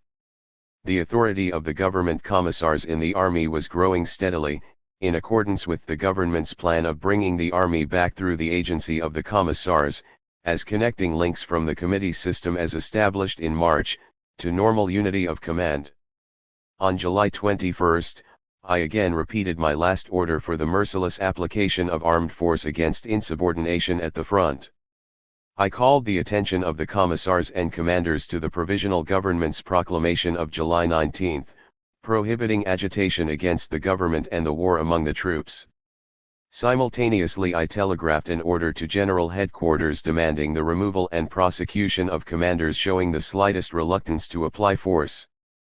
On July 20 I had arrested the delegation of the General Committee of the Baltic Fleet, upon its arrival in Petrograd to help the Bolsheviki arrest Minister of Justice Perevertsev and Assistant Minister of the Navy Dudarenko.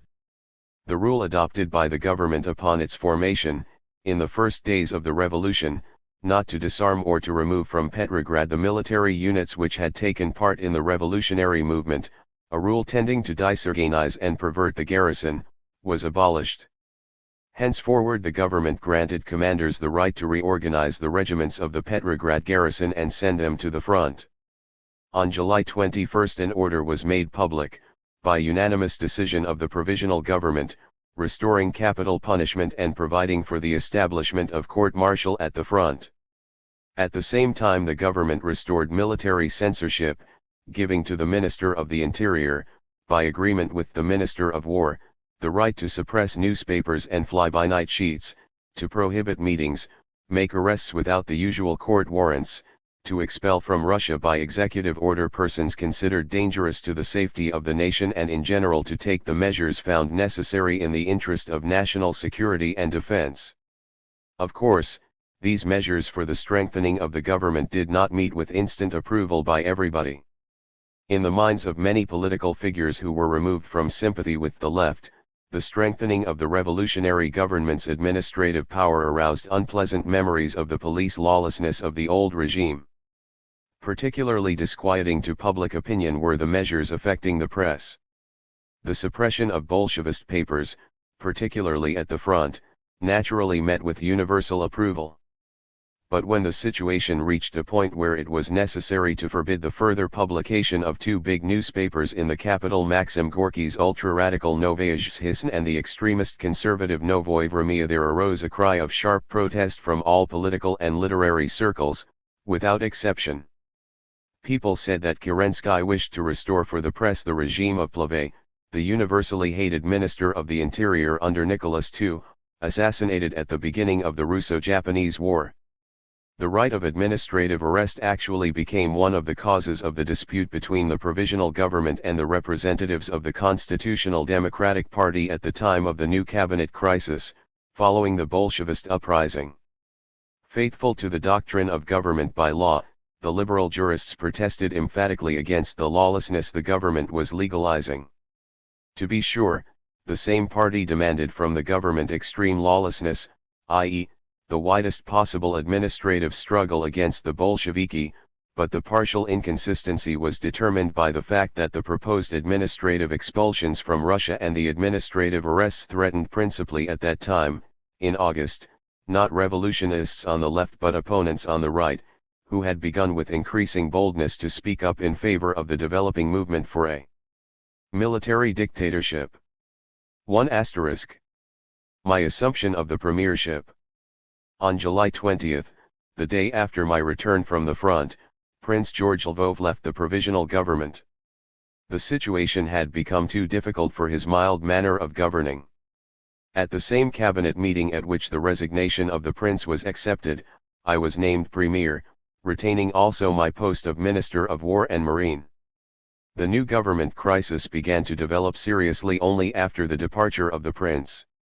On July 22, the All-Russian Executive Committee of the Congress of Soviets and the Executive Committee of the Congress of Peasants, in a joint manifesto to the country, proclaimed the provisional government as the government for the salvation of the fatherland and the revolution.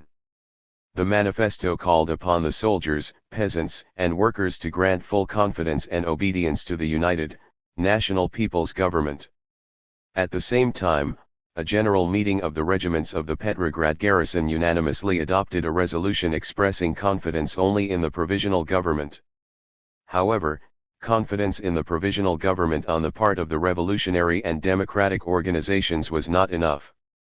It was essential to restore the union of all the live forces of the country, upon which depended the quick rehabilitation of the nation.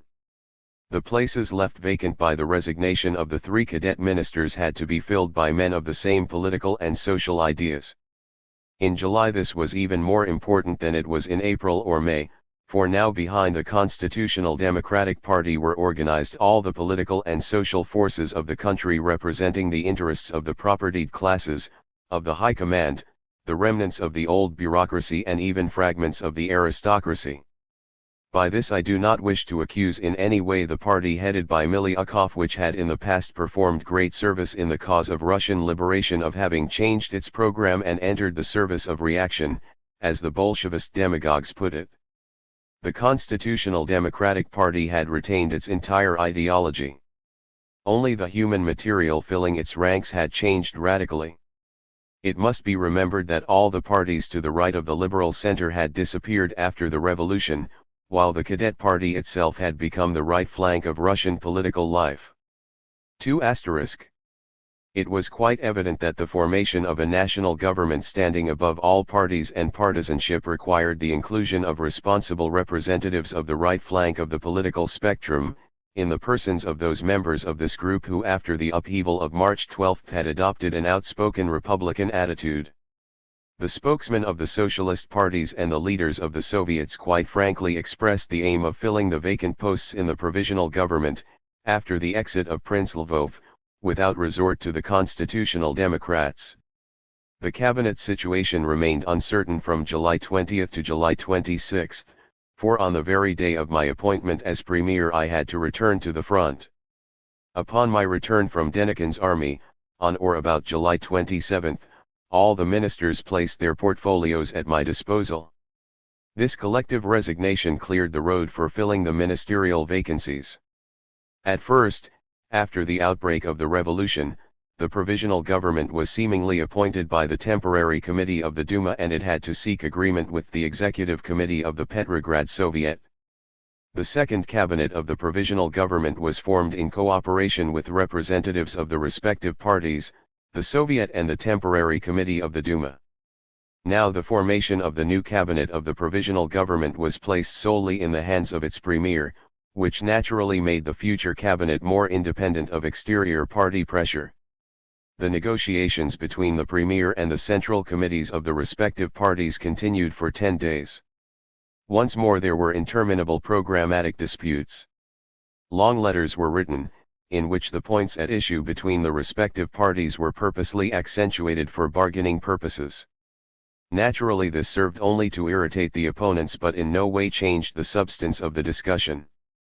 Moreover, although formally I was given complete freedom of action in the selection of the ministers, I found myself confronted by ultimatums from the respective parties and organizations objecting to some candidates or demanding the appointment of others. I personally was placed in quite a strange position.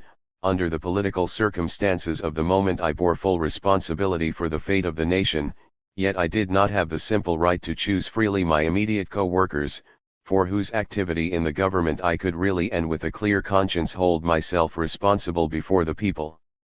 My situation became all the more difficult because both the contending camps, the bourgeois and the democratic, maintained equally that it was absolutely essential that I assume the premiership of the provisional government. In fact, they saw no other candidate acceptable for the post. All the parties collectively wished to work with me, but every one of them individually placed before me conditions obviously unacceptable to the others.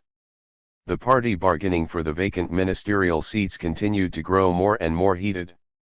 Meanwhile, the prolongation of the cabinet crisis aggravated the already difficult situation in the country and particularly at the front, where the pressure of the German troops served to stimulate what on the whole was a natural and wholesome feeling of patriotic concern, though it did not at all moments assume proper form among the officers. It became evident that the Russian political parties, with none of which I was completely in agreement and among all of which I had friends and supporters, had to be placed before a clear alternative: either they themselves assume full responsibility for the fate of the nation or they must give me at least some measure of freedom to do what I considered necessary for the country, regardless of party doctrines and self-interest. On August 3 I divested myself of all offices and titles, turned over all current affairs to the vice premier and left secretly for Tsarskoye Selo. Immediately the Central Committee of all the parties sent out urgent invitations to a meeting of extraordinary political importance. On the evening of the day of my departure an historic meeting of responsible representatives of all the parties upon which the government supported itself took place in the Malachite Hall of the Winter Palace. I do not wish to describe that which I did not witness. I know only that the meeting lasted all night, adjourning at 4 o'clock in the morning. Finding themselves face to face with the question of responsibility for the country, no one of those present ventured to take the responsibility upon himself. The meeting adjourned finally with the decision to entrust me again with filling the posts of the provisional government as I saw fit, without being hampered by pressure, claims, or demands from any of the parties. To be sure, this decision was immediately violated by both sides, the left and the right. By both sides I was informed quite privately: of course, you are entirely free to choose the members of the government, but if you invite this or that person, the Central Committee of our party will consider this participation in the government a matter concerning only himself. In other words, I was privately threatened with militant hostility by the parties. Such party duplicity naturally had an extremely detrimental effect on the activity of the provisional government as constructed by me. It deprived the government of that unity so essential in such an extraordinarily difficult time. I resolved, however, to return to power, believing that the realization by all parties of the need of my participation in the government would give, for a time at least, an opportunity to fight for the restoration of Russia. Perhaps it was a cardinal mistake on my part to return to power at that moment. Perhaps I should have retired for the time being at the moment when outside of the central committees of the various parties and the circles of professional politicians, my prestige and popularity in the country were very great. Perhaps by preserving my authority with the people I might have saved something which would have been of use to Russia in the darkest days that were still ahead. Perhaps. I do not know. At any rate, it certainly would have been salutary so far as I myself was concerned. Contrary to the assertions of my adversaries on the right and on the left, I had no thirst for power. More than once I suggested to the unrestrained critics of the policy of the provisional government that they assume formal responsibility for the country, provided they did so without resort to uprising and mutiny. My return to the Winter Palace was motivated by the realization of my duty to the country. Under the prevailing circumstances, when the country is threatened by internal dissolution and external disintegration, I wrote officially on August 6, to the Vice Premier, I consider it impossible to shirk the grave duty placed upon me by the representatives of the principal Socialist, Democratic and Liberal parties. In the same letter I laid down what to my mind were the guiding lines requisite for governing the country. As the basis of the solution of this problem, I place my unshakable conviction that the salvation of the Republic demands abandonment of party quarrels, and that the national work of the salvation of the country, which concerns the people as a whole, must proceed under conditions and in forms dictated by the severe necessity of continuing the war, supporting the fighting capacity of the army, and restoring the economic power of the nation. After a night of mental and spiritual anguish, experienced likewise by all the participants of the meeting, I formed the new cabinet within 24 hours. Contrary to the practice of the first months of the revolution, the members of the government, the bearers of supreme authority, were now formally released from any dependence or party committees, Soviets, etc. Their responsibility was now only to the country and their own conscience. There were no more Soviet or Duma ministers.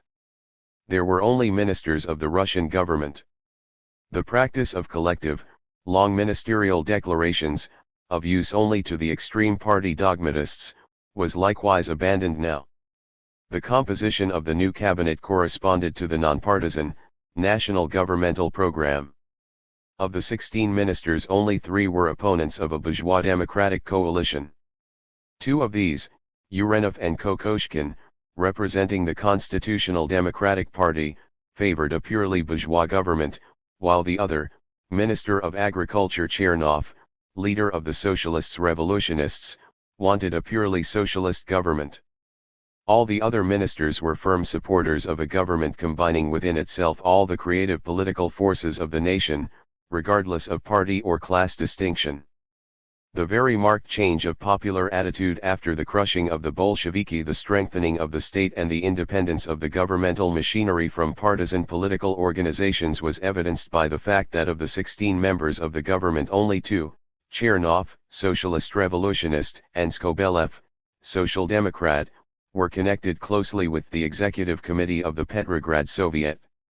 The new situation was summarized well by Irakli Tsereteli, one of the noblest and most talented leaders of the Russian social democracy, afterwards leader of the Georgian Social Democratic Party. With characteristic courage, this leader, devoted disinterestedly to the cause of the democracy as a whole, recognized frankly the fundamental change that had come about in the correlation of the country's political and social forces. We have just experienced not only a cabinet crisis but a crisis of the revolution, he said at a meeting of the All-Russian Executive Committee of the Congress of Soviets and before the Executive Committee of the Peasant Congress. A new era in the history of the revolution has begun. 2 months ago the Soviets were stronger. Now we have become weaker, for the correlation of forces has changed to our disadvantage. Tsereteli urged full confidence in the government, realizing that the change that had taken place was entirely to the advantage of the country as a whole, for it strengthened the national consciousness of the people as well as the power and prestige of the state. Notes 1 * The opposite was also true. Some sections of the left, socialist press, while demanding draconic police repressions against counter-revolutionists on the right, expressed bitter indignation at the government's lawlessness with regard to the Bolsheviki. A curious picture was presented as a result, with the provisional government being simultaneously under pressure of both extreme flanks. AK 2 * The left flank was occupied by the Bolsheviki and the extreme elements of the Mensheviki and Socialists revolutionists.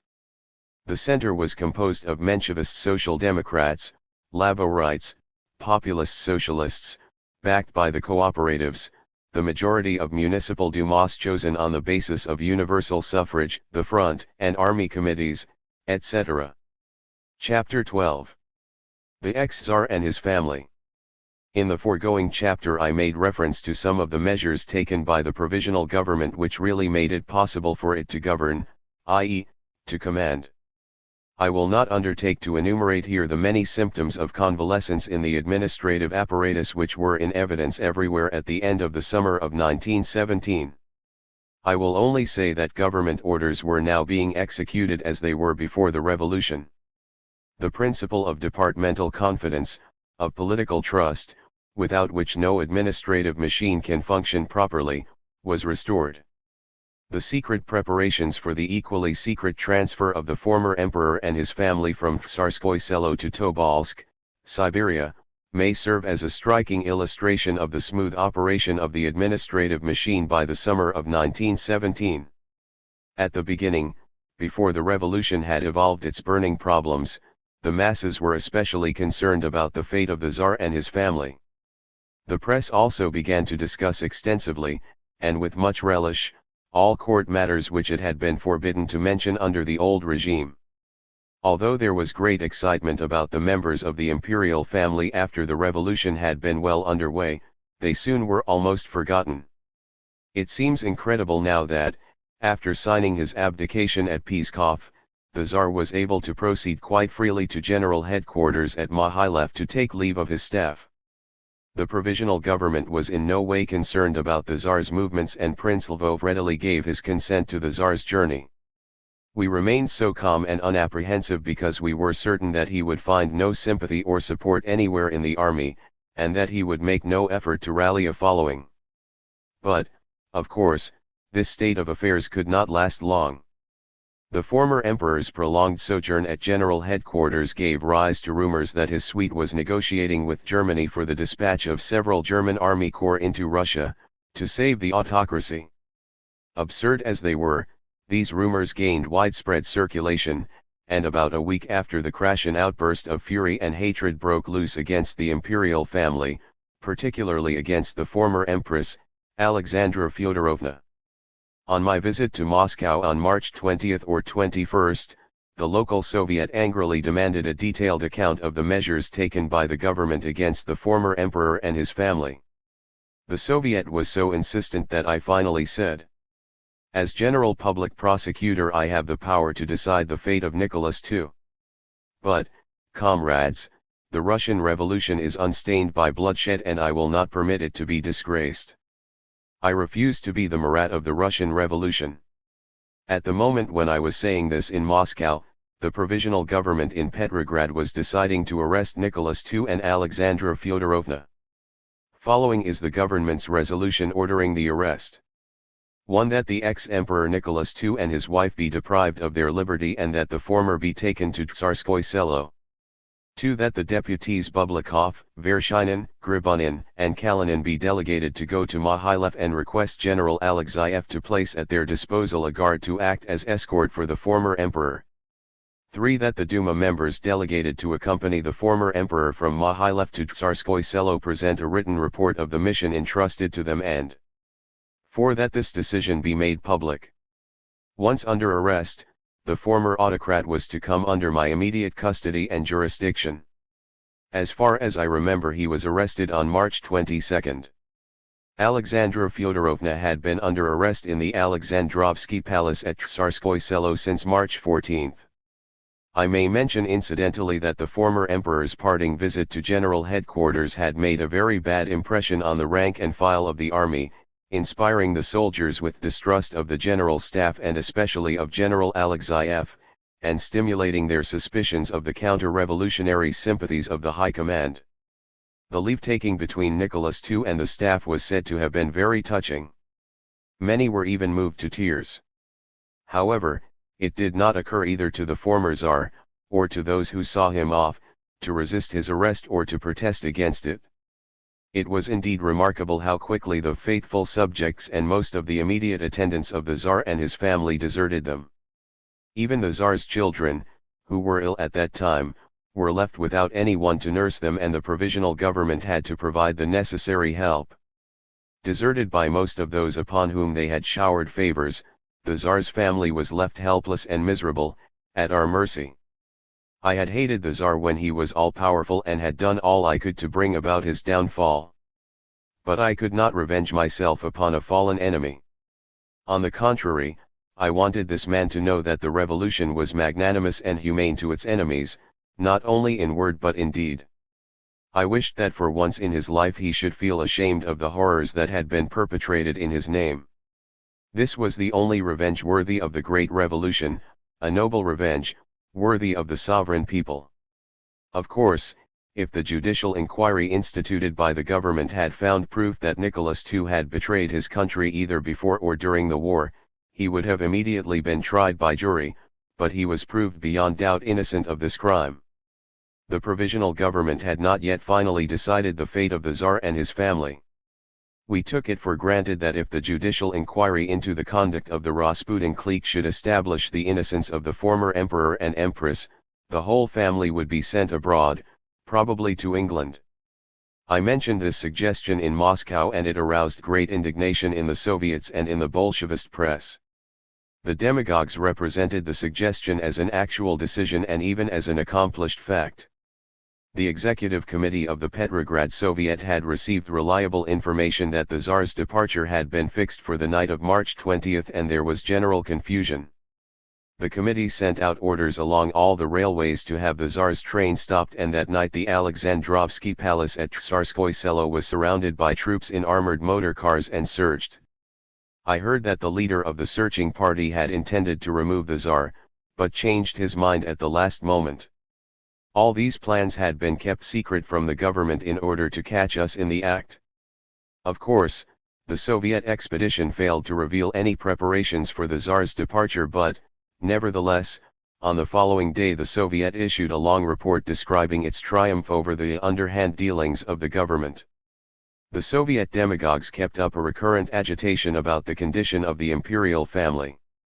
They even demanded persistently that the whole family, or at least, the Tsar and the Tsarina, be transferred to the fortress of SS. Peter and Paul. Other demands called for the treatment of the imperial family as ordinary prisoners, or for their transfer to Kronstadt, there to be under the guard of the Kronstadt crews.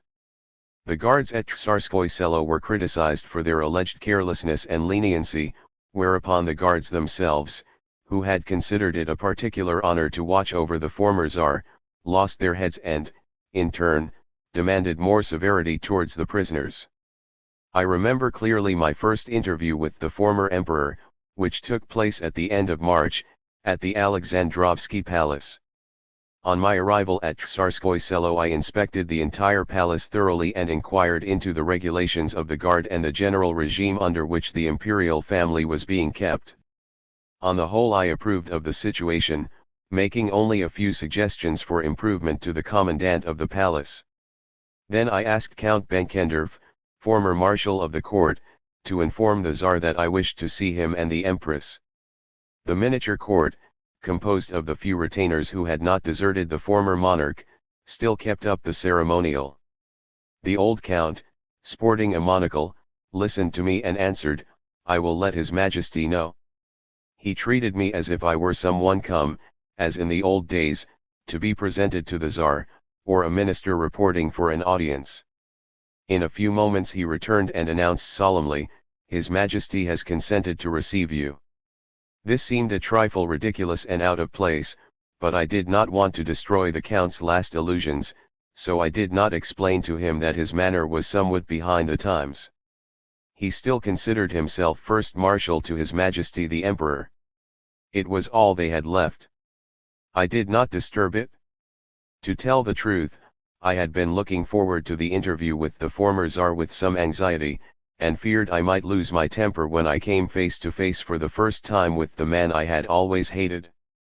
Only the day before, leaving for Tsarskoye Selo, I had said to a member of the provisional government, apropos of the abolition of capital punishment, "I think, the only death warrant I could bear to sign would be that of Nicholas II." But I was anxious that the ex-emperor should meet with nothing but the most scrupulously correct treatment from me. I was trying to pull myself together as we passed through an interminable succession of apartments, preceded by a flunky. At last we came to the children's rooms. Leaving me before the closed door leading into the inner apartments, the Count went in to announce me. Returning almost immediately, he said, "His Majesty invites you." He threw open the door, himself remaining on the threshold. My first glimpse of the scene, as I was approaching the Tsar, changed my mood altogether. The whole family was standing huddled in confusion around a small table near a window in the adjoining room. A small man in uniform detached himself from the group and moved forward to meet me, hesitating and smiling weakly. It was the Emperor. On the threshold of the room in which I awaited him he stopped, as if uncertain what to do next. He did not know what my attitude would be. Was he to receive me as a host, or should he wait until I spoke to him?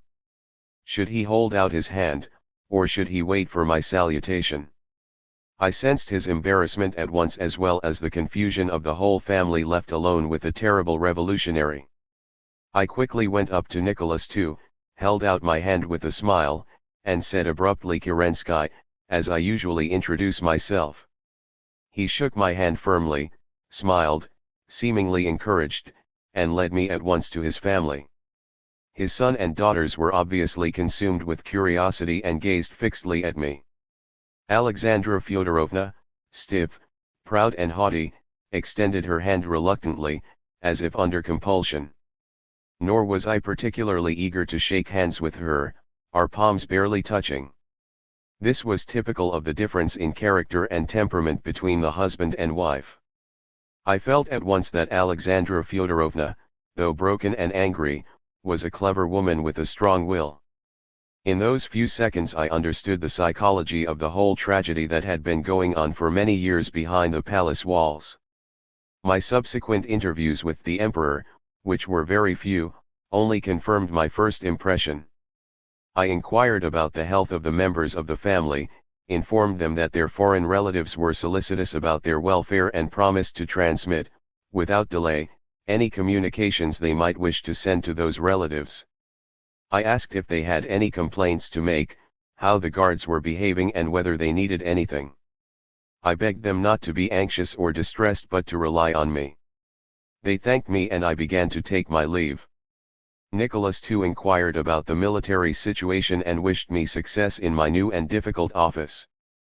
Throughout the spring and summer he followed the war, reading the newspapers carefully and interrogating his visitors. This was my first meeting with Nicholas the Bloody. After the horrors of the Bolshevist reaction, this appellation sounds ironical. We have seen other tyrants bathing in blood, tyrants more revolting because they come from the people, or even from the intelligentsia, and who have raised their hands against their own brethren. I do not mean to say that Bolshevism justifies Tsarism. No, the autocracy was the original cause of the communist tyranny.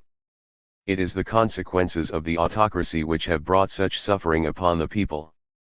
Nevertheless, I think that the Red Terror has already made some people, and will make many others, reconsider their judgment about the personal responsibility of Nicholas II for all the horrors of his reign. I for one do not think he was the outcast, the inhuman monster, the deliberate murderer I used to imagine. I began to realize that there was a human side to him. It became clear to me that he had acquiesced in the whole ruthless system without being moved by any personal ill will and without even realizing that it was bad. His mentality and his circumstances kept him wholly out of touch with the people.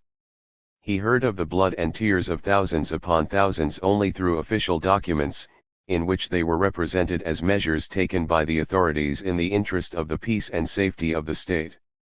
Such reports did not convey to him the pain and suffering of the victims, but only the heroism of the soldiers faithful in the fulfillment of their duty to the Tsar and the fatherland. From his youth he had been trained to believe that his welfare and the welfare of Russia were one and the same thing, so that the disloyal workmen, peasants and students who were shot down, executed or exiled seemed to him mere monsters and outcasts of humanity who must be destroyed for the sake of the country and the faithful subjects themselves. Such explanations of the conduct of Nicholas II had not seemed convincing. But now, when one sees that neither close ties with the people, nor education, nor lofty socialist ideals, nor fine records of political and social work can prevent men from demonstrating their instincts of domination and unbridled ambition at the expense of the blood and tears of men, women, and children, one can easily believe that Nicholas II, in comparison with these blood-stained revolutionists, was a man not altogether devoid of human feeling, whose nature was perverted by his surroundings and traditions. When I left him after my first interview I was very much worked up. What I had seen of the former empress made her character quite clear to me and corresponded with what everyone who knew her had said about her. But Nicholas, with his beautiful blue eyes and his whole manner and appearance, was a puzzle to me.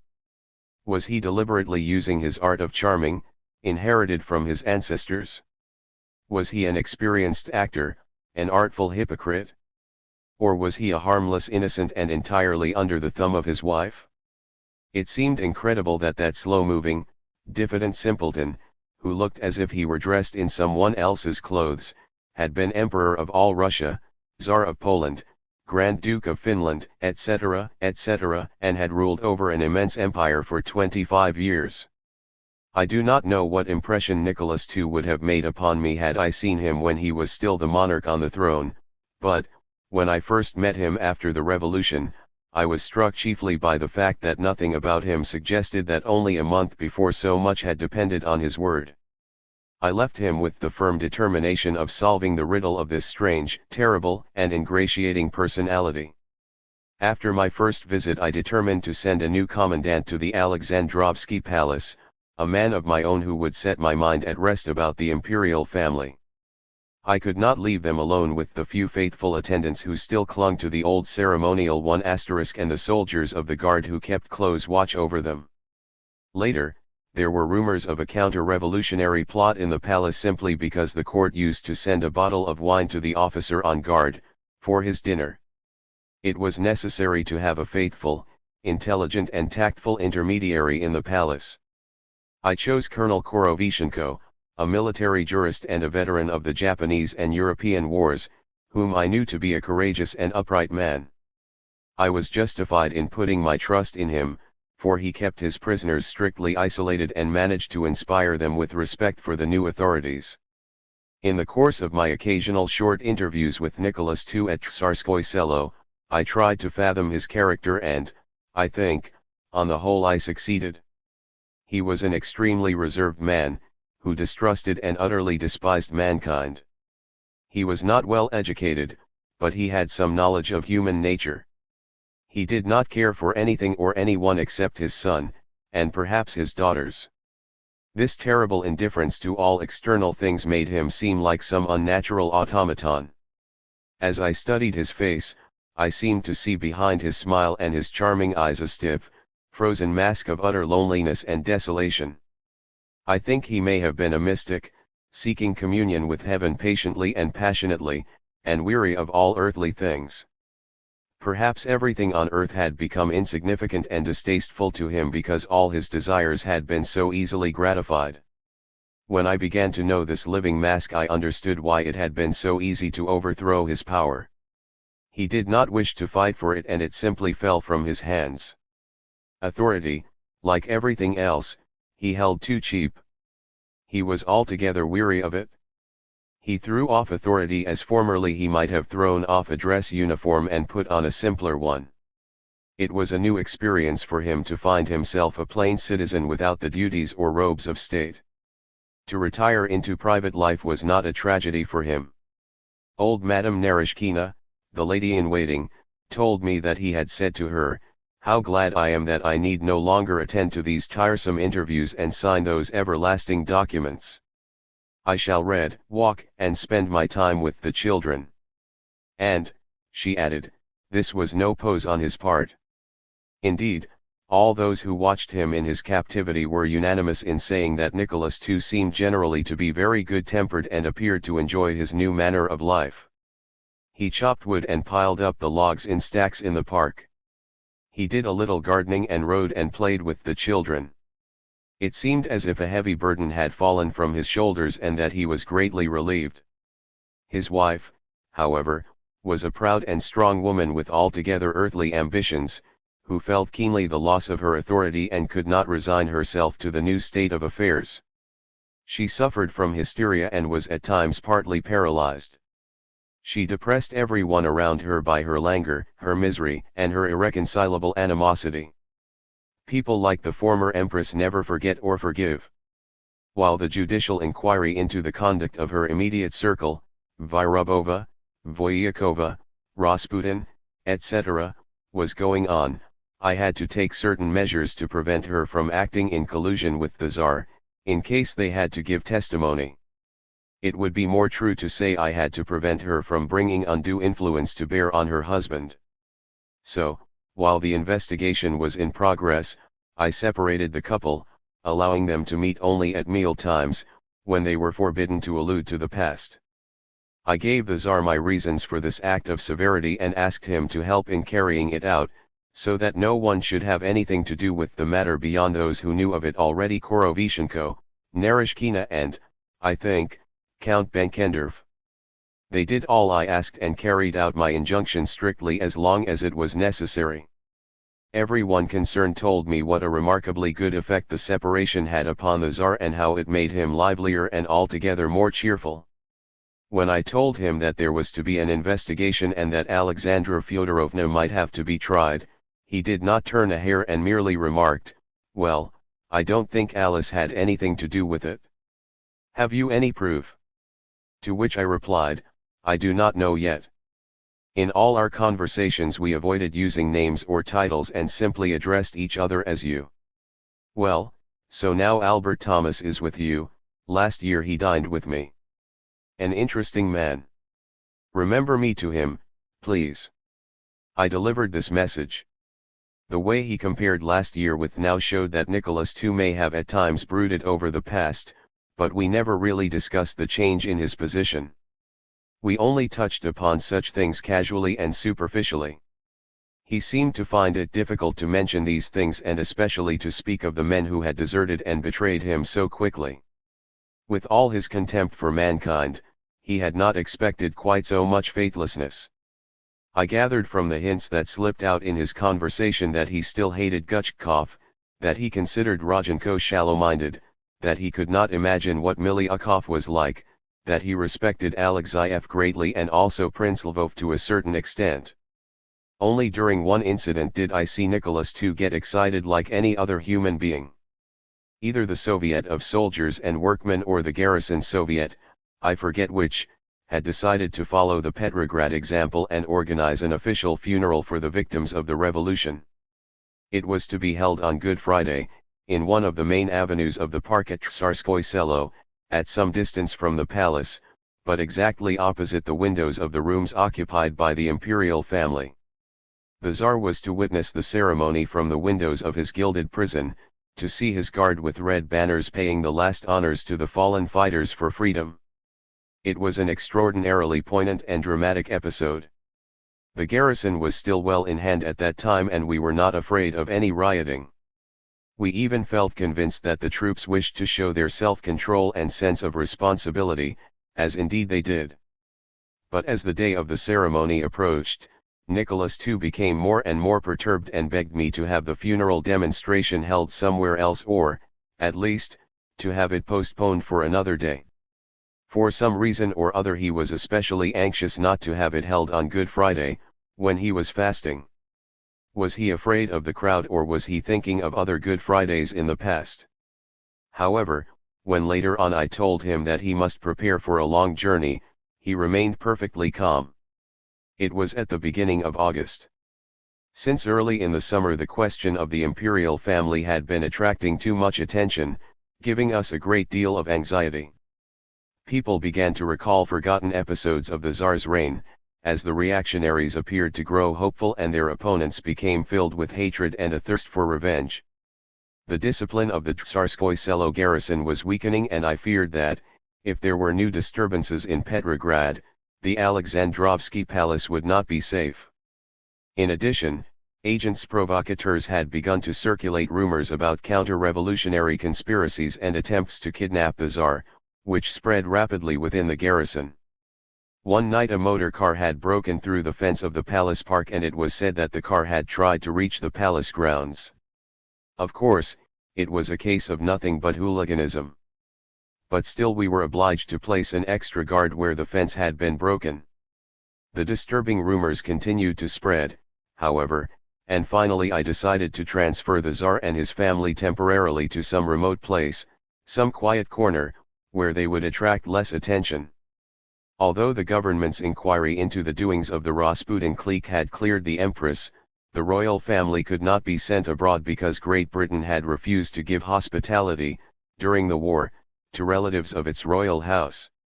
They could not with safety be sent to the Crimea, so I chose Tobolsk, a really remote place, without railway communications, and which was almost isolated from the world in winter.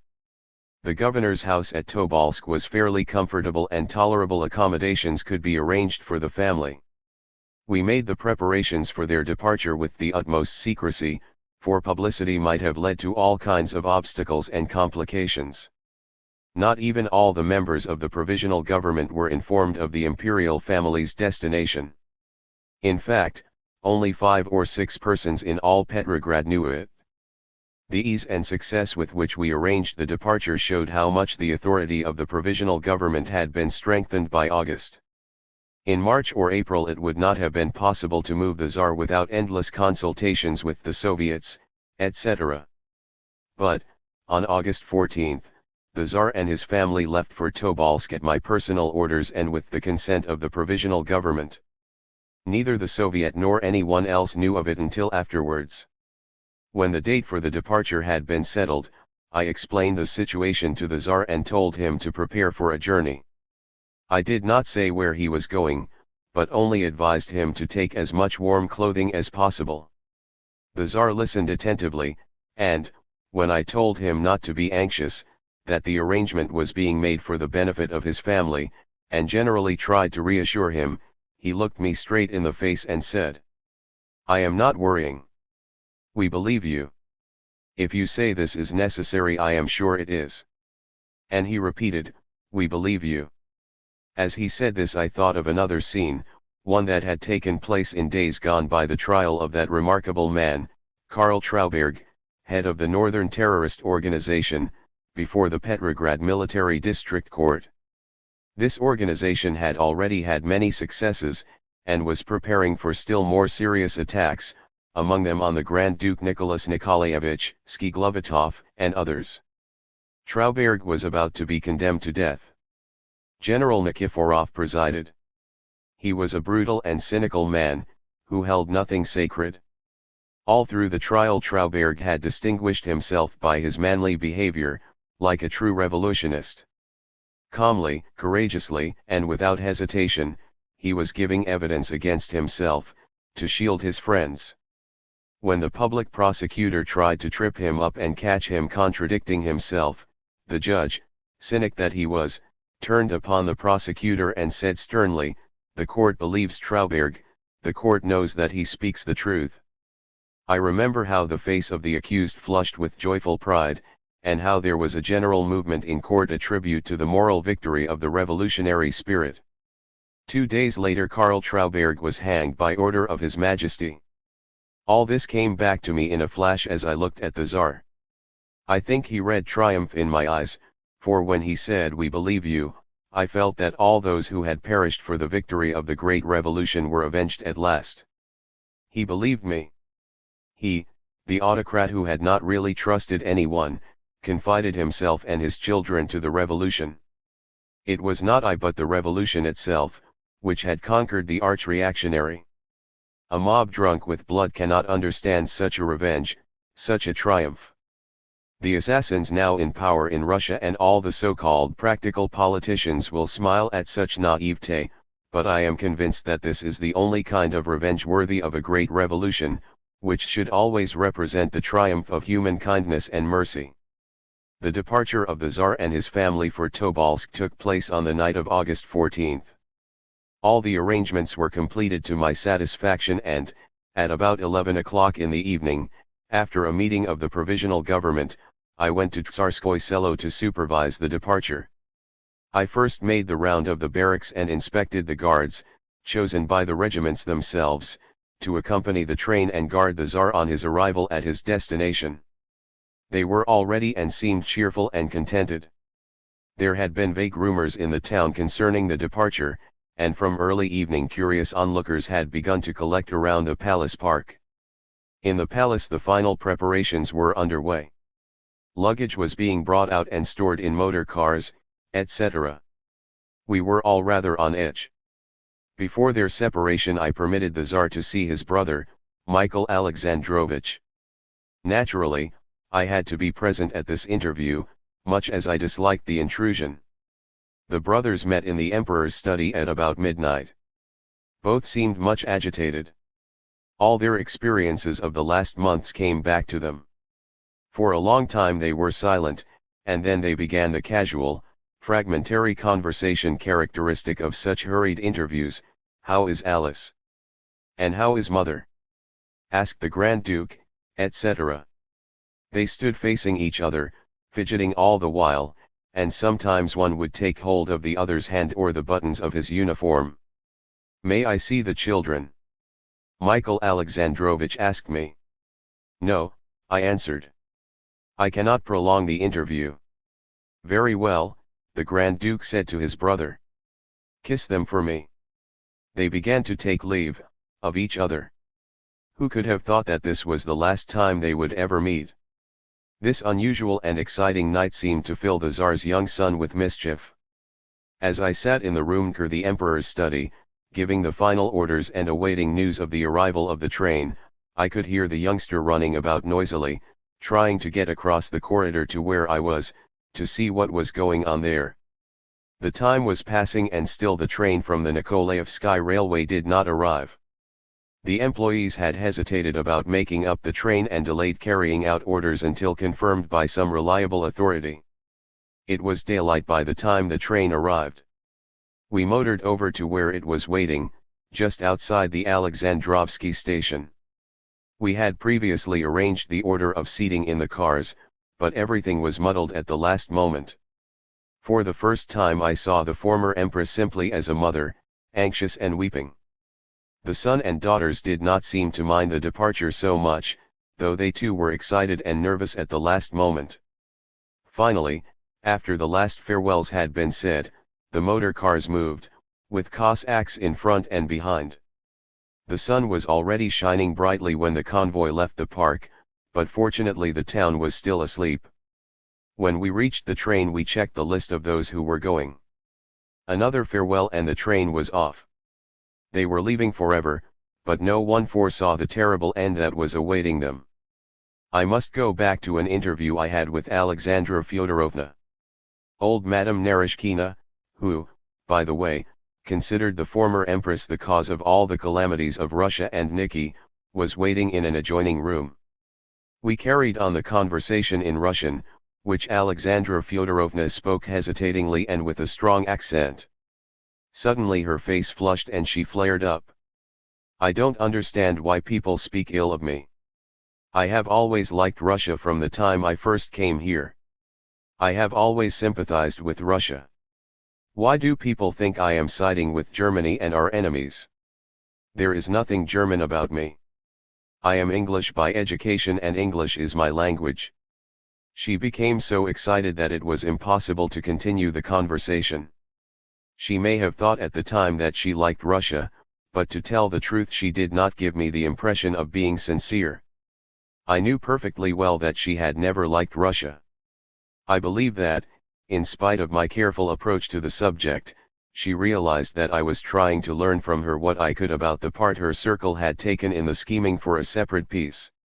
As I have said, I never really succeeded in understanding Alexandra Fyodorovna or in discovering what her real aims had been, but of the members of her circle whom I met, Voyakova, Vyrubova, Protopopov, she was undoubtedly the cleverest and the strongest, and no one could have made a fool of her.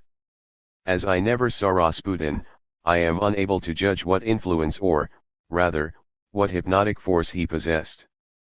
But, clever as he was, this scoundrel was, after all, an illiterate muzhik, and although his cunning may have made him an excellent interpreter of the plans and intrigues of others, he could not have had a political program of his own.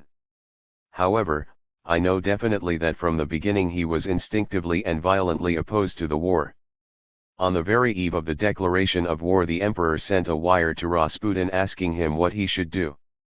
Rasputin had a short time before been stabbed by one of the women he had seduced and was lying ill in Pokrovskoye, his village on the Irtysh River, near Tobolsk. A copy of his reply to the Tsar fell into the hands of my friend, Sukhanov, member of the Duma from Tobolsk. I do not remember the exact words of the reply, but the substance of it was, "Do not declare war. The people will again begin to cry, down with this, and down with that. You and your heir will get no good out of it." It is well known that the Grand Duke Nicholas Nikolaevich had to get the mobilization order from Nicholas II almost by force. I have no doubt that Rasputin's telegram accounted, to a considerable extent, for the Tsar's reluctance. I concluded, therefore, that Rasputin, opposed to the war because he instinctively felt its inevitable fatal consequences for the Romanovs, was the cunning tool of those who were interested in promoting the policy of a separate peace.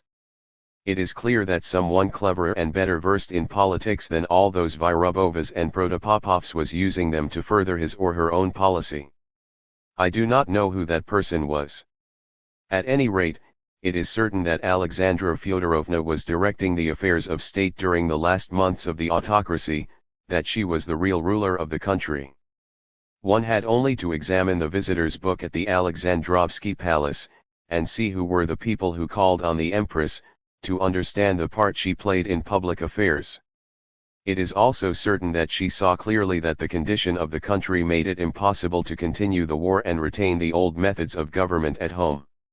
Whether she herself decided to make peace with Germany and chose the government of Protopopov, Bilyov, Skiglovitov, Sturmer, and others, for this purpose, or whether someone behind her inspired her course of action is more or less immaterial. The outstanding fact is that she was the de facto head of the government that was leading the country straight into a separate peace. Whether any member of the Rasputin-Vyrubova circle was actually a German agent is not certain, but undoubtedly a whole German organization was sheltered behind them, and they were, at any rate, quite ready to receive money and gifts of all kinds. Notes. 1 * Count Benkendorf, Narishkina, Lady-in-Waiting, Prince Dolgoruki, Dr. Botkin, Count Bukhevdin, Schneider, etc. Chapter 13. The Moscow Conference. The crisis of the revolution, of which Tseretelli spoke on the day of the formation of the Second Coalition Cabinet of the Provisional Government, was in truth the crisis of the state. It was, as already indicated, the victory of the state. Russian democracy emerged from its Soviet shell. Its voice began to resound everywhere in city councils, zemstvos, cooperatives, trade unions, etc. Once again, also, was heard the voice of the hitherto silenced organizations of propertied, middle-class Russia. The government, supporting itself on the country, felt the need of an organ of public opinion, expressing itself in some organized manner. For technical reasons and because of the recent cabinet crisis, the convocation of the Constituent Assembly, set for October 13, had to be postponed until December 16. This was too long an interval.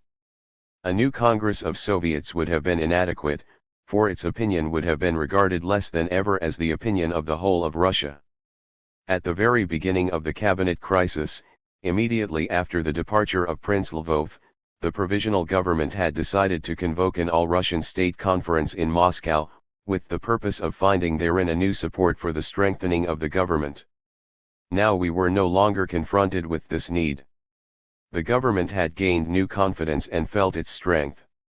Nevertheless, it was conscious of the need of making an inventory, so to speak, of the nation's political forces, to determine more clearly the balance of their respective weight in the nation, and to give to the political parties themselves, to the Soviets and other organizations an opportunity to sense the growth of the social forces and social organization in the country. For this reason the new coalition cabinet, immediately upon its formation, affirmed the plan for convocation of the Moscow State Conference. The date of the meeting was set for August 26. On the day of the opening of the conference, the Bolshoi Theater in Moscow was filled with thousands of people, representing the very best elements of political, social, cultured, and military Russia. Only a pitiful handful of monarchists and Bolsheviki, who had virtually been driven underground, did not send their representatives to this conference, truly expressive of the whole of Russia. The Bolsheviki even tried to organize a general strike in Moscow, in protest against the reactionary assembly which was to demonstrate the loyalty of Russia's subjects to the dictator Kerensky. In extreme right circles it was likewise whispered, Kerensky is going to Moscow to be crowned. And, indeed, under the thunder of oratorical speeches in the main hall of the Bolshoi Theater, in the lobbies and behind the scenes, was being born, as we shall soon see, the mad idea of a dictatorship. The man who was to be the bearer of the dictatorial robe was General Kornilov, a man brave in war but quite unversed in politics. Outwardly, the conference presented a most interesting picture.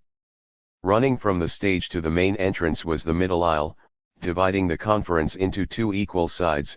On the left was democratic, peasant, Soviet, socialist Russia, and on the right was liberal, bourgeois, propertied, capitalist Russia. The army was represented on the left by army committees and on the right by members of the commanding corps. Exactly opposite the main entrance, on the stage, sat the provisional government. My seat was precisely in the middle. On my left were the democratic socialist ministers. On my right were the ministers from the bourgeoisie. The provisional government was the only center uniting both Russias into one. In this center I was the mathematical point of unity. Those who attended the meetings of the conference at the Bolshoi Theater in Moscow can never forget those days. All the complexity of political opinions, the entire gamut of social sentiments, the entire tension of the inner struggle, the entire force of patriotic concern, the entire fury of social hatred, all the pain of accumulated insults and injuries, all this flowed in a tempestuous, roaring stream towards the stage, to the table of the provisional government. Demands, accusations, complaints were heaped in a mass on the government table.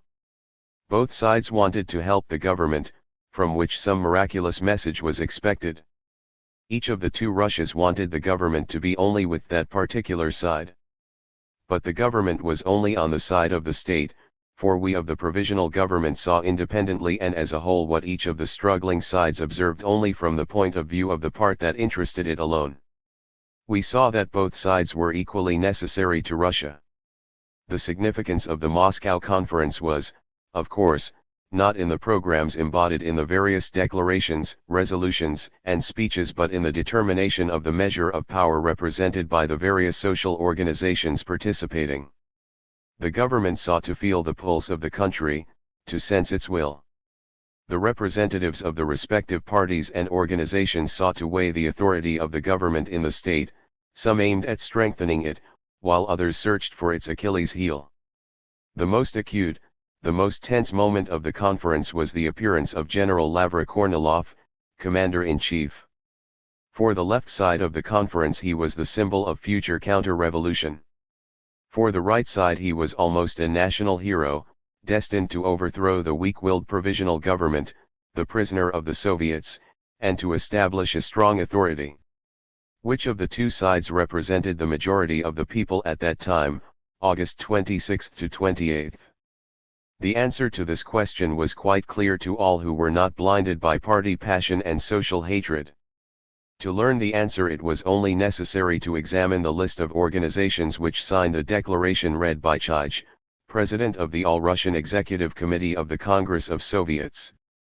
The list included the committee itself, the Executive Committee of the Congress of Peasants, the committees representing the front and the army, the cooperative organizations, the All-Russian Union of Zemstvos and Municipalities, the All-Russian Railway Union, the majority of city councils elected on the basis of universal suffrage, etc., etc. In a word, on the left was represented the Russia of the people, all the democratic, revolutionary elements of the country, into whose hands had fallen the entire apparatus of national and local administration. After 6 months of experience of the revolution, this Russia recognized the supreme authority of the provisional government and, instead of the previous abstract declarations, it brought to the Moscow Conference a practical program for the political and economic restoration of the country, a program which, while not entirely suitable as the basis of immediate government policy, was nonetheless a realistic, concrete program. The social organizations and parties comprising the left sector of the Moscow Conference represented collectively an unquestionable buttress of the state. They constituted the dam behind which the elemental class antagonisms of the lower strata of the population were still raging, fanned by Bolshevist demagogy and German agents. But who was on the right?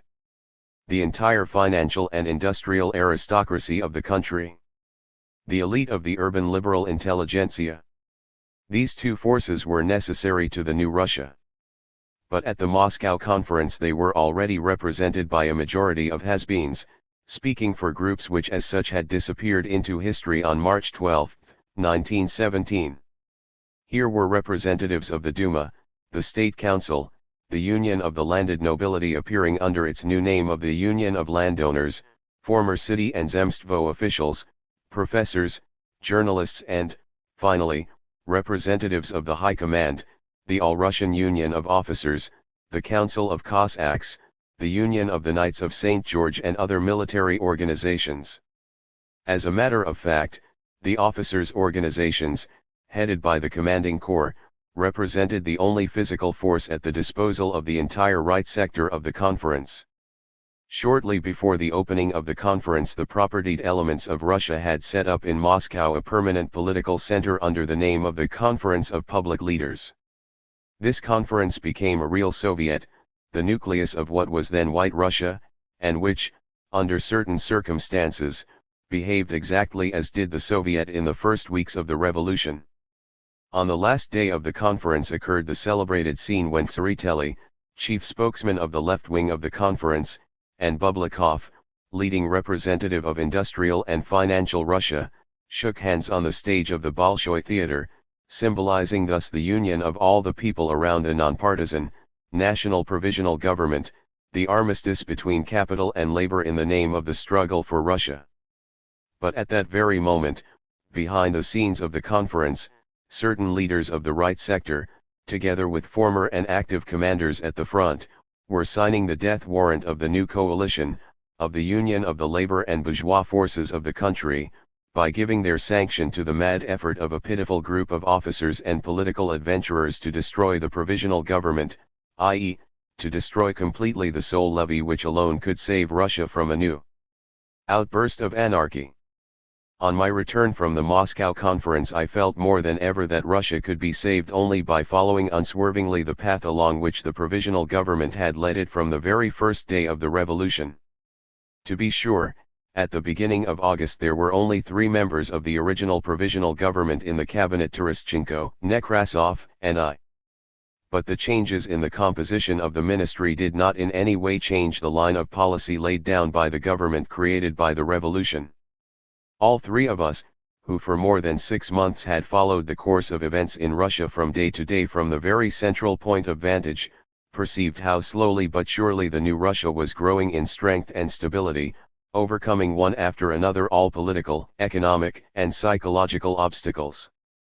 The end of the 1917 fighting season was drawing closer. The general Iralid problem at the front was solved. Lenin was in hiding. The Soviets were relegated to the background of national life. The power of the state was consolidated. Within 3 months the Constituent Assembly was to meet, 3 months during which much hard work was yet to be done, but within the framework of a stronger, firmer state organization. All this was quite clear to anyone possessing any common sense, objective vision. It seemed that it was not too much to expect such objectivity from the political and cultured upper elements of Russia, who had but a few months before witnessed the dissolution of the monarchy and who had with their own hands felt all the ulcers of the old regime. They, the old, experienced political leaders, should have understood better than others the tremendous, superhuman patience required in the governing of Russia in the first months following the catastrophe, the equal of which had not perhaps been witnessed since the period of the fall of the Roman Empire. However, there was not enough patience. The still shaky levee, protecting Russia from ruin and disintegration, was blown up by the hands of men who could have been accused of anything but lack of patriotism. But there is apparently a blind love of country which is worse than open hatred. The Moscow Conference became the prologue to a terrible drama which developed between Mohilev, the headquarters of the Commander-in-Chief, and Petrograd, seat of the Provisional Government. Chapter 14. The Conspirators on the Right. The mad mutiny of the Commander-in-Chief, which opened the doors to the Kremlin for the Bolsheviki and to Brest-Litovsk for Ludendorff, was the final link in the conspiracies of the right against the Provisional Government. Public opinion abroad has been inclined to regard the Kornilov movement as an almost unexpected outburst of incensed patriotism on the part of Kornilov and his supporters. In accordance with the picture portraying Russian history between March and November, 1917, as a process of gradual and increasing disintegration, Sovietization, and Bolshevization of the state, the revolt of General Kornilov is presented as the heroic act of a self-sacrificing patriot, striving in vain to free Russia from a weak-willed government and to save his perishing country on the very brink of the precipice. I hope that what I have presented thus far has conveyed to the reader's mind a somewhat different picture, a picture of reality as against pure legend. There was nothing sudden in the action of the people who prepared the conspiracy of the Commander-in-Chief against the government which had entrusted the army into his hands in the most critical months of the war. On the contrary, the conspiracy developed slowly, systematically, with cool calculation of all the factors involved affecting its possible success or failure. Nor was the motive of the conspiracy, so far as some of its backers were concerned, one of unselfish patriotism. On the contrary, the motive was extremely selfish, to be sure, not one of personal but of class selfishness. To avoid misunderstanding, I want to append right here one qualification. In describing the motives of the criminal activity of the initiators and original leaders of the conspiracy, I do not attribute these selfish class motives to General Kornilov and his close military supporters, all of whom were brave Russian patriots, who were drawn into the conspiracy after the preparatory work had been completed. The idea of the overthrow of the provisional government by means of a conspiracy against it appeared in Petrograd for the first time early in May, 1917, and perhaps even earlier, in a limited circle of bankers and financiers. The date alone shows that what was being contemplated was not a struggle against the excesses of the revolution and Kerensky's weak-willed government, but against the revolution itself, against the new order in Russia. The details of the conspiratory work of this original group of reactionaries are little known. I know only that steps were taken for the creation of a fund, for which purpose the conspirators entered into contact with certain political figures. At the same time they undertook to make some soundings in military circles. The man placed in charge of the preliminary work and of finding ways and means for the execution of the conspiracy was a certain Zavoyko. I do not know whether he acted as a full-fledged member of the conspiracy or merely as an agent. The disintegration of the army, having reached its most critical point with Guchkov's departure from the cabinet, created for the civilian profits of military dictatorship a favorable condition in the attitude of the officers.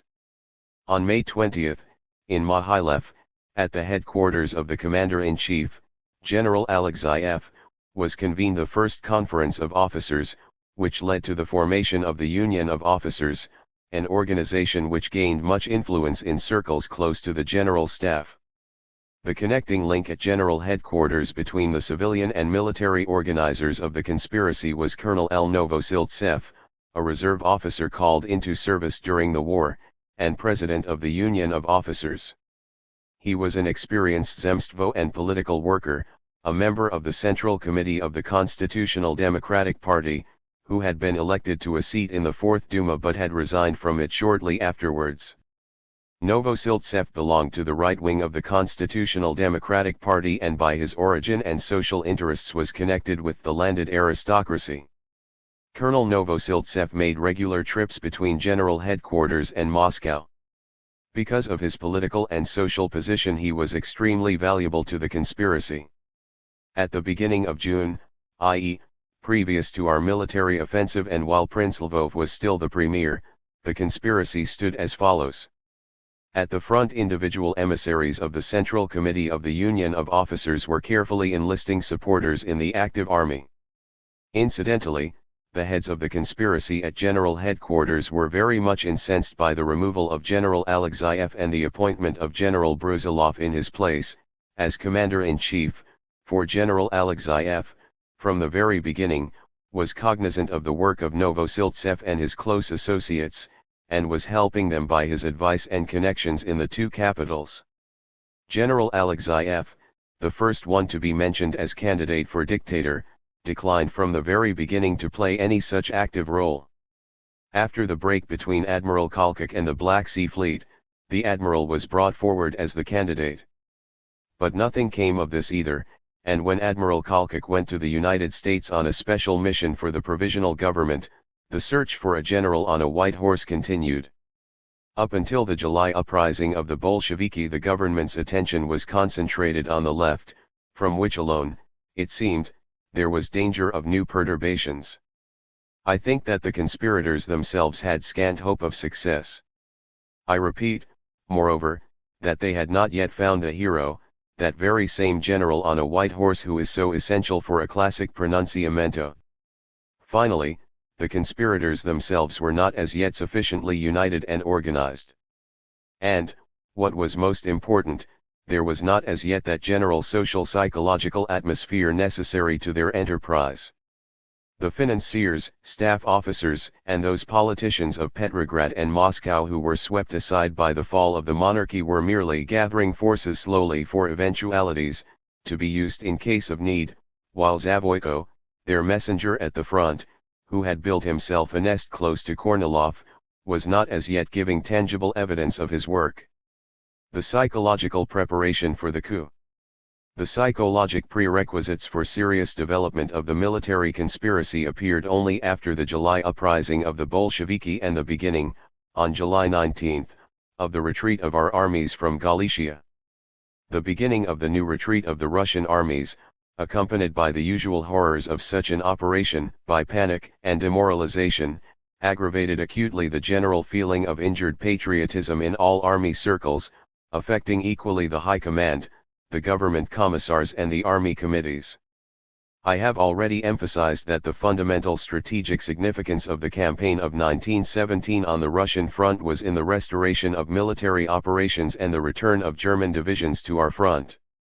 The decisive strategic consequences of the restoration of active operations by the Russian army could not in any way be minimized by our retreat, however painful was its effect psychologically on the nation's patriotism.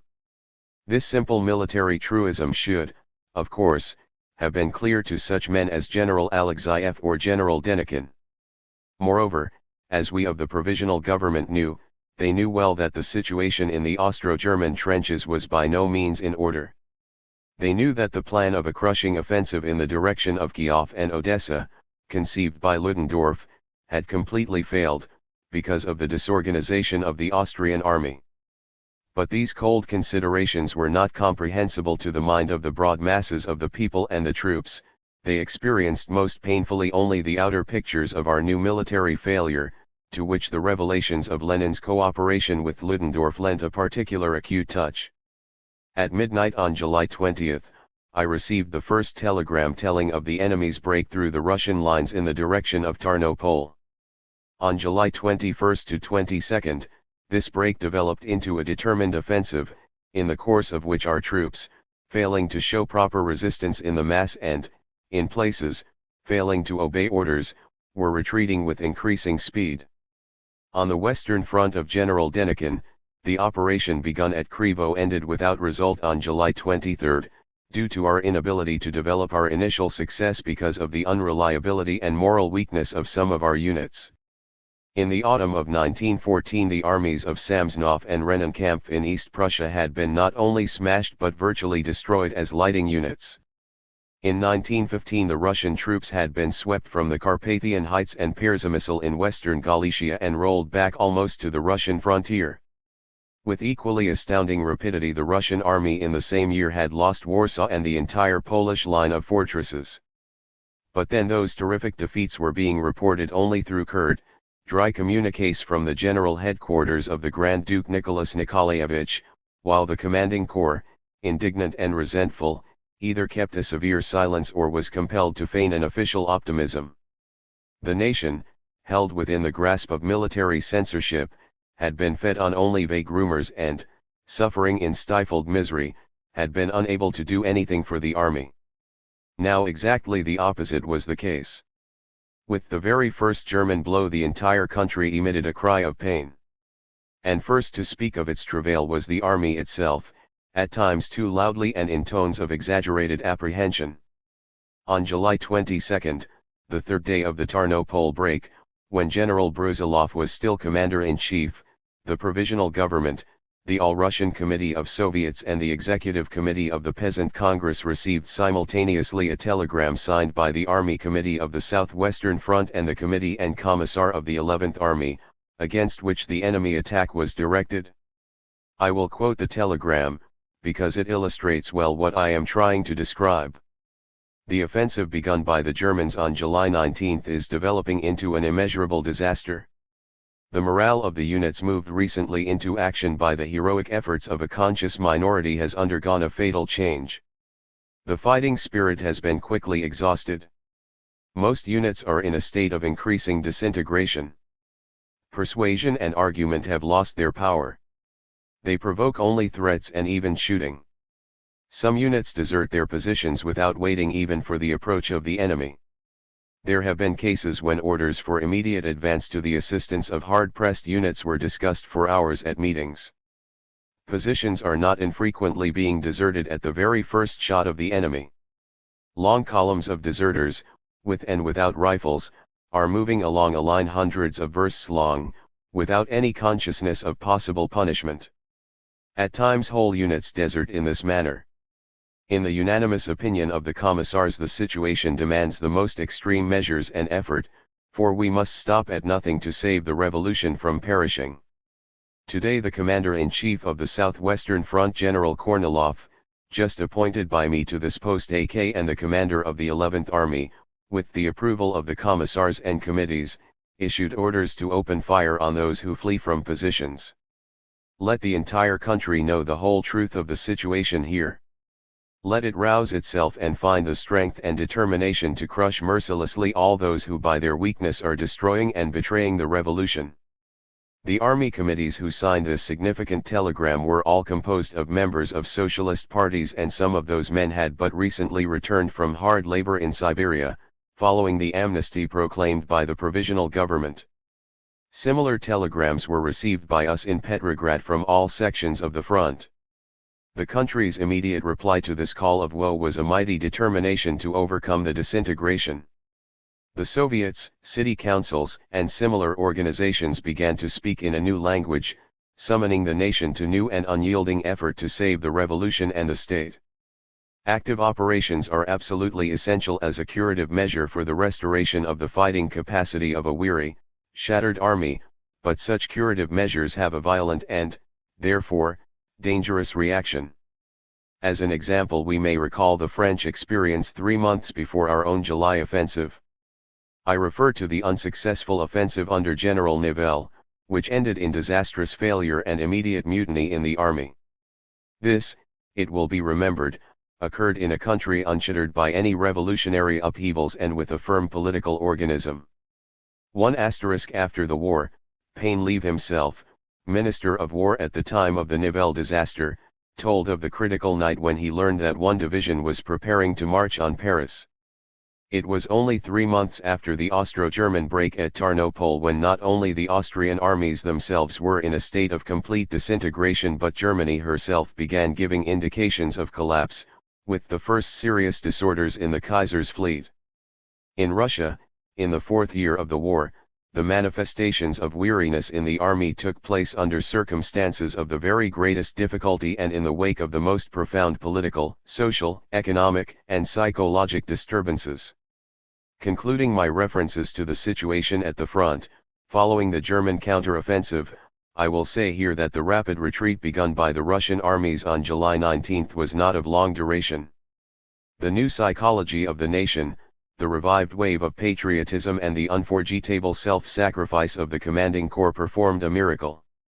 On July 30 I received a telegram from the Commissar of the Northern Front stating that after the loss of the suburban fortifications at Iskul the morale of the rank and file was undergoing a sharp change for the better, with the approach of the troops to the home frontier. And on August 9 followed a report from General Belyaev, commander of the Galician, Southwestern, Front, to the effect that the retreat had definitely been halted and the position of the army consolidated. General Kornilov himself, the new commander-in-chief, in making his first report to the provisional government, on August 15, presented an encouraging picture of the general situation at the front, expressing his intention of resuming offensive operations in Galicia in the near future.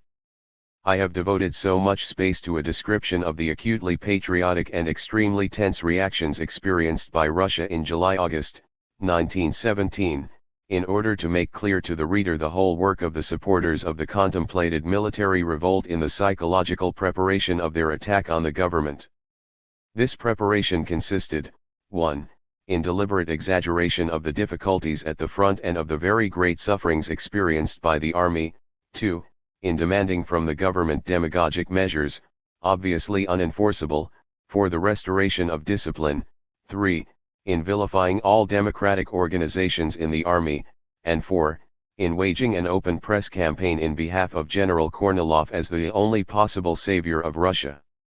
This demagogic campaign of arousing in certain circles a feeling of patriotic indignation did not abate but, on the contrary, increased with the improvement at the front. And, indeed, under the prevailing patriotic sentiment animating the entire country, this play on the painful emotions of injured patriotism gained excellent results for the conspirators.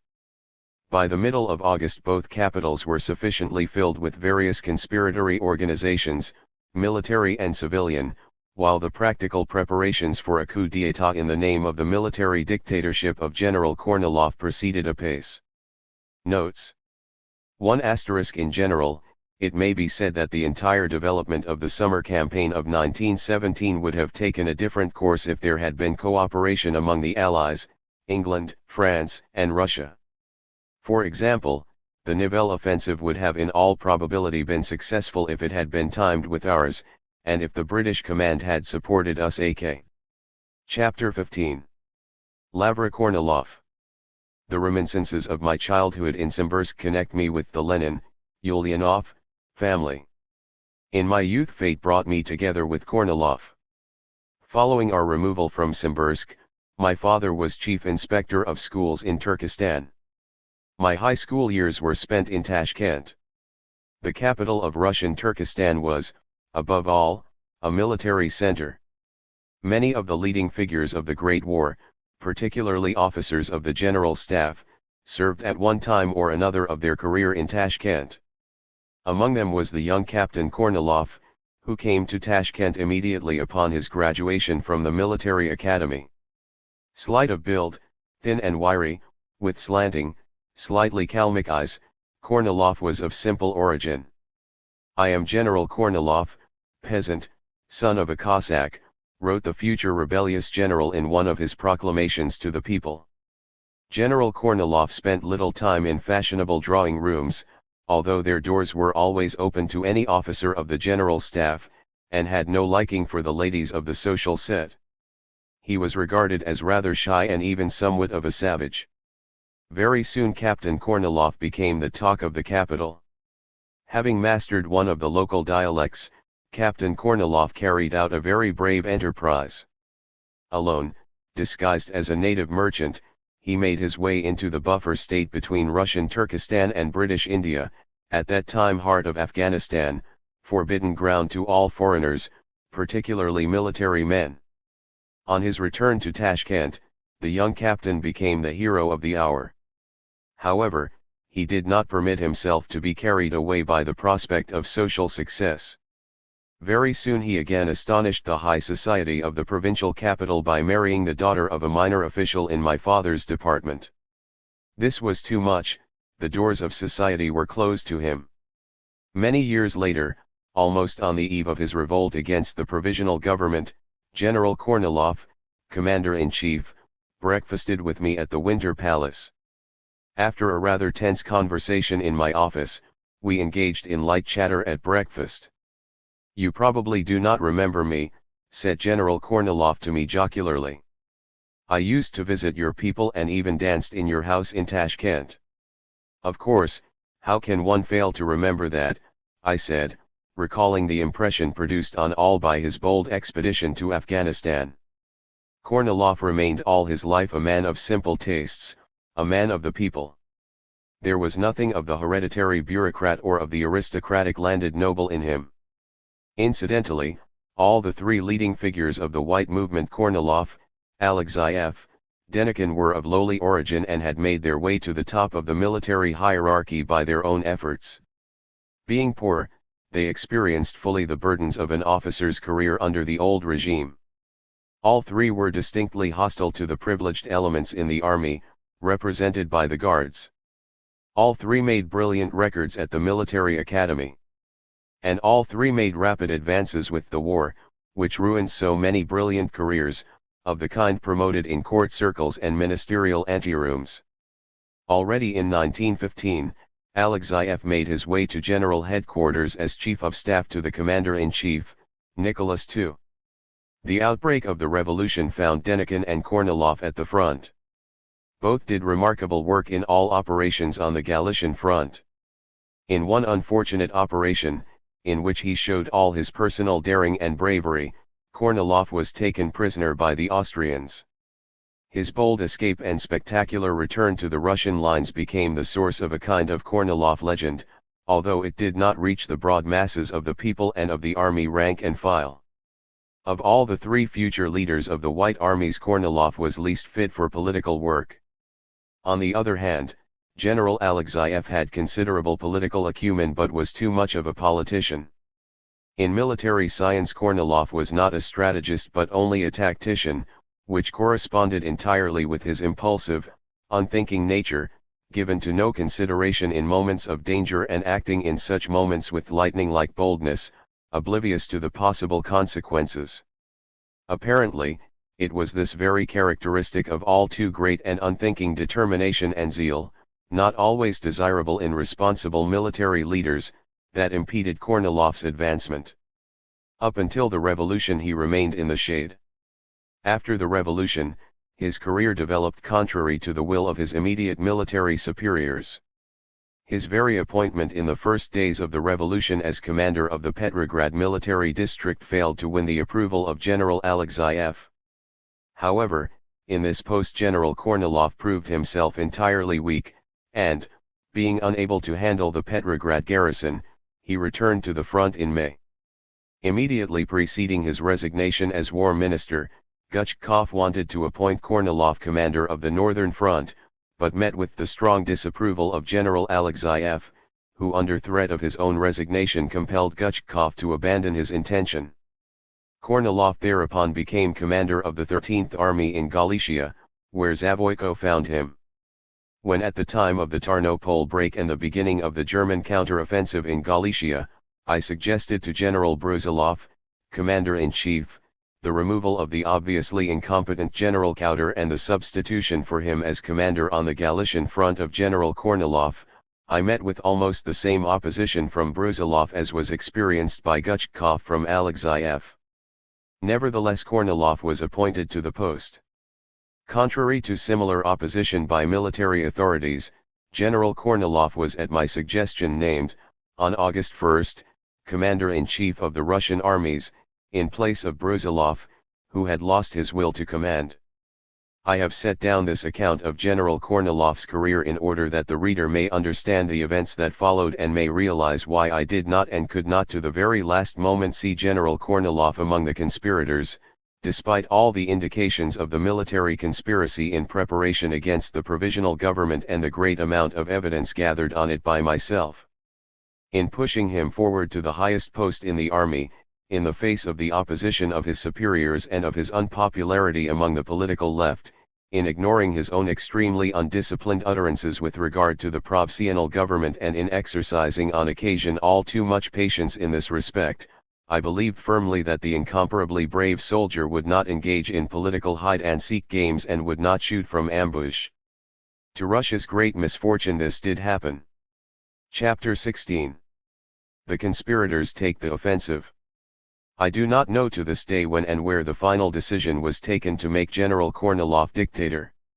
I believe the decision was made already previous to the appointment of Kornilov as commander of the Galician front, i.e., between July 15 and 20. I am strengthened in this belief by the tone of the very first telegram addressed by Kornilov to the government in reply to his appointment as commander of the front.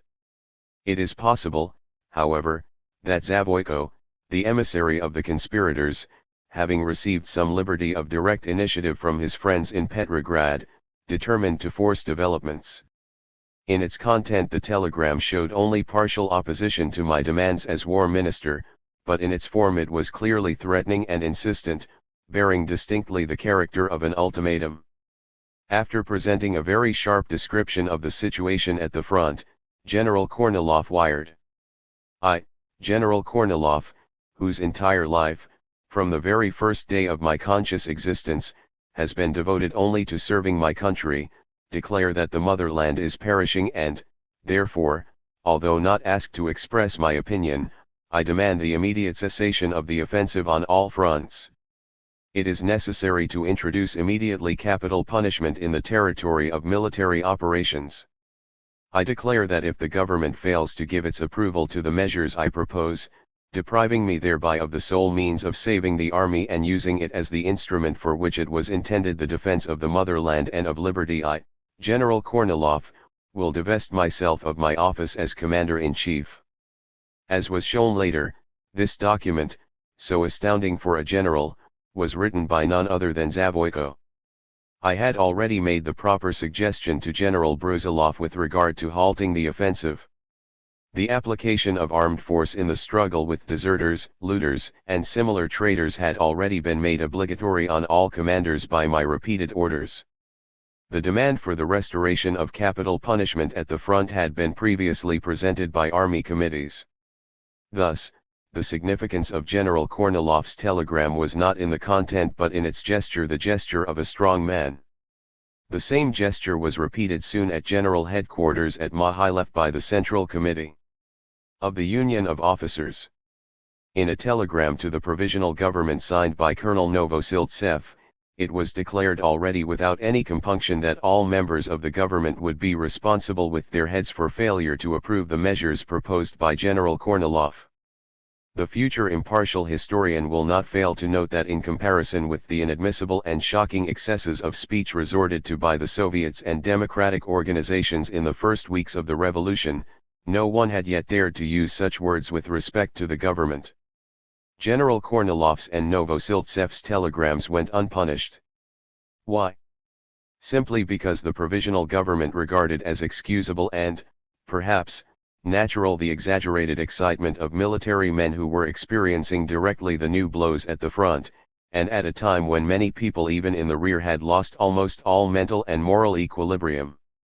In fact, I personally even liked General Kornilov's impulsive gesture.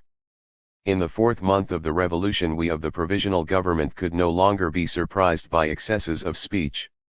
Still less could our equilibrium be shattered by such utterances, for we had already had plenty of experience with the revolutionary wild men on the left, who were properly tamed as soon as they were led into the harness of government and responsibility.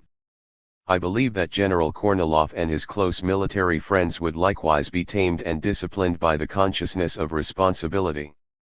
On July 29, at an extraordinary military council summoned by me at General Headquarters, General Denikin, then commander of our Western Front, in the presence of General Alexeyev, Brusilov and other high commanders, delivered himself of a veritable indictment against the provisional government, expressing his own opinion as well as that of his colleagues.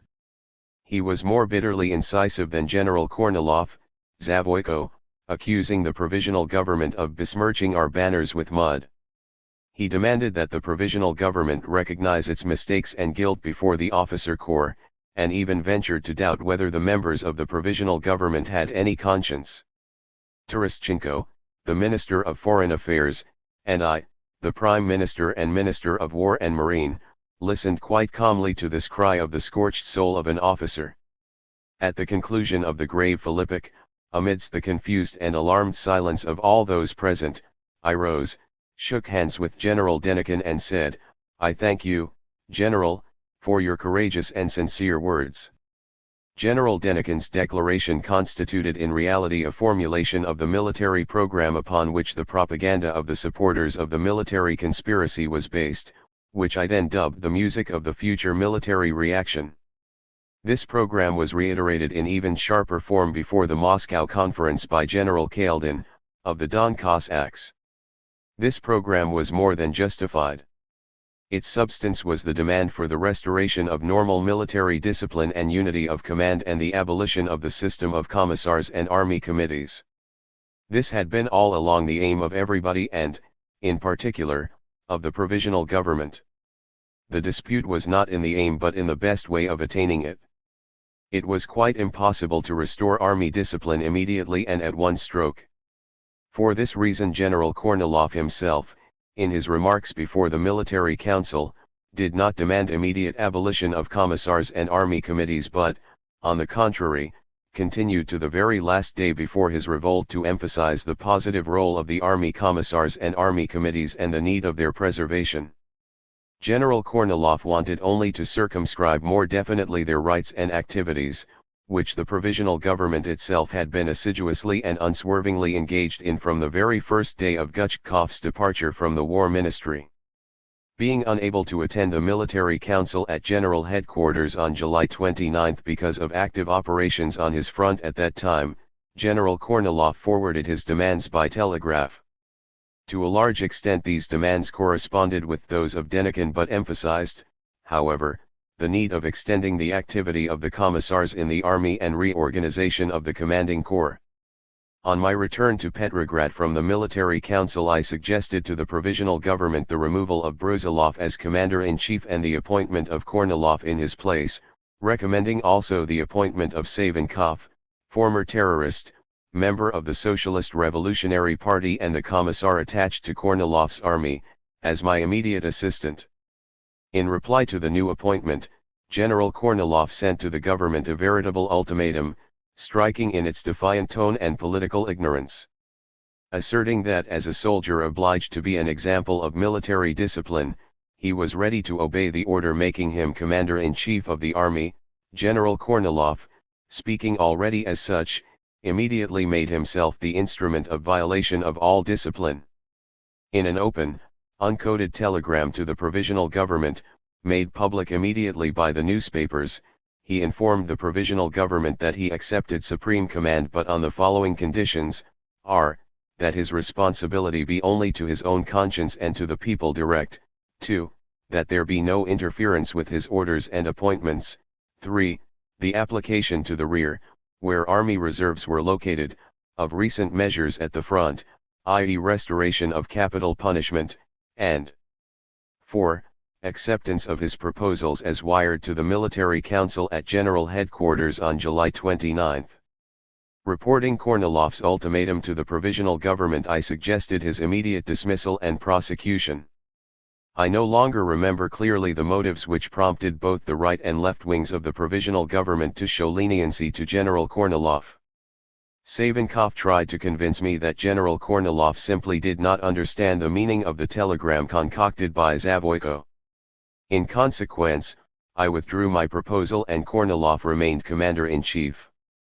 This leniency on the part of the government was interpreted as weakness by the conspirators, whose audacity now reached its highest point. By this time the political center of the conspiracy, or, rather, the entourage of the future dictator was fully organized. At General Headquarters the military technical preparations for a sudden blow at the provisional government were in full swing. From the very first day of Kornilov's appearance at General Headquarters, duplicity became the moving force of its existence. The machinery as a whole continued to function as the governing center of the army, but individual parts of the apparatus devoted themselves feverishly to conspiratory work.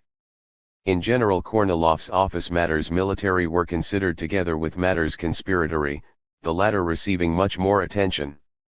There can be no doubt now that from the very beginning of his arrival at Mohylev, General Kornilov played a game of duplicity against the provisional government. His entire attention was devoted to the development of the military side of the conspiracy, to measures intended to assure its success. All the motions gone through at General Headquarters, its many and varied reports and memorandums submitted to the provisional government as manifestations of heated military activity, its flirtation with my closest assistant, Savinov, all this was nothing else than a smokescreen, to use a military expression, concealing the activities of the center of the conspiracy from the unappreciative eyes of Petrograd. General Kornilov's state of mind at General Headquarters was well described by General Denikin, one of the participants in the revolt, who prided himself on never playing the game of hide-and-seek. Denikin arrived at Mohylev during the first 2 weeks in August, following his appointment as commander of the Southwestern Front. After a business meeting, Denikin tells us, General Kornilov invited me to remain, and when all had gone, he said quietly, almost in a whisper, "We must fight, or else the country will perish. N has come to me at the front. He is still full of the idea of a coup d'état and wants to see the Grand Duke Dmitry Pavlovich put on the throne. He is organizing something and suggests joint action. I told him that I will engage in no adventures with the Romanovs. The government itself understands that it is helpless. They have asked me to enter the government. But no, these gentlemen are bound too closely to the Soviet and cannot make up their minds to do anything. I have told them, give me supreme power and I will lead the struggle. We must bring the country to the Constituent Assembly and then let it do as it likes. I will then step aside and will not interfere. So this is the situation. May I count on your support?" In full measure. We embraced each other. The words of General Kornilov cited by Denikin show the political confusion and fantasy which dominated the mind of the politically inexperienced general, led astray by the politicians surrounding him. Incidentally, not a single word of General Kornilov with regard to the provisional government had any basis in fact. Shortly before the Moscow conference, Kornilov came to Petrograd. In a tête-à-tête in my office I sought to convince the general that there were no differences between the provisional government, on one side, and himself and his entourage on the other as far as questions bearing on the army were concerned. I tried to make Kornilov realize that any attempt at hasty and violent action would produce adverse effect on the army. I repeated to him what in May I said at the front, namely, that if anyone should try to establish a personal dictatorship in Russia he would find himself the next day helplessly dangling in space, without railroads, without telegraphs and without an army. I pointed out to him the terrible fate awaiting the officers in event of failure of the coup d'état. "Well, what of it?" said Kornilov as if thinking aloud. "Many will perish but the rest will finally take the army into their hands." This phrase rings now almost like a confession, but at that time it was uttered in a speculative, theoretical mood. Throughout that period General Kornilov failed to realize the full meaning and significance of his own plans. Even his phrase, "Well, what of it, it may be necessary to try even a dictatorship," was uttered in such completely hypothetical manner that even this did not make me suspicious of Kornilov personally. At the time of this conversation Kornilov's emissaries were already canvassing the front, transmitting verbally Kornilov's orders. One such emissary came to General Denikin. Denikin himself describes it in his memoirs as follows. He handed me a letter written in Kornilov's own hand, in which I was requested to receive personally the report of the officer. He reported, according to reliable information, a Bolshevist uprising is to take place in Petrograd at the end of August. At about that time the 3rd Cavalry Corps will be moved to the capital, with General Krymov in command, who will crush the Bolshevist uprising and at the same time finish the Soviets. The Commander-in-Chief requests you to commandeer to General Headquarters several score reliable officers officially for the study of bomb and mine throwing. In reality they will be sent to Petrograd into the officer detachment. 2. At one point of their preparations the conspirators in Petrograd were inclined to resort to terrorism, i.e., to have me assassinated. This would have been a very easy thing to do, as the precautions taken for my personal safety were very meager.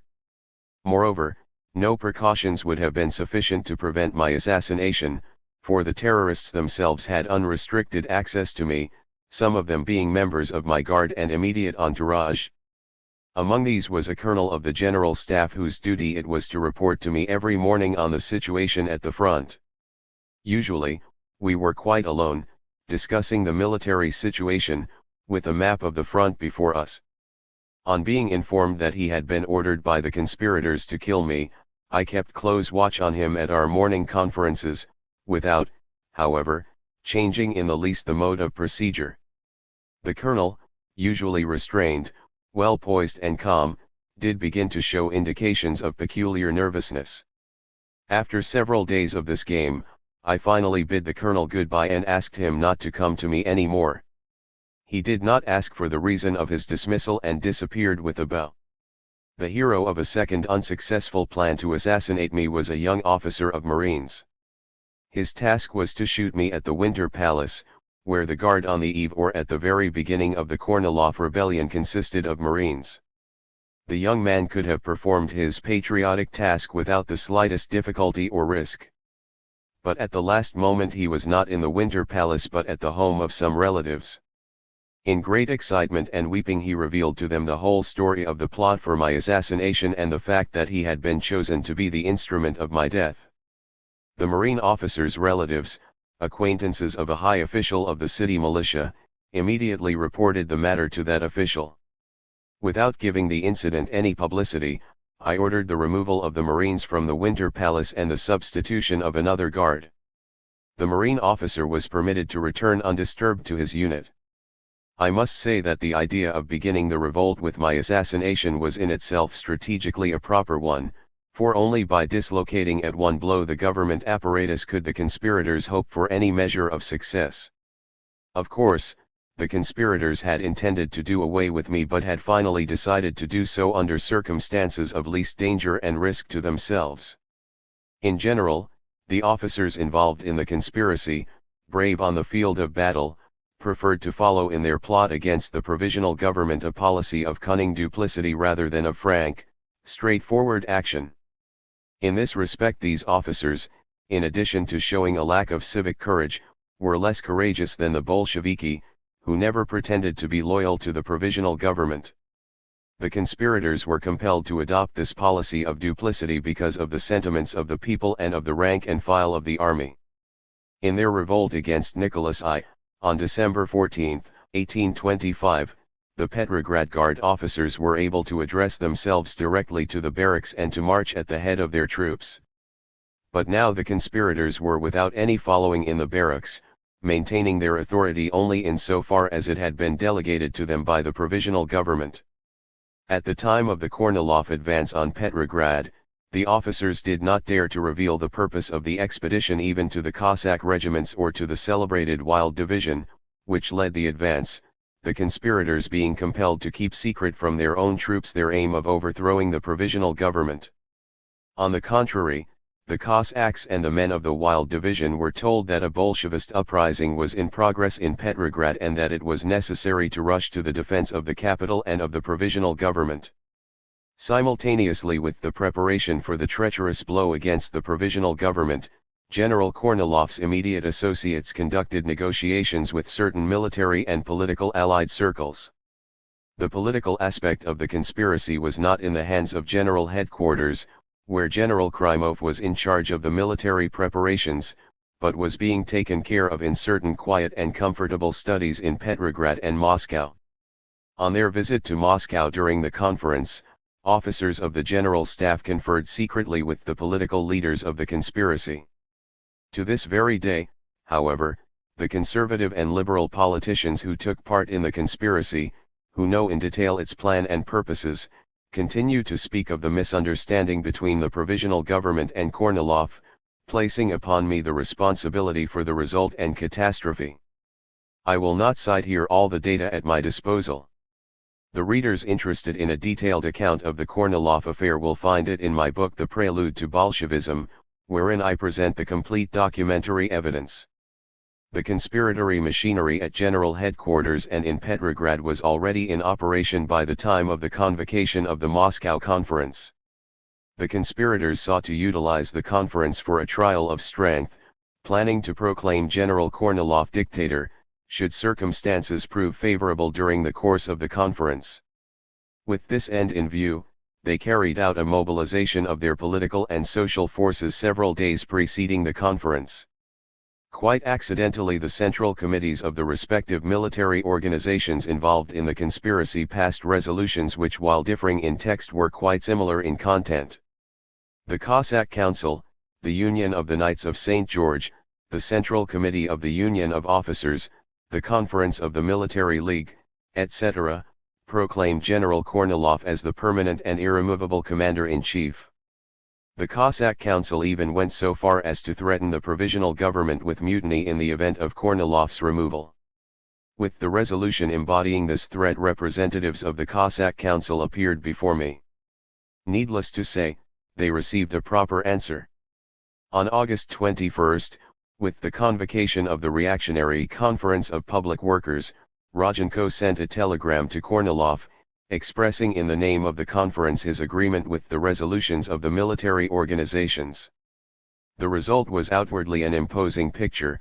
General Kornilov was being proclaimed commander-in-chief, permanent and irremovable, not only by the military organizations representing the more authoritative officer circles, but also by all the sound and politically mature elements of Russia, headed by the President and members of the Duma, the former Imperial Council, the nobility, the industrial and financial aristocracy, the spokesmen of the academic and journalistic world, and, finally, by the two former commanders-in-chief, General Alexeyev and General Brusilov. It is not difficult to visualize the effect of this on the mind of the naive general, given to impulsive action but little able to think politically. He interpreted every word of his worshippers as befits a soldier. Words must be followed by deeds and promises by performance. The fact, however, was that all the high-sounding resolutions of the military and civilian grandees and of celebrated political orators were just words. Words, words, words. These men were pushing the naive general over a precipice, while they themselves remained on the brink, having not the slightest intention of risking their necks in following him. General Kornilov came to the Moscow conference in great pomp. At the station he was met by the entire elite of the old capital. Wealthy ladies in white dresses and flowers in hand fell on their knees before him, politicians wept with joy. Officers carried the popular hero on their shoulders. In an automobile surrounded by cavalry composed of exotic tribesmen, Kornilov, following the old Tsarist custom, went from the station to the Kremlin to pray at the shrine of the Iversk Madonna. On returning to his railway carriage, General Kornilov began receiving delegations and deputations of various kinds. Regular reports were submitted to him on the financial, economic, and general internal situation in Russia. On the streets of Moscow pamphlets were being distributed, entitled Kornilov, the National Hero. These pamphlets were printed at the expense of the British military mission and had been brought to Moscow from the British Embassy in Petrograd in the railway carriage of General Knox, British military attaché. At about this time, Aladdin, a former Labour member of the Duma, arrived from England, whither he had fled in 1906, after the dissolution of the First Duma. In London this once famous politician lost his entire political baggage and became an extremely suspicious adventurer. This discredited man brought to General Kornilov a letter from Lord Milner, British War Minister, expressing his approval of a military dictatorship in Russia and giving his blessing to the enterprise. This letter naturally served to encourage the conspirators greatly. Aladdin himself, envoy of the British War Minister, was given first place next to Zavoyko in the entourage of General Kornilov. As we have already seen, the Moscow Conference proved a complete failure for the conspirators. Their plan for the peaceful proclamation of a military dictatorship was shattered. It was then, on the road from Moscow back to General Headquarters, in the carriage of the Commander-in-Chief, that they decided to overthrow the provisional government by force of arms. Chapter 17. The drive against the provisional government. On August 29 the government returned to Petrograd, while Kornilov went back to General Headquarters. On September 1 the Germans launched a new attack on the Dvina, breaking through our lines and threatening Petrograd. On September 3 the provisional government made the following decisions. 1. To begin preparations for the government's removal to Moscow. 2. To transfer the troops of the Petrograd military district to the direct jurisdiction of the Commander-in-Chief. 3. To create a separate military area, consisting of Petrograd and its environs, under the jurisdiction of the provisional government. 4. To bring from the front a detachment of reliable troops, to be placed at the government's disposal. This decision was made necessary by military and political considerations. Because of the unreliability and demoralization of the Petrograd garrison, it was necessary for the government to take proper measures guaranteeing its safe removal to Moscow, which was to take place at the end of November. In addition, the evidence at our disposal made it necessary for the government to be ready to repel any attack from the right. It was only from that quarter that we faced any real danger at that time. Immediately after the cabinet meeting at which the aforementioned decision was taken, I dispatched Assistant War Minister Savinkov and General Baranovsky to General Headquarters, to cooperate in carrying out the government's decision. Before their departure I ordered Savinkov to inform General Kornilov that, while he was at liberty to pick the troops to be sent to Petrograd, he was under no circumstances to delegate General Krymov as commander of these troops. I also ordered Savinkov to inform General Kornilov that the Wild Division was not to be included among these troops. My demands were motivated by the reliable information that General Krymov and a number of the officers of the Wild Division had taken a direct part in the conspiracy. On September 6 General Kornilov categorically promised Savinkov that my demands would be obeyed. This was reported to me by Savinkov on September 7. But on the same day General Kornilov, in a secret order, placed General Krymov in command of the Wild Division, which moved immediately in the direction of Petrograd. In the order to his troops Krymov declared that a Bolshevist revolution had broken out in Petrograd and that the government was unable to cope with it.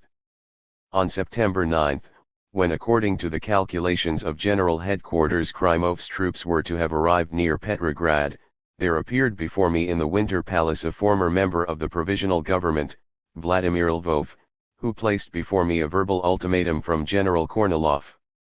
The ultimatum did not surprise me, but I still entertained doubt as to whether General Kornilov had actually lent his name to it.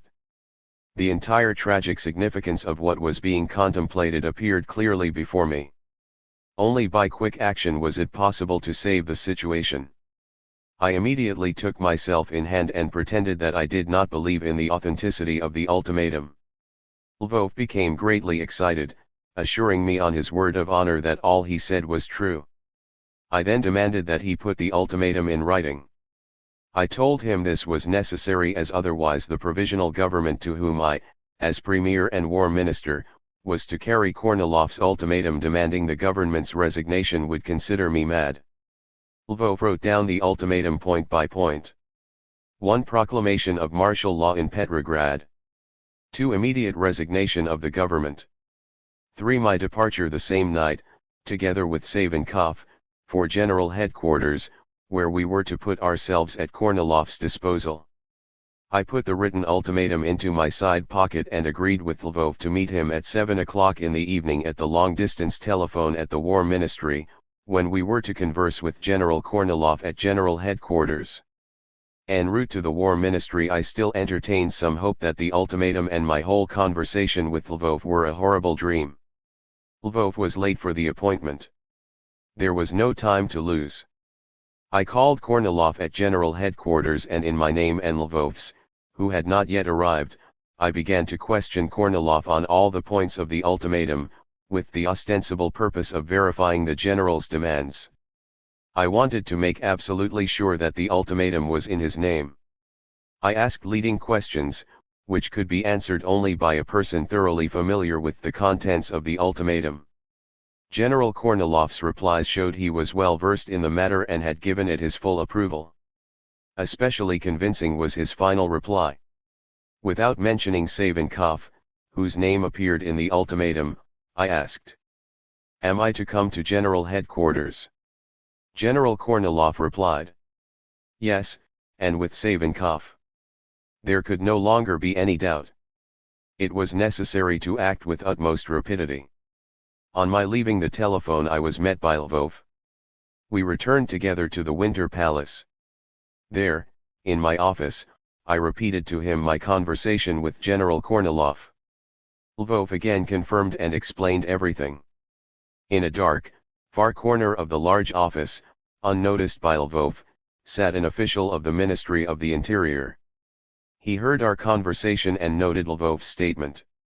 On completing my conversation with Lvov, I walked out into the corridor, summoned the officer on guard and ordered him to arrest Vladimir Lvov, former member of the Provisional Government. In an hour I submitted a report to the Provisional Government together with the incriminating ultimatum and received from the Cabinet extraordinary powers for the liquidation of the Kornilov mutiny, which was about to begin with the arrival, expected at any moment, of Krymov's troops in Petrograd. I will not go into further details. As I foretold, the rebellious general found himself suddenly without troops and railways, and cut off at General Headquarters from the entire country. Without firing a single shot we were victorious, for the rank and file of even the Wild Division refused to follow their officers when emissaries dispatched by me to head off and arrest Krymov informed the troops of the use to which they were being put. Krymov himself was brought a prisoner to my office. While under arrest in my office, General Krymov committed suicide by shooting himself with his revolver. On September 12 the adventure was finished. On September 13 I issued an order to the Army and Navy presenting a picture of the anarchy and demoralization provoked anew by the Kornilov adventure. Following the arrest of Kornilov and his immediate associates, the supporters of the Kornilov movement launched a widespread campaign through the press against the Provisional Government. Amply supplied with funds, they successfully spread the falsehood that there had been no conspiracy, that Kornilov was the victim of a misunderstanding between himself and the Provisional Government. It was even asserted that I had been in agreement with Kornilov through Savinkov and betrayed him under pressure from the Soviet. This slanderous invention was immediately taken up by the Bolsheviki, who used it as dynamite with which, within a few days, they succeeded in destroying the confidence of the rank and file of the army in the Provisional Government. The Kornilov uprising destroyed the entire work of the restoration of discipline in the army, achieved after almost superhuman efforts. Lenin, still in hiding, immediately grasped the significance of the service performed for him by the organizers of the Kornilov rebellion. General Kornilov, wrote Lenin to the Central Executive Committee of the Bolshevist Party from Finland, whither he had fled after the issuance of my July order for his arrest, has opened for us quite unexpected perspectives. We must act at once. The movements of the Bolsheviki were facilitated by the crisis provoked by the Kornilov rebellion in the parties comprising the government coalition. The sympathy which had been extended to Kornilov by many prominent liberals roused among the socialist parties a strong movement against continuance of cooperation with the bourgeois parties. The Provisional Government could no longer be maintained in the composition upon which it was based on the day of the Kornilov mutiny. A directorate was set up, in whose name I had to conduct prolonged negotiations with the respective parties for restoration of the government coalition. All these conversations proved endless because virtually no one believed in the possibility of restoring mutual confidence among the parties. In the meantime, the new wave of anarchy and disintegration rose high under the stimulus of Bolshevist propaganda and demagogy. The Kornilov rebellion was crushed on September 12. On September 18, for the first time since the revolution, the Presidium of the Petrograd Soviet was captured by the Bolsheviki. Having formed from among the soldiers section of the Soviet a military revolutionary committee, Trotsky began to prepare the garrison for another uprising against the provisional government. As in the beginning of March, heaps of telegrams came to my desk, telling of local uprisings and mutinies, agrarian disturbances, attacks by soldiers against officers, etc. But then, in the spring, all hopes were before us. Now, in the autumn, all the fires of hope were dying. The revived anarchy inside the country combined soon with a new wave of mass desertions from the front. This tragedy came to pass exactly at the time when all our sacrifices were about to find their justification. The Austro-Hungarian government, having realized that the situation of Austria-Hungary was untenable, addressed to the provisional government a request for a separate peace. The move was made without knowledge of Berlin. It was particularly significant because Foreign Minister Terestchenko had long been preparing, with the cooperation of the diplomatic representatives of the United States in Bulgaria and Turkey, a plan for negotiations which would have meant the exit of Bulgaria and Turkey from the war. There could be no doubt, with Austria's example before them, that similar peace proposals would have followed soon from Sofia and Constantinople. The exit to the Mediterranean would have been opened for Russia. The blockade of Russia would have been broken and Germany would have stood completely isolated in Europe. Russia was on the verge of her greatest victory. Instead of victory we received Brest-Litovsk. The news of Austria's separate peace proposal reached Petrograd on November 5. On November 7, suddenly and unexpectedly for us, but not for Berlin, came the Bolshevist counter-revolution.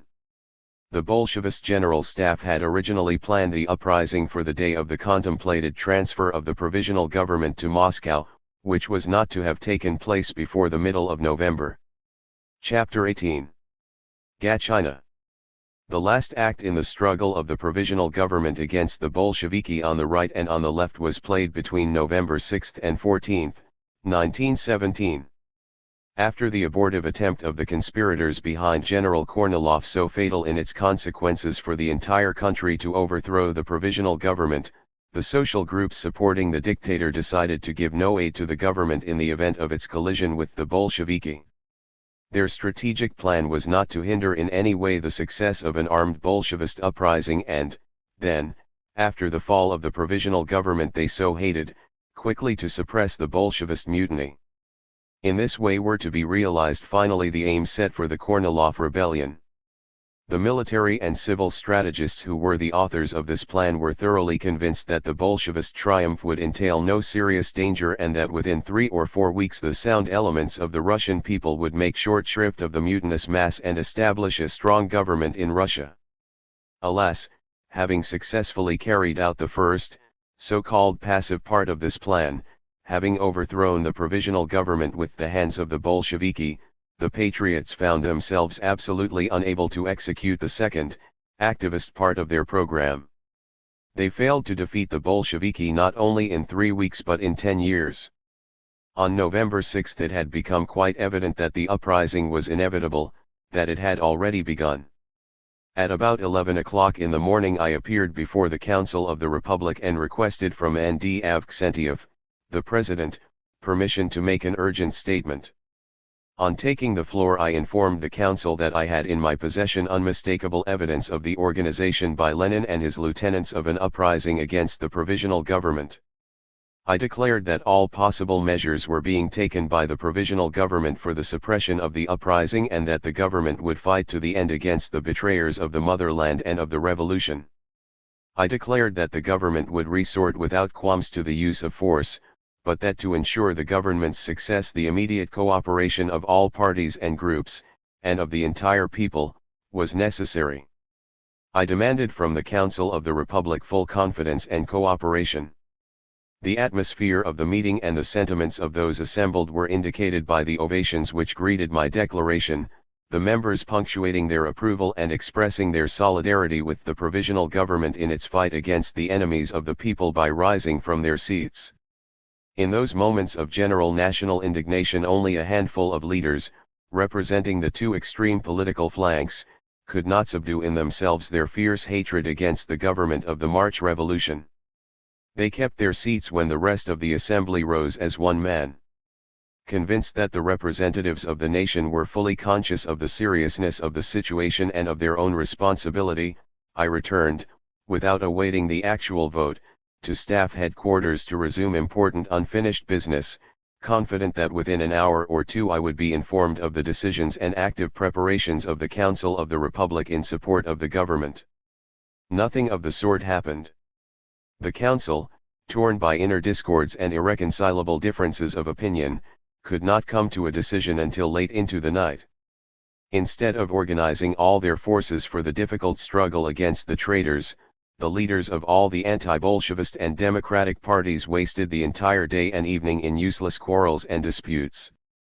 And meanwhile, the Bolsheviki, being already entrenched at Smolny Institute, preparing for the final blow, were proclaiming loudly that all assertions concerning some kind of a Bolshevist uprising were pure inventions of counter-revolutionists and of that enemy of the people Kerensky.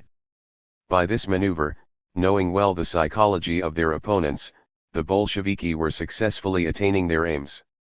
I shall never forget the following truly historical scene. My office, midnight, November 6th. The provisional government has just met and adjourned for a short recess. A stormy conversation between myself and a delegation from the socialist groups in the Council of the Republic concerning the final adoption by the left majority of the Council of the resolution I had demanded in the morning. This resolution, as adopted, was now of no more use to anybody, being endlessly long and involved, of little meaning to simple mortals. If, in its substance, it did not directly express lack of confidence in the government, it drew an obvious line of distinction between the left majority of the Council and the government and its struggle.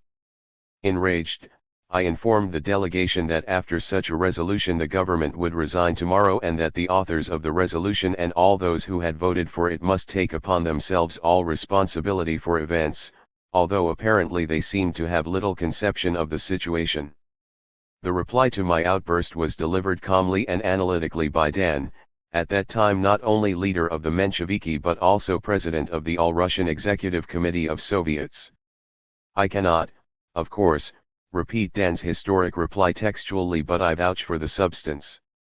First of all, Dan told me that the delegation was more correctly informed than I was and that I was exaggerating developments, due to the misinformation of my reactionary staff. He then added that the resolution of the Council of the Republic, however unpalatable to the government's sense of self-respect, was extremely useful and desirable for its psychologic effect on the masses, that this effect was already noticeable, and that the influence of Bolshevist propaganda was now bound to decline rapidly. On the other hand, Dan continued, the Bolsheviki themselves, in their negotiations with the leaders of the Soviet majority, expressed readiness to subordinate themselves to the will of the Soviet majority and were willing, beginning tomorrow, to undertake all measures to stop the uprising, which had begun against their wish and without their sanction. In conclusion, Dan, asserting that the Bolsheviki would tomorrow, always tomorrow, disband their military staff, declared that all measures taken by me for suppression of the uprising tended only to disturb the masses and that, in general, my intervention served only to interfere with the success of the negotiations of the majority of the Soviets with the Bolsheviki for liquidation of the uprising. At the very moment when Dan was communicating to me this remarkable information, armed detachments of the Red Guard were already occupying one government building after another. Almost immediately upon the departure of Dan and his comrades from the Winter Palace, Kartashev, Minister of Cults, was arrested in Millionaya Street, on his way home from the meeting of the Provisional Government, and taken to Smolny, whither Dan had departed for negotiation with the Bolsheviki. One must admit that the Bolsheviki were acting with great energy and no less great skill. While the uprising was in full swing and Red troops were in action all over the city, some Bolshevist leaders especially assigned to the task tried, not without success, to make the representatives of the Soviet democracy blind to what was actually taking place.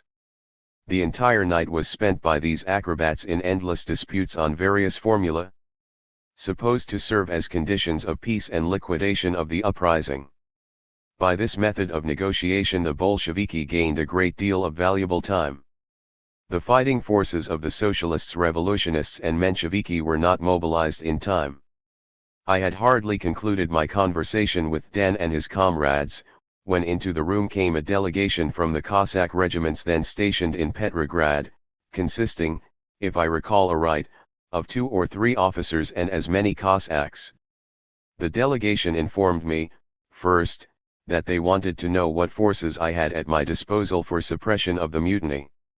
They then declared that the Cossack regiments would defend the government, but only on condition of my assurance that this time the blood of the Cossacks would not be spilled in vain, as it was in July, when I was supposed to have failed to take sufficiently energetic measures against the mutineers. Finally, the delegates insisted that they would fight only on my personal orders.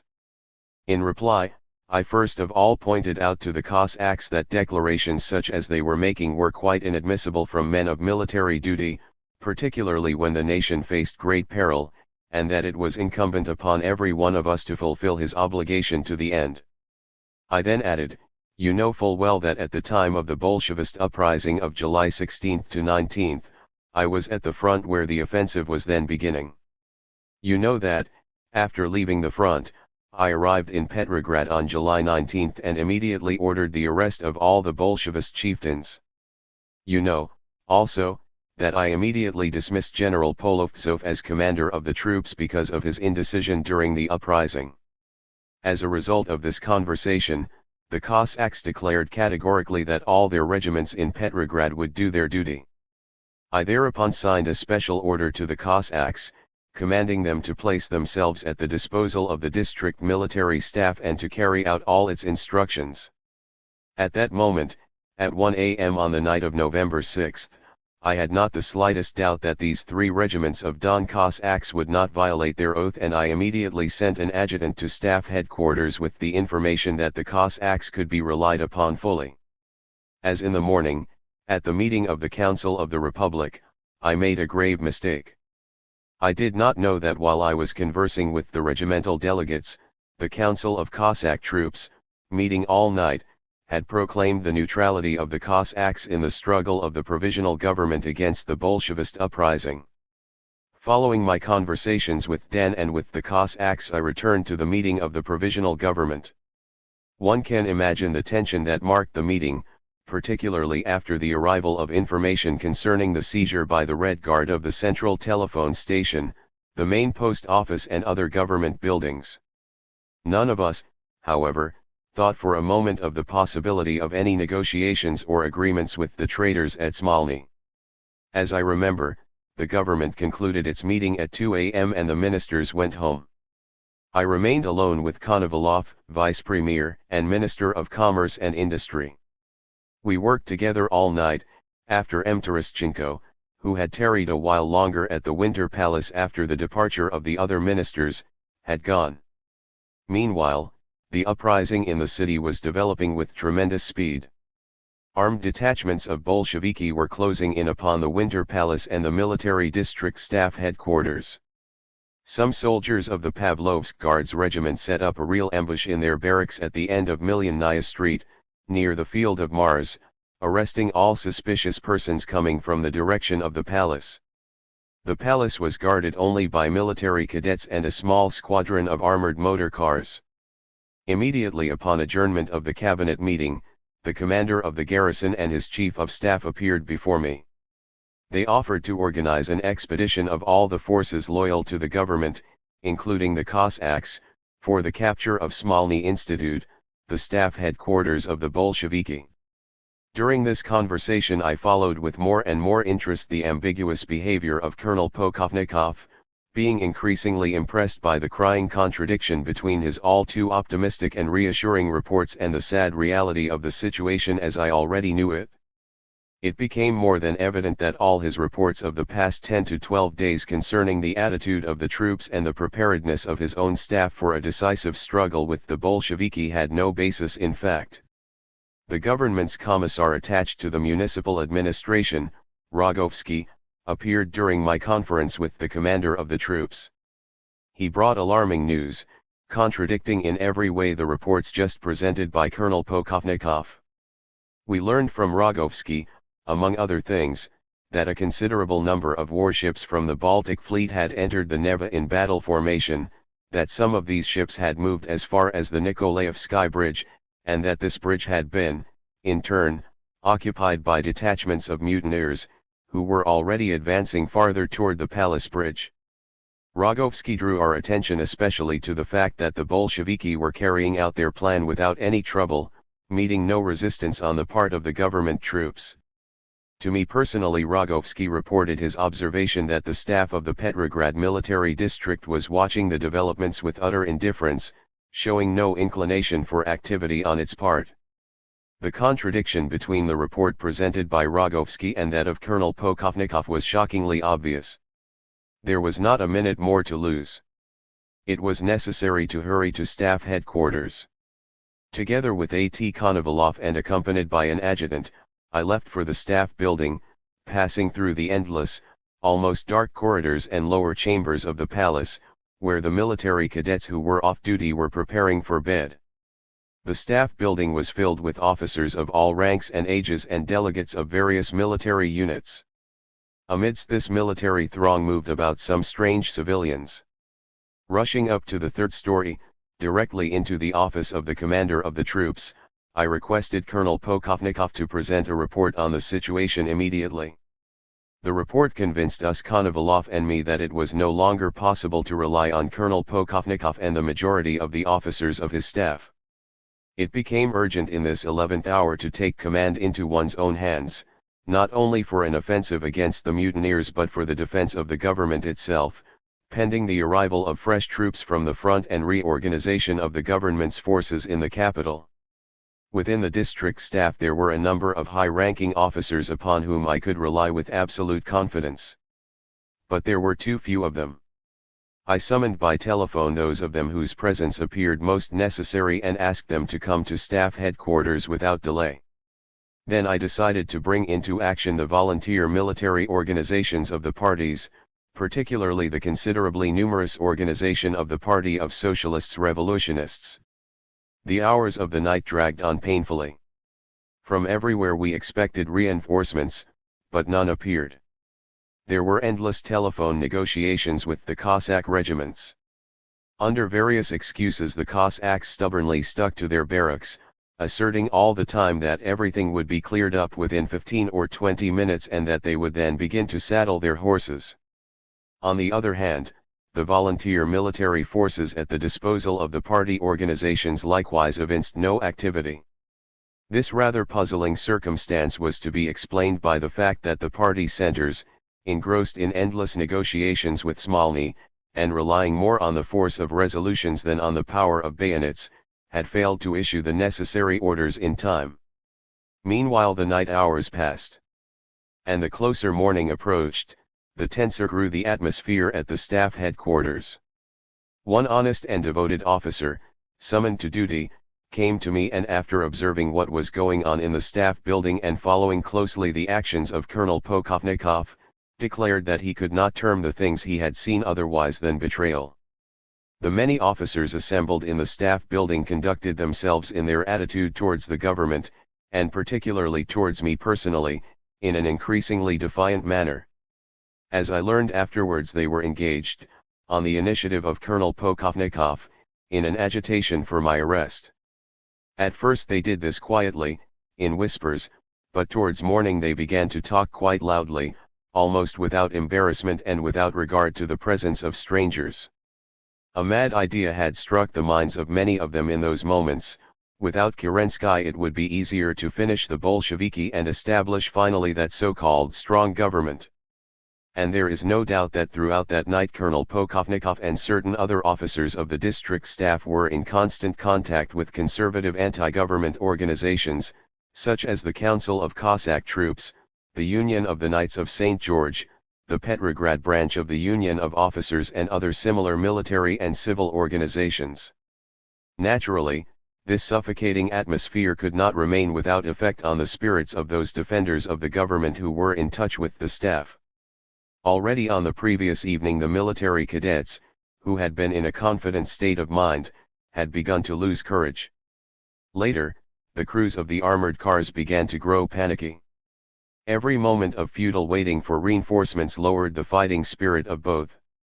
At 7 o'clock in the morning, after conversation by direct wire with the staff headquarters of the commander of the Northern Front, in an effort to prevail upon him to rush loyal reinforcements to Petrograd, for the Cossacks were still saddling their horses, Konovalov and I, weary and exhausted by the impressions of the night, returned to the Winter Palace for a bit of rest.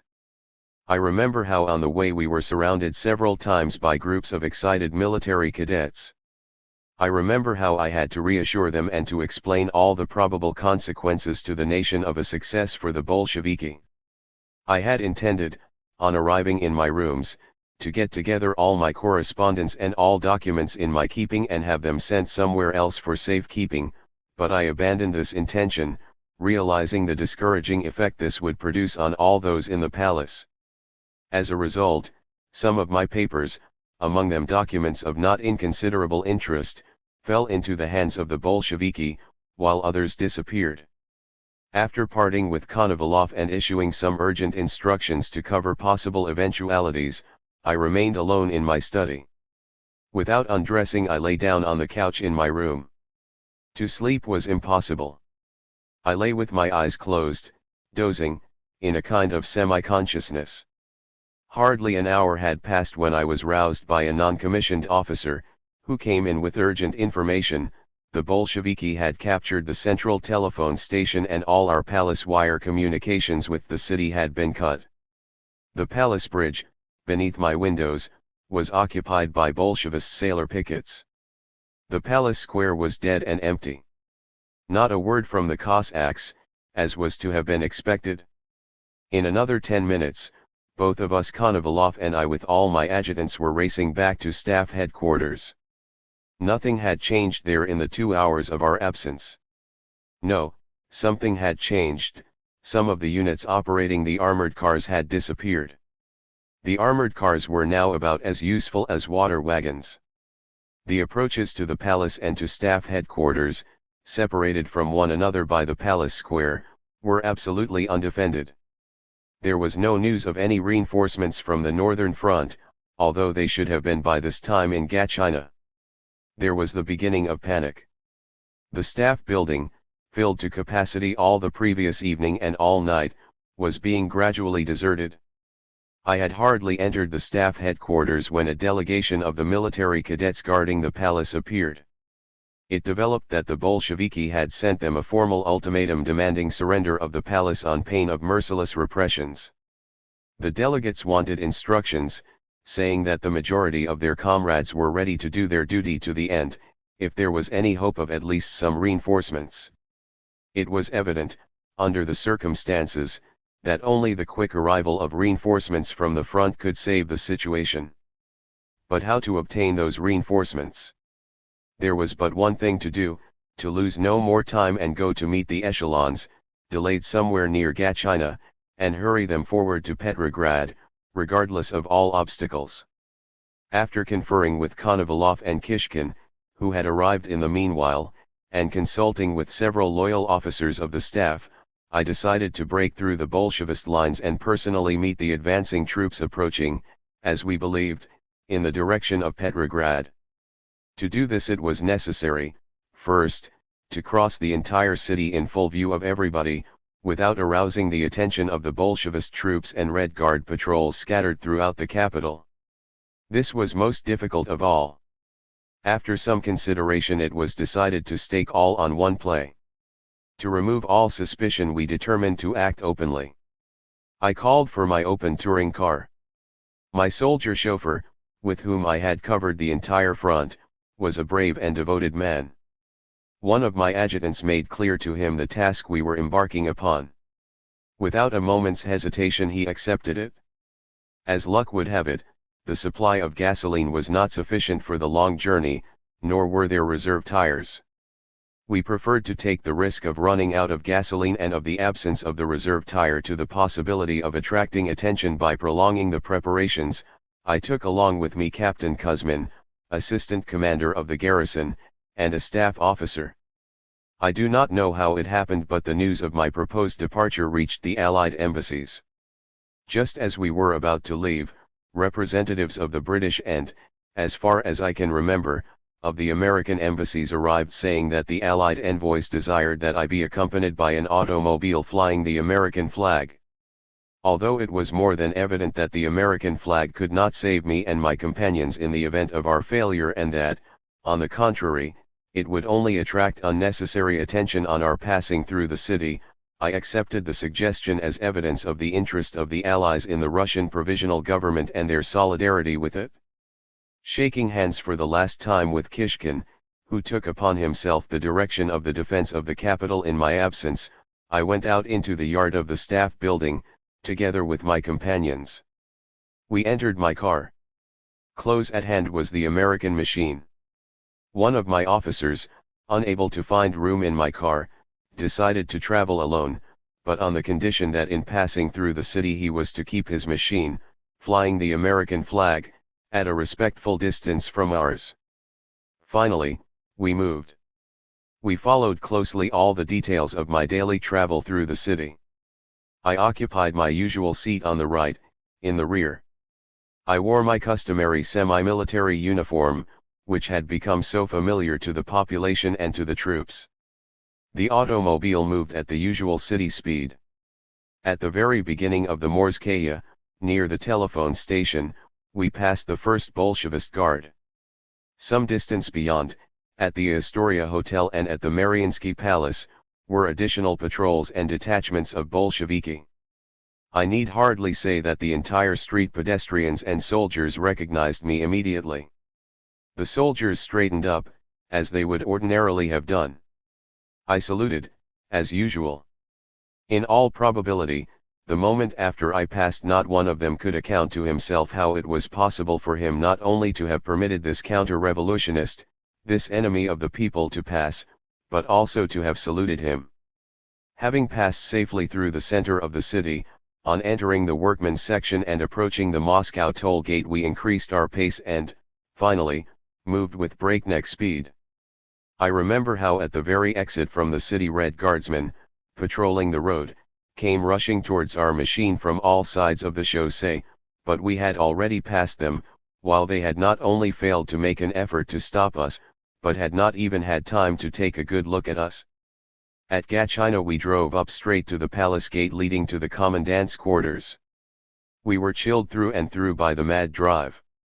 On learning, to our great surprise, that there were no echelons from the front at Gatchina and that no one here knew anything about them, we decided to proceed farther, to Luga, and if necessary to Pskov. But to undertake such a long journey on a wet, autumn road without reserve tires and sufficient gasoline was unthinkable.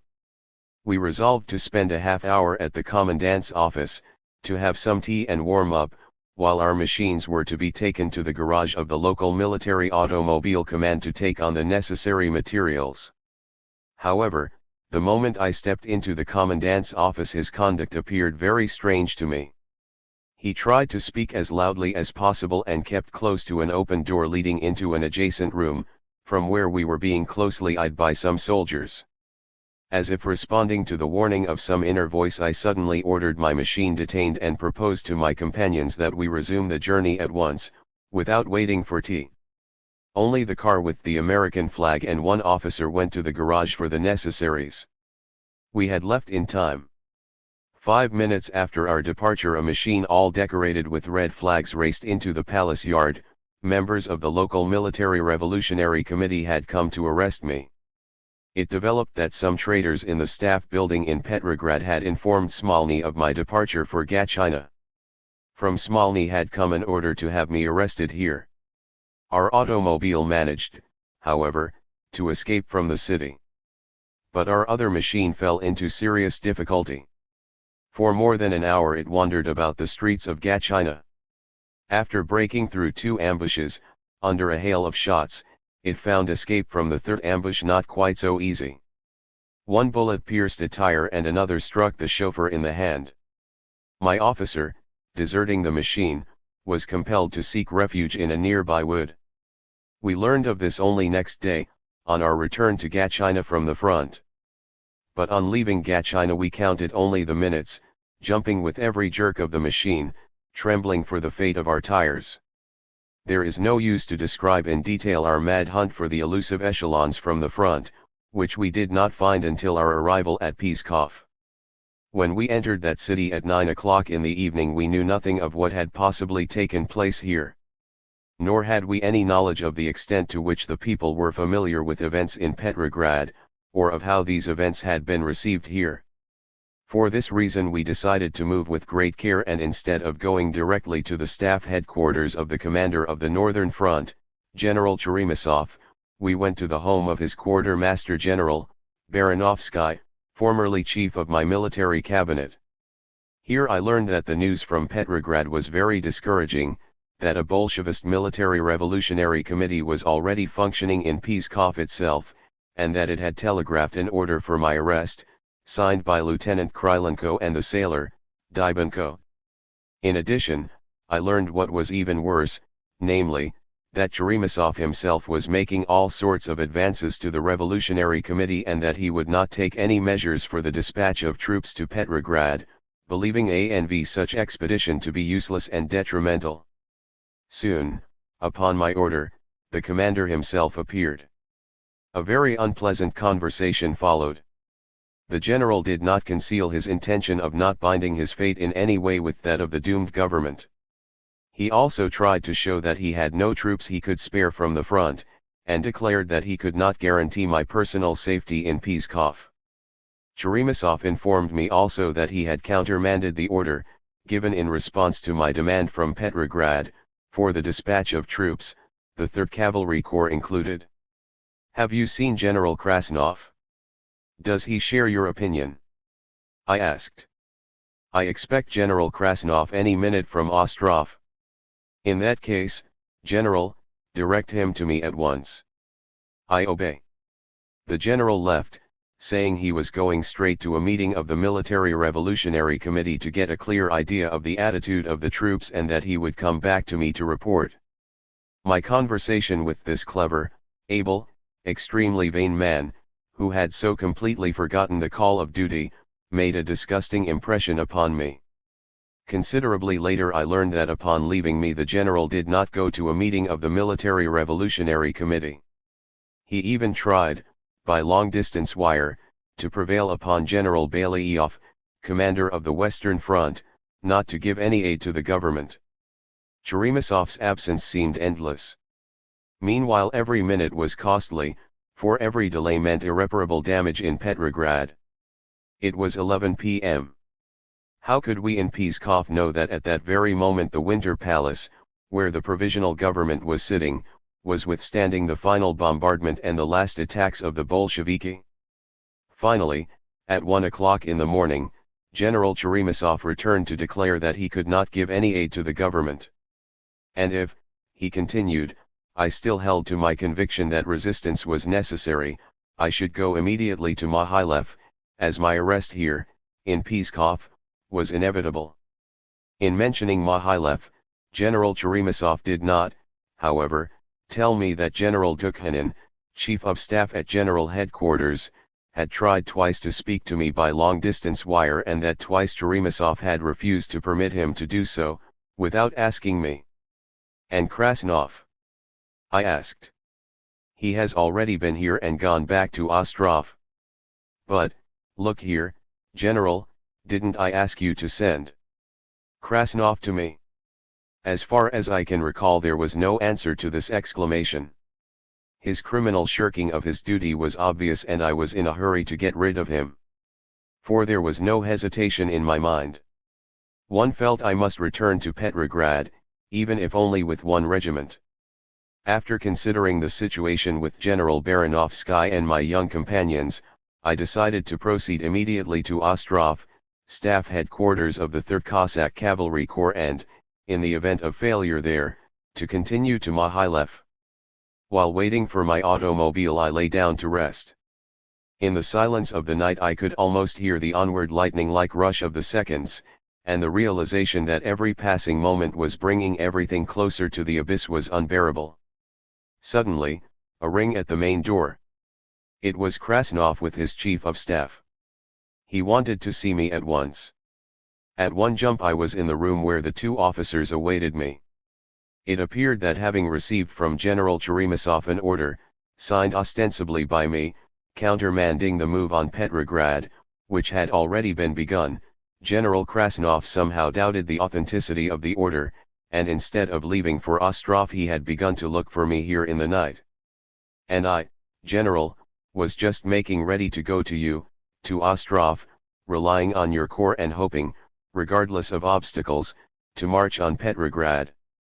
It was decided that we would immediately go together to Ostrov, with the idea of moving on the capital the same morning, with whatever forces we could muster.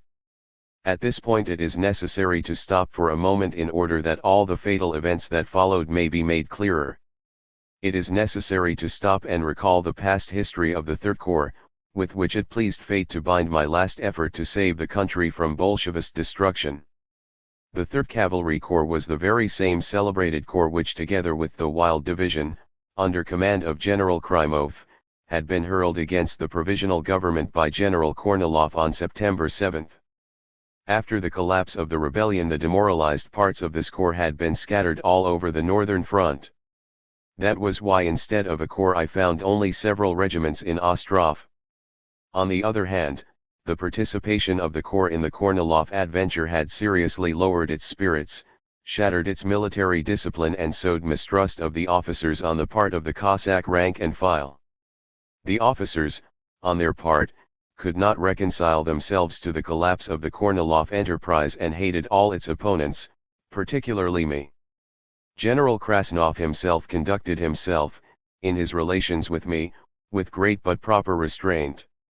In general, he was all the time holding back much that he would have liked to say.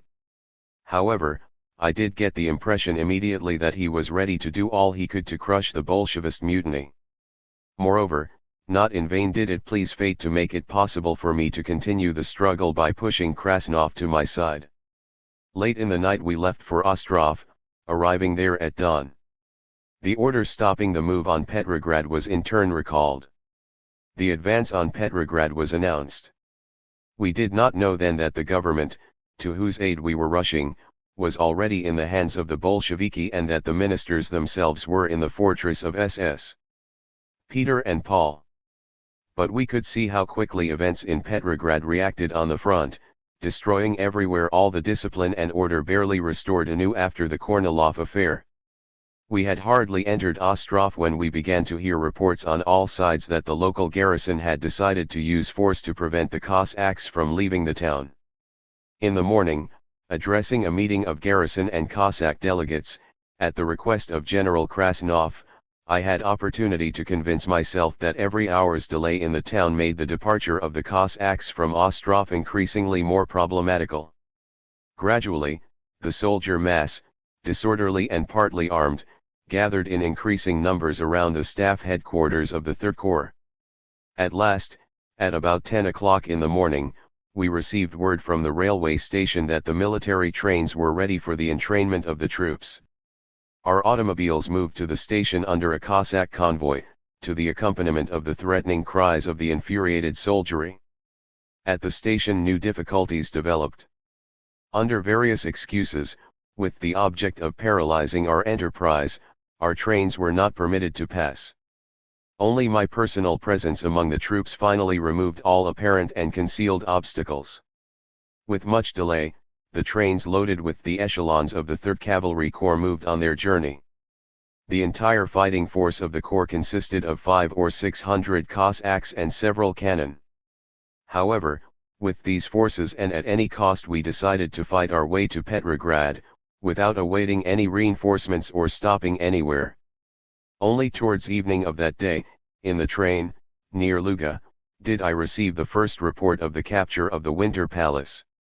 The report was brought to me by special courier from General Baranovsky at Pskov, who in turn had received it by direct telephone communication from the telegraph station at the Winter Palace through an officer of my military cabinet.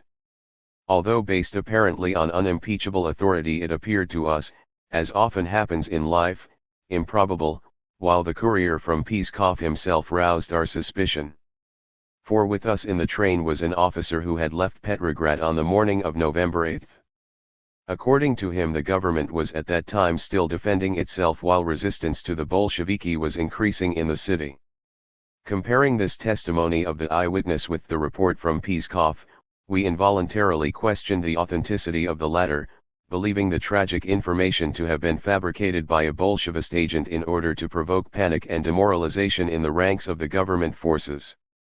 And however difficult, almost hopeless, may have been the position of Petrograd on the morning of November 7, at the hour of our departure, it still seemed to us improbable that at 2 o'clock in the morning, on November 8, the Bolsheviki could already be masters of the palace and of staff headquarters.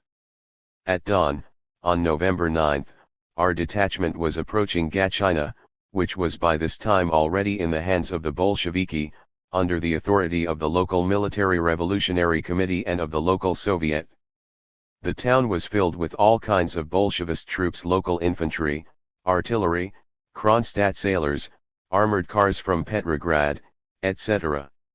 Despite the overwhelming numerical superiority of the enemy, we decided to capture the town at once. We unloaded our troops and the military operations began. These operations were concluded quickly and brilliantly. Almost without firing a shot and, as I recall, without any losses, the government forces captured Gatchina. The revolutionary troops fled in all directions or surrendered together with their rifles, guns, hand grenades, etc. In their hurried retreat they even left behind an armored car. At about 4 o'clock in the afternoon, accompanied by all my companions, I was again entering the office of the commandant, from which less than 2 days before I had made my timely and fortunate departure. In preparing the military operations that followed, I did not, of course, assume the direction of the military technical side of the task, appointing General Krasnov commander of all the armed forces of the Petrograd district.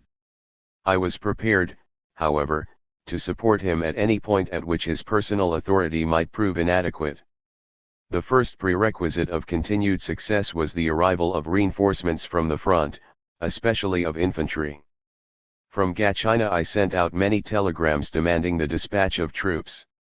From many sections of the front I received replies that the troops were either already on the way or were about to leave. According to our calculations, based on official data, the first echelon of infantry was due to arrive in Gatchina towards evening of November 9. We were particularly in need of infantry, as it was difficult to develop our operations with only the cavalry and artillery at our disposal. The Cossacks of the Third Corps, remembering the bitter experience of the Kornilov expedition, were eagerly awaiting the arrival of other soldiers. Our appearance at Gatchina had brought into the town a considerable number of officers who aroused the suspicion of the Cossacks, all the more so because these officers gave expression to sentiments quite reactionary. Despite the insignificance of the forces at our disposal, we decided not to halt our advance on Petrograd pending the arrival of reinforcements from the front, for we were convinced that the first echelons would surely reach Gatchina by evening of November 10. Moreover, it was necessary to take full advantage of the demoralizing effect produced on the Bolsheviki by our speedy return from the front and the capture of Gatchina. It should be remembered that no one really knew the exact number of bayonets and guns at our disposal. In Petrograd the impression in both friendly and hostile circles was that our troops were numbered in thousands. Our policy of speed and pressure was, moreover, made imperative by the general condition of the country and, particularly, of the front. The trump card of the Bolsheviki was peace, peace, immediate peace. Having seized the central telegraph station in Petrograd on the night of November 8 and the most powerful Russian wireless station at Tsarskoye Selo, the Bolsheviki had begun immediately disseminating throughout the front their appeals for peace, arousing the weary troops, provoking their elemental demobilization and rush for home and stimulating fraternization with the enemy.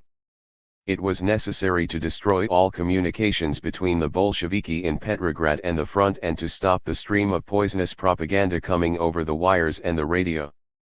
We felt that in 8 or 10 days it would be too late and the entire country would be overwhelmed by the masses of soldiery streaming from the front.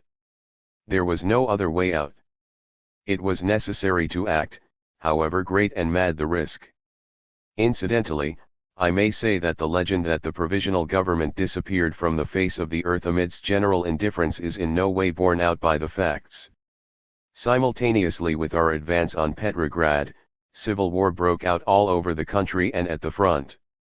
The heroic uprising of the military cadets in Petrograd on November 11, the street battles in Moscow, Saratov, Kharkov and other cities, the battles at the front between troops loyal to the revolution and Bolshevist units, all these show conclusively that we were not alone in our final stand.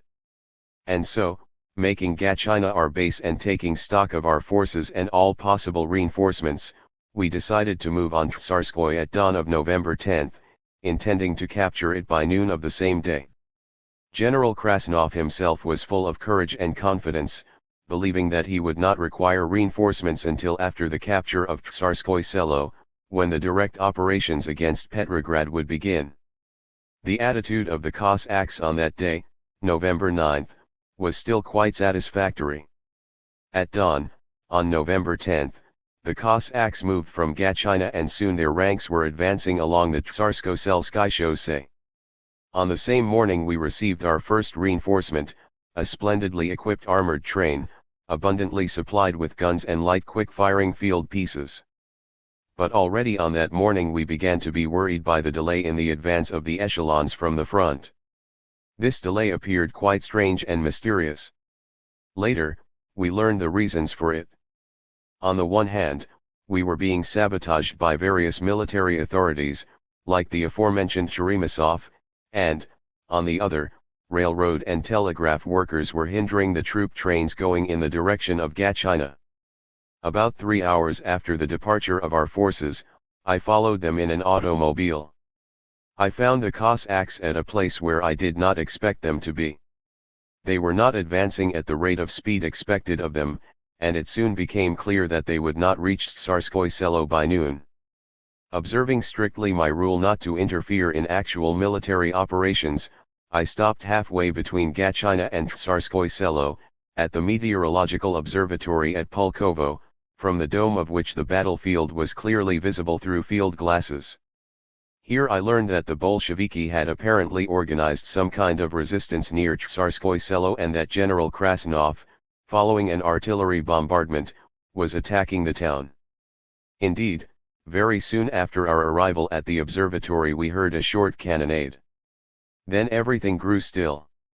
Time passed quickly. The silence was unbroken. There was no information from General Krasnov. Finally, I grew tired of waiting and left for the point of concentration of the government troops. General Krasnov reported that the delay was due to the organization of the defense of Tsarskoye Selo, which was more thorough than he had expected, and to the insignificant forces at our disposal. Continuing this conversation, General Krasnov adopted a rather new attitude towards me. At the conclusion of the conversation he suddenly asked me rather hesitatingly not to remain on the battlefield, explaining in no particularly convincing manner that my presence was interfering with the military operations and was disturbing the officers. All this mystified me greatly. I could not understand it, until I observed in his entourage a number of very familiar figures from the Council of Cossack Troops. It developed that the council had sent a special delegation to General Krasnov. I thereupon understood all too clearly General Krasnov's changed manner and attitude. I had not forgotten the conduct of the Cossack regiments in Petrograd on the night of November 6, remembering their suspicious neutrality instigated by the propaganda of the very same Cossack council. The appearance of politicians and intriguers from the Cossack council had already made itself felt in my detachment and boded no good. My suspicion was aggravated when on my return to the observatory, after my conversation with General Krasnov, I was overtaken by Savinkov. Savinkov in my detachment as a delegate of the Cossack Council? This was and for a long time remained a riddle to me. It was difficult to realize how Savinkov had suddenly gained the confidence of the Cossack Council, which had remained loyal to Kornilov to the last. On his own insistent plea, Savinkov had been appointed by me commander of Petrograd, in the defense of the capital against Kornilov, and had openly denounced Kornilov as a traitor. And now he was the representative of the same Cossack council that was so bitterly hostile to the provisional government and to me in particular. On the appearance in the small room of the observatory of this most peculiar Cossack, I realized in a flash the entire new situation in my detachment. I realized immediately that the appearance of this delegation would not pass without serious effect on my undertaking. Time passed. The sun was already in the west. I managed to make another trip to Gatchina to attend to some urgent business, but there was no news about a determined advance on Tsarskoye Selo. Thereupon I again returned to our troops, planning this time to interfere directly in the military operations. I was no longer in doubt that the sudden paralysis that had befallen the troops was not of military technical but of purely political origin. I found General Krasnov and his men already in the very suburbs of the town but observed not the slightest indication of military action. On the contrary, between the besieging and the besieger some kind of endless conversations were in progress concerning voluntary capitulation, surrender of arms, etc. On learning the situation, I sent General Krasnov a written demand for immediate active operations against Tsarskoye Selo by opening artillery fire. The general replied that his forces were inadequate and that, in addition, the hesitation and extremely disturbed attitude of the Cossacks compelled him to refrain from decisive measures. It was evident Krasnov was not in a hurry. I still am absolutely convinced that with proper goodwill on the part of the command and with the absence of intrigue, we would have occupied Tsarskoye Selo in the morning, 12 hours before it was actually occupied, i.e., before the crushing of the military cadets in Petrograd. As will be seen later, this deliberate delay at Tsarskoye Selo was a fatal blow to our entire expedition. Late in the evening, General Krasnov, continuing to delay the bombardment, reported to me his intention to withdraw his troops some distance, postponing the capture of Tsarskoye Selo until the morrow. This was too much. Under no circumstances could I give my assent to such a move. First, I saw no obstacles to the immediate occupation of Tsarskoye Selo. Second, I believed it highly dangerous to create an impression of our weakness and uncertainty in the military operations. At that very time there arrived from Petrograd the army commissar at General Headquarters, Stankovich, whose report strengthened my determination in my differences with General Krasnov. Stankovich, reporting on the situation in the capital and the forces ready to support us there, insisted on speeding up our advance on Petrograd. Finally, it was decided to occupy Tsarskoye Selo at once. As was to have been expected, our detachment entered the town about midnight, seizing the city without any difficulty. This could have been achieved with equal success 12 hours earlier. I returned to Gatchina for the night in a mood of utmost dejection and misgiving. The experiences of the day had shown that the men in command of our detachment were already in the web of intrigue, that many of them had lost consideration for the welfare of the country. I saw no escape from the situation except through surrounding and disarming the Cossack detachment as speedily as possible by other troops. These troops I confidently hoped to find in Gatchina and move them on Tsarskoye Selo. In Gatchina I found only telegrams. Meanwhile, in our absence, the situation at Gatchina had taken a sharp turn for the worse, due, particularly, to the effects of the pressure of Bolshevist forces on the right flank, in the direction of Oranienbaum and Krasnoye Selo, the Bolshevist forces consisting principally of naval detachments. The uncertainty of the situation, the absence of exact information, the mass of rumors created extreme nervousness and tension in the town, particularly towards night. Panic threatened to ensue at any moment. On the very same night of November 11th and on the morning of the following day a tragic and bloody misunderstanding developed in Petrograd. At that time there were still sufficient forces in the Petrograd garrison, both in the regular regiments and in special units, ready at the first opportune moment to move against the Bolsheviki. Adding to these the cadets of the military schools, nearly all of which were preparing for action, there were still very considerable forces in Petrograd able to deal a decisive blow in the rear of the Bolshevist troops facing our detachment at Pulkowo. In addition, all the military units of the respective parties, especially that of the Socialist Revolutionists, had finally been mobilized by this time.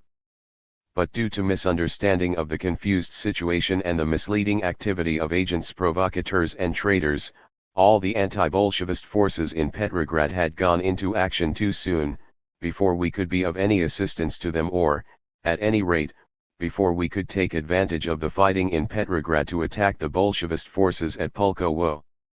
Of course, had we been properly informed of the developments in the capital, I would have demanded immediate supporting action on our part. The whole horror of the situation lay in the fact that not only was the action of our forces in Petrograd, provoked by agents provocateurs, premature, but that we knew nothing about it all that day. Only late in the afternoon, at about 4 o'clock, when all was over, was I summoned to the telephone by the Mikhailovsky Castle and informed of the defeat of our forces in Petrograd. Accompanying the information was a plea for help. But what could I do now? How could Petrograd venture to rise without contact with the army? This question threw me into despair and anger. Late at night some political friends arrived in Gatchina from Petrograd and brought the answer to this terrible question. It developed that, according to the plan of our supporters, our forces in Petrograd were to go into action at the proper moment, in full cooperation with the military operations of our detachment advancing on the capital. At a meeting of our leaders in Petrograd, on the evening of November 10, no resolution concerning immediate action had been adopted. Active operations were decided upon later, after adjournment of the meeting, when the majority of the participants had already departed.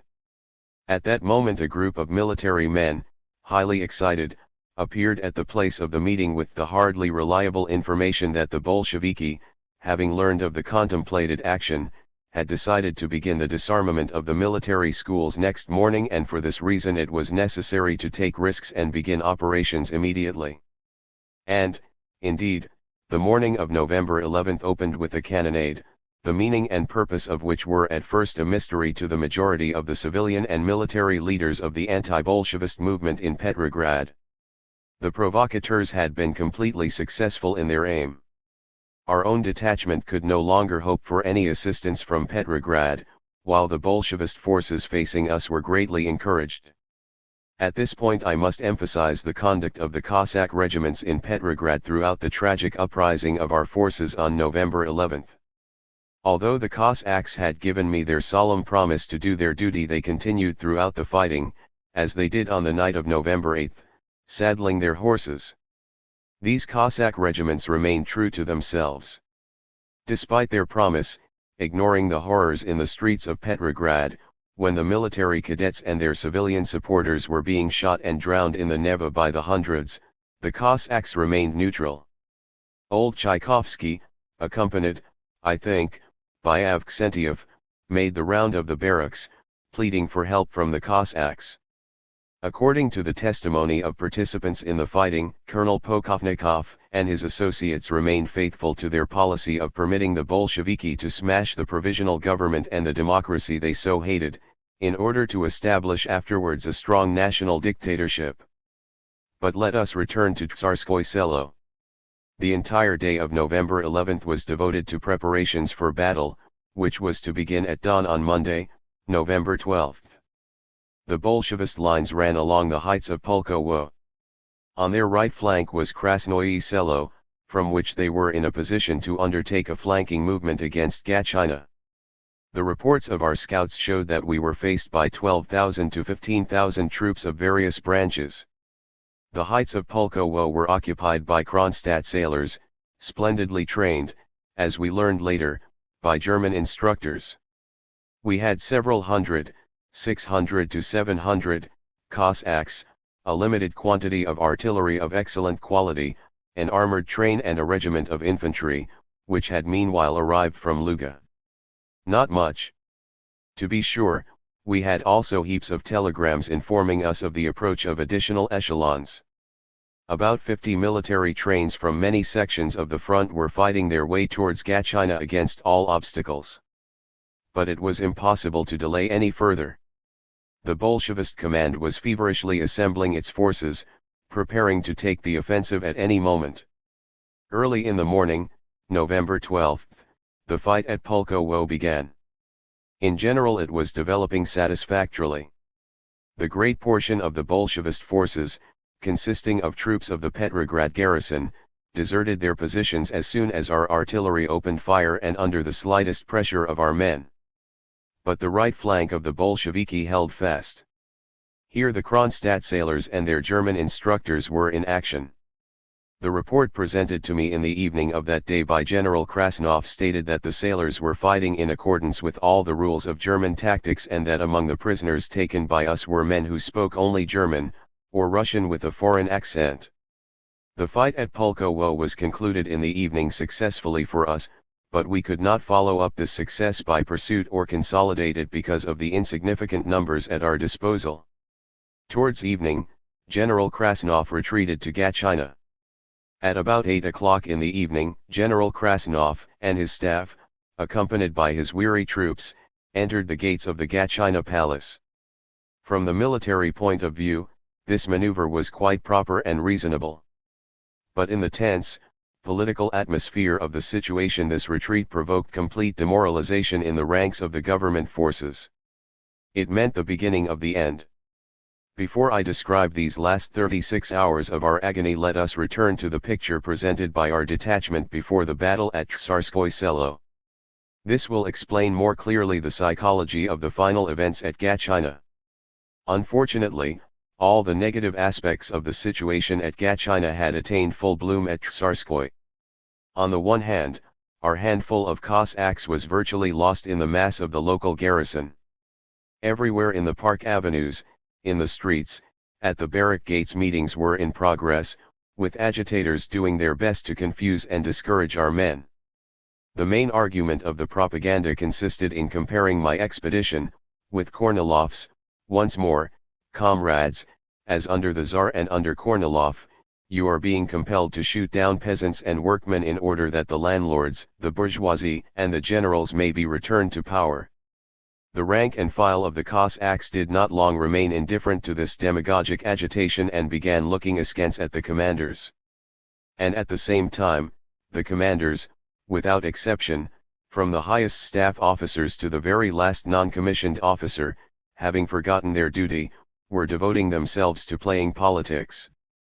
The local irreconcilable Kornilovites, supporting those who had come from Petrograd, began working openly among the officers, fanning confusion, stimulating hatred towards the provisional government and demanding my head. Indications of treason were clearly discernible in the atmosphere of intrigue. My presence in our detachment was regarded by members of the staff as detrimental to our success, etc. I did not wish to interfere with our success, but I could not abandon the fight against the Bolsheviki. To sit idle at Gatchina was likewise not particularly pleasant and, what is more, it was useless. This was how I viewed the situation at Tsarskoye Selo on the night of November 12. I decided to go immediately to meet the echelons supposed to be approaching from the front. I had hoped also by my personal presence to accelerate their advance, as I did in the case of the Cossacks at Ostrov, and to deliver the infantry reinforcements in time to Krasnov. As far as I remember, I sent a note to Krasnov, in the morning of November 12, informing him of my departure from Tsarskoye Selo. Great was my surprise when a short time later a delegation of the Cossack Council, headed by Savinkov, appeared before me. They informed me, in the name of the entire detachment, that my departure was most undesirable, that it was likely to produce a bad effect on the rank and file of the Cossacks and, therefore, on the progress of the battle, and, finally, as the Cossacks had come here with me I must share their fate with them. In reply, I explained to the delegates the purpose of my journey, emphasizing that I considered the journey possible only because yesterday's conduct on the part of Krasnov and his staff had convinced me that I had become superfluous here. And if this was not so, I said, if my departure was likely to interfere with the success of the fight, I was, of course, ready to remain, on condition that the Cossacks remain loyal to the provisional government. The interview was concluded. I remained in Gatchina, to which, as I have already pointed out, the entire detachment returned in the evening. In Gatchina itself the report of the retreat of Kerensky's troops spread with lightning-like speed long before the return of the Cossacks, producing panic among some and doubling the energy and audacity of others. In the evening, shortly before the return of Krasnov, a delegation of the All-Russian Executive Committee of the Union Railwaymen came to me from Petrograd with a brazen ultimatum, demanding on the threat of a railway strike that I enter into peace negotiations with the Bolsheviki. I was called upon to reply within a few hours. A stormy scene followed. The treason of the railway union rendered our situation nothing short of tragic, for a railway strike, without affecting in any way the movement of Bolshevist armed forces, already concentrated in Petrograd, with their reserves deployed along the Baltic coast, would have cut us off from all fronts and from all advancing reinforcements. It was imperative to organize as speedily as possible the defense of Gatchina against possible blows from the direction of Krasnoye Selo and Oranienbaum. To do this had become, however, well nigh impossible, despite the concentration of an enormous number of officers in the town. All of them preferred to while away their time at the palace, at staff headquarters, discussing the situation, quarreling and criticizing everything and everybody. On General Krasnov's arrival I informed him of the railway union's ultimatum. Krasnov expressed the opinion that under the circumstances it would perhaps be wise to begin armistice negotiations, in order to gain time. This, he said, would tend to pacify, to some extent, the Cossacks, who had begun to look with increasing suspicion on the commanders, and would give us a breathing space, pending the arrival of reinforcements. The Cossacks had begun to lose all hope of the arrival of these infantry reinforcements. In vain were our efforts in showing them heaps of telegrams concerning the movements of the echelons, in vain did we seek to prove to them that the reinforcements were actually coming and that we had not very long to wait. In vain. The Cossacks were paying ever-increasing attention to the speeches of agitators, being inclined to regard our assurances with ever-decreasing credulity and showing a growing impatience and distrust with respect to the officers. On the same evening of November 12, taking advantage of the arrival of a group of friends from Petrograd, I gave them a letter addressed to N.D. Avksentiev, President of the Council of the Republic, transferring to him, in the event of possible necessity, the rights and duties of Premier of the Provisional Government, suggesting also the immediate filling of vacancies. I had hardly completed this task when I was informed that a meeting of the officers in Gatchina desired emphatically that I appoint Savinkov commander of the defense of the town, that they trusted him and that they would immediately begin organizing the defense.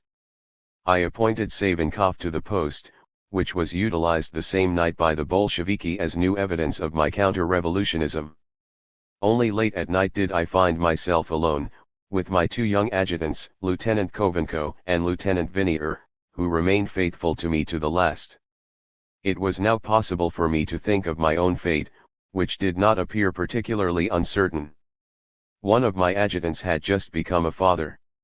After much difficulty I prevailed upon him to leave me at the first opportunity, which presented itself very soon. The other, 19-year-old Vinier, who had stuck to me throughout the revolution, declined flatly to yield to all importunities. We decided to meet all eventualities together. At that moment we already felt that we were moving quickly towards the inevitable. In the morning, November 13th, I summoned a military council. Present were General Krasnov, Colonel Popov, his chief of staff, Captain Kuzmin, assistant commander of the troops of the Petrograd military district, Savinkov, Stankovich, and another member of the staff. Opening the meeting, I presented a brief summary of the political situation as it appeared on the basis of the information at my disposal and, then, requested the Chief of Staff to explain the military situation and to report on the movement of the troops. After that I put the question of the acceptance or rejection of an armistice before the council. The opinions were given in the order of seniority, the youngest present speaking first. Only 2 opinions Savinkov's and mine were in favor of unconditional refusal of any negotiations. All the military men present were unanimous in the view that it was necessary to start negotiations immediately, as otherwise it was impossible to guarantee the behavior of the Cossacks. Thus, the opinion of the majority was clearly evident. However difficult and unpleasant the task was, there was no other way out, it was necessary to gain time by negotiations. In addition, I felt it was impossible to permit Krasnov and his staff to say to the Cossacks, "We were for peace but Kerensky ordered us to fight." I confirmed the opinion of the majority and the military council began working out the technical conditions of the negotiations. It was decided that Stankovic go to Petrograd by detour, to inform the Committee for the Salvation of the Motherland and the Revolution of my armistice conditions. I regret that I cannot recall the full text of this document, of which I did not retain a copy. At any rate, these conditions were unacceptable to the Bolsheviki, who following our departure from Tsarskoye Selo had had little doubt of their ultimate success.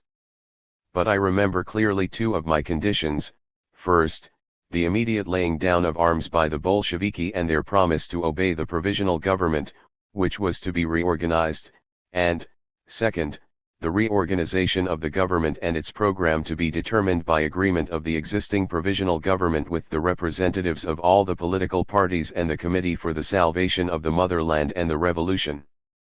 At about 4 o'clock in the afternoon Stankovic left for Petrograd. By this time General Krasnov had organized a delegation to go to Krasnoye Selo, Bolshevist headquarters, to conclude an immediate armistice, pending the result of Stankovic's mission. The delegation left for Bolshevist headquarters only in the evening. It consisted only of Cossacks, as Captain Kuzmin categorically declined to accompany the delegation, despite the importunities of Krasnov. Before that, early in the afternoon, following the adjournment of the military council, Savinkov had come to me with a paper in his hand. I thought his visit had something to do with some urgent question concerning the defense of Gatchina. I was mistaken. The paper stated that the bearer, Boris Savinkov, was commissioned by Kerensky, Premier and Commander-in-Chief, to go to General Headquarters to facilitate the dispatch of reinforcements to Gatchina. "Please sign this paper, Alexander Fyodorovich, I want to go." "Go ahead," I replied, returning the signed commission, although Savinkov's journey to General Headquarters was quite unreasonable, and although he was abandoning the very responsible task he had undertaken in Gatchina and towards the execution of which he had not yet done a single thing. Both of us understood the purpose of his departure and it would have been useless to discuss it. Savinkov's wise foresight served only to emphasize the atmosphere that surrounded me. Only by a miracle, only by the utmost self-sacrifice of the few defenders of Gatchina could the situation now be saved. But not even the impending grave peril served to unite us, to rouse energy and initiative. On the contrary, it only stimulated and added poison to the disintegration. For the majority, self-preservation became the first consideration. The Cossacks looked with increasing anger upon their officers as the cause of their impending destruction, while the officers, under the hostile pressure of the Bolshevist soldiery and of their own Cossacks, began to think more frequently at what price they could buy their own lives from the Bolsheviki in the event of the fall of Gatchina. Because of the continued delay in the arrival of reinforcements, the Cossacks honestly believed themselves betrayed. The officers considered it no longer necessary to conceal their hatred for me, feeling that I was no longer able to protect them from the fury of the mob. Thus began the night of November 13th. No reports from the parliamentarians at the front. No information from Petrograd. The half-dark, gloomy, endless corridors of the old palace, built by Emperor Paul I, are filled with masses of aroused, infuriated people. The air, poisoned by fear, is filled with most improbable, monstrous rumors. Everywhere there is whispering, If the Cossacks will voluntarily surrender Kerensky, they will be permitted to return to their homes, on the quiet dawn. The temptation is too great, the thought of betrayal captures the minds of many. It seems as if the long autumn night will never end. The minutes appear like hours. The rats are deserting the sinking ship. There is not a soul in my rooms, only yesterday filled to capacity. There is only grave-like silence and calm. We are alone. There are very few of us. We have stuck together all these months, united by a common fate. Nothing hinders us now from thinking quietly and undisturbedly of what is impending. Daylight had already broken when, after destroying all the papers and letters which could not very well be permitted to fall into strange hands, I lay down on the bed and dozed off with but one thought: will the echelons arrive in the morning? At about 10 o'clock I was awakened suddenly. A most unexpected report: the Cossack parliamentarians headed by Dybenko. The basic demand of the sailors was the unconditional surrender of Kerensky to the Bolsheviki. The Cossacks were prepared to accept the condition. The report was quite surprising. To the very last moment, despite all the suspicious indications and dark forebodings, we had refused to admit the possibility of such contemptible treason. But the fact was undeniable. There remained but one thing to do: to have a showdown with General Krasnov and his staff, to clear up the question of whether or not they themselves were involved in the betrayal. I sent immediately for the general. He appeared most correct and all too calm in his bearing. I asked him if he knew what was happening at that moment below. I asked him to explain how he had dared to permit the presence of the sailors in the palace itself, why he had failed even to inform me of this beforehand. He began to explain at excessive length that this conversation with the sailors was of no particular significance, that he was keeping careful watch, through some trusted men, on everything that was taking place, that he even considered these negotiations an event of extreme benefit for us. Let them talk, he argued.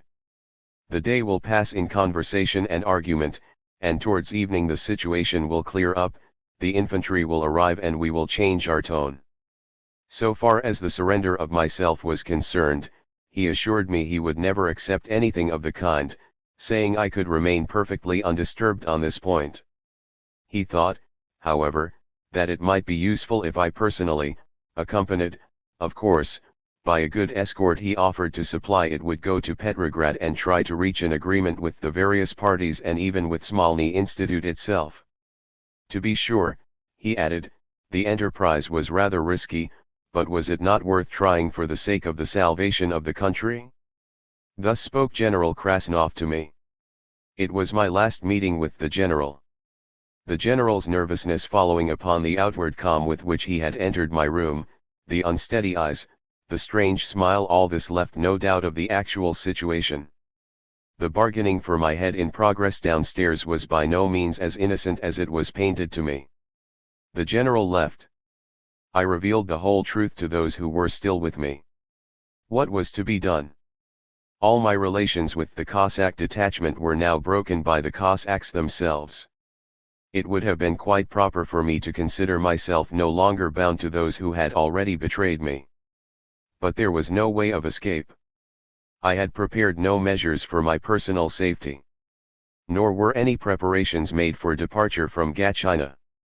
We were too few for any armed resistance, less than 10. Escape from the palace was likewise impossible. Built by Paul I in the form of a closed rectangle, the palace grounds had but one exit, already occupied by a mixed guard of Cossacks and sailors. While we were discussing how to escape from the impasse, how to get out from the trap, one of the keepers of the palace appeared offering assistance. He explained that he knew of a secret underground exit, leading outside of the palace, but that it was impossible to make use of this exit before dark. If nothing happened before then, it was possible to escape from the trap by means of this secret exit. I requested my companions to lose no time and save themselves one by one as best they could. I, personally, and Lieutenant Vinny are determined not to give ourselves up to the traitors alive. That was all. Our plan was that, while the band of sailors and Cossacks would search for us in the front rooms, we would settle accounts with life by means of our revolvers in the rear chambers. At that time, on the morning of November 14, 1917, this resolve seemed quite simple, logical, and inevitable. Time passed. We waited. Downstairs they were bargaining. Suddenly, at 3 o'clock in the afternoon, the same soldier who had brought us, in the morning, the news of Dybenko's arrival, came running in.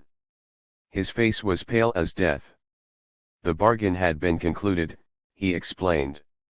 The Cossacks had bought their freedom and the right to return to their homes with their arms for the price of only one human head. To carry out the bargain, i.e., my arrest and surrender to the Bolsheviki, the enemies of yesterday, in quite friendly manner, had chosen a mixed commission. The sailors and Cossacks were ready to rush into my rooms at any moment. What was Krasnov's role in this deal? In the archives at General Headquarters there is a short and eloquent reply to this question. On November 14 General Dukhanin received a telegram from Krasnov, "I ordered the arrest of the commander-in-chief, he managed to escape." Those who saw General Dukhanin at that time say that on receiving the telegram he was convinced that the order for my arrest had been issued because of my intention to compromise with the Bolsheviki. The agreement between the Cossacks and the sailors seemed to settle the situation finally, leaving me no avenue of escape. But a miracle happened.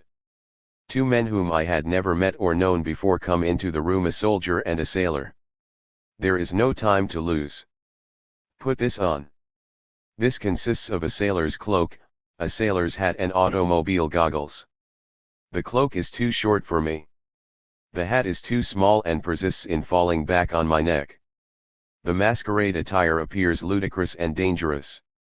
But there is nothing to be done. I have only a few minutes. At the gate, before the palace, an automobile awaits you. We say goodbye. Together the sailor and we walk out of my rooms through the back door.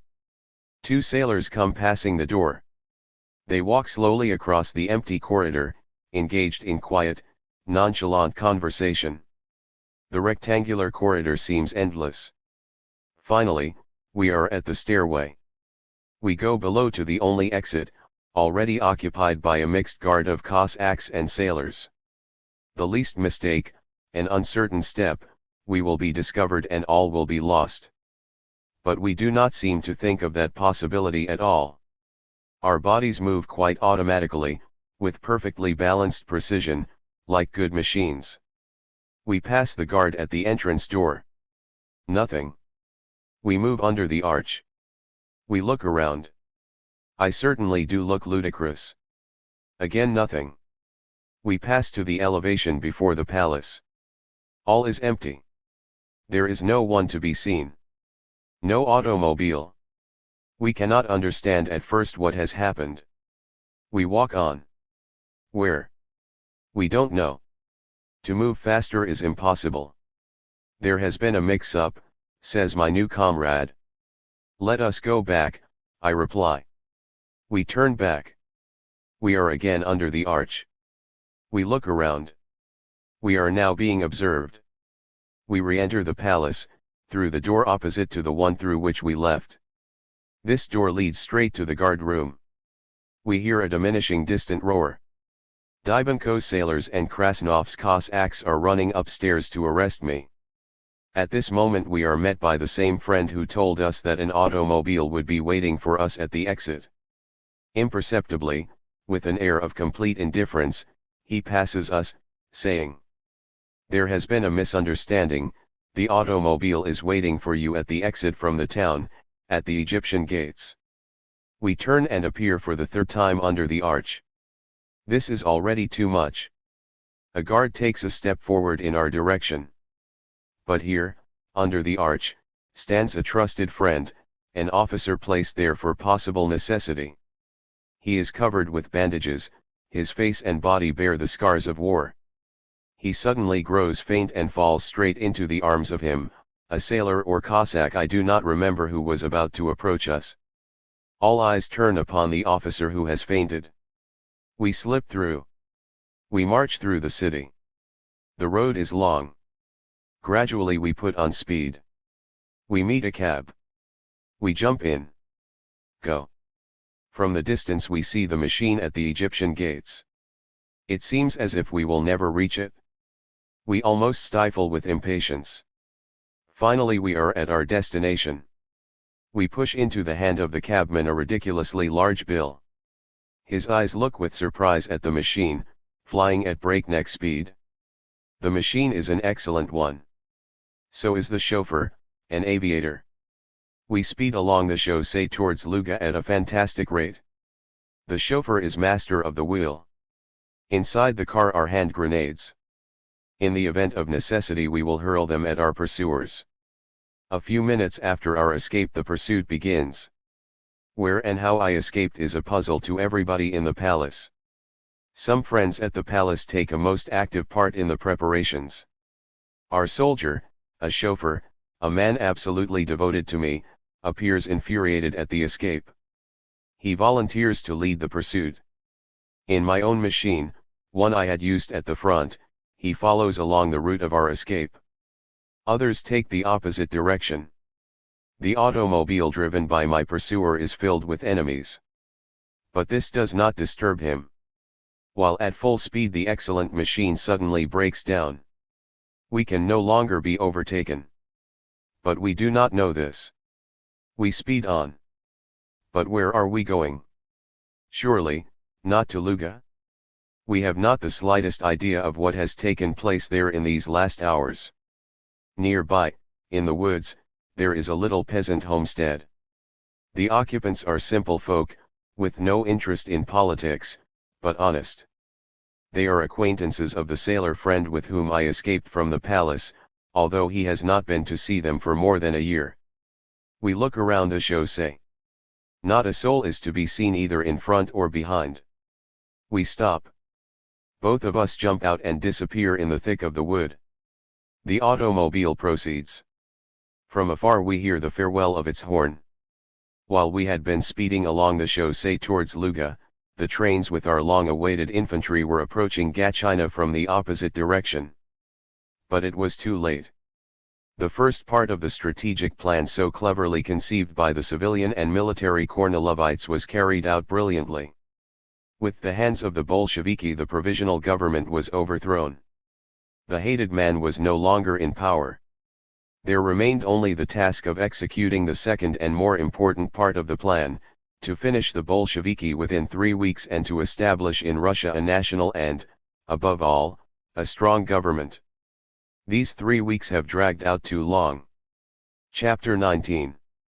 Conclusion. With Gachina ended the history of the provisional government's struggle against Russia's foreign foes and her enemies within. The natural center of the people's will and national consciousness, created by the revolution itself, was finally destroyed by the combined efforts of the irresponsible extremists on the right and on the left.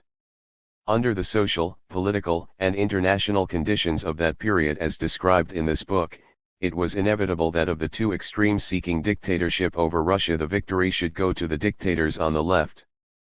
But on capturing the machinery of government, the Bolsheviki had by no means become the government of the country.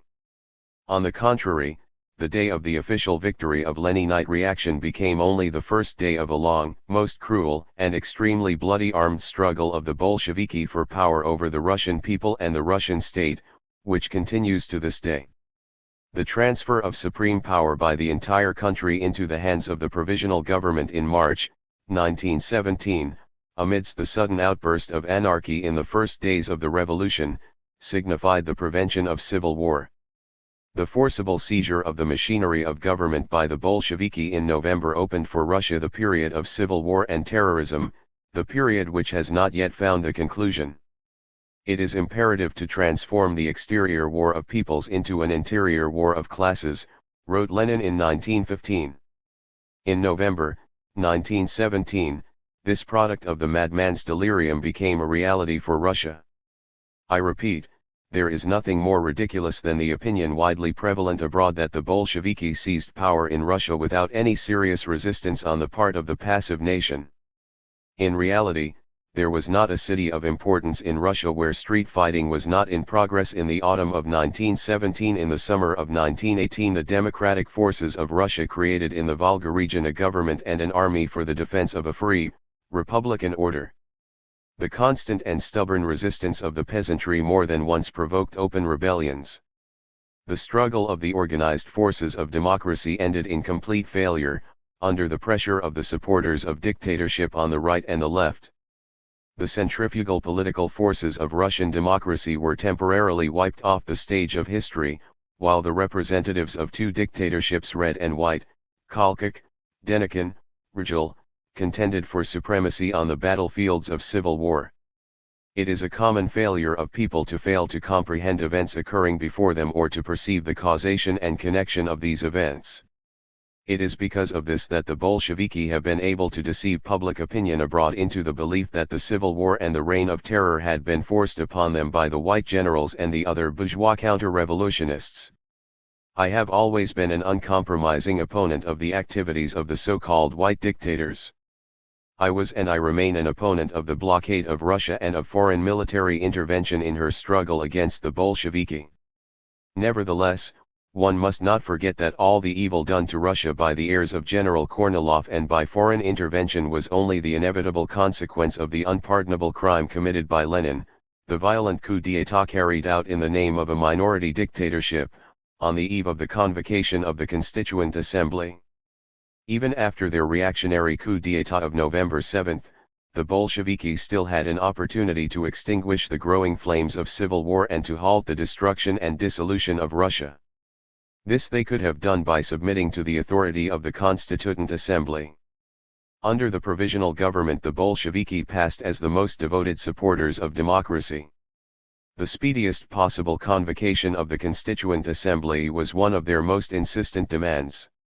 One of the outstanding accusations which had been hurled daily against the provisional government by Lenin and his followers was that we had sought to postpone unduly the convocation of the Constituent Assembly. But all this democratic enthusiasm on the part of Lenin and his lieutenants was mere demagogic play on the sentiments of the people, who had faith in the Constituent Assembly and wished for its convocation. In reality, as Lenin himself put it quite bluntly at the meeting of the Central Committee of the Bolshevist Party, October 23, 1917, the Bolshevists knew quite well that the Constituent Assembly would be against them. It was precisely for this reason that 2 weeks before the opening of the campaign for the election to the Constituent Assembly, the Bolsheviki executed their reactionary coup d'état, made necessary to prevent Russia's success in her negotiations with Austria following Vienna's plea for a separate peace. A separate peace with Austria, followed soon thereafter by peace with Bulgaria and Turkey and by the isolation of Germany, would have meant the end of the war, the triumph of the provisional government, the victory of democracy and the end of all efforts at the establishment of dictatorship. It was the last chance the Bolsheviki had and Lenin was determined not to lose it. The coup of November 7 sealed the fate of the Constituent Assembly. But neither the people nor even the leaders of the democratic anti-Bolshevist parties understood this at the beginning. They could not conceive the possibility of a Bolshevist attack on the sovereign will of the people, expressed by the Constituent Assembly. However, the Bolsheviki themselves hoped at first that with the overthrow of the bourgeois provisional government and with the machinery of power in their hands, the elections to the Constituent Assembly would bring a Bolshevist majority. This, of course, failed to develop. The peasant majority of the First Russian Constituent Assembly, headed by the Social Revolutionary Party, did not betray the principles of democracy and the fundamental traditions of the liberation movement. It refused to give its approval to the coup d'état of November 7. On the very first day of its convocation, January 5, 1918, the Constituent Assembly was dispersed by the bayonets of drunken Bolshevist sailors. Over the telephone from Smolny Institute, Lenin demanded the shooting of the chosen representatives of the people. The demand failed to reach in time the proper destination. On the morning of the convocation of the Constituent Assembly, a peaceful demonstration of unarmed thousands in favor of the Constituent Assembly was dispersed by the rifles of Lettish sharpshooters, brought into Petrograd for the defense of the Bolsheviki against the people. On the same day, A.I. Shingarayov and F.F. Kokoshkin, former members of the provisional government and duly elected members of the Constituent Assembly were foully murdered in their beds in a hospital by their own Bolshevik guards. In defending their reactionary policy before the workers of the West, the Bolsheviki justify their dissolution of the Constituent Assembly by asserting that the assembly was composed of the class enemies of the workers and peasants. This is, of course, a palpable falsehood. Even were we to accept for the sake of argument the demagogic and deeply erroneous viewpoint according to which every non-socialist is a class enemy of the workers and peasants, the number of such enemies in the Constituent Assembly did not exceed 15. 1 asterisk, and even those were not admitted to the Constituent Assembly by the Bolsheviki. Thus, the assembly dispersed by the Bolsheviki consisted solely of representatives of democratic and socialist parties. 10 years have passed since the fall of the provisional government and the forcible dissolution of the Constituent Assembly created by that government, but the aims of the Bolshevist dictatorship remain as irreconcilable as ever with the fundamental life interests of Russia. Leninism represents the most complete political, social, and economic reaction, unprecedented in the history of Europe. And like all reaction, the dictatorship of the Political Bureau of the Central Committee of the Bolshevist Party is utterly incapable of any gradual, evolutionary, and peaceful readjustment of its substance. To be sure, Russia has during the 10 years returned from the complete economic paralysis of the period of integral Leninism, 1918-20, styled shamefacedly by the Bolsheviki as military communism, through the NEP to purely capitalist forms. 2 asterisk, but this capitalism represents a most backward, primitive, avaricious and poorly productive order, based upon the most cruel exploitation of the workers and peasants. The experiment of the Bolshevist reaction has proved once more that no social or political progress is possible without recognition and affirmation of the rights of the individual to complete liberty of thought, of conscience, and of expression. Social welfare, popular enlightenment, domestic order, and international security will not be assured to the Russian people as long as the Bolsheviki continue to hold Russia in the grip of their party dictatorship. For no social order capable of guaranteeing to the people the blessings of work and freedom is possible in a country the people of which are deprived of fundamental human rights and civil liberties, of economic initiative and of the protection of law based and administered on the principle of equality. Where party expediency gives way to social and national interest, there can be no civilization and no real progress. Today, after 10 years of Bolshevist domination, Russia stands at the starting point of the circle of Leninism, terrorism and severe economic crisis. These are the results of acute, unnatural, artificial economic and political causes, collectively expressed in the nature and substance of dictatorship, which stifles the independent, creative life and activity of the people. In the struggle for liberation, Russia must inevitably return to the road of popular, national, democratic construction, the road upon which the Russian people embarked hesitatingly and with uncertain step in March, 1917.